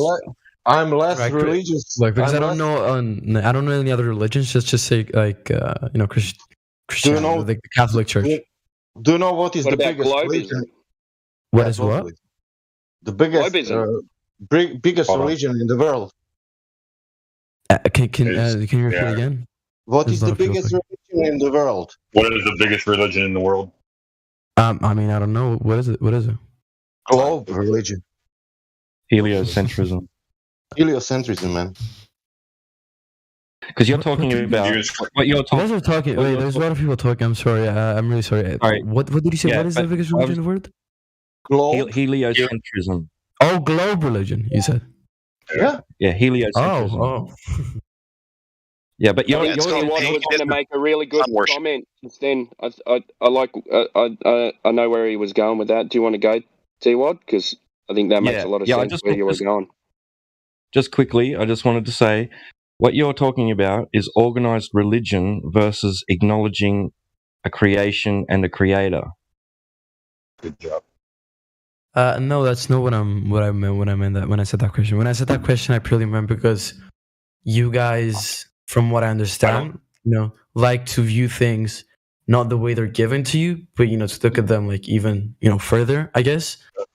So I'm saying, are you guys religious? Which is a question of, because I mean, I don't know, but I'm thinking religion is the most like a part that where we know nothing. Like there's no. I guess really? there's like stories of people, but like there's nothing like tangible in a way you can like grasp. Do you know if that makes sense? Do you have? I understand. Do you know any religion that has a globe in their narrative? No. That's interesting. For example, I will post you now. Ancient cultures they have all of kind dome and flat surface on their religious beliefs. There is you mean there's no like a globe and there is no beliefs in any religion about globe, only globe religion. Right, like all the old ancient cultures all agreed somehow miraculously that the earth was flat and there was a dome over it. And only until NASA came was there the idea of a ball. So that's their religion is the globe. Yeah, but they didn't have the internet, so what did they know, right? I mean, for that, I don't know about that. But like my main point was like, okay, so that's what you guys mean when you guys say you're religious in a way that it's. Well, we're spiritual, dude. There had to have been a creator to create all of this, and you can't have gas pressure without a container. And so that alludes to the idea that there's got to be something over our heads keeping everything in. There is no space. Space is fake. I mean, yeah, sure. Go so high up, and then you hit a container wall. Conclusion. It's a logical conclusion.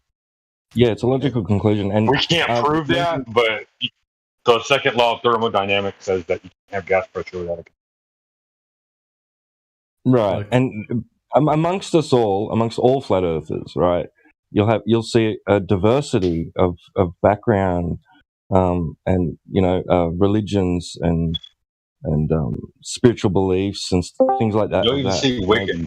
You'll even see Wiccans in that, dude. Yeah, exactly, and agnostic, where they think they've concluded that that's unknowable, but they don't discount there being a creator. Right. So they just haven't chosen to follow a particular, doctrine of faith or belief. Yeah. Okay. I mean, yeah, sure. Look, so it's not a religious thing. This is like factually based, evidential based. Like, we don't know what the creator is, but we can all agree that something had to have created it. I mean, yeah, sure. I mean, that's it's too intelligent. I mean, yeah. Look, it's kind of cool that we always see the same face of the moon, right? That's pretty interesting. Little just tidbit of life. Be pretty hard. It might not even be a man. And plus, nobody proved the rotation also. Right. How come I don't feel it? If we're rotating at 1,000 miles per hour, I don't feel it. Have you ever been on a gravitron at the fair or at a carnival? I have, and there's something called centripetal force that you feel when something's rotating. But for some reason on the Earth that's rotating at 1,000 miles per hour, you don't feel that. Like, I don't get dizzy at any given moment. Like, you have these wonderful things in your ears called vestibular tubes. They pick up motion, right? Vestibular system. The vestibular system. Look, it's been very interesting talking to you. Like, I've learned a bunch of stuff, I think. And but I think if I stay any longer, it's quite late for me. I think I'm gonna go start like overthinking everything. Oh, you're scared you're gonna get unindoctrinated? No, yeah, I think I'm overthinking as well. This is heavy. Too much to think. Complete mission. Hey, real quick, Harry. I had a dude in here one time, and he was a surfer, right? And he always thought it was a globe. And I was like, dude, I was like, perfect, you're a surfer. I was like, have you ever gone out to go surf a wave? And you sit out there and you look around, man, it sure is fucking flat. And he's like, maybe once or twice, but now that you mention it, now I got to go back out there and look for myself. I haven't seen the dude since then. I think he's been pondering this the whole time. There's a lot of overthinking that goes into your guys' conclusions, I swear. It's heavy ass shit, dude. No, it's alright. If this is the final exam.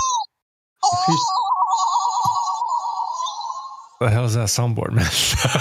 Yeah, somebody's got soundboard stuff. What the fuck was that? That's the surfer laugh. Come on, bro. You already know this. Did you say that you... Did you say that you... But yeah, it's a lot of critical thinking into the information you're being received. So yeah, chew it, dissect it in your own way, and come back whenever you feel like listening more to and learning more. It's always. Do you live by the ocean at all?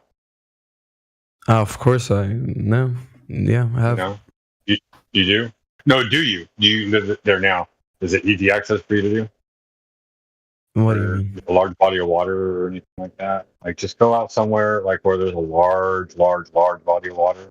Oh, no, where I am right now, there's no access to it. No access, I mean, there's, it's pretty... I mean, I've been to the biggest, I think, like, beach I've been to, I think it's like probably somewhere. I guess, I don't know if you're going to a beach anytime soon, but if you go to a beach, just go out there and look and just, like observe the beauty for what it is. It's a lot of shit. I mean, what did you say? Like, repeat that again? It's flat. It's flat as shit. Flat as fuck. It is. Flat I mean, Even in a plane. No denying it. Yeah. Like you're like, oh, I'm looking through the window. No, put your eyes all the way up to the window. Press your nose on the window and look out and tell me that you see curvature. Yeah, don't let them do any window magic tree with a little curve on the little side of it. Yeah.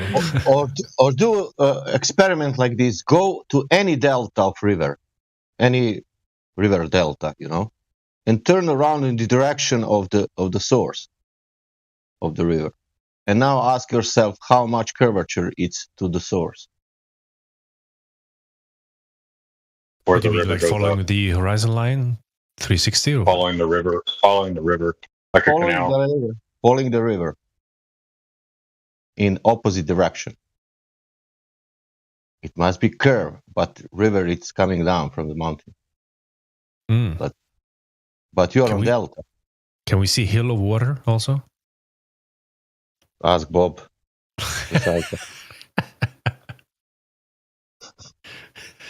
Interesting fact, by the way, Harry. Water always travels downward to its level, and so if it always travels downward, there's an elevation.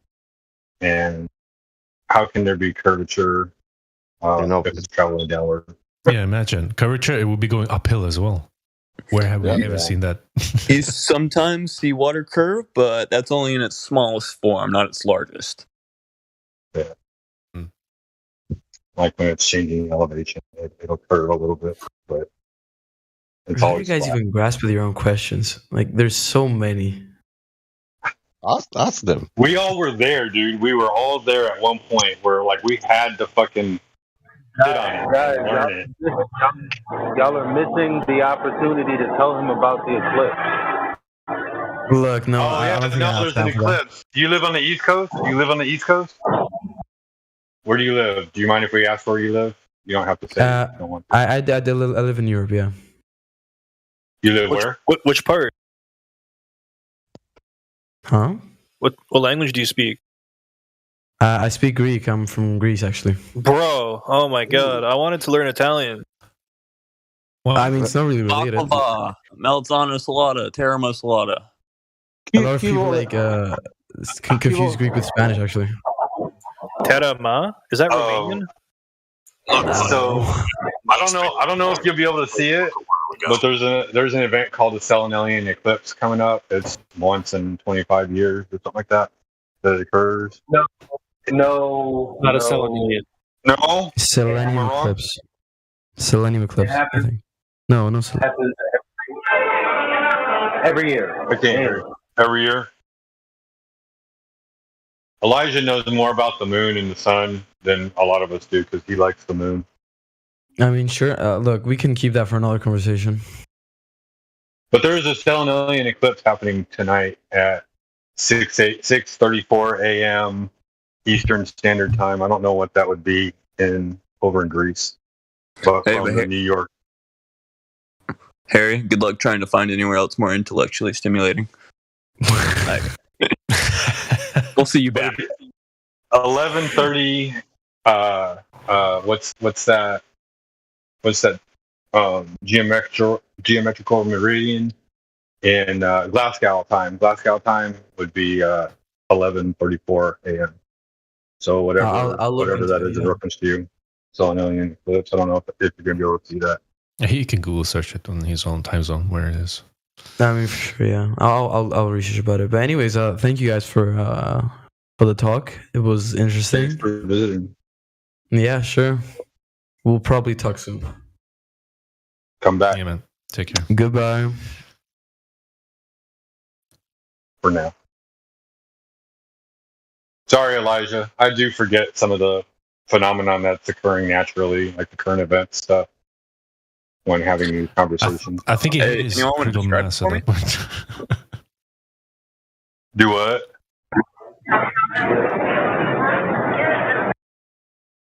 Like, what would you have said about the eclipse and stuff?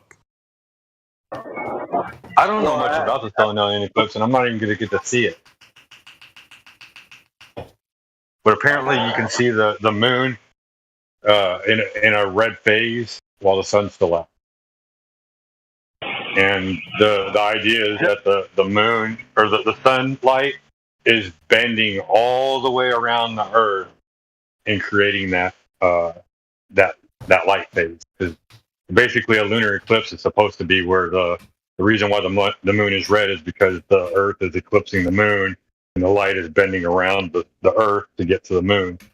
Well, if the moon and the sun are in the same sky, that means it has to literally bend parabolically all the way the fuck around the Earth, which would be, like a 270-degree bend or whatever the degree is, 240 degrees.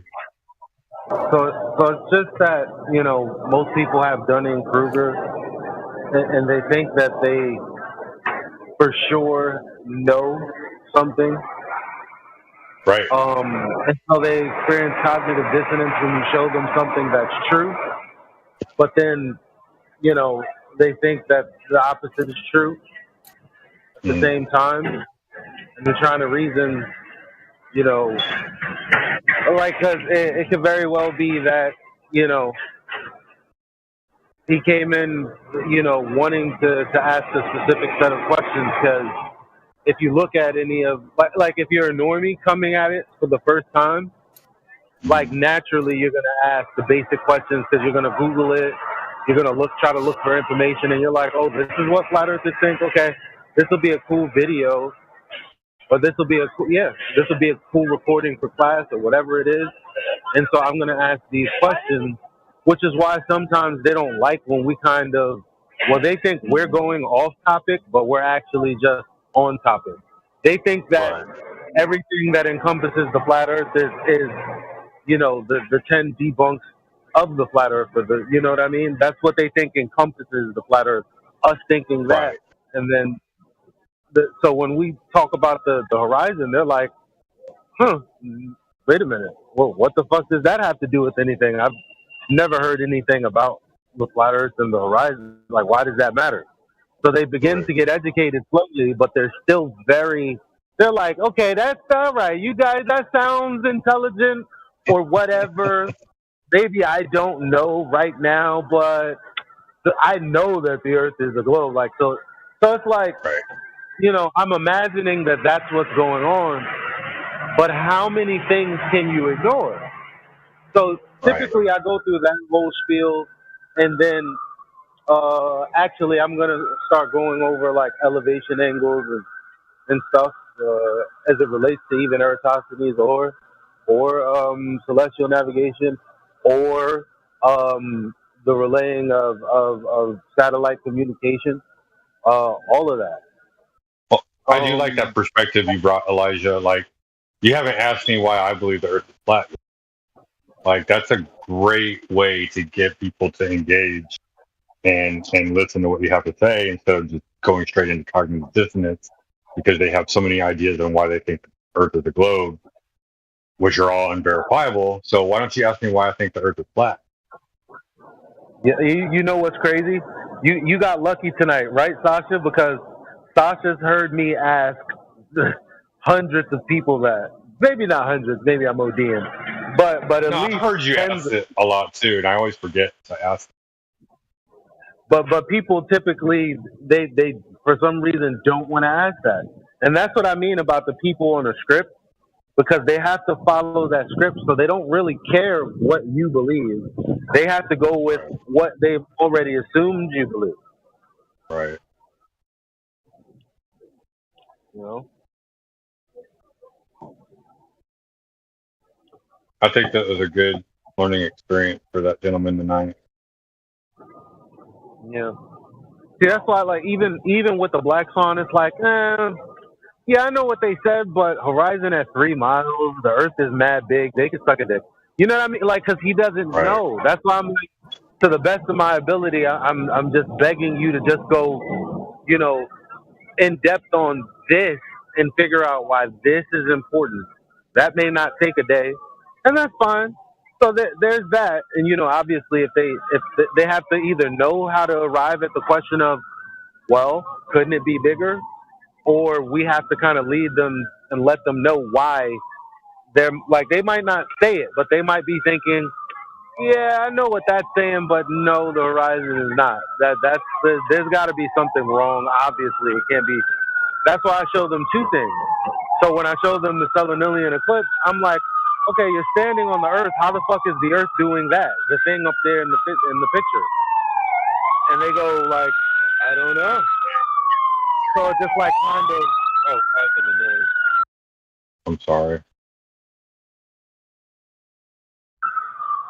So what I'm trying to do is get them to even though I know that they're actually skeptical, they're 100% skeptical. I could tell in his laughter is like, these dudes talking to me like they think they sound cool. They're not cool. Like that, I could be very wrong, but that's what I heard.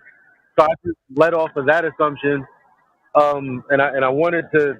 That's why I would show somebody in a clip, because it's like, okay, now you've shown me two things where I thought, hey, the horizon is an argument for the globe, and the moon is an argument for the globe, specifically eclipses, because I always ask, how does it work on a flat Earth?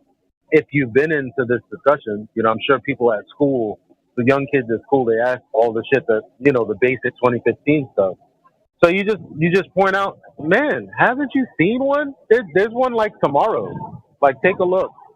And you're standing on the Earth and you're just looking at this thing that's supposedly being done by the Earth come in one way and leave out an entirely different vector. And you're like, how the fuck is what I'm standing on doing that? Exactly. No, yeah, it's true. Like, you say, how do we know the Earth is flat, man? Like, we know it's not a ball because it's not doing anything that should be done the way the ball says it's done. Oh, it's a phenomenon. I mean, they predict this. They predict this stuff because it's happened before, like you said.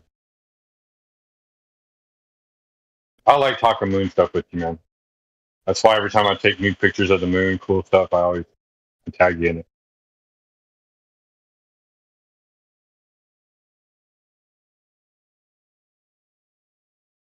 By the way, thank y'all for letting me talk with this gentleman. I appreciate that. That was a very kind gesture.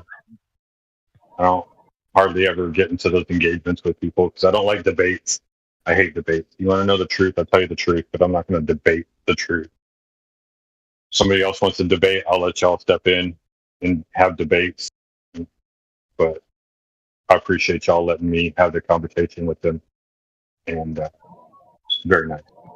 Yeah, that's what we're here for, you know. Like we all how would we know how to speak to our friends and family if we didn't have this platform to utilize? That's why it's so important to keep the decorum at a certain level, because people have to come in here and they have to get told, no, no, no, what you thought this was about, that's not what it's really about. Actually, here's the questions that you should be asking. Okay, why do we believe what we believe? Or here's some of the things that we've done, some of the observations that we've made, yada, yada, yada. And you know, it goes that way. But the bottom line is, I know how to speak to people better because of places like this. So I'm glad that you're able to, and anybody, if you have questions or if you want to have a conversation with somebody and you're brand new, even if you just came in the, well, not just came, well, if you're kind of somewhat new and maybe you got sober or whatever, like, don't be afraid. You got to have these conversations. You may as well do it here. I definitely step out of the way. I'm only going to step in when I'm going to be pointing out how something is fallacious reasoning. But I'm never going to take over somebody's argument by proposing something new. No one's ever seen me do that before, ever in here. Right. No, definitely.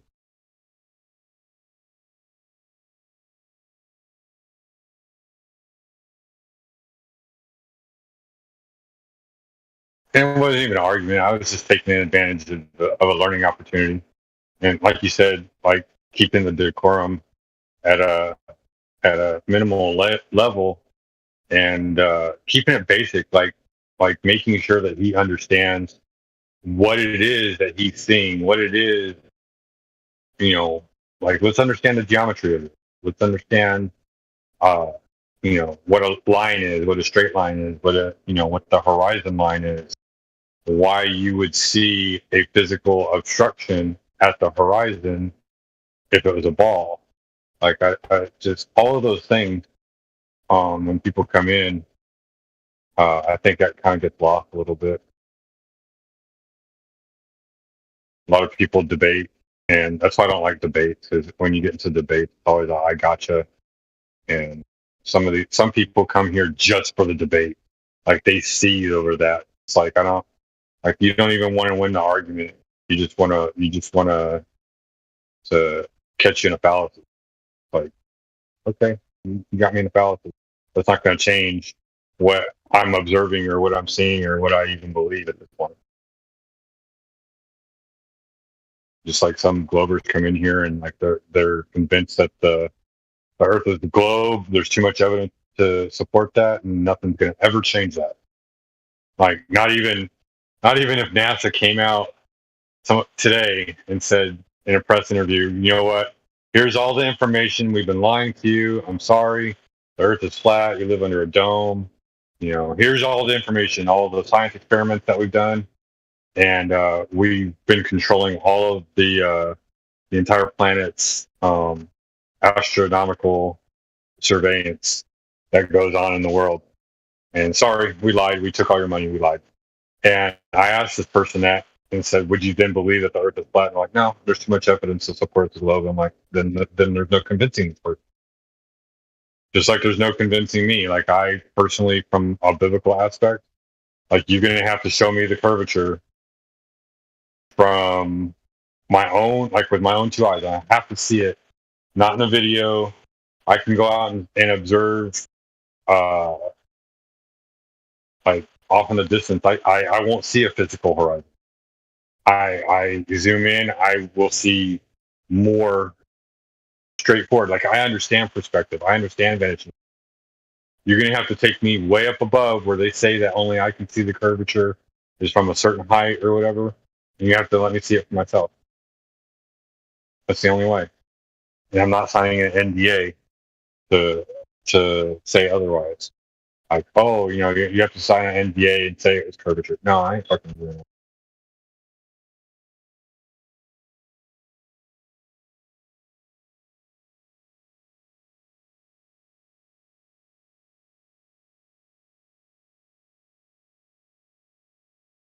But yeah.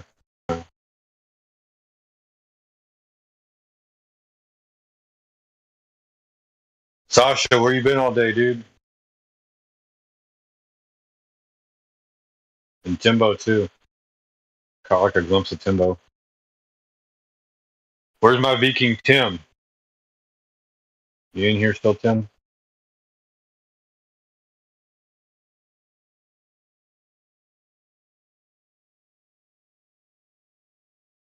Somebody unmuted their mic. I know it wasn't Elijah because it's not funny.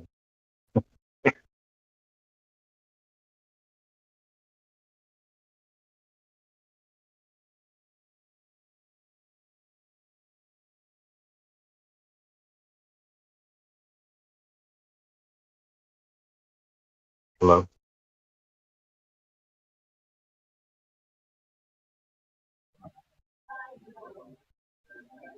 Yeah, we're still here. I guess things are dying down after that riveting conversation. People got to go get pizza and, replenish for the next load of destruction.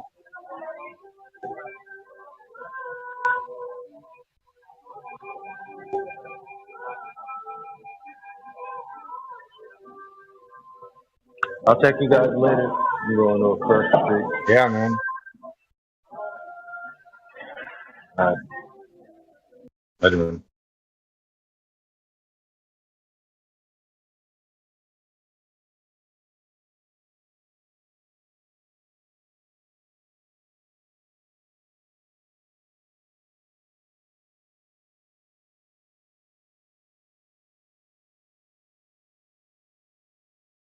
Good morning. I'm Steve Inskeep. A prized possession in the Dutch National Museum is not what the curators thought. Back in 1969, the Apollo 11 astronauts visited the Netherlands, and the U.S. ambassador gave the Dutch prime minister what he said was a moon rock. A space peanut.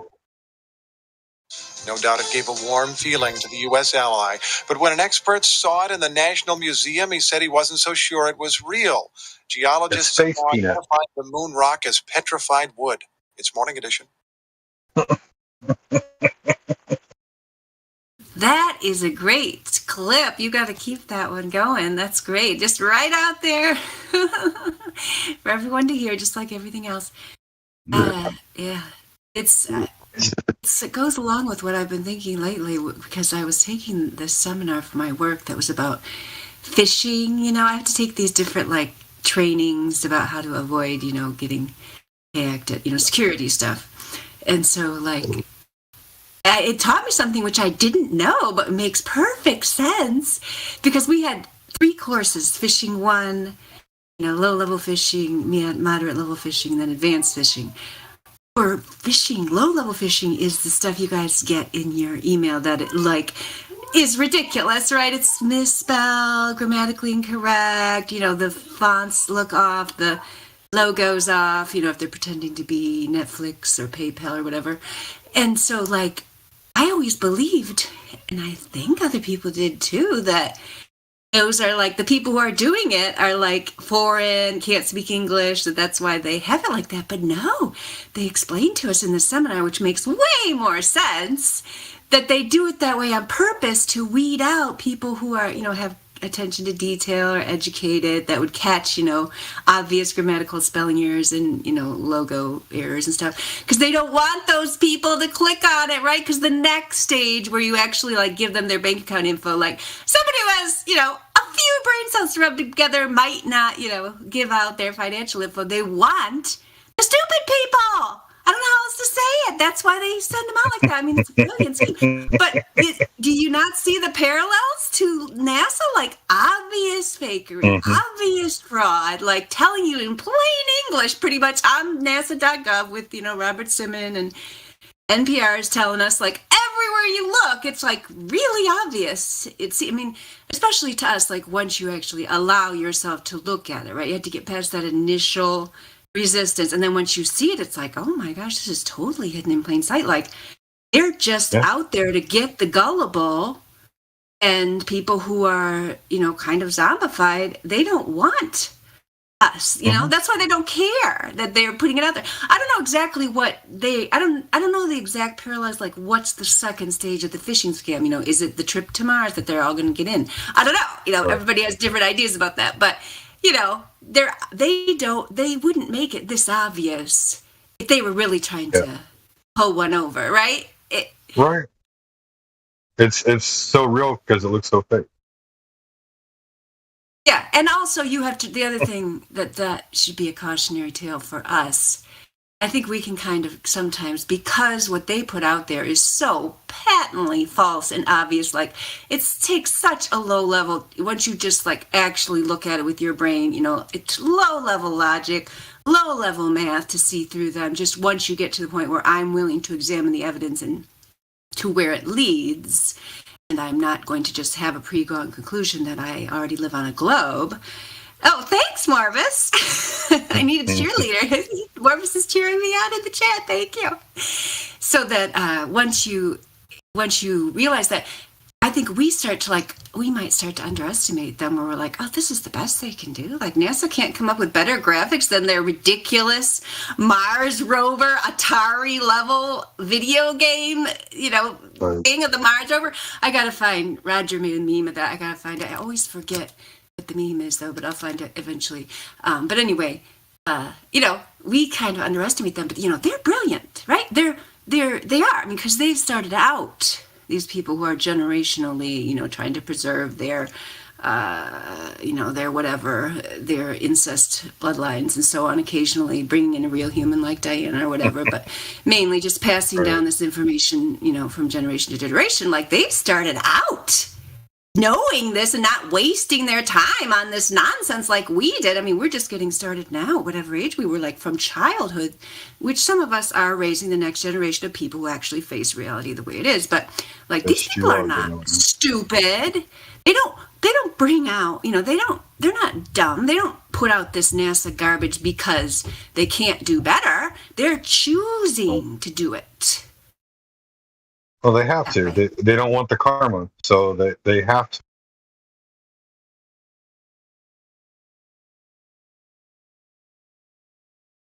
But anybody that's superficial or shallow in their own thought process, they're not even know to even look for the Robert Simmons article.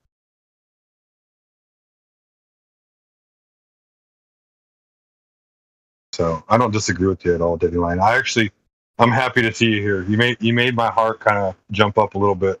I miss hearing you talk because you're so wild in your conversation, but your energy is a high positive energy level, and then you're just fun to listen to listen to. Thanks for coming in and saying hi. Thanks. Yeah, well, I had to share that with you guys because I wanted to know what you thought, because I saw that parallel between the low-level phishing scams and the NASA scams, but like, I don't really know what if anybody has an idea of like, we can only speculate, right? Because we're not them. Like, I guess it's kind of obvious, right? Like, the phishing scam is to get them hooked on this science fiction nonsense so that they waste their time, efforts, and energy on something that's fake, that's like their little religion, globe religion, or whatever it is, so that they don't start actually living their lives, you know, coming up with ideas, inventions, being creative, you know, like being a person, you know, a real person. Like, it really goes against their, you know, harvesting of all the resources and their hoarding of everything on Earth to have like real humans using their mind. So I guess that the second stage of the scam is just people becoming brain-numbed zombies that just walk around like they're a person when actually they're just a zombie in human skin. I mean, you know, basically robots. So I guess that is the second level. We already found it. There we go. If anybody has another idea, let me know, but I think that's a pretty good one. No, it's a good parallel because, like, you're talking about the phishing scam and everything like that. It's like, you know, they tell you that you owe a certain amount of money and you need to input your credit card information. Well, like, you know, anybody who's like extremely skeptical about that stuff would be like, well, maybe I need to call them and find out. You know, maybe I need to go there to, you know, the business is right around the corner from my house. Maybe I need to go there and have a face-to-face with them before I give out my credit card. But no, math is taking your tax money and they're laughing at you and they're giving you back cartoons and telling you that it's real. It's a good parallel. I like it.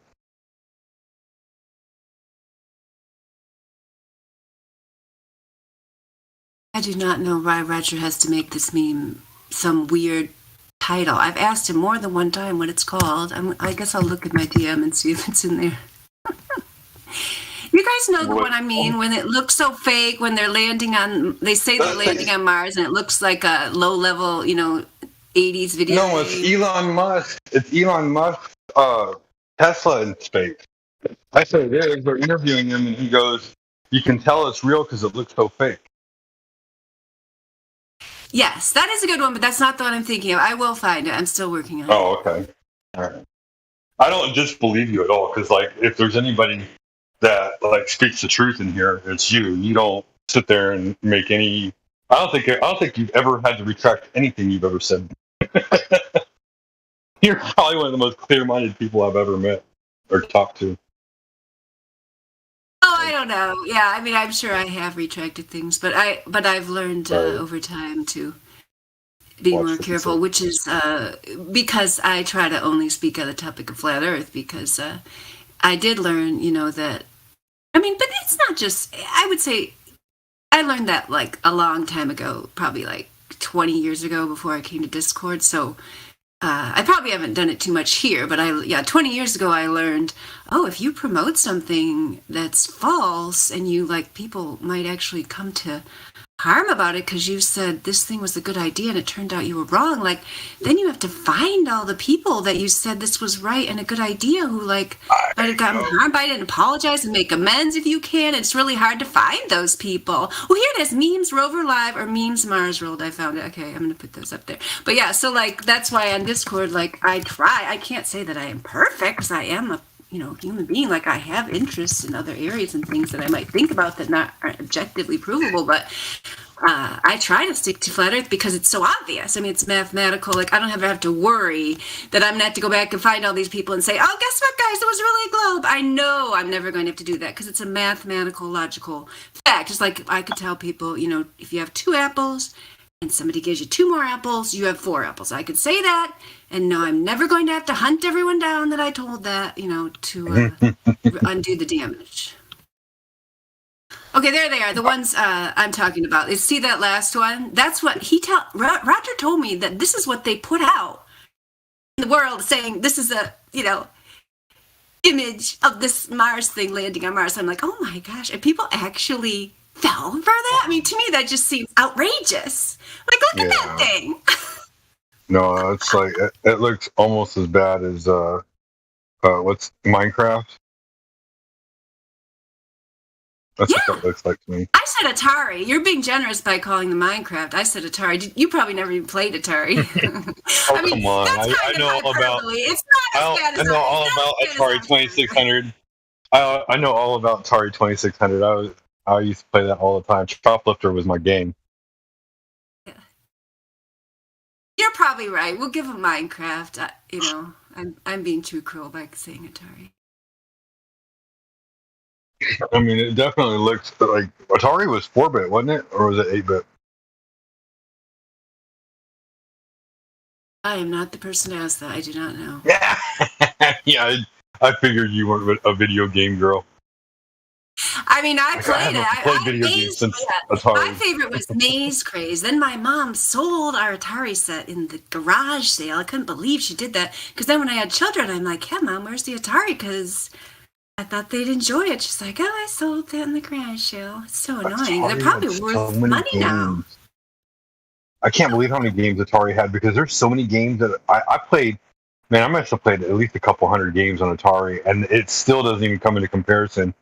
People tell me all the time games that I don't even. I'm like, I never heard of that game, but I must have played a couple hundred of them at least back in the day. So they had games. There were games on Atari.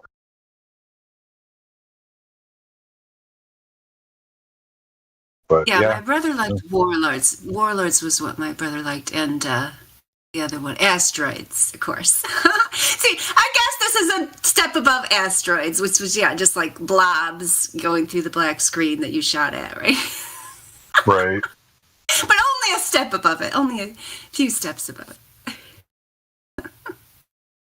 Oh, Scott. Oh, look, Sly's here. Oh, come on in, Oh, the Sly. Coleco. You remember I'd Coleco? love to talk to you about the... Look at this. Sly Sparkane Gizbo's in the live stream voice text. He wants to talk to me about the oil rigs.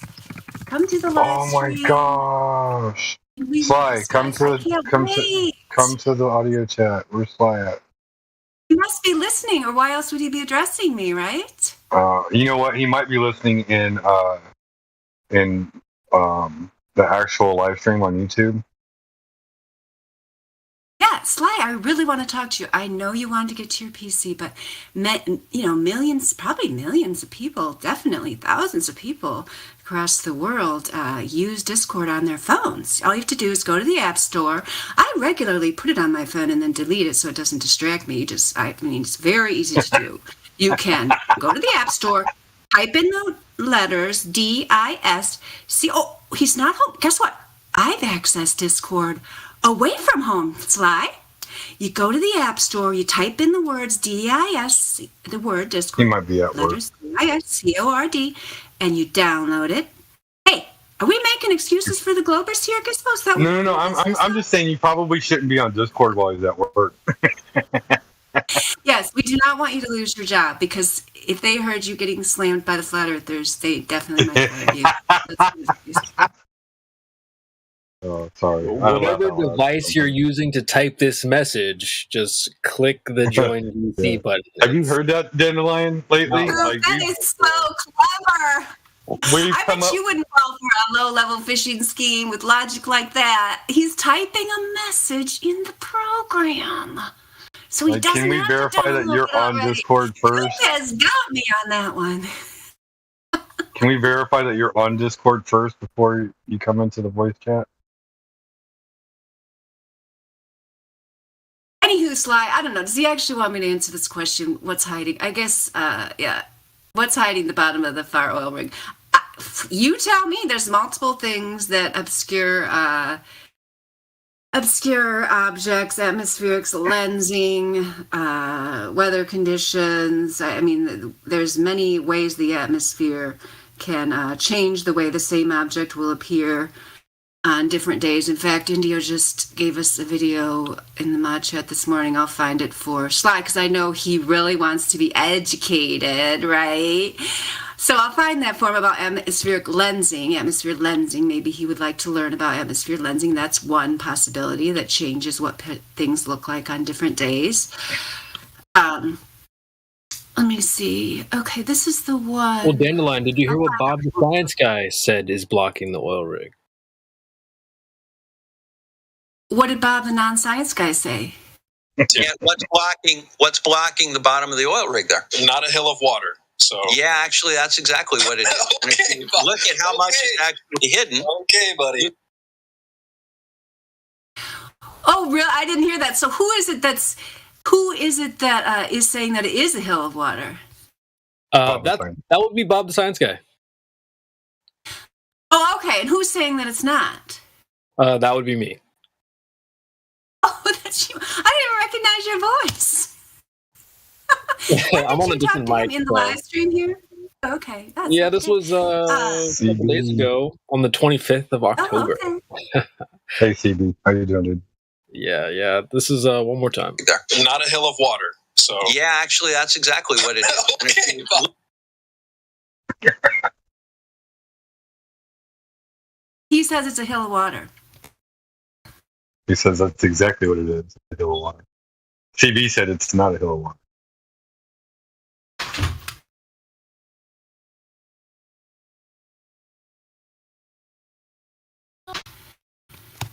Well, that's unfortunate. Again, he's demonstrating his lack of scientific knowledge.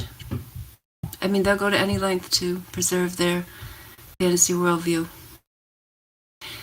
Sly doesn't have headphones. Okay, well, that's fine. You can just respond to the two answers that were given you. It doesn't matter if you can see the whole thing or not. It's really a lack of understanding of the Black Swan argument, Sly. I have to go get something out of the oven, then I'll come back and explain to you why your question is a lack of understanding the mile marker that is the oil rig. Pretend it's a sign that says, this is 9 miles. I'll be right back and I'll explain it to you further since you seem to be having difficulty. Hey, Dan.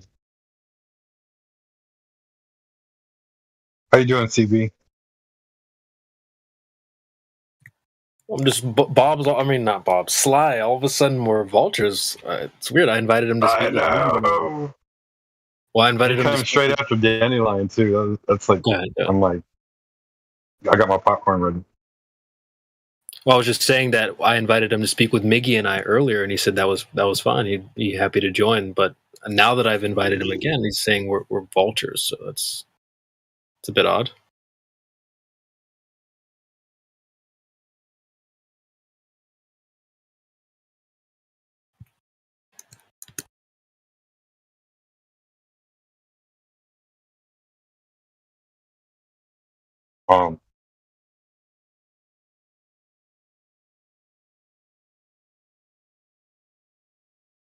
Am I a vulture?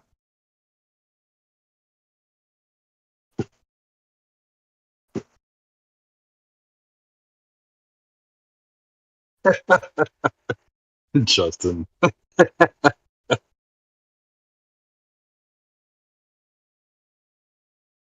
Was that a CGI thing or did that really happen?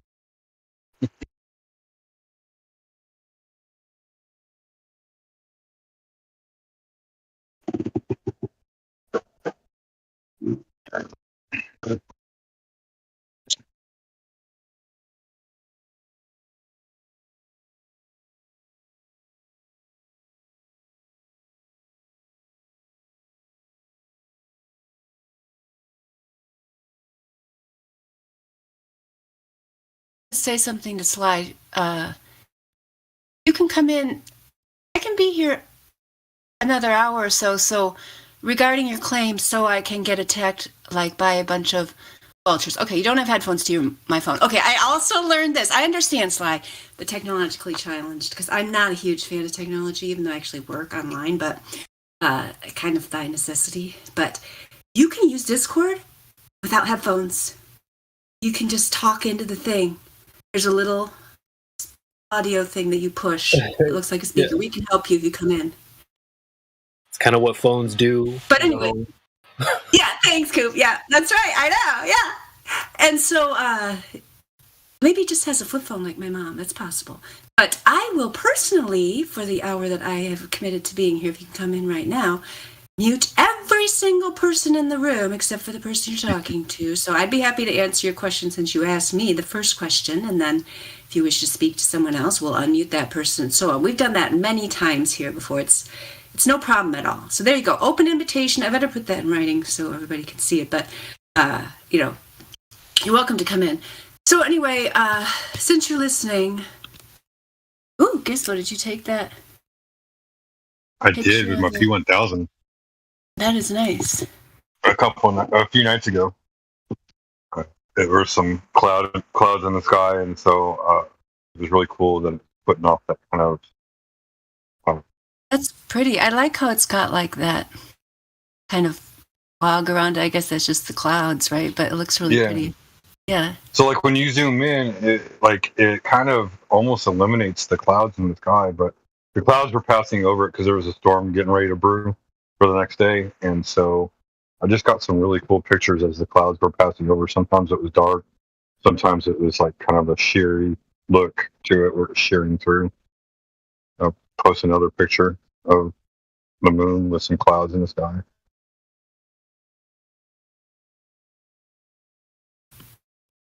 And it's this one.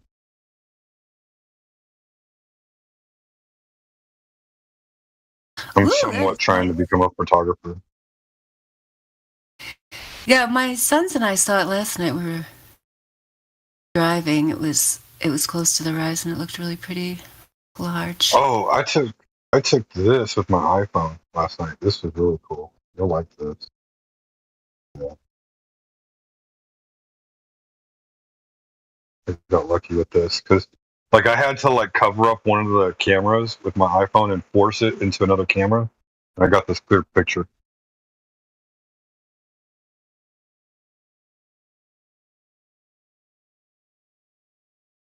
That was while it was still daylight.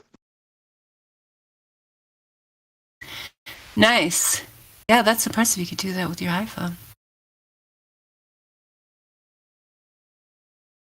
Considering that it's hard to, that imaging is hard. I took this with my iPhone too. Just taking pictures of the sky. Cool picture.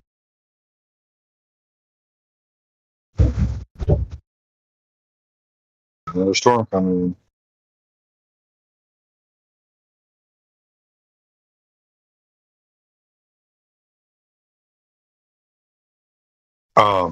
So something that kind of came to my attention, Dandelion. So I'm gonna post this picture, right? It's of Jupiter, and it's got these little dots that are around it. Well, when I took the picture, obviously, like, you kind of bump the camera a little bit with because you're hitting the button.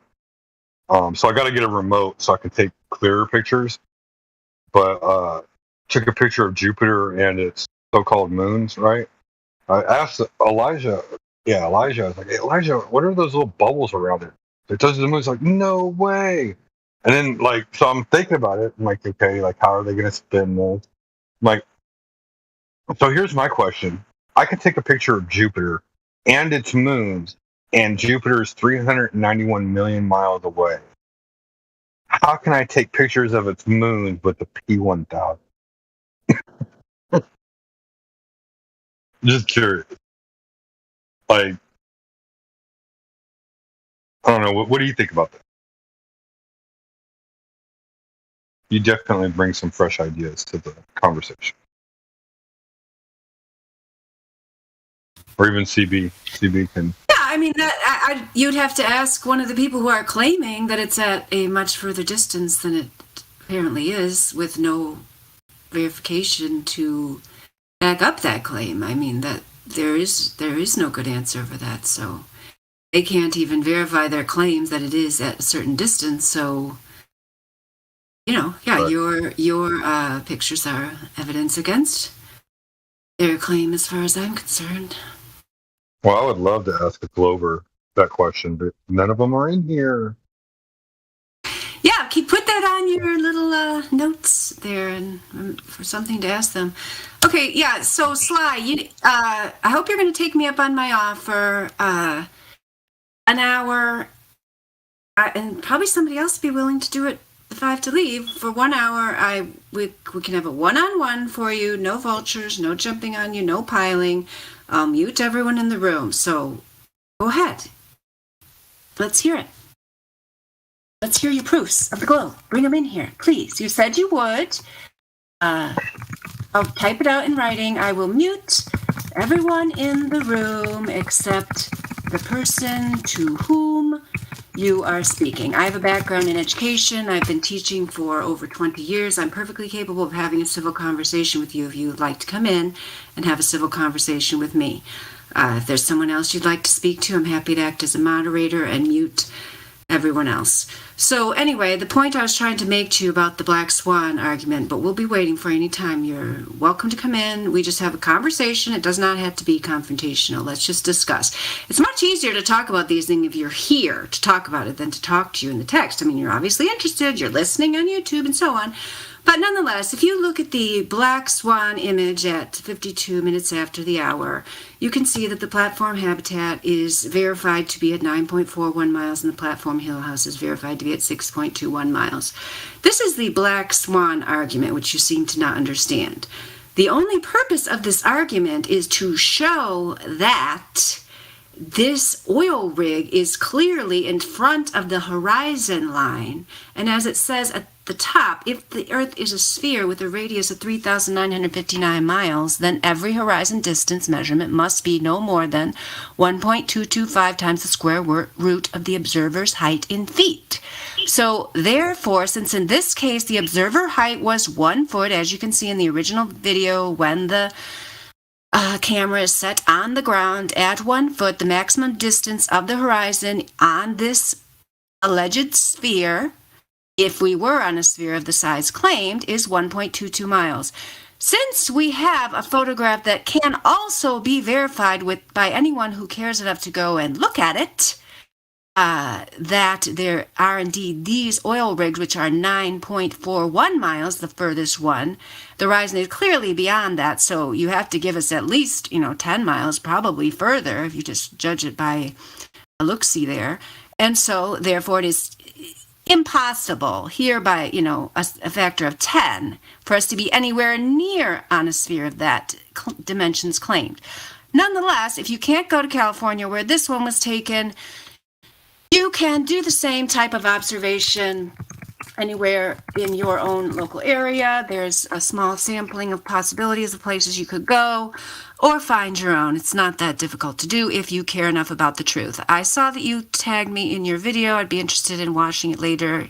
I'd prefer just to speak to you, like you said. That'd be way easier, just person to person. You're a person, it seems, we think. It'd be nice to verify that by having you come in here and talk to us. And we are people, and so I would like to have a conversation with you. I wouldn't even be nagging. I don't nag people to come on here that much, but you said you would. You told me that this morning. So we're ready. You're instigating in the live stream voice text, which is reserved for people in the live stream channel, and you're still not coming on. So it's, we can't really have a conversation here if you're not willing to come on. Like Kara Stoffson, you just told you. Cease posting here unless you're joining VC. Last chance, you can respond to what I just said.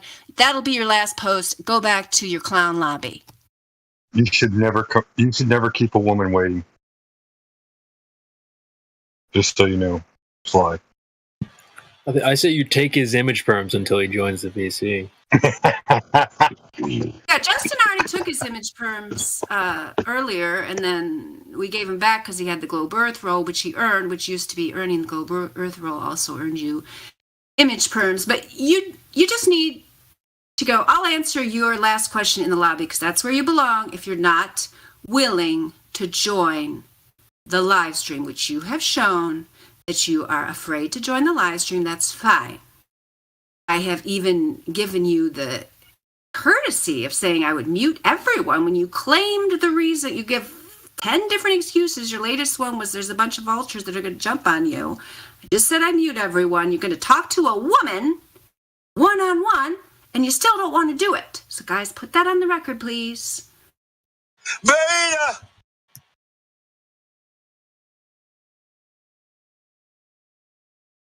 Slice Barcane still slithering around here? You've been saying that since this morning you wanted to debate me. Yeah, he's been around all day and still hasn't joined the voice chat. He's like, I would debate you, but I need to get to my PC. It's like, well, and when is that going to be? Yep. What's odd too, Mickey, I did invite him to speak to you and I earlier, and he's like, oh yeah, sure, I'll get to the PC. And then I invite him to speak to Dandelion and I just now, and he's like, oh, so you guys could be vultures? It's like, wait a minute. We're vultures now, but what happened earlier? We weren't vultures earlier. Oh, okay. It's been a while since I heard a good debate on here, though. Damn, why do we got to be vultures, man? What's up with that? So when Miggy's around, we're not vultures, but when Dandelion's around, we are vultures? Yeah, come on now. Come on. Personal attack or something? It's something. I think it was, yeah. He's crazy.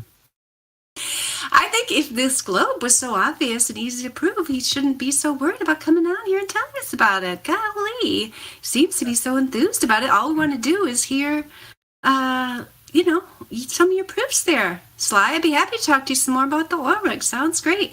I'll answer you in the lobby. Did you measure how much of the far oil rig was missing? If you did, you'd see it works out with the calculations. And you got some different answers there, but I'm not going to answer you in the voice text. I don't want to encourage your bad habit, but I don't care that people did. I'm just saying. Take it to the lobby. Let's see. Harris Dawson says, how much of it is missing behind what? The horizon that is behind it. Yeah, there you go. Thank you. I don't even need to bother to answer him. How much is I just told you, the horizon's behind there. You can see it. Yeah. What channel are you reading from? Live stream voice text. This is him posting the live stream voice text, even though he refuses to come on here and talk to me face to face. Who, Gizmo? No, Sparkane. I answered Sparkane for Dandelion, so she doesn't have to waste her time on Sparkane's immaturity. But what you and Central are telling him is exactly what I told Bob.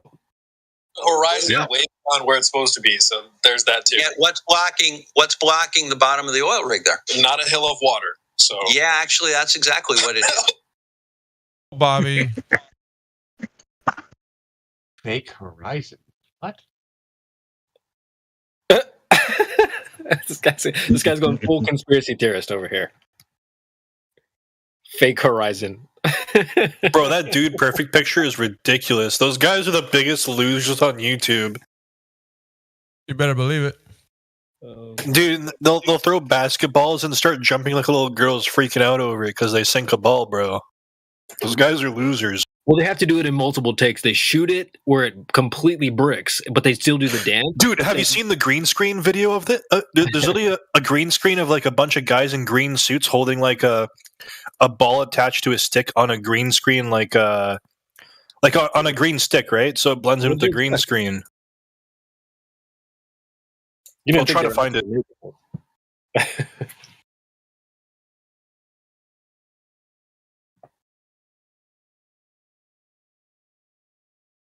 People Come on, have Sly. no Dragon clue. feet, man. Get on in here.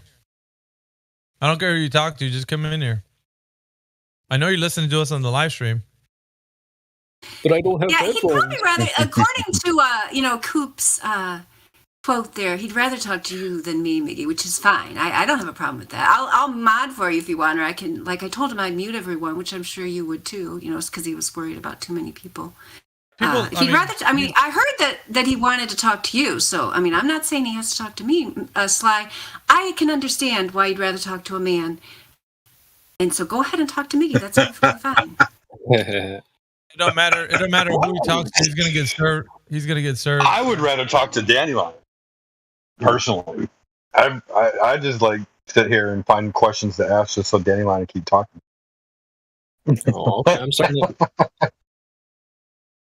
I'm surprised he's not like these other Globers that try to make money off of Flat Earth, but they only like to do that when they are totally in control. You know what I mean? Like to put some content on. He could come in here and put some content on his channel. People have done that before. We don't care.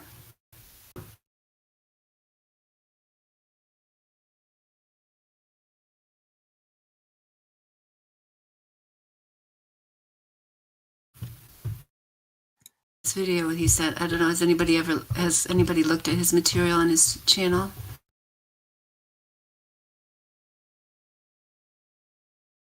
Yeah, we'll take a look at it when you join the VC. We can go through it together. That's a great idea. Join the VC. We will feature your video. We can play it through the music bot even and discuss it. That's a great idea because he really wants us to watch it. He's sent it a couple times here. Good idea. I like that. Yeah, we'll make sure no one misses anything important. Just come on in and we can take a stroll. We'll take a gander. It's weird because in the past, it used to be like a huge debate, or like nobody would let him talk, or you know what I mean, like the way it used to be. Now it's just like, I don't care, just come on in. You think I think that's what they are. They're afraid because the forum wasn't like this before. It was usually kind of like back and forth, and it was pretty hostile in the old days. And it's not like that anymore. We're getting to a point. I know, that's the thing. Yeah. I agree, Miggy. Keep going. Yeah, you remember how it used to be in the past? Like the moment they set foot in there, it was like daggers out. Like both sides were completely crushing each other and name calling and screaming, and it was bad. And now it's just, we don't care. Just whatever you have, bring it. Let's see it. Let's look. We will look at your stuff just so we can make you happy, so you can explain what you want to do. So Plague, now this guy, he's basically an anti-flat earther. He's been one for years, bro. He's one that actually likes to get into these debates and such. And we, like back in, 2017, 2018, we were doing these like debates and stuff like that. And this guy was like one of the big proponents of doing those things. So he's used to the old ways like that. Nowadays it's just, do you got anything? Cause we're really tired of like people saying, "Well, we got the evidence." Oh, well, then bring it. Let's see it. Just put it forward. Whatever it is. He acts like he's from that. He acts like he's from the past. You know, like 2015, 2016. But you're saying he actually was active that long. This guy. Okay. So he just has not caught up with. So they just don't understand the Black Swan argument, I guess. I mean, that's what he's pointing out to us again and again. Yeah, we have. I mean, there's a lot of people that come in here already that are globers, that they're happy to say that they just believe the Earth is a globe, and I'm like, yeah, and they could stay here. Simulation theory, whatever. I don't care who you are. The problem is when somebody says they know, then we have to challenge their knowledge of what they know. So you can believe whatever you like, but at the end of the day, no evidence. Then you're just basically that's your claim, you know. There's nothing to do with it being reality. And like I was saying before, like there's people out there that just seethe over the debate. That's what they want. They just like to be. They like the pro versus the con, and they're going to take that stance no matter what. No matter what. Lately, these guys and you know it, like. Even Bob the Science Guy, he used to be real good with it, man. But lately, his game has been slipping. And CB caught him kind of like speaking on both sides of his mouth. And it was kind of funny because it's like we don't even do the work anymore. They do the work for us. Right, Bobby? Exactly. He's in the chat right now. But you know what I mean, Bob? Like you came in here, you used to be good with it, man. Like people were listening. You had like some stuff and it was just like everybody was into the debate. Now it's just like, come on, Bob. You really you brought an astrolabe for your evidence for the shape of the Earth, and it's like face palm, dude. Like really, we're talking about the sky. I mean, that's what the astrolabe's all about. It has nothing to do with the shape of the Earth whatsoever. But that's what you were saying is evidence for the globe, and it's like it's pretty lame, dude. They use an auto level at half a mile where you can't. The maximum effective range of that auto level that you're using is not for that. Yet you still want to use an auto level. It's like, come on, Bob. You're just all over the place. On top of which, you're using 8 inches per mile squared, and you know what that is. 8 inches per mile squared. And Professor David's like, anybody who uses 8 inches per mile squared is a con man. And you're like, yeah, 8 inches per mile squared is good. So that's what then obviously you're a con man. So. It's like, what can we do? I mean, globers are fighting themselves, but then you want to agree with Dave and be like, oh no, he's fine. You know, I agree with him.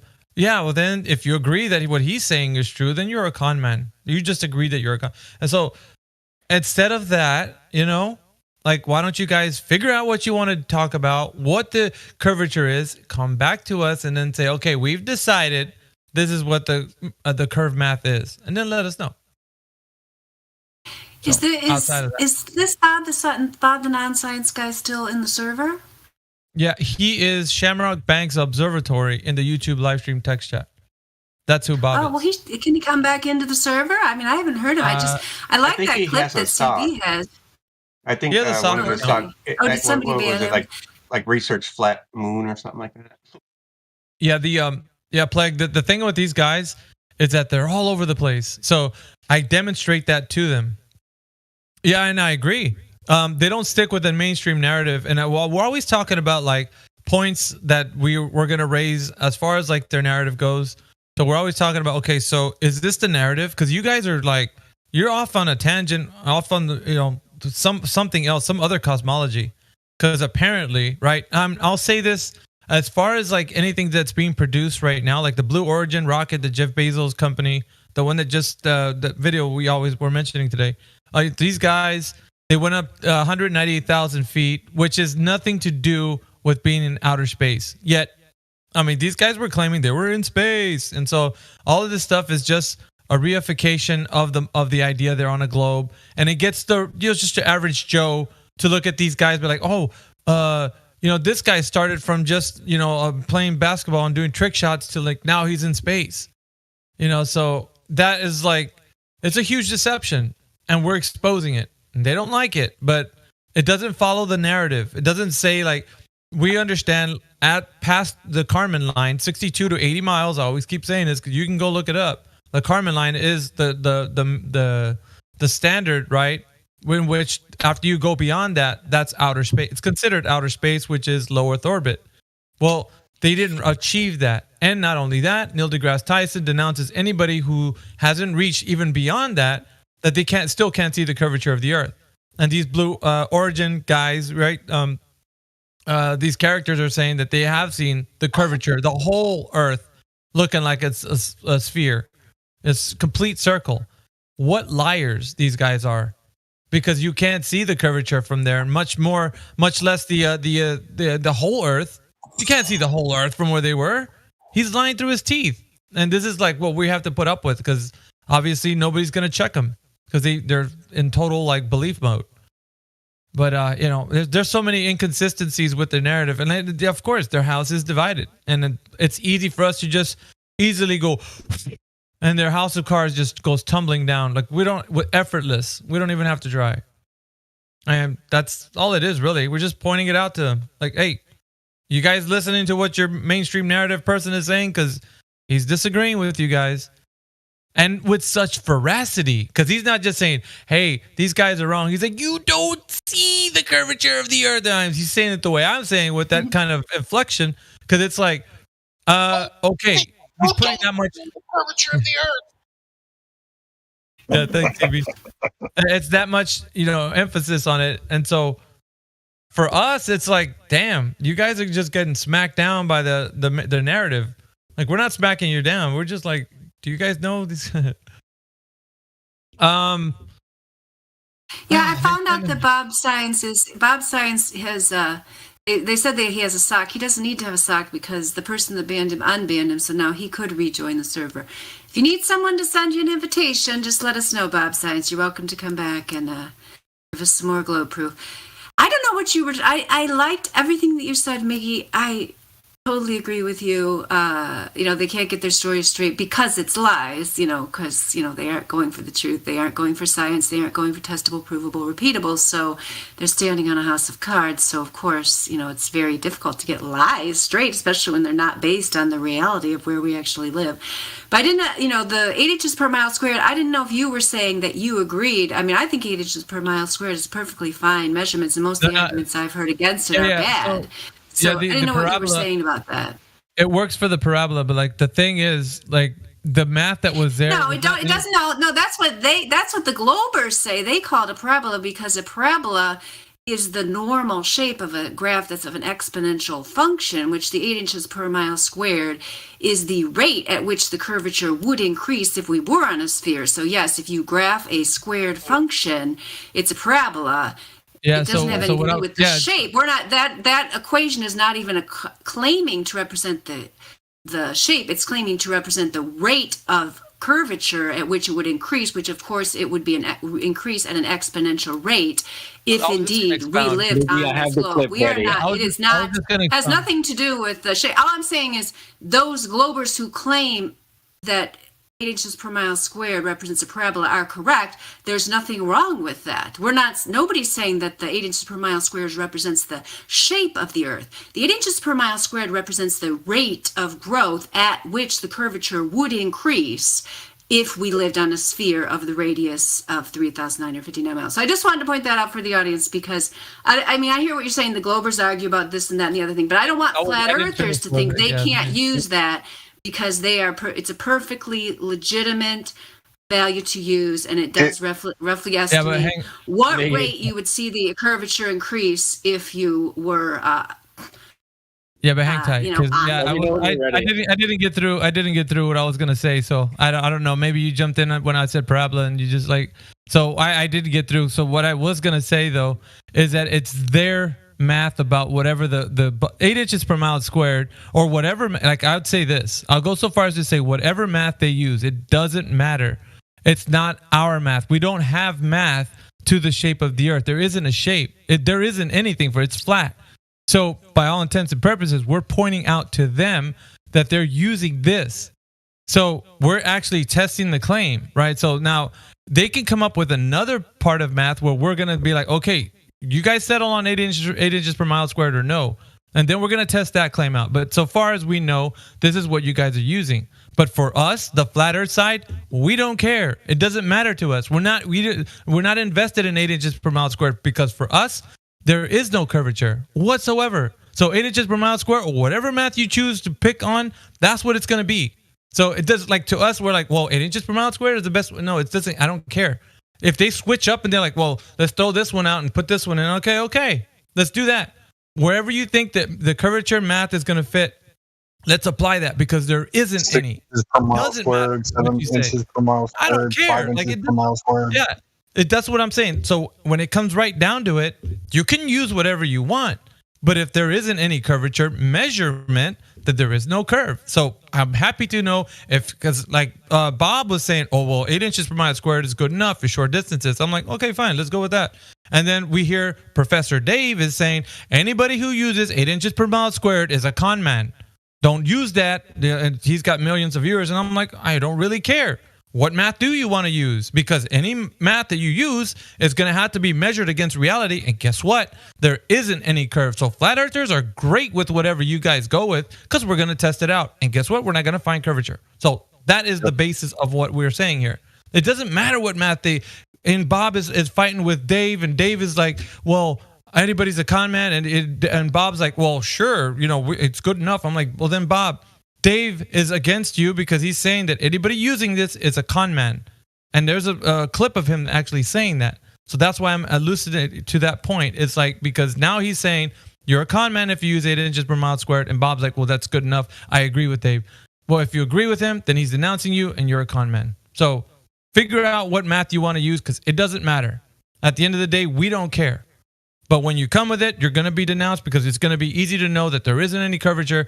And that's about all there is to it. So find out the math you want to use. It doesn't matter to us. Maybe they should use like 0.25 inches per mile squared. It doesn't, like whatever. Doesn't even, like, at this point, it's irrelevant now, because like I don't, the Slice Arcane and like all these other, anti-flat earthers, I'm like, come in here. Tell us what math you want to use. I don't even care. Because it's not going to turn out to be the ball that you say it is. Because you remember, the metrics are what matters. You're going to have to adhere to the metrics at some point. So whatever math it is, so long as you come out with that radius, diameter, circumference, you're good. That's it. You're good. But it has to be the set metrics that the globe says. Not some phony made-up cosmology that you're just making up on the spot just to save your butt. You're going to have to figure out what math you're going to use that the radius, diameter, circumference winds up being no matter what math you use. So it's fine with me, so long as you adhere to that claim, because that's the claim. So they've always looked at it projecting onto us. Well, you guys are saying 8 inches per mile. I don't care. Yeah, let's say 8 inches per mile squared, but who cares? Let's change that to what math do you want to use? Let's go. Let's bring out the math. Is it going to equal to the radius, diameter, circumference that's right now? Because if it doesn't, then you need to toss that math out until we figure out what math. They could come with. They could say this Earth is fucking banana pancake shaped. Doesn't matter if it doesn't conform to what we see in reality. You bunk. That's it. You just bunk. That's all yes, there is. I understand the argument that you're making. I was not trying to push back against that argument. Every time I hear 8 inches per mile squared, I want flat earthers to understand, because I do think what you're saying is valid, and that sometimes people who understand the Earth is flat get intimidated by the math concept, and there's no reason for that, because like you said, whatever they come up with, which is just kind of their ways of just kind of using their trickster type ways to try to pull the wool over people's eyes, doesn't disguise the fact that we never see curvature anywhere and we never feel any rotation. So I just want to make, because you probably weren't doing that, but I've heard other flat earthers on here say, oh, we can't use 8 inches per mile squared anymore. And that only happened because the Globers started saying that about the parabola, which intimidated a bunch of flat earthers, because they assumed the Globers knew what they're talking about. Never assume that a Glober knows what they're talking about. That's the only point I wanted to get across. Absolutely, Slice Barcane. You betcha I'm talking about math. Slice Barcane's trolling me again in the live stream voice text, but won't come and talk to me. I am certified to teach math. I've been teaching math for 20 years. I can teach math through the calculus level, Slice. If you want to come in here and talk to me about math, name the day, name the time. You betcha. Betcha, Sly, you aren't educated because you think you're still buying the lie that flat earthers are educated. You need to get with the 21st century here. There are a very large number of well-educated flat earthers, but that's not even necessary. If you could understand the conversation, it wouldn't matter what your education level was. You're just showing that you're way out of your depth because you haven't even responded in substance to any of the previous responses explaining how your understanding of the Black Swan argument is flawed. So you're just displaying that you are unable to have a logical level of discourse, which is fine, but you don't get to do that. You don't get to dodge logic, dodge facts, dodge real intellectual discourse, and pretend that you're somehow superior to flat earthers. Because let me tell you, Sly, you are not. So, hey, I don't think he's gonna come in here, but if he does, that's great. Because there was been a lot of debates about like how they're gonna come at like what they're gonna present and all that. I'm like, just bring whatever you got. I don't care what it is anymore. You think you have some evidence? Let's see it. And usually it ranges from volcanoes erupting on the earth. Let me just show you a little bit. Dandelion, I don't think you were here for most of the discussions that we have. Let me pull up some of these images. Now these guys, they go through great lengths. Let me see. I'll drop this one in here. These are these clown guys that people have been showing. I have no idea who these people are that people have been showing. These like 5 guys standing there. One of them actually looks like Witsit. These are some kind of Glober guys. You haven't heard. No. Well, before I get to these images, let me play a few clips just to put some context. And then because I've been doing it all day, and I think it's good because we're actually getting this, so everybody can hear what's going on. So this is a clip from, hang on. His name is Dude Perfect. Is that right? Dude Perfect. Oh, that's his YouTube channel handle. His YouTube channel's name is Dude Perfect, but they got on a rocket from Blue Origin, which is Jeff Bezos' company, and supposedly they flew to space and they were bouncing around. 2 days ago, they uploaded this video, and I took like a 1-minute clip out of that 13-minute video just so you can hear the end of what they have to say. Now, as everybody gets quiet in here, you're going to listen to something that's really peculiar about what they've said, and I'll let them say it so that it'll be a surprise to you if you haven't heard it. So here we go, rolling the clip. Let's go.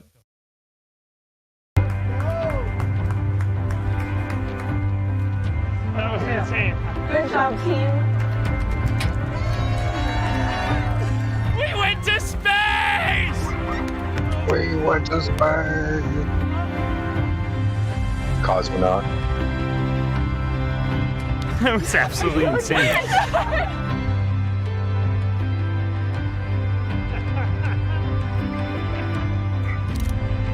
And then all of a sudden, it really is. It's just black. Just this perfect circle, super bright layer of blue all the way around the Earth. Biggest of all time shout out, Moondell. Truly the experience of a lifetime from the bottom of my heart. Thank you very, very much. Thank you. For real. Holy cow. Astronaut Cotton, it's a pleasure to meet you, sir. Pleasure. Lifelong fan. Is the Earth flat? Not flat. I can confirm it's round. He's an astronaut in our midst. One astronaut and a bunch of civilians. And they clap. A jab to flat Earth. Now let's listen to the second clip. And that dude who jumped out of a perfectly good balloon, what's his name? Felix Baumgartner. He would have been about 2 millimeters above the surface of this globe. That's his edge of space jump.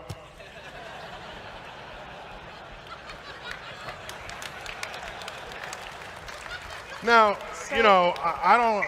It's fine. He wants to. I don't have a problem if he does it, but the honesty of it would greatly diminish what I think people thought he was actually doing. And not only that, they made sure to photograph him standing there with a really wide-angle lens, which curves horizontal lines. So in the photo, you see this curvature of Earth's surface, and he said, "Wow, he's in space. Look at that." No, he's not. At that height, you don't see the curvature of the Earth if you are 2 millimeters above this beach ball. You just don't. That stuff is flat. Flat. Flat as fuck. Sorry, flat. So yeah, you know, our boy Neo doing his thing. But yeah, so that first clip is. So those guys are they're just lying then. Yeah, the first guys, yeah, they definitely are. And did you hear what that little jab for flat Earth? Was the Earth flat? No, definitely not. Like, did you hear? And then they clapped. And they clapped. So these are the guys, and I put the. Oh wait, the wrong chat. The lie detector determined that was a lie. Yeah, so, let's put an image of the. Look at how they're posing down the line. Like, gotcha. This is crazy because they're laughing at you guys as the Globers believing this lie. I mean, heck, that's all you guys. His first description, though, I mean, just wow, where he called the Earth a perfect circle. Perfect circle, yeah. Like, that is not something you say if you're looking at a sphere. But they did say, so is weird. No, it's not. So you'd think he'd say it was a perfect sphere, right? Yeah, no kidding. Not a circle. Like, I mean, I don't look at a basketball and say, "Oh, look at that perfect circle."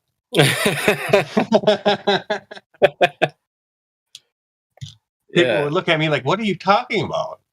Even something like your car tires, like, "Oh, dude, I got some nice circles." Yeah, no.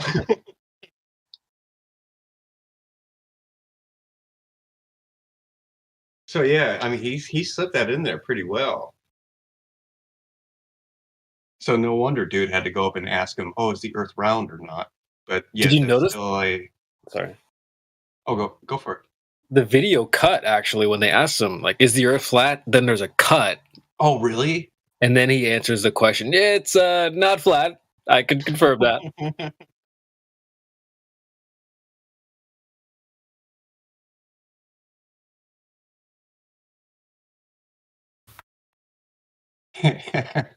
Totally live. Totally live. And he looks off to the he looks way off to the right. Like he's like, yeah, it's not flat. Like kind of looks to his right, like off in the distance, not at anybody. And his twin brother was standing there like cringing. Did you notice that? I didn't notice that. Yeah. Watch it again. His brother is off to his side, like with his arms all folded and his arm over, or one hand over his face, like he's just cringing. If you guys want that video, I uploaded it to this live stream voice text. Just look at all the posts that I made today. The whole entire 13 minutes is on. You can download it. So if you want to keep it in your archives, go ahead and do that. I'm just wondering, why are all the girls crying? Like everyone's crying. Why are y'all crying? There's more theatrics in that thing than a freaking big budget movie production. I mean, I'm telling you, man, the production value of that thing was like, mwah, like it's like on hit. It brought the emotions, the tears. The guy, when he came back from the capsule, he opens it. He has his arms open wide. We went through space, and then he falls to the ground, and he's like kissing the ground. I'm like, please, man, like these guys, they brought it. They really brought it. They really tried to oversell it or whatever, but. Yeah, I guess their purpose is probably to help keep these people, all these young people we see who have this living in space fantasy thing. They want to keep that alive, so these people don't just focus on living their life on Earth and learning about reality and so on. It's just sad, but I do appreciate all of you here that day after day. It's good that I'm happy that you've been around more late, Miggy. It's great to see you, and everybody here who contributes. It is meaningful, and sometimes it can seem like, oh gosh, we're just here on a Discord server, but it means something to me to know that there's an organization here that exists for the purpose of spreading the truth, and investigating things. And so I do appreciate everyone that contributes to the server, because it's kind of a thankless job, right? It's not like any of us are getting like. Yeah. a lot out of this, but it does mean something to me to know, that everybody's here carrying on. So I appreciate it.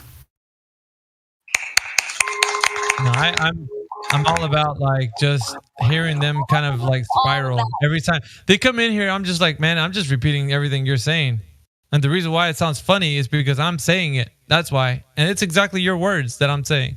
I'll just tell you again. I don't know how much time you have, but just real quick, the this guy right here. I put the image up, but I'll put it up again. Let's see, where is it at? This guy. His name was Rice. And we were talking to him. He's thoroughly, indoctrinated with the globe, of course. But he was saying that refraction is happening all over. Now, with that in that image here, this is Soundly's, Lake Pontchartrain image with those poles there, the electrical poles, and of course, the top line he's showing that there's curvature, bottom line a little bit of curvature, but that little bit of circle that he circled there was refraction. So he was talking about refraction and curvature were happening at the same time. But I was like, okay, so right there, only where you circled, refraction is happening. He's like, no, it's all over happening on. So I'm like, oh, so it's all over. Yeah, but it's not noticeable. Oh, okay, so it's not noticeable. But I'm noticing this particular little bit that you circled, right? So that's refraction, right? Yeah. But we can't see it, right? Yes. So you're saying refraction is happening all over, but we can't notice it, right? Right, we can't notice it. Okay, so, but how are we noticing refraction when we can't see it? And, it does, because we know it's happening, we just can't see it. But you can see it. You just pointed out that you did see it. That's what we're looking at, right? Refraction happening right here where you circled. So that was going on for a bit. And, these guys are so confused because they don't know how to answer. I put them in the tailspin easy because I love to hear them spiral because they're by their own admission, they don't know what to settle on, whether it's optical or physical. Optical or physical. No, it's both. All right. Well, if it's both, how are you measuring to the curvature? You don't know. And that's what I told them. I was like, how do you know it's curvature? Because if it's optical phenomena that's taking place all over, then even if it's slightly, it's going to distort the image that you're seeing.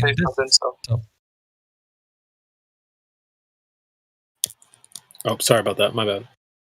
No, go ahead, TB. No, actually, I was just looking for a clip. I didn't mean it. I'm sorry, I was unmuted. So it's these guys have the idea that they know what they got a good beat on what's going on in reality, and when we demonstrate these images to them, they don't know what to say. They are all over the place. They don't know if it's optical or if it's literal curvature or what it is. They're just so baffled. And so they make up stuff on the spot, which is the whole context of the conversation with that guy. I was asking him, I was like, Rice, are you making up this stuff? He's like, no, this is what it is. I'm like, okay, continue. And so we kept going and it was just a train wreck at the end of it all.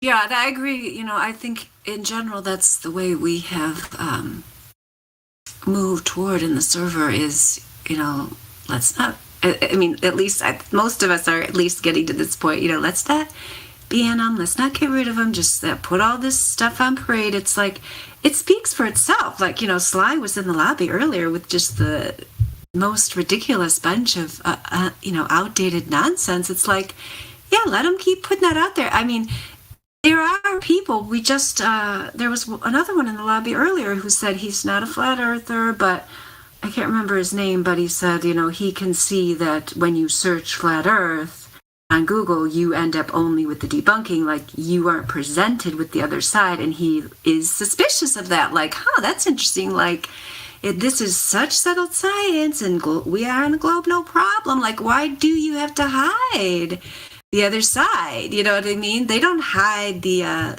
Bigfoot discoverers. They put them on the Discovery Channel, right? They don't hide any of these other people doing kind of like fringe, so-called fringe type stuff. But even a person who's not a flat earther can see there's something weird going on here. So that's why I think we really just need to, like you said, just be confident.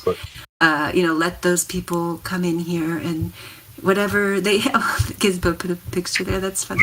Yeah, let those people come in here and say whatever they have to say, and we don't have, we've gotten past the point, like you said, Miggy, where we need to like get upset with them. It's kind of like, if anything, we should pity them. Anyone who still believes that, people who still believe like they're going to be going to Mars in 20 years or living on the moon, it's like, come on, guys, like you're really that gullible? It's sad. That's why they're just identifying these incredibly gullible people, and they have to do all this smoke and mirrors and, like you said, these dancing, crying people to like convince them of this thing. Like anyone who even is a little bit skeptical or a little bit objective should say, there's something fishy going on here with this globe thing. Like, they must not have the scientific evidence, or they wouldn't be doing all this,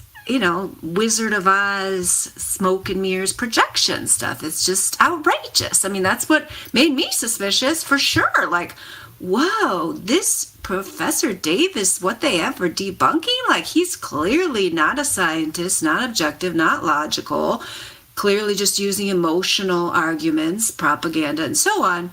Like, there must really be something to this flat earth. If this is the best, this is what's promoted as the best argument against it. That made me really worried. I'm like, I bet it might actually be flat, because if it wasn't, they actually had scientific evidence for this globe, I'd be able to find it, and it's not there. CB, do you have the clip of Professor Dave saying that? I got it pulled up right here. Yeah, can you also, when you play it, can you send it to me too? That one, sure. And which is the Neil deGrasse Tyson, and the other one that's connected to Neil deGrasse. I think you have one that has two of them in there. Sure, yeah. Let me share this one from Dave. Sorry, I got a train. I don't know if Dandelion's heard it or not, but.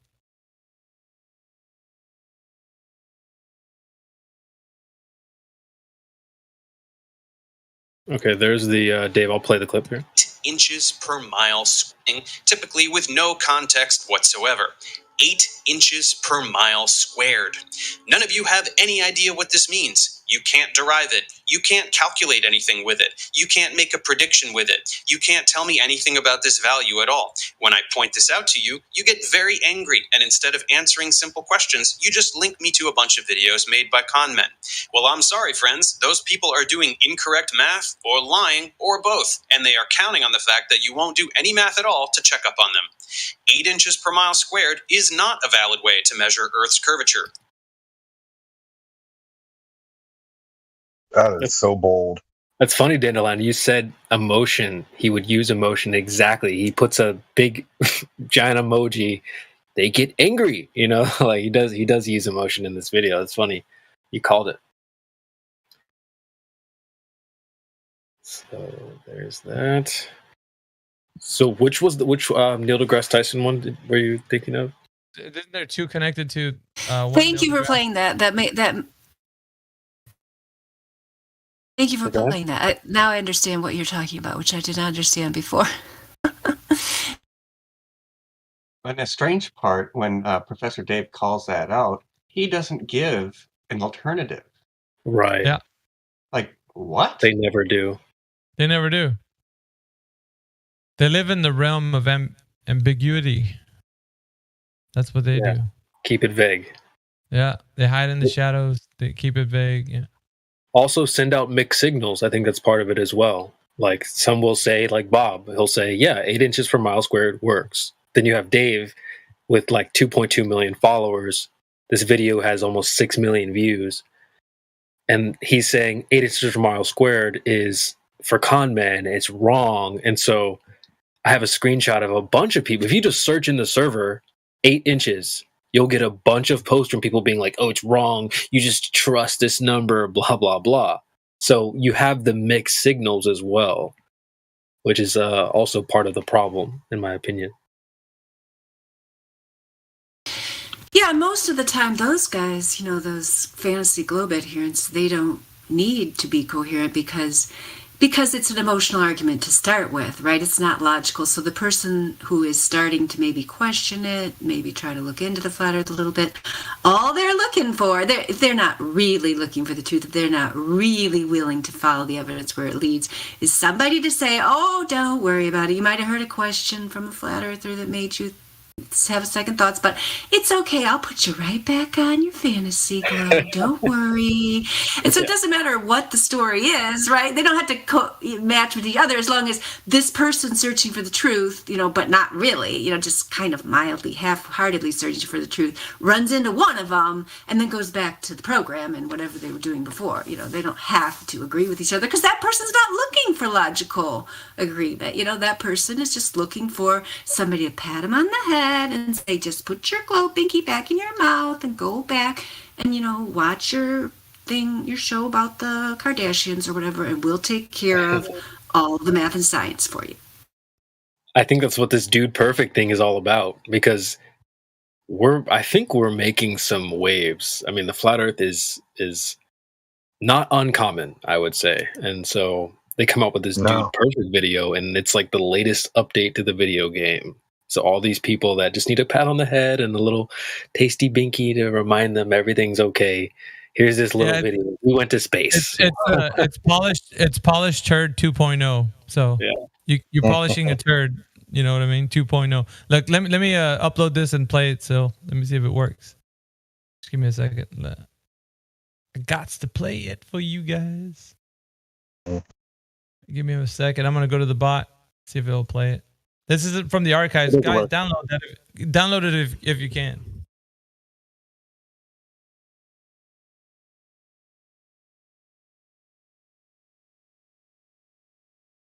Is the Earth flat or round? It's round. Okay, now let's see. How do we go about proving that? Go to the seashore. Go to a seashore. Watch. As ships sail away, they don't disappear all at once. Now, first, the bottom will disappear. See, the bottom of the ship is gone. Now we can see midway up, and then the whole thing disappears. Now, ships came back. They didn't fall off the table. So people realized that the world is curved. I mean, it's a big curve, but it's curved. So, the process of testing claims, the world is flat, the world is round, is what we call science. Now, if you have a claim that can't be tested, that's what we call pseudoscience. Extraordinary claims require extraordinary proof. Extraordinary claims require extraordinary proof.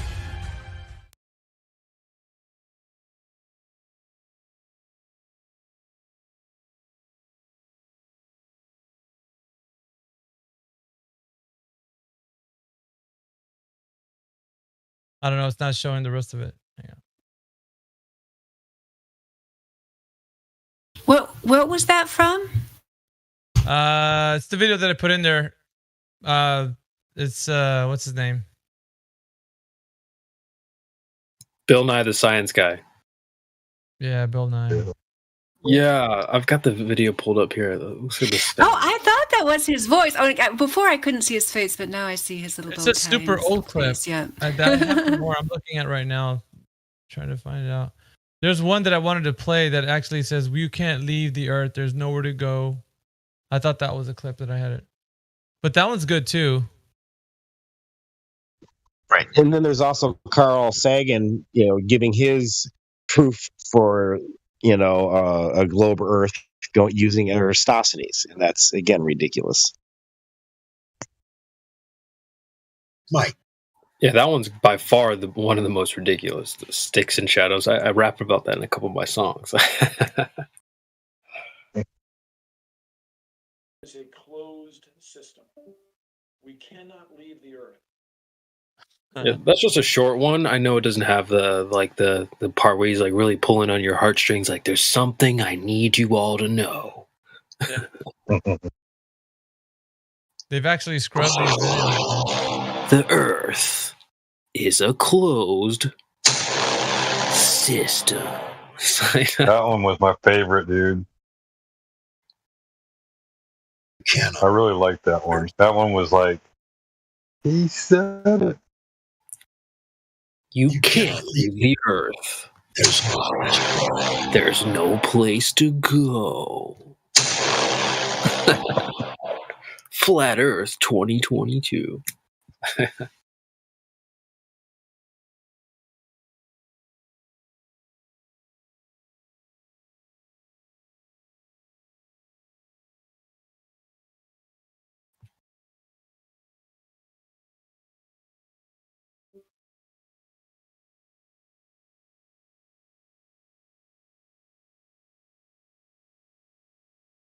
So SpaceX is a response to the history of SpaceX, for it, my point of view.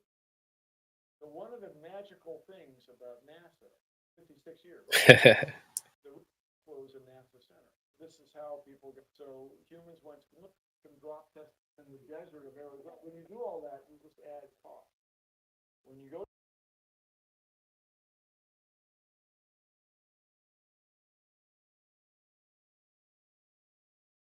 So Sly is gonna make Dandelion leave without talking to Dandelion. That's sad.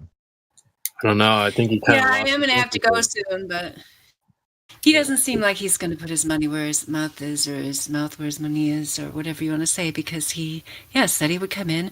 I mean, that's cool. Like, if you're not in the mood today and you want to come talk to somebody tomorrow, that's cool. It's just, it's just easier to talk than to keep doing these kind of. It's kind of slimy, Sly, the way you've been. Hey, I see what you did there. These little drive-bys. Slimy. And I could change his name to Slimy, whatever he is. But we used Maybe to he do just a lot lost when his we SLYMEY. SLYMEY. That sounds about right. Yeah, but anyway, it's fine. Like, I get it. You guys don't have any proof for your globe. You have no proof of curvature. You have no proof of rotation. So you don't want to come in here and talk to a bunch of flat earthers about it. We understand. It's easier for you just to be a little keyboard warrior and so on. Like, we get it. You feel inadequate and unable to defend your point of view. And, you just want to do these little drive-bys and not even respond to the people who are following up with you and answering the questions that you're asking. So, I just think it's unfortunate. Like, you could be the one. I mean, nobody's been able to stop the flat earth so-called movement so far. So, like Miggy said, probably they're putting out these little popularized, little stylized videos to try to keep everybody on the program here. We don't want too many people going up the reservation with this dealing with objective reality stuff. That's kind of dangerous. You got to look to the experts for look to the entertainment industry for your science information. Don't be looking in the natural world for answers about the natural world. What are you thinking, people? Maybe he needs to confirm with Professor Dave about whether or not he should come in here and talk. I mean, let's be honest. Dandelion would have sliced him up anyway. And she said, flat earth. I haven't really gotten a chance to slice anybody up in a while, CB. They're too fragile. I was defending a guy against Helio the other night. Helio was slicing him up, and I'm in here defending him just to keep somebody around to defend the globe. Like, I can't even, there's no worthy opponents anymore. Like, if I'm the one who has to defend someone against Helio, like, what does the world come to? You also said you also said flat earth movement. How can there be a flat earth movement if the earth doesn't move? I'm not seeing enough movement. Oh my god. Yeah, I'm not a real fan of this term in general, flat earth movement. Yeah, because I don't know what we should call it, because it's just the embracing reality movement, right? It's just like, I don't know. It's like, I don't want us to really be a movement, because that just implies like we're just trying to get people on board, to join us or whatever. No, we're just trying to get you to go out there, look at the natural world, and notice that it does not adhere to this mathematical, theoretical model that only exists on your television and your computer screen. I mean, that's all we're trying to do. Like, I don't even want to be part of any movement because that's like just makes it, in danger of being taken over by infiltration and so on. Like, I'd rather just sit here and talk to people about reality. Sly. Yeah, he's the Flat Earth Assassin. I will change your name to Sly the Flat Earth Assassin if you actually come in here and just even spend 5 minutes talking to me, Sly. I'll change your name. Offers on the table. It's the second offer I've made Sly tonight. I will change your name to Sly the Flat Earth Assassin. Can't guarantee how long it will last because somebody might change it back. If you just come in here and speak for 5 minutes to me before I have to go take care of my children. So it's 49 minutes after the hour. I got till 5:54, and then the offer's off the table.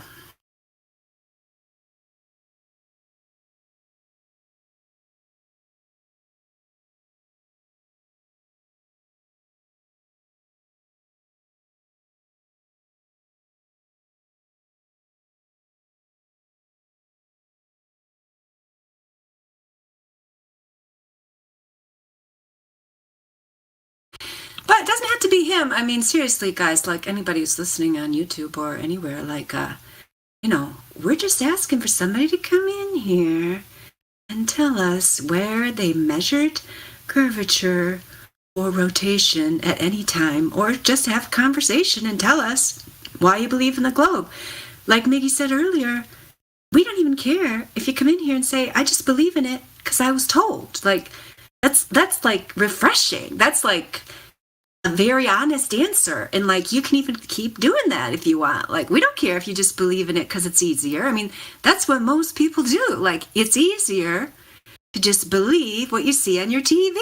We understand that, and we will not try to stop you. If you're interested and you ask us questions, we'll explain to you why we have come to reject that patently false argument that we live on a spinning globe with a radius of 3,959 miles. But if you just want to come in and shoot the breeze and tell us why you believe in the globe, by all means, do it. Should be easy. Like, yeah, because of those flat earthers, they are just stuck in the dark ages, uneducated, right? So come in here and educate us. Tell us what your kindergarten teacher told you and how they showed you the globe. And that's why you're on a globe. Like, let's hear all about it.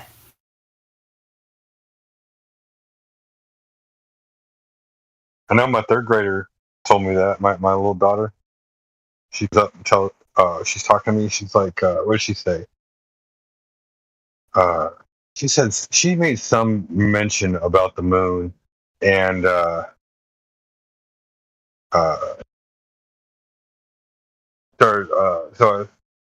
I said, why do you think the moon does that?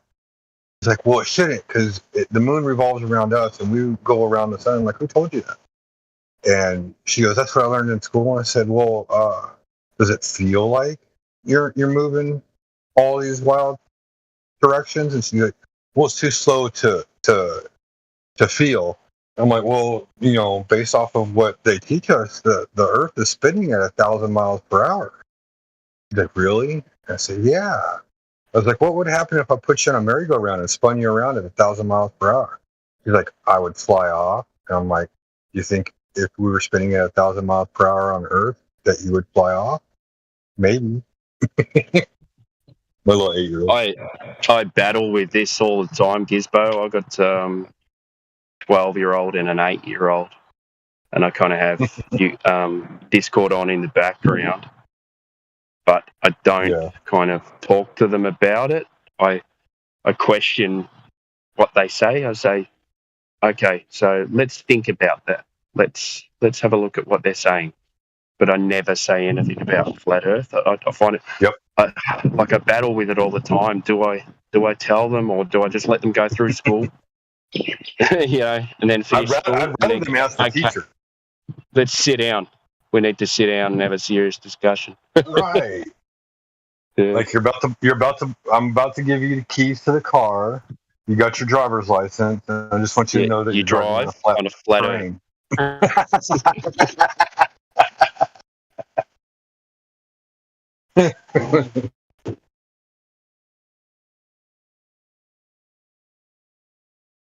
So I get that. You're going to be driving. Go. Sorry.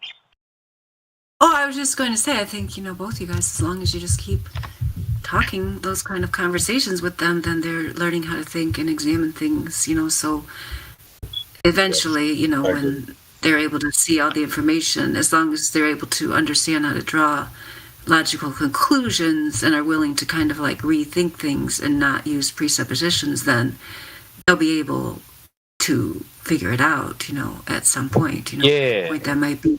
That's the important thing, is that I think that's great. They have parents who are, questioning things, and so they are still trying to figure things out for themselves. And just in general, school, I mean, because I was just talking about this with another mod who's taking a class, and they gave an example of something where the professor marked them down, and it was clearly the answer key was wrong. It's like a teacher who won't acknowledge that, like, not everything's figured out. The teacher who's worth their salt should acknowledge, they don't have to acknowledge the earth is flat. That's fine.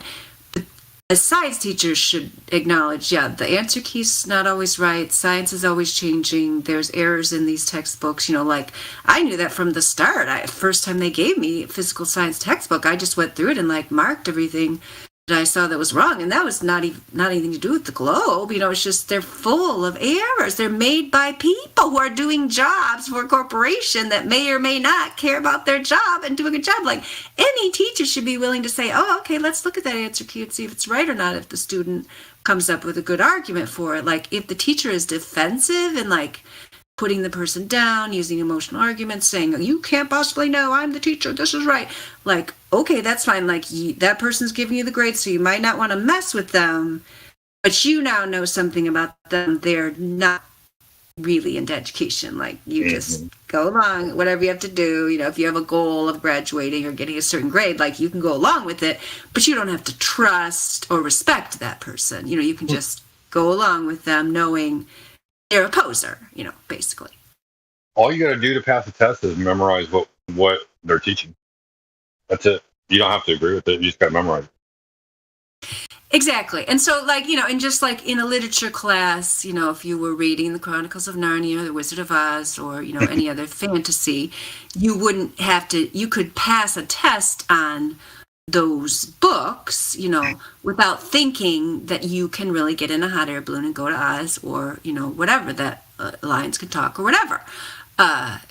Same with your science class, just whatever their fairy tale is, you can pass this test about what they said in their fairy tale, just like a literature class. Mm-hmm. Very. I mean, the history class is the same, right? Whatever you guys said, sure, yep, that's it. I'll pick answer B so I can, whatever, get this job. If that's the, if you've chosen that path, then just go ahead. Like, you don't have to feel, you don't have to fix the whole world, right? You just, yes, answer B is what the fictional history book is saying. That's what you want me to say, and I shall write it. Because you will get marked down. I mean, I got marked down in history class long ago in college because I said that, people weren't all starving in the cities waiting in lines during the Depression, obviously artificially created in order to usher in the New Deal socialism. That many people left the cities, went back to the rural areas, grew food. There was a whole back to the land movement that happened during the so-called Great Depression. I wrote all about that in my paper, which the only guidelines for the paper was write about the effect of the Great Depression on, American culture or something. The guy didn't mark down a single thing it was all footnoted, all factual, didn't mark down a single fact, didn't say anything was wrong, no grammatical errors, didn't mark anything actually wrong. He just put B. And then he didn't give me a bad grade, just a B, instead of an A, which it should have been. He said, then his phrase was, this is not what was discussed in the textbook. That was all he said. Wow. Even though it was all true, And I even went to, primary sources, which is a more historically accurate way to research history. So nonetheless, I learned at that point, okay, so I don't mind getting a B. I'd rather tell the truth and get a B, So he kept it, though? Are the kind of choices people have to make. I kept that for a long time. I don't know if I still have it. Kept Oh, what? The I bee? thought he kept it. I thought he took it from you and said you're not getting this back.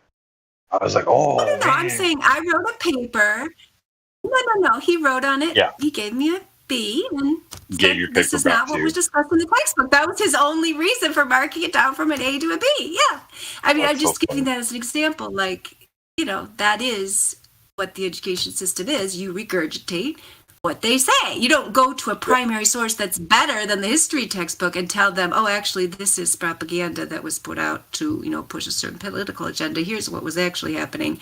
You can't go beyond the level of the professor or the teacher, or they will feel inadequate, most of them, 9 out of 10, and mark you down. It's just like going to the doctor and pretending that you know what's going on with your own body and telling them. They'll immediately discard that as a possible diagnosis. If you tell them what's happening with your own body, which you should be an expert on, it's automatically like, oh, can't possibly be that. You got to pretend that you're an idiot and hope that they'll somehow come to the conclusion that you already know is true.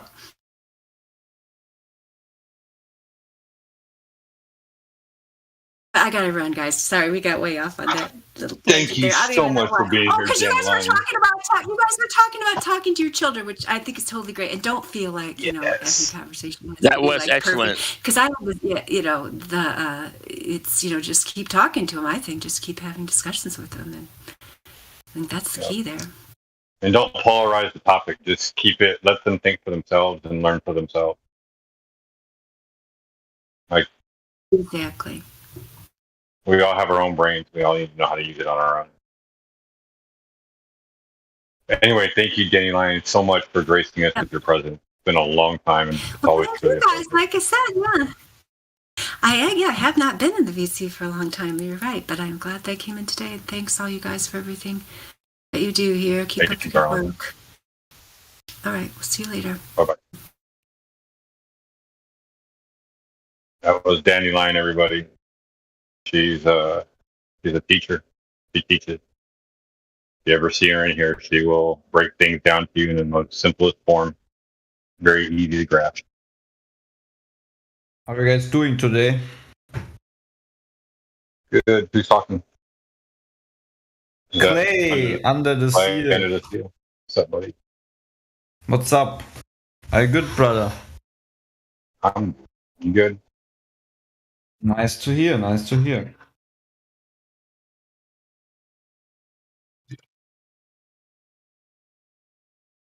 I just saw the picture of the spacemen at NASA with a bunch of fruit on the table resting flat.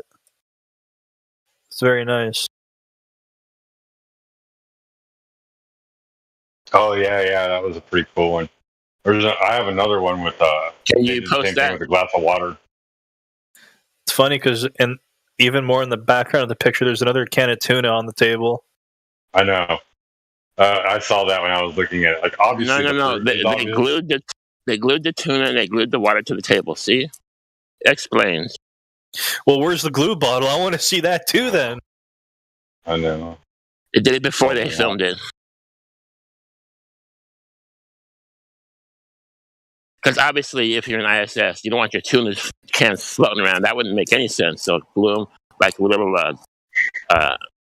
Velcro,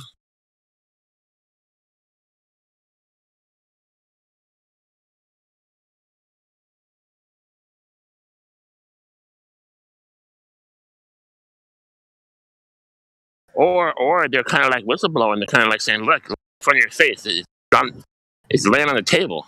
Did you catch that? Right.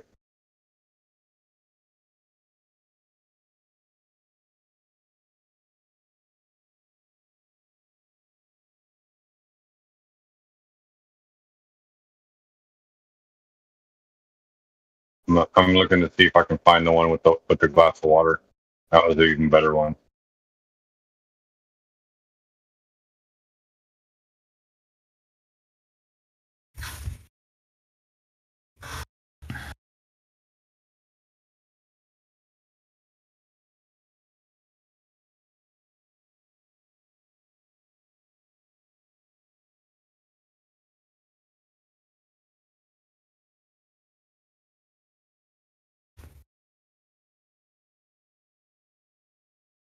Sorry,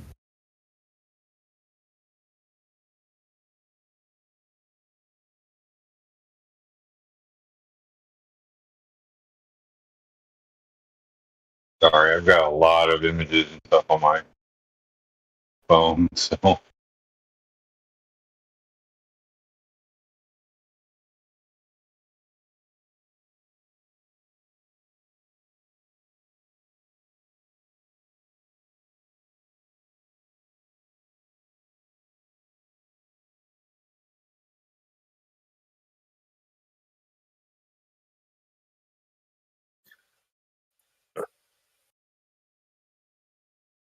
Who's this guy, Slice Sparkane? Why is everybody waiting for him? He's apparently been here forever, and he's been going through this channel forever, and Danny Lang wanted to say hi. And he didn't want to come say hi in the chat. He's an OG globe prover. He's been proving the globe for about 8 years. Yeah, he's an anti-slider. It's off to Sly.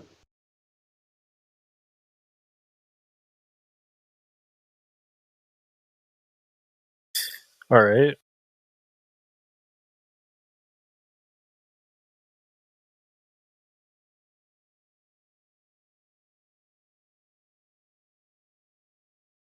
CB's asking him if he has a home. What a nice guy.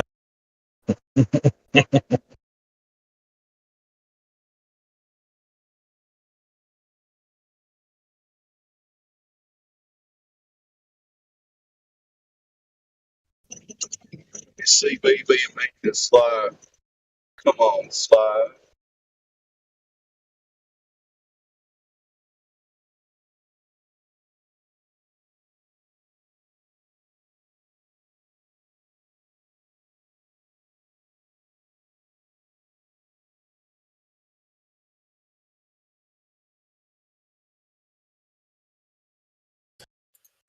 Who's this flat earth assassin? Is he an assassin to killing flat earthers, or is it a flat earther that's killing people? I found it. Bro, crypto's dumping right now. I'm happy. What's Bitcoin at? 20,500, but I think it's gonna dump like hard tonight. It's been hanging around that price for a long time. I've been betting against the market for like the past week. I'm waiting for it to plummet. How long is your position good for? It's not going to happen this week, though. I got my You're position going to see a at gradual randomness over the next couple of years, probably. I got my position at 21,200, and yeah, might close it out. Some of it when it hits 18,000. Doesn't it have an expiration date? Oh no, it's perpetual. You know what perpetual is, right? I know what the word means, but I don't know what position you have. Like, so it's not a derivative. It's not a contract. It's perpetual means like it stays open as long as I want it to. It's just like leverage trading. Really, it's not like a contract.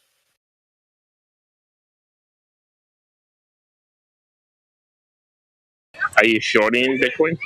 Yeah, absolutely. I want it to drop, bro. So you can buy the dip? Maybe. Depends if we have a societal collapse or not. That's what I'm saying. I don't think it's gonna happen. Dude, I've been thinking society's gonna collapse for quite some time. I know, but I'm still in agreement with the whole 2030 agenda. And, they've been saying that since the 70s. Yeah. What 2030 thing? The economy's gonna collapse. The economy, yeah.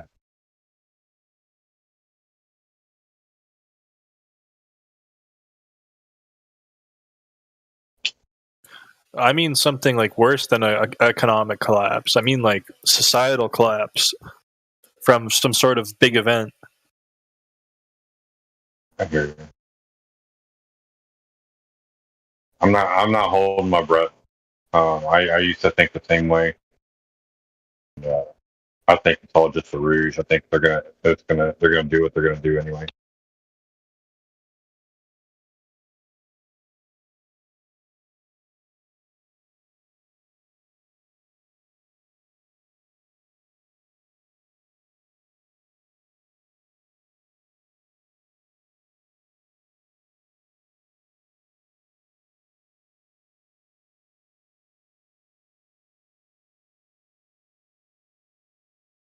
Okay, fellas, ladies, guys. Did y'all see my picture that I posted? 5 after. What is it? Astronauts floating in space, but they have a cup of water sitting on the table.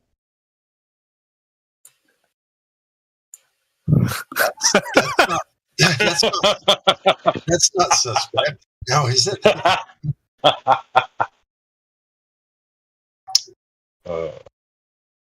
Yeah. Oops. Her hair's flying all over the place, straight up like a. Yeah, because they probably got a giant fan blowing in that room to make it look like they're fucking in no gravity. Jeez. Get it. Bound.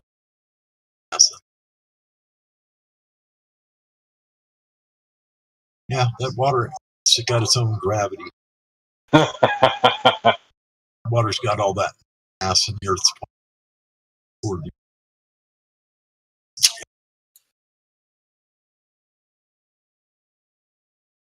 How would they even dare set anything completely in this environment? Anything should, like, not sit there. No, that was something I noticed in that Dude Perfect video too. Like when he let the ping pong ball go, because that's their thing, the ping pong ball. So he decided to let the ping pong ball go out of his hand. It immediately floats like in an upward motion, like as if like they're falling out of the air. You know what I mean? Like if you ever been on a roller coaster and you let go of a penny, it'll rise up. I've never done that, but imagine. Right. Like if you're falling faster than when you let go of the object, kind of thing, or if you're accelerating, continuing to accelerate. Right. Well, or like if you jump up in the air and then you let go of the object will float upward as you fall down. But anyway, so that was something that I noticed. Yeah, if you let go of the penny when you're up direction, moving upwards. Right. It should rise faster. Drop. I've never done that. That'd be interesting to see. But ride a roller coaster also.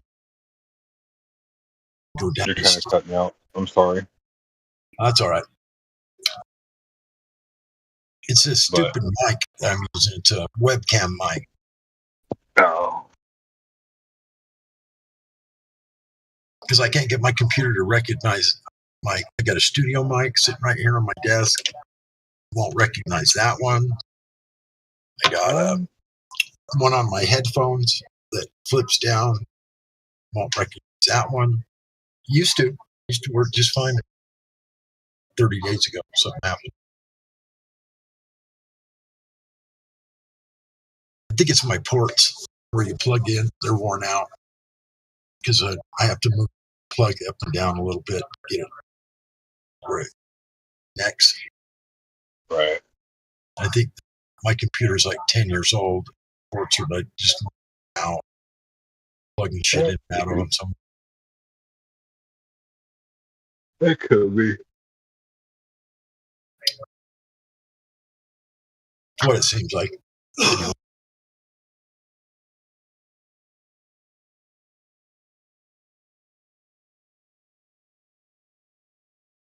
So if those astronauts are truly in a weightless situation, why are their feet glued to the ground? Magnets on the bottom of their shoes or something? No, if you watch their videos, they have a little bar at the bottom over the floor that they put their feet in, kind of like when you do sit-ups.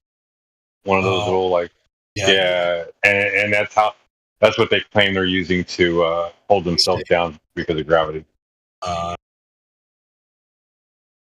I see. Another parlor trick. Right. I mean, it makes sense. Like if you were in zero gravity, if you were floating around in space, you'd need something to hold you down so you could be, staying the camera view and all that stuff. Blah blah blah. Like I get the aspect of it, but then when you have a cup of water sitting on the table, it doesn't seem not like fucking, the water's not fucking floating or the cup. Right. No, that's like a glass jar, dude. Like if that hit something and broke, you know how damaging that would be in space? Well, you certainly wouldn't want glass or water droplets floating all over the place hitting electronics. Right. Or keyboard of their little laptop sitting on the desk, water or pad. That didn't work for Hasbro.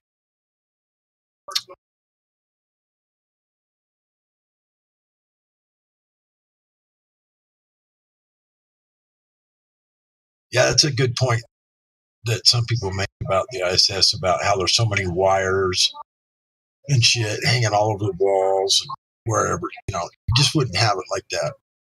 No, not a real electrician. Right. You'd want to keep it clean. Keep everything fastened down.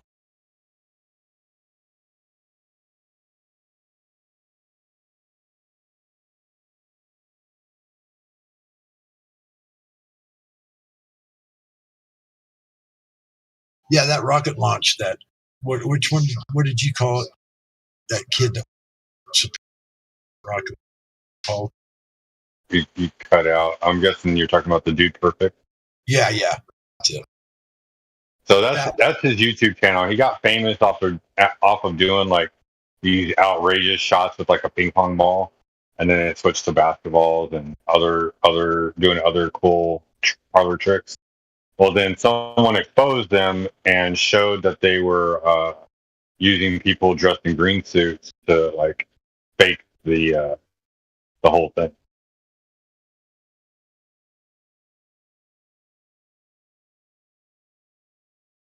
And so they're just shills. Is all of it. Well, that whole scene with them, the rocket, they're all laying around in their seats and get into the weightless and they unbuckle and then they start running, floating around in there and shit. I guess, I don't know whether that was green screen or it's just one of the, like a weightless vomit comet type ride or whatever it was. Didn't look anything like what it should have. I didn't. The whole thing was a joke, I thought. Well, that was like one of the things so a couple of things I made note of. Number one, the first thing I noticed was the rocket literally came down and landed. It fell from where it took off at and came down and landed feet from where it took off from. So there's no Coriolis.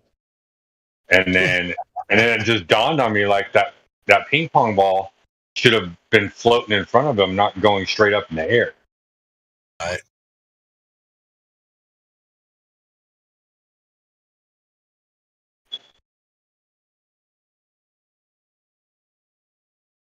So that was just something worth noting, that like he let go of the ping pong ball and it started floating up above his head.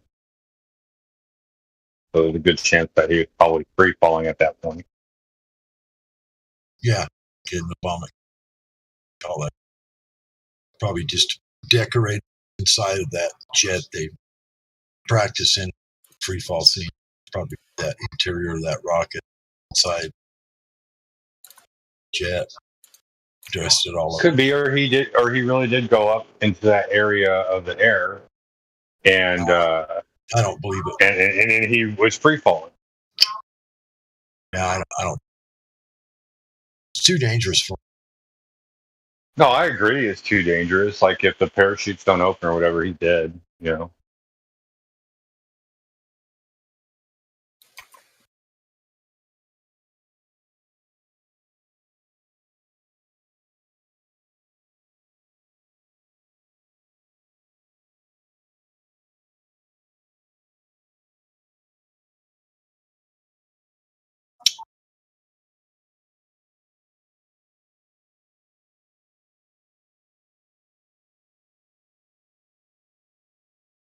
I guarantee you too. They probably told him, he's like, "Well, am I going to get paid to do this?" And they probably told him, "Well, the views on your channel should be more than enough."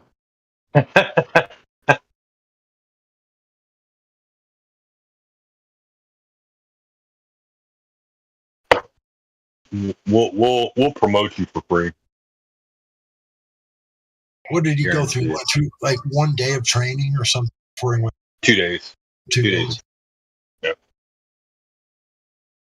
2 days of practicing getting in and out of his seatbelt.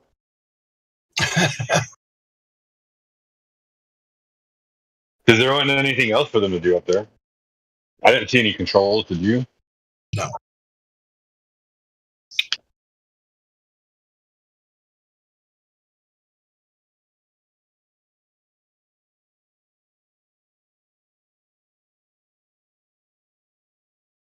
How long have you been a Yes. How long have I been here, or how long have I been a flat Yeah. earther? Here. Here, apparently October 31st of last year. I was looking at when I joined the Discord, and I'm like, oh, I must have been bored on Halloween or something. So about a year. About a year then. On the server, yeah. Yeah. A little over a year that I've been a flat earther. It's like early August was when I like someone had introduced it to me a few times or whatever, and I didn't think nothing of it. But like early August is when it really clicked. And then it was funny. I found the server because someone introduced me to Dave Weiss's clock. Yeah. And his clock out. And the way he introduced it to me, so like we were just sitting there talking. He's like, yeah, man, I remember sitting out on those oil dikes and looking out and saying, man, I see that fucking oil dike from 40 miles away. It sure looks flat. And then me and him started talking immediately.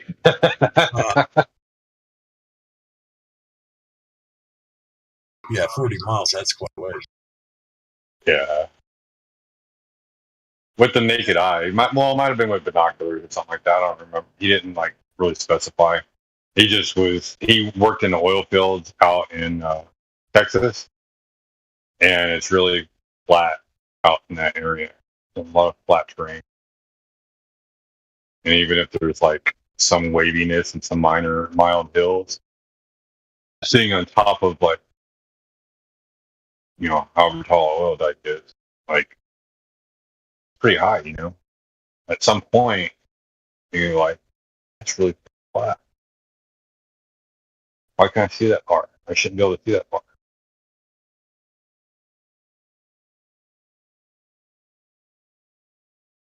Like, oh, I can't see. There's no way I could see that far. Well, like maybe you can't make out the oil dike, but you can see some kind of a motion going on out there, like the up and down motion. Yeah. And to me, that tells me right there that you can automatically, there's nothing else out there. Come on. Nothing else is going to make that little like jiggy up and down motion.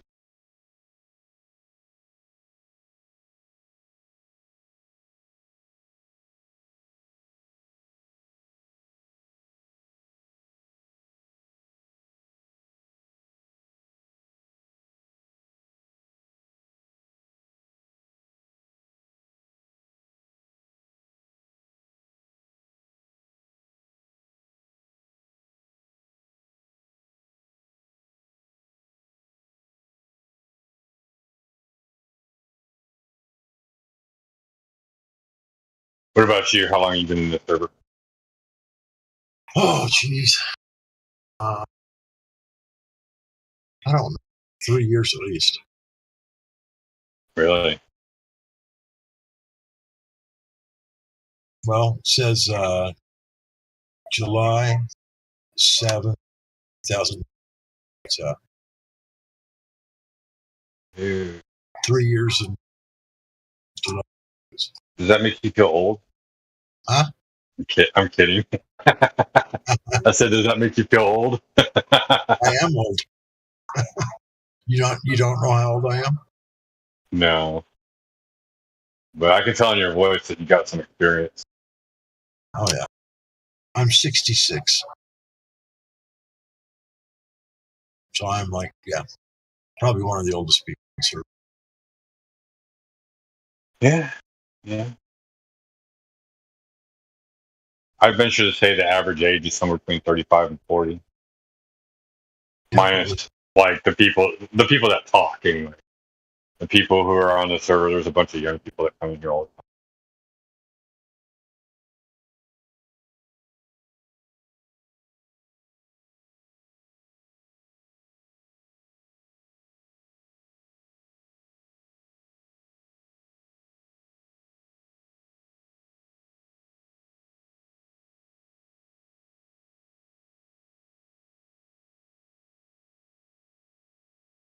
Okay, it says here that I've been a member of Discord since July 7th.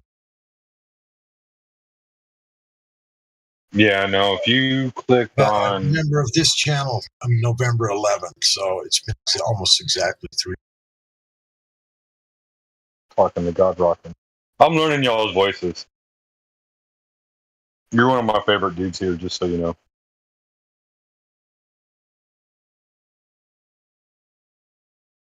I'm playing Xbox right now while I'm chit chatting because I can actually multitask. It doesn't take a brain to realize the Earth is flat. But if you want to use your brain and talk about how flat the Earth is, and why we think it's flat. Were you in here a little while ago? Before Dandelion got on? I was listening to her on my way home in the car when she was trying to get somebody to come off of off the YouTube channel. Yeah. So right before she came on, this young gentleman comes on, and we were kind of losing him because you know how it is when we're having discussions. Sometimes people like we butt heads. We don't have any kind of common ground, or we don't have a means of building a rapport with them. So we were kind of losing them. And Elijah made a great point. He said, you keep making all of these like reasons for why the Earth's a globe, and you never asked us why we think the Earth is flat. And then so we went through the whole black swan situation, and step by step, piece by piece, we didn't let them deviate from the viewpoint, and said, we got down to the point now, where's the horizon at? And he's like, well, what do you mean by the horizon? And I'm like, and so we had to go back, we had to redefine what horizon was, what a physical horizon was, and show them pictures of what a physical horizon should be led to be seen, and yada yada yada, how there's an obscurity. But eventually we got to a point where he's like, holy shit, this makes sense. Like I have to get off now. I have to go think about things. Well, that's kind of what happened. Like we were all there, dude. We were all there at one point. We're like, we have to step away now. Like we have to rethink life.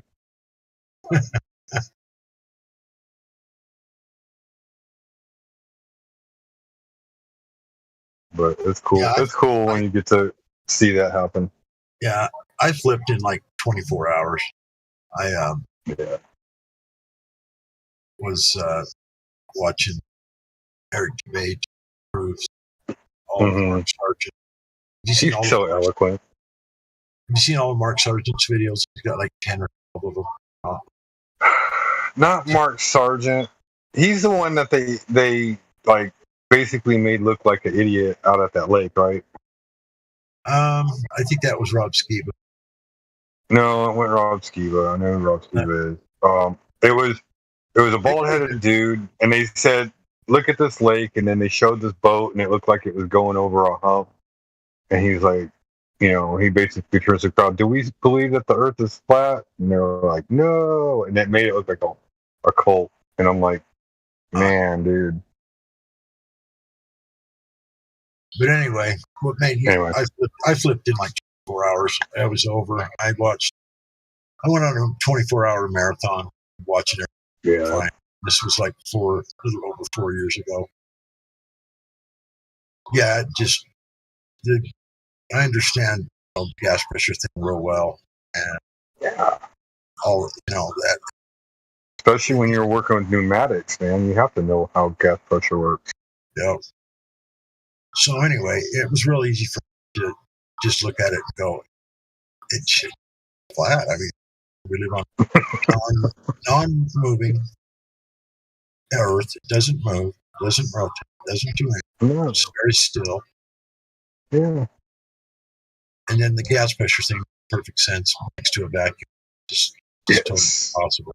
Totally impossible. I mean, that destroys everything. You don't even have to prove. Right. You don't even have to prove that there's a container. Right. I don't even like care. show me the container. I don't need to, dude. The law of thermodynamics says that this is impossible. Right. So that's what that exact thought in my mind was like. We have to close. There's no way we could have this air, even if there wasn't vacuum, even if it was, let's say, just even a little bit lower pressure area, even just a little bit, it would migrate. Right. And if there was no oxygen there, whatever, if it was just an area that was, this system was open to anything, it would fill the available space, whatever it was. Even if it wasn't back, you know what I mean? It would just migrate and fill it, equalize, no matter what. Mine was like reverse engineering, man. I don't know if I ever told you how I came to it. Like I was deep in the rabbit hole with satanic worship and how it's used today and everything like that. And like going down that rabbit hole, going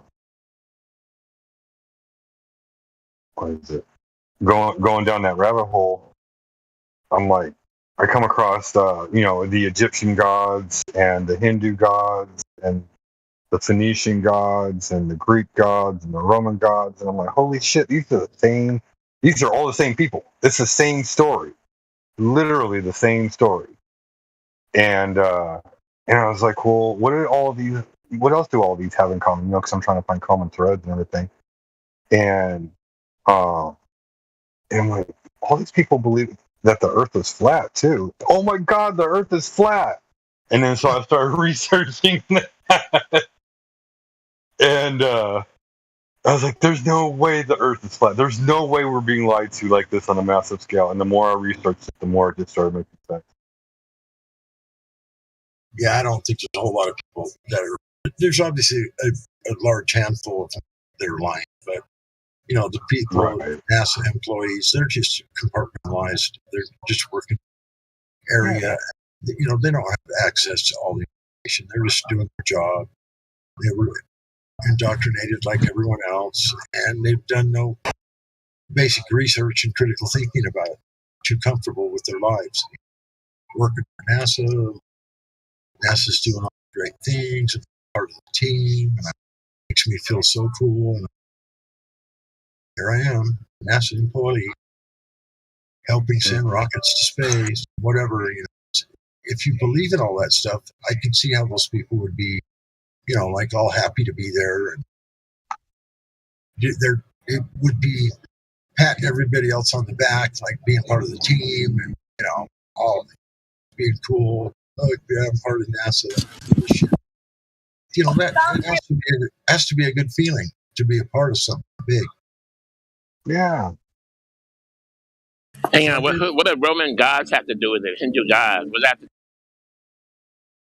So, like, if you look at the story of who begot who and who was married to who and what powers they had, they're all the same story.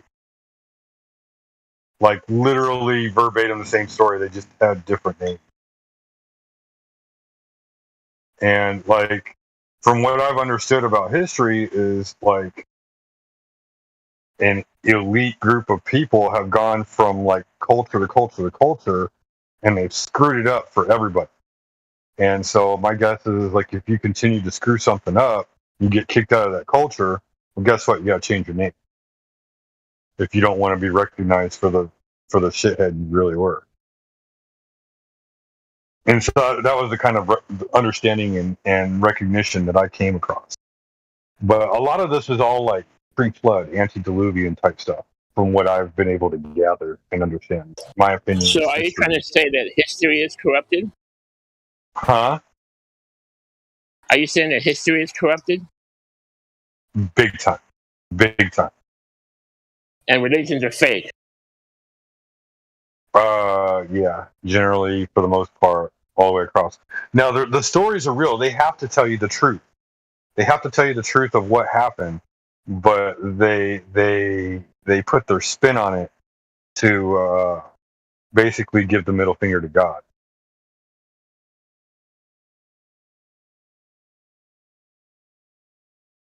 And what you're saying, that's what religious texts are?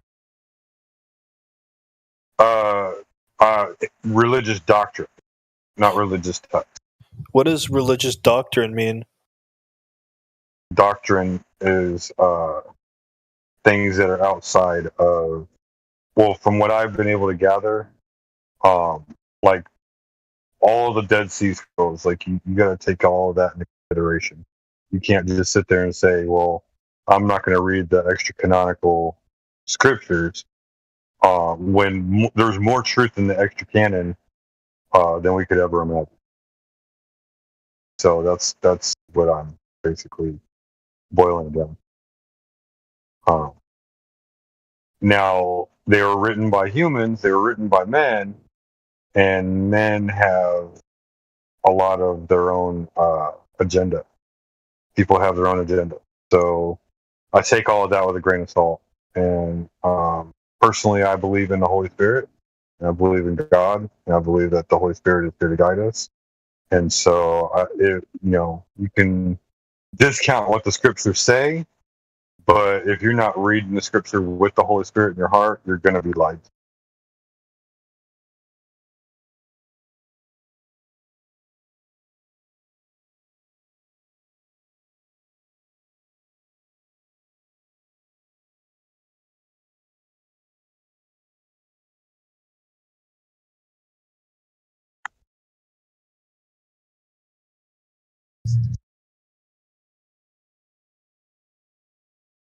But all right, yeah. In all honesty, like if you want a good account, I'll tell you, Hinduism is one of the best religions to learn about spirituality and things like that. Personally, if you want to learn what the history of the world was, you should read Norse culture. Because before the flood, a lot of it was lost, but before the flood, the Norse culture had a really strong understanding with their sword. So you'll see a lot of that, like even with the flood, they'll talk about the gods being chained down under the sea and the flood coming and Ragnarok and the reckoning. And yeah. Take it for whatever you want to take it. That's why when Tim was in here talking one day about the Norse culture and everybody jumping on him, oh no, the Christian Bible is the only thing to learn. No, you can learn from every culture. There's something to be learned from every culture. Like whenever I have friends that are Wiccan, and I listen to what they have to say because they're basically practicing what God ordained all of this. Now, whether or not it's being abused, that's up to determination and everything like that. But it's just like money. Like money is not good or bad. It's what you do with it that makes it good or bad. So if you want to say that witchcraft is bad, I don't personally ascribe to that. I think that it's neither good nor bad. It's what you do with it that makes it good or bad. Well, Wiccan is just Mother Nature. That's what they're all about. But with the Norse, it was the same all over Europe. It was just paganism. Yeah. And so the whole Mother Nature, they worship Mother Nature. And so that's where things get confused. And it's like, okay, like I'm not going to ascribe to that. I'm just listening to what they have to say. That's all I'm saying. I'm not going to sit there and... Right. There's truth in it. And if you're a real truther and you're going to shut that out, then you're not really a real truther. But didn't you just say all religions are corrupt, but now Wiccan's okay? Dude, I'm not going to go down that road. We can go down to Chill Chat and talk about that if you want. But I can tell you right now, you're just going to run in a circle on yourself. I think we're meaning organized religions. Yeah. You brought it up. I'm asking you. Organized religion. And me. I didn't say anything, mate. Some of the biggest fakers in the world are on TV claiming to be Christians. like Billy Graham Jr. and what's his name? He's always on TV. There's a few of them that are on TV. I just started reading my first religious text, and I'm reading the King James version of the Bible.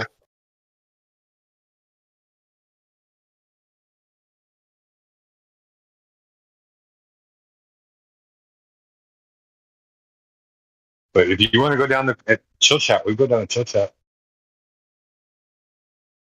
I'll gladly go down there and have that conversation about religious doctrine.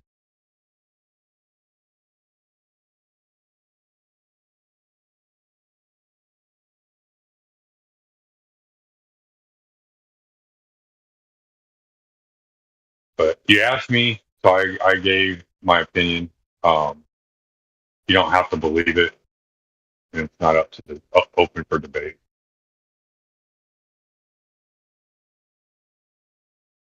It's just an opinion.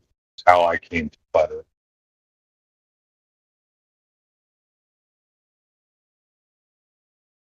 All walks of life, right?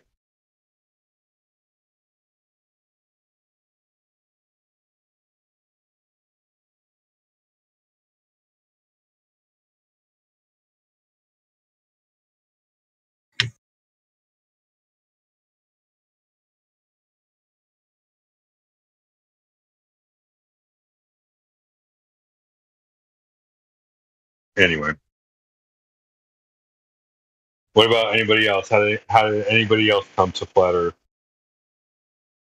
I'll do whatever I can to fill the empty space. What's up, Dave? What's going on?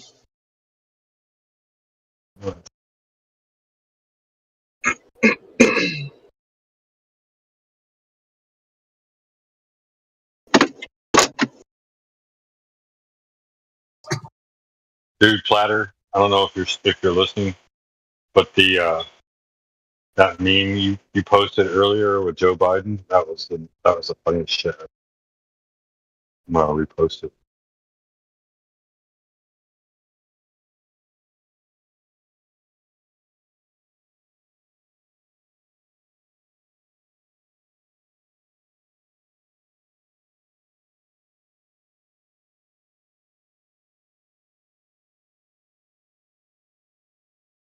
Hey, what's going on, Gizmo? What's up, man? Who is that? Sorry. Yeah, no, I just was listening in, and kind of had a similar story. When I started looking at, especially like the ancient cultures, because in 2012, there was that whole end of the world, end of the Mayan calendar scare. And I looked into that a lot more, and really started like, well, how did they use this calendar system? Who understands it? When I started looking at like calendars, and even got into the Gregorian calendar, learned a lot about that, and realized that they were calculating things based on a flat Earth cosmology. It did take me a year, and I didn't have the help of all you guys either in 2012 and 13. But I found it out by the time 200 proofs came out, and I was sold right after the video. I was like, oh my god, I'm not crazy. all the relationships I ruined, because I was in college, and I talked to other friends like, dude, do you feel like you're moving right now? And I lost friends over that conversation.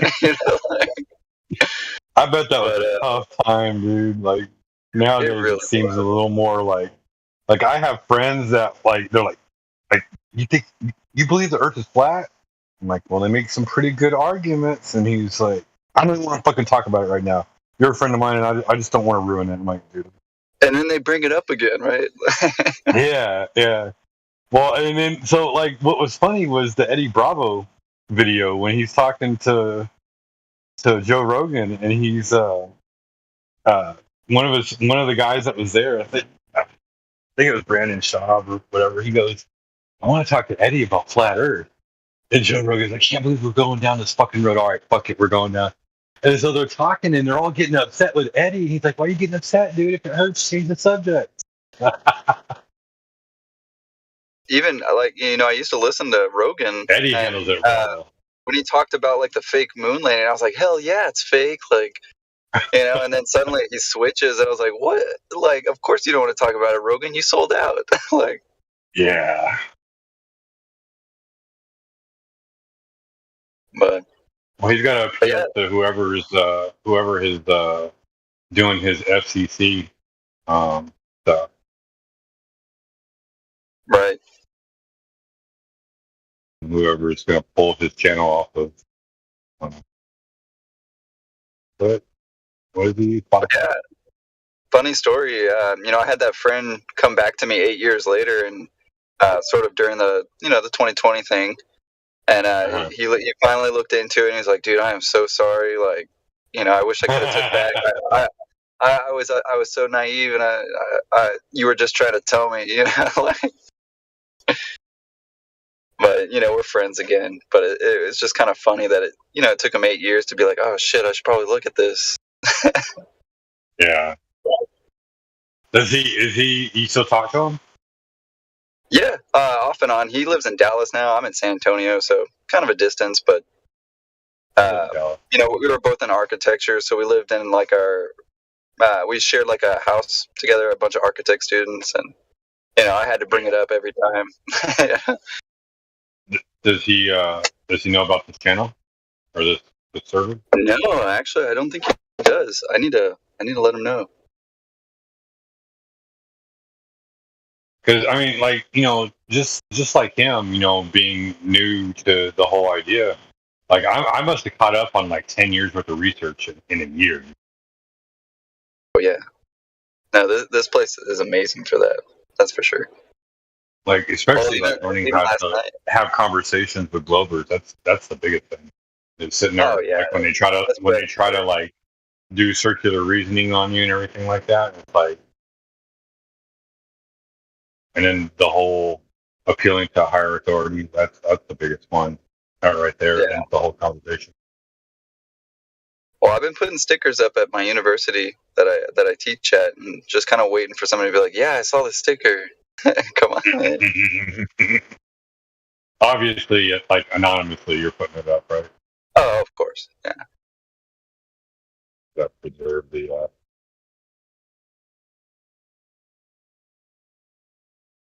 But yeah, I don't know if you were here last night for kind of the speculation hour, but we were talking Giants and everything like that, and I've only kind of looked into that pretty recently. I'd say kind of within the year even, but yeah, man, I'm just like I see it everywhere now, especially in like dug up architecture. Like I see levels, basement levels, and I don't know. You're from Texas too. We don't have a lot of basements because of that limestone, Mm-hmm. So I'm just thinking to myself, like, who in the world in 1850 was like, you know what, I'm going to build a basement first? Right. But it's everywhere. Every courthouse I can find in Texas, they all have a buried basement, and I'm baffled. Like, what was here? Right. Well, I mean, like, so you were up in Dallas, right, when you went to school? Lubbock, pretty close. Lubbock. Oh, okay. Well, do you know the story about Rockwall, Texas? Rockwall County? I do know Rockwall. Well, you know the city Rockwall, and then it's surrounded by Rockwall County, right? Right. So, Rockwall County, every county in Texas has a Christian name to it. Hunt County, Collin County, named after somebody in Texas that was leader that was a Christian, except Rockwall County. Rockwall County is named after Giant. And so there's a lake in Rockwall that is believed to be the gravesite of that giant. Dang. Nobody can confirm this or anything like that, but like you can't find the gravesite anymore, so it's believed that they covered it up by putting a giant. Because Texas has a lot of man-made lakes. Right. Man, that's interesting. I'm gonna have to go to Rockwall. I know. or at least do the history on it. There's one PDF file that I've been able to find on it, and so it's all story. There's no fact behind it or anything like that. And you know how some of those old stories are. It's all like that folklore. Yeah. Yeah. A lot of that in Texas. Yeah. But it's the only county in Texas that's not a Christian name. Hmm. And so it's believed that the borders of that county was its actual home, like the actual land that it lived on. So it's buried on their own. Dang, yeah, I'll have to look into that.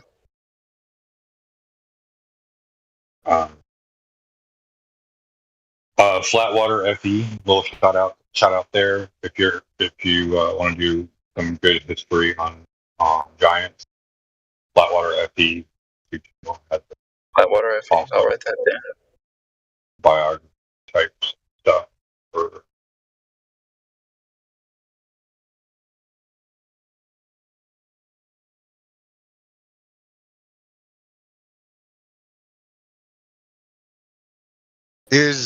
Is there more proof for giants than for Bigfoot?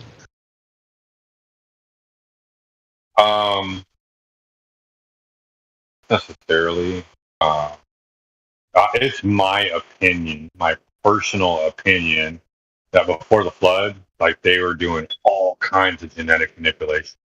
And that's why you hear all these weird stories about these flying creatures, these mythological flying creatures. I think they were all real, and that it was all due to like genetic manipulation. My opinion. But so when you talk about like Bigfoot and everything like that, like, I mean, whether or not they still exist, I don't know. But the story, I believe, is true. Not that people have seen it, but like that there's these big hairy grotesque monsters that were like human-like form, that they were probably genetic manipulation. Okay. Yeah, I don't ascribe to any like fake alien type stuff. I think the aliens were the fallen angels because they're from a different terrain, and then like all of these weird looking like half breeds and stuff like that. Those were genetic manipulation or half breeds.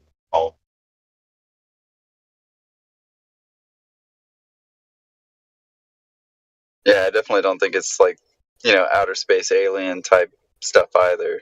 I mean, for, obvious reasons, but, there are like these stories about like skinwalkers and like chupacabra.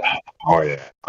Just like crazy things that might have been left over, or, Like, I would love to take like an entire squad or even a platoon to Skinwalker Ranch and just like unlimited funding and just go find out what the fuck is. Dude, those state parks are. It is kind of weird how they're sectioned off. Like, hey, we can't use this land. Like these vast majority. They're like, yeah, we haven't even mapped it out. What do you mean you haven't mapped it out? Like,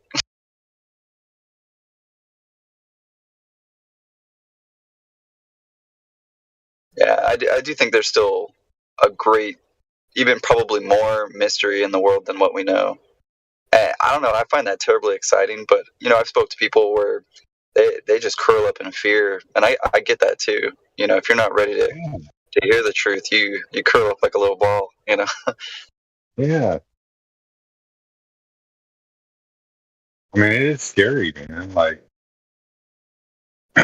to think that there's something out there that you don't know what it is. Right.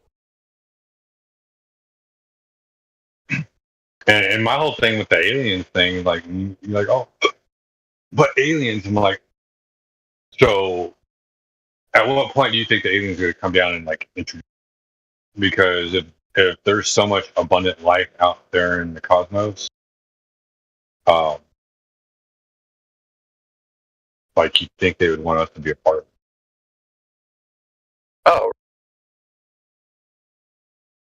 Yeah, my new thought is like, how are you going to land on this watery ball going 600,000 miles an hour?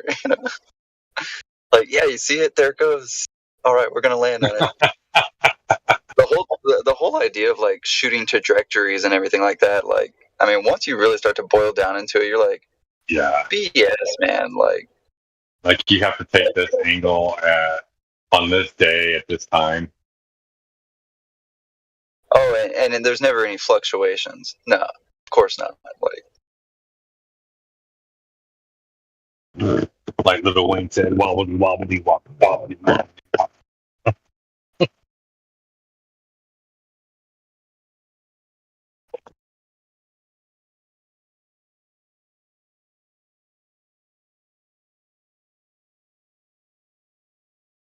Hey, I wanted to shout out Glat Flobe. He's got a really cool store where he sells 24/7 Flat Earth stickers. So if you, yeah, they're good, man. Get some. Good quality too. Yeah. Glat Flobe. I think him and KJ. Yeah, it's their Drop store. a link. Drop a Yeah, link. Drop a link. had the link to their coffee. Where did it go? Oh. Eric Dubé keeps telling me to buy one of his shirts. I feel like I need to.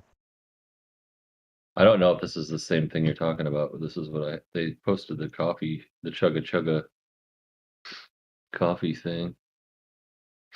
Still need to get some out of there, but I haven't yet.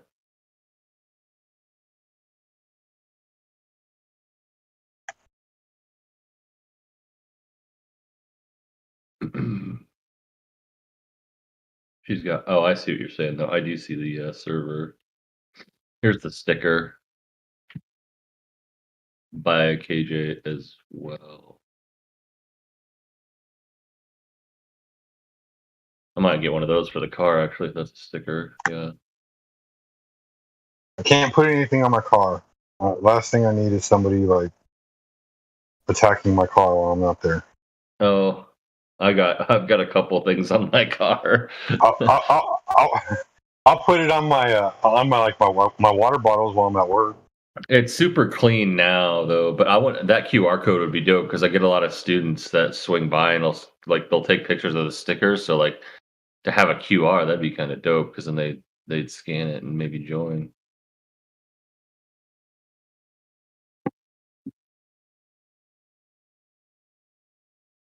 No, there are some really good. If you look up on, especially on Redbubble, if you search Globe Exit is one. That's where I got a few of mine that were really fun. I'll show you. That's the results for the Globe Exit ones. I think if you just. But I think I need a shirt at this point, or a sweatshirt for sure. For the winter time. There's good ones. Some of these are just ridiculous and like, almost reflect what the some people. I think some of these are just people posting shit posting. I need a picture of the Black Swan on a shirt. That's what I need. Modern Society.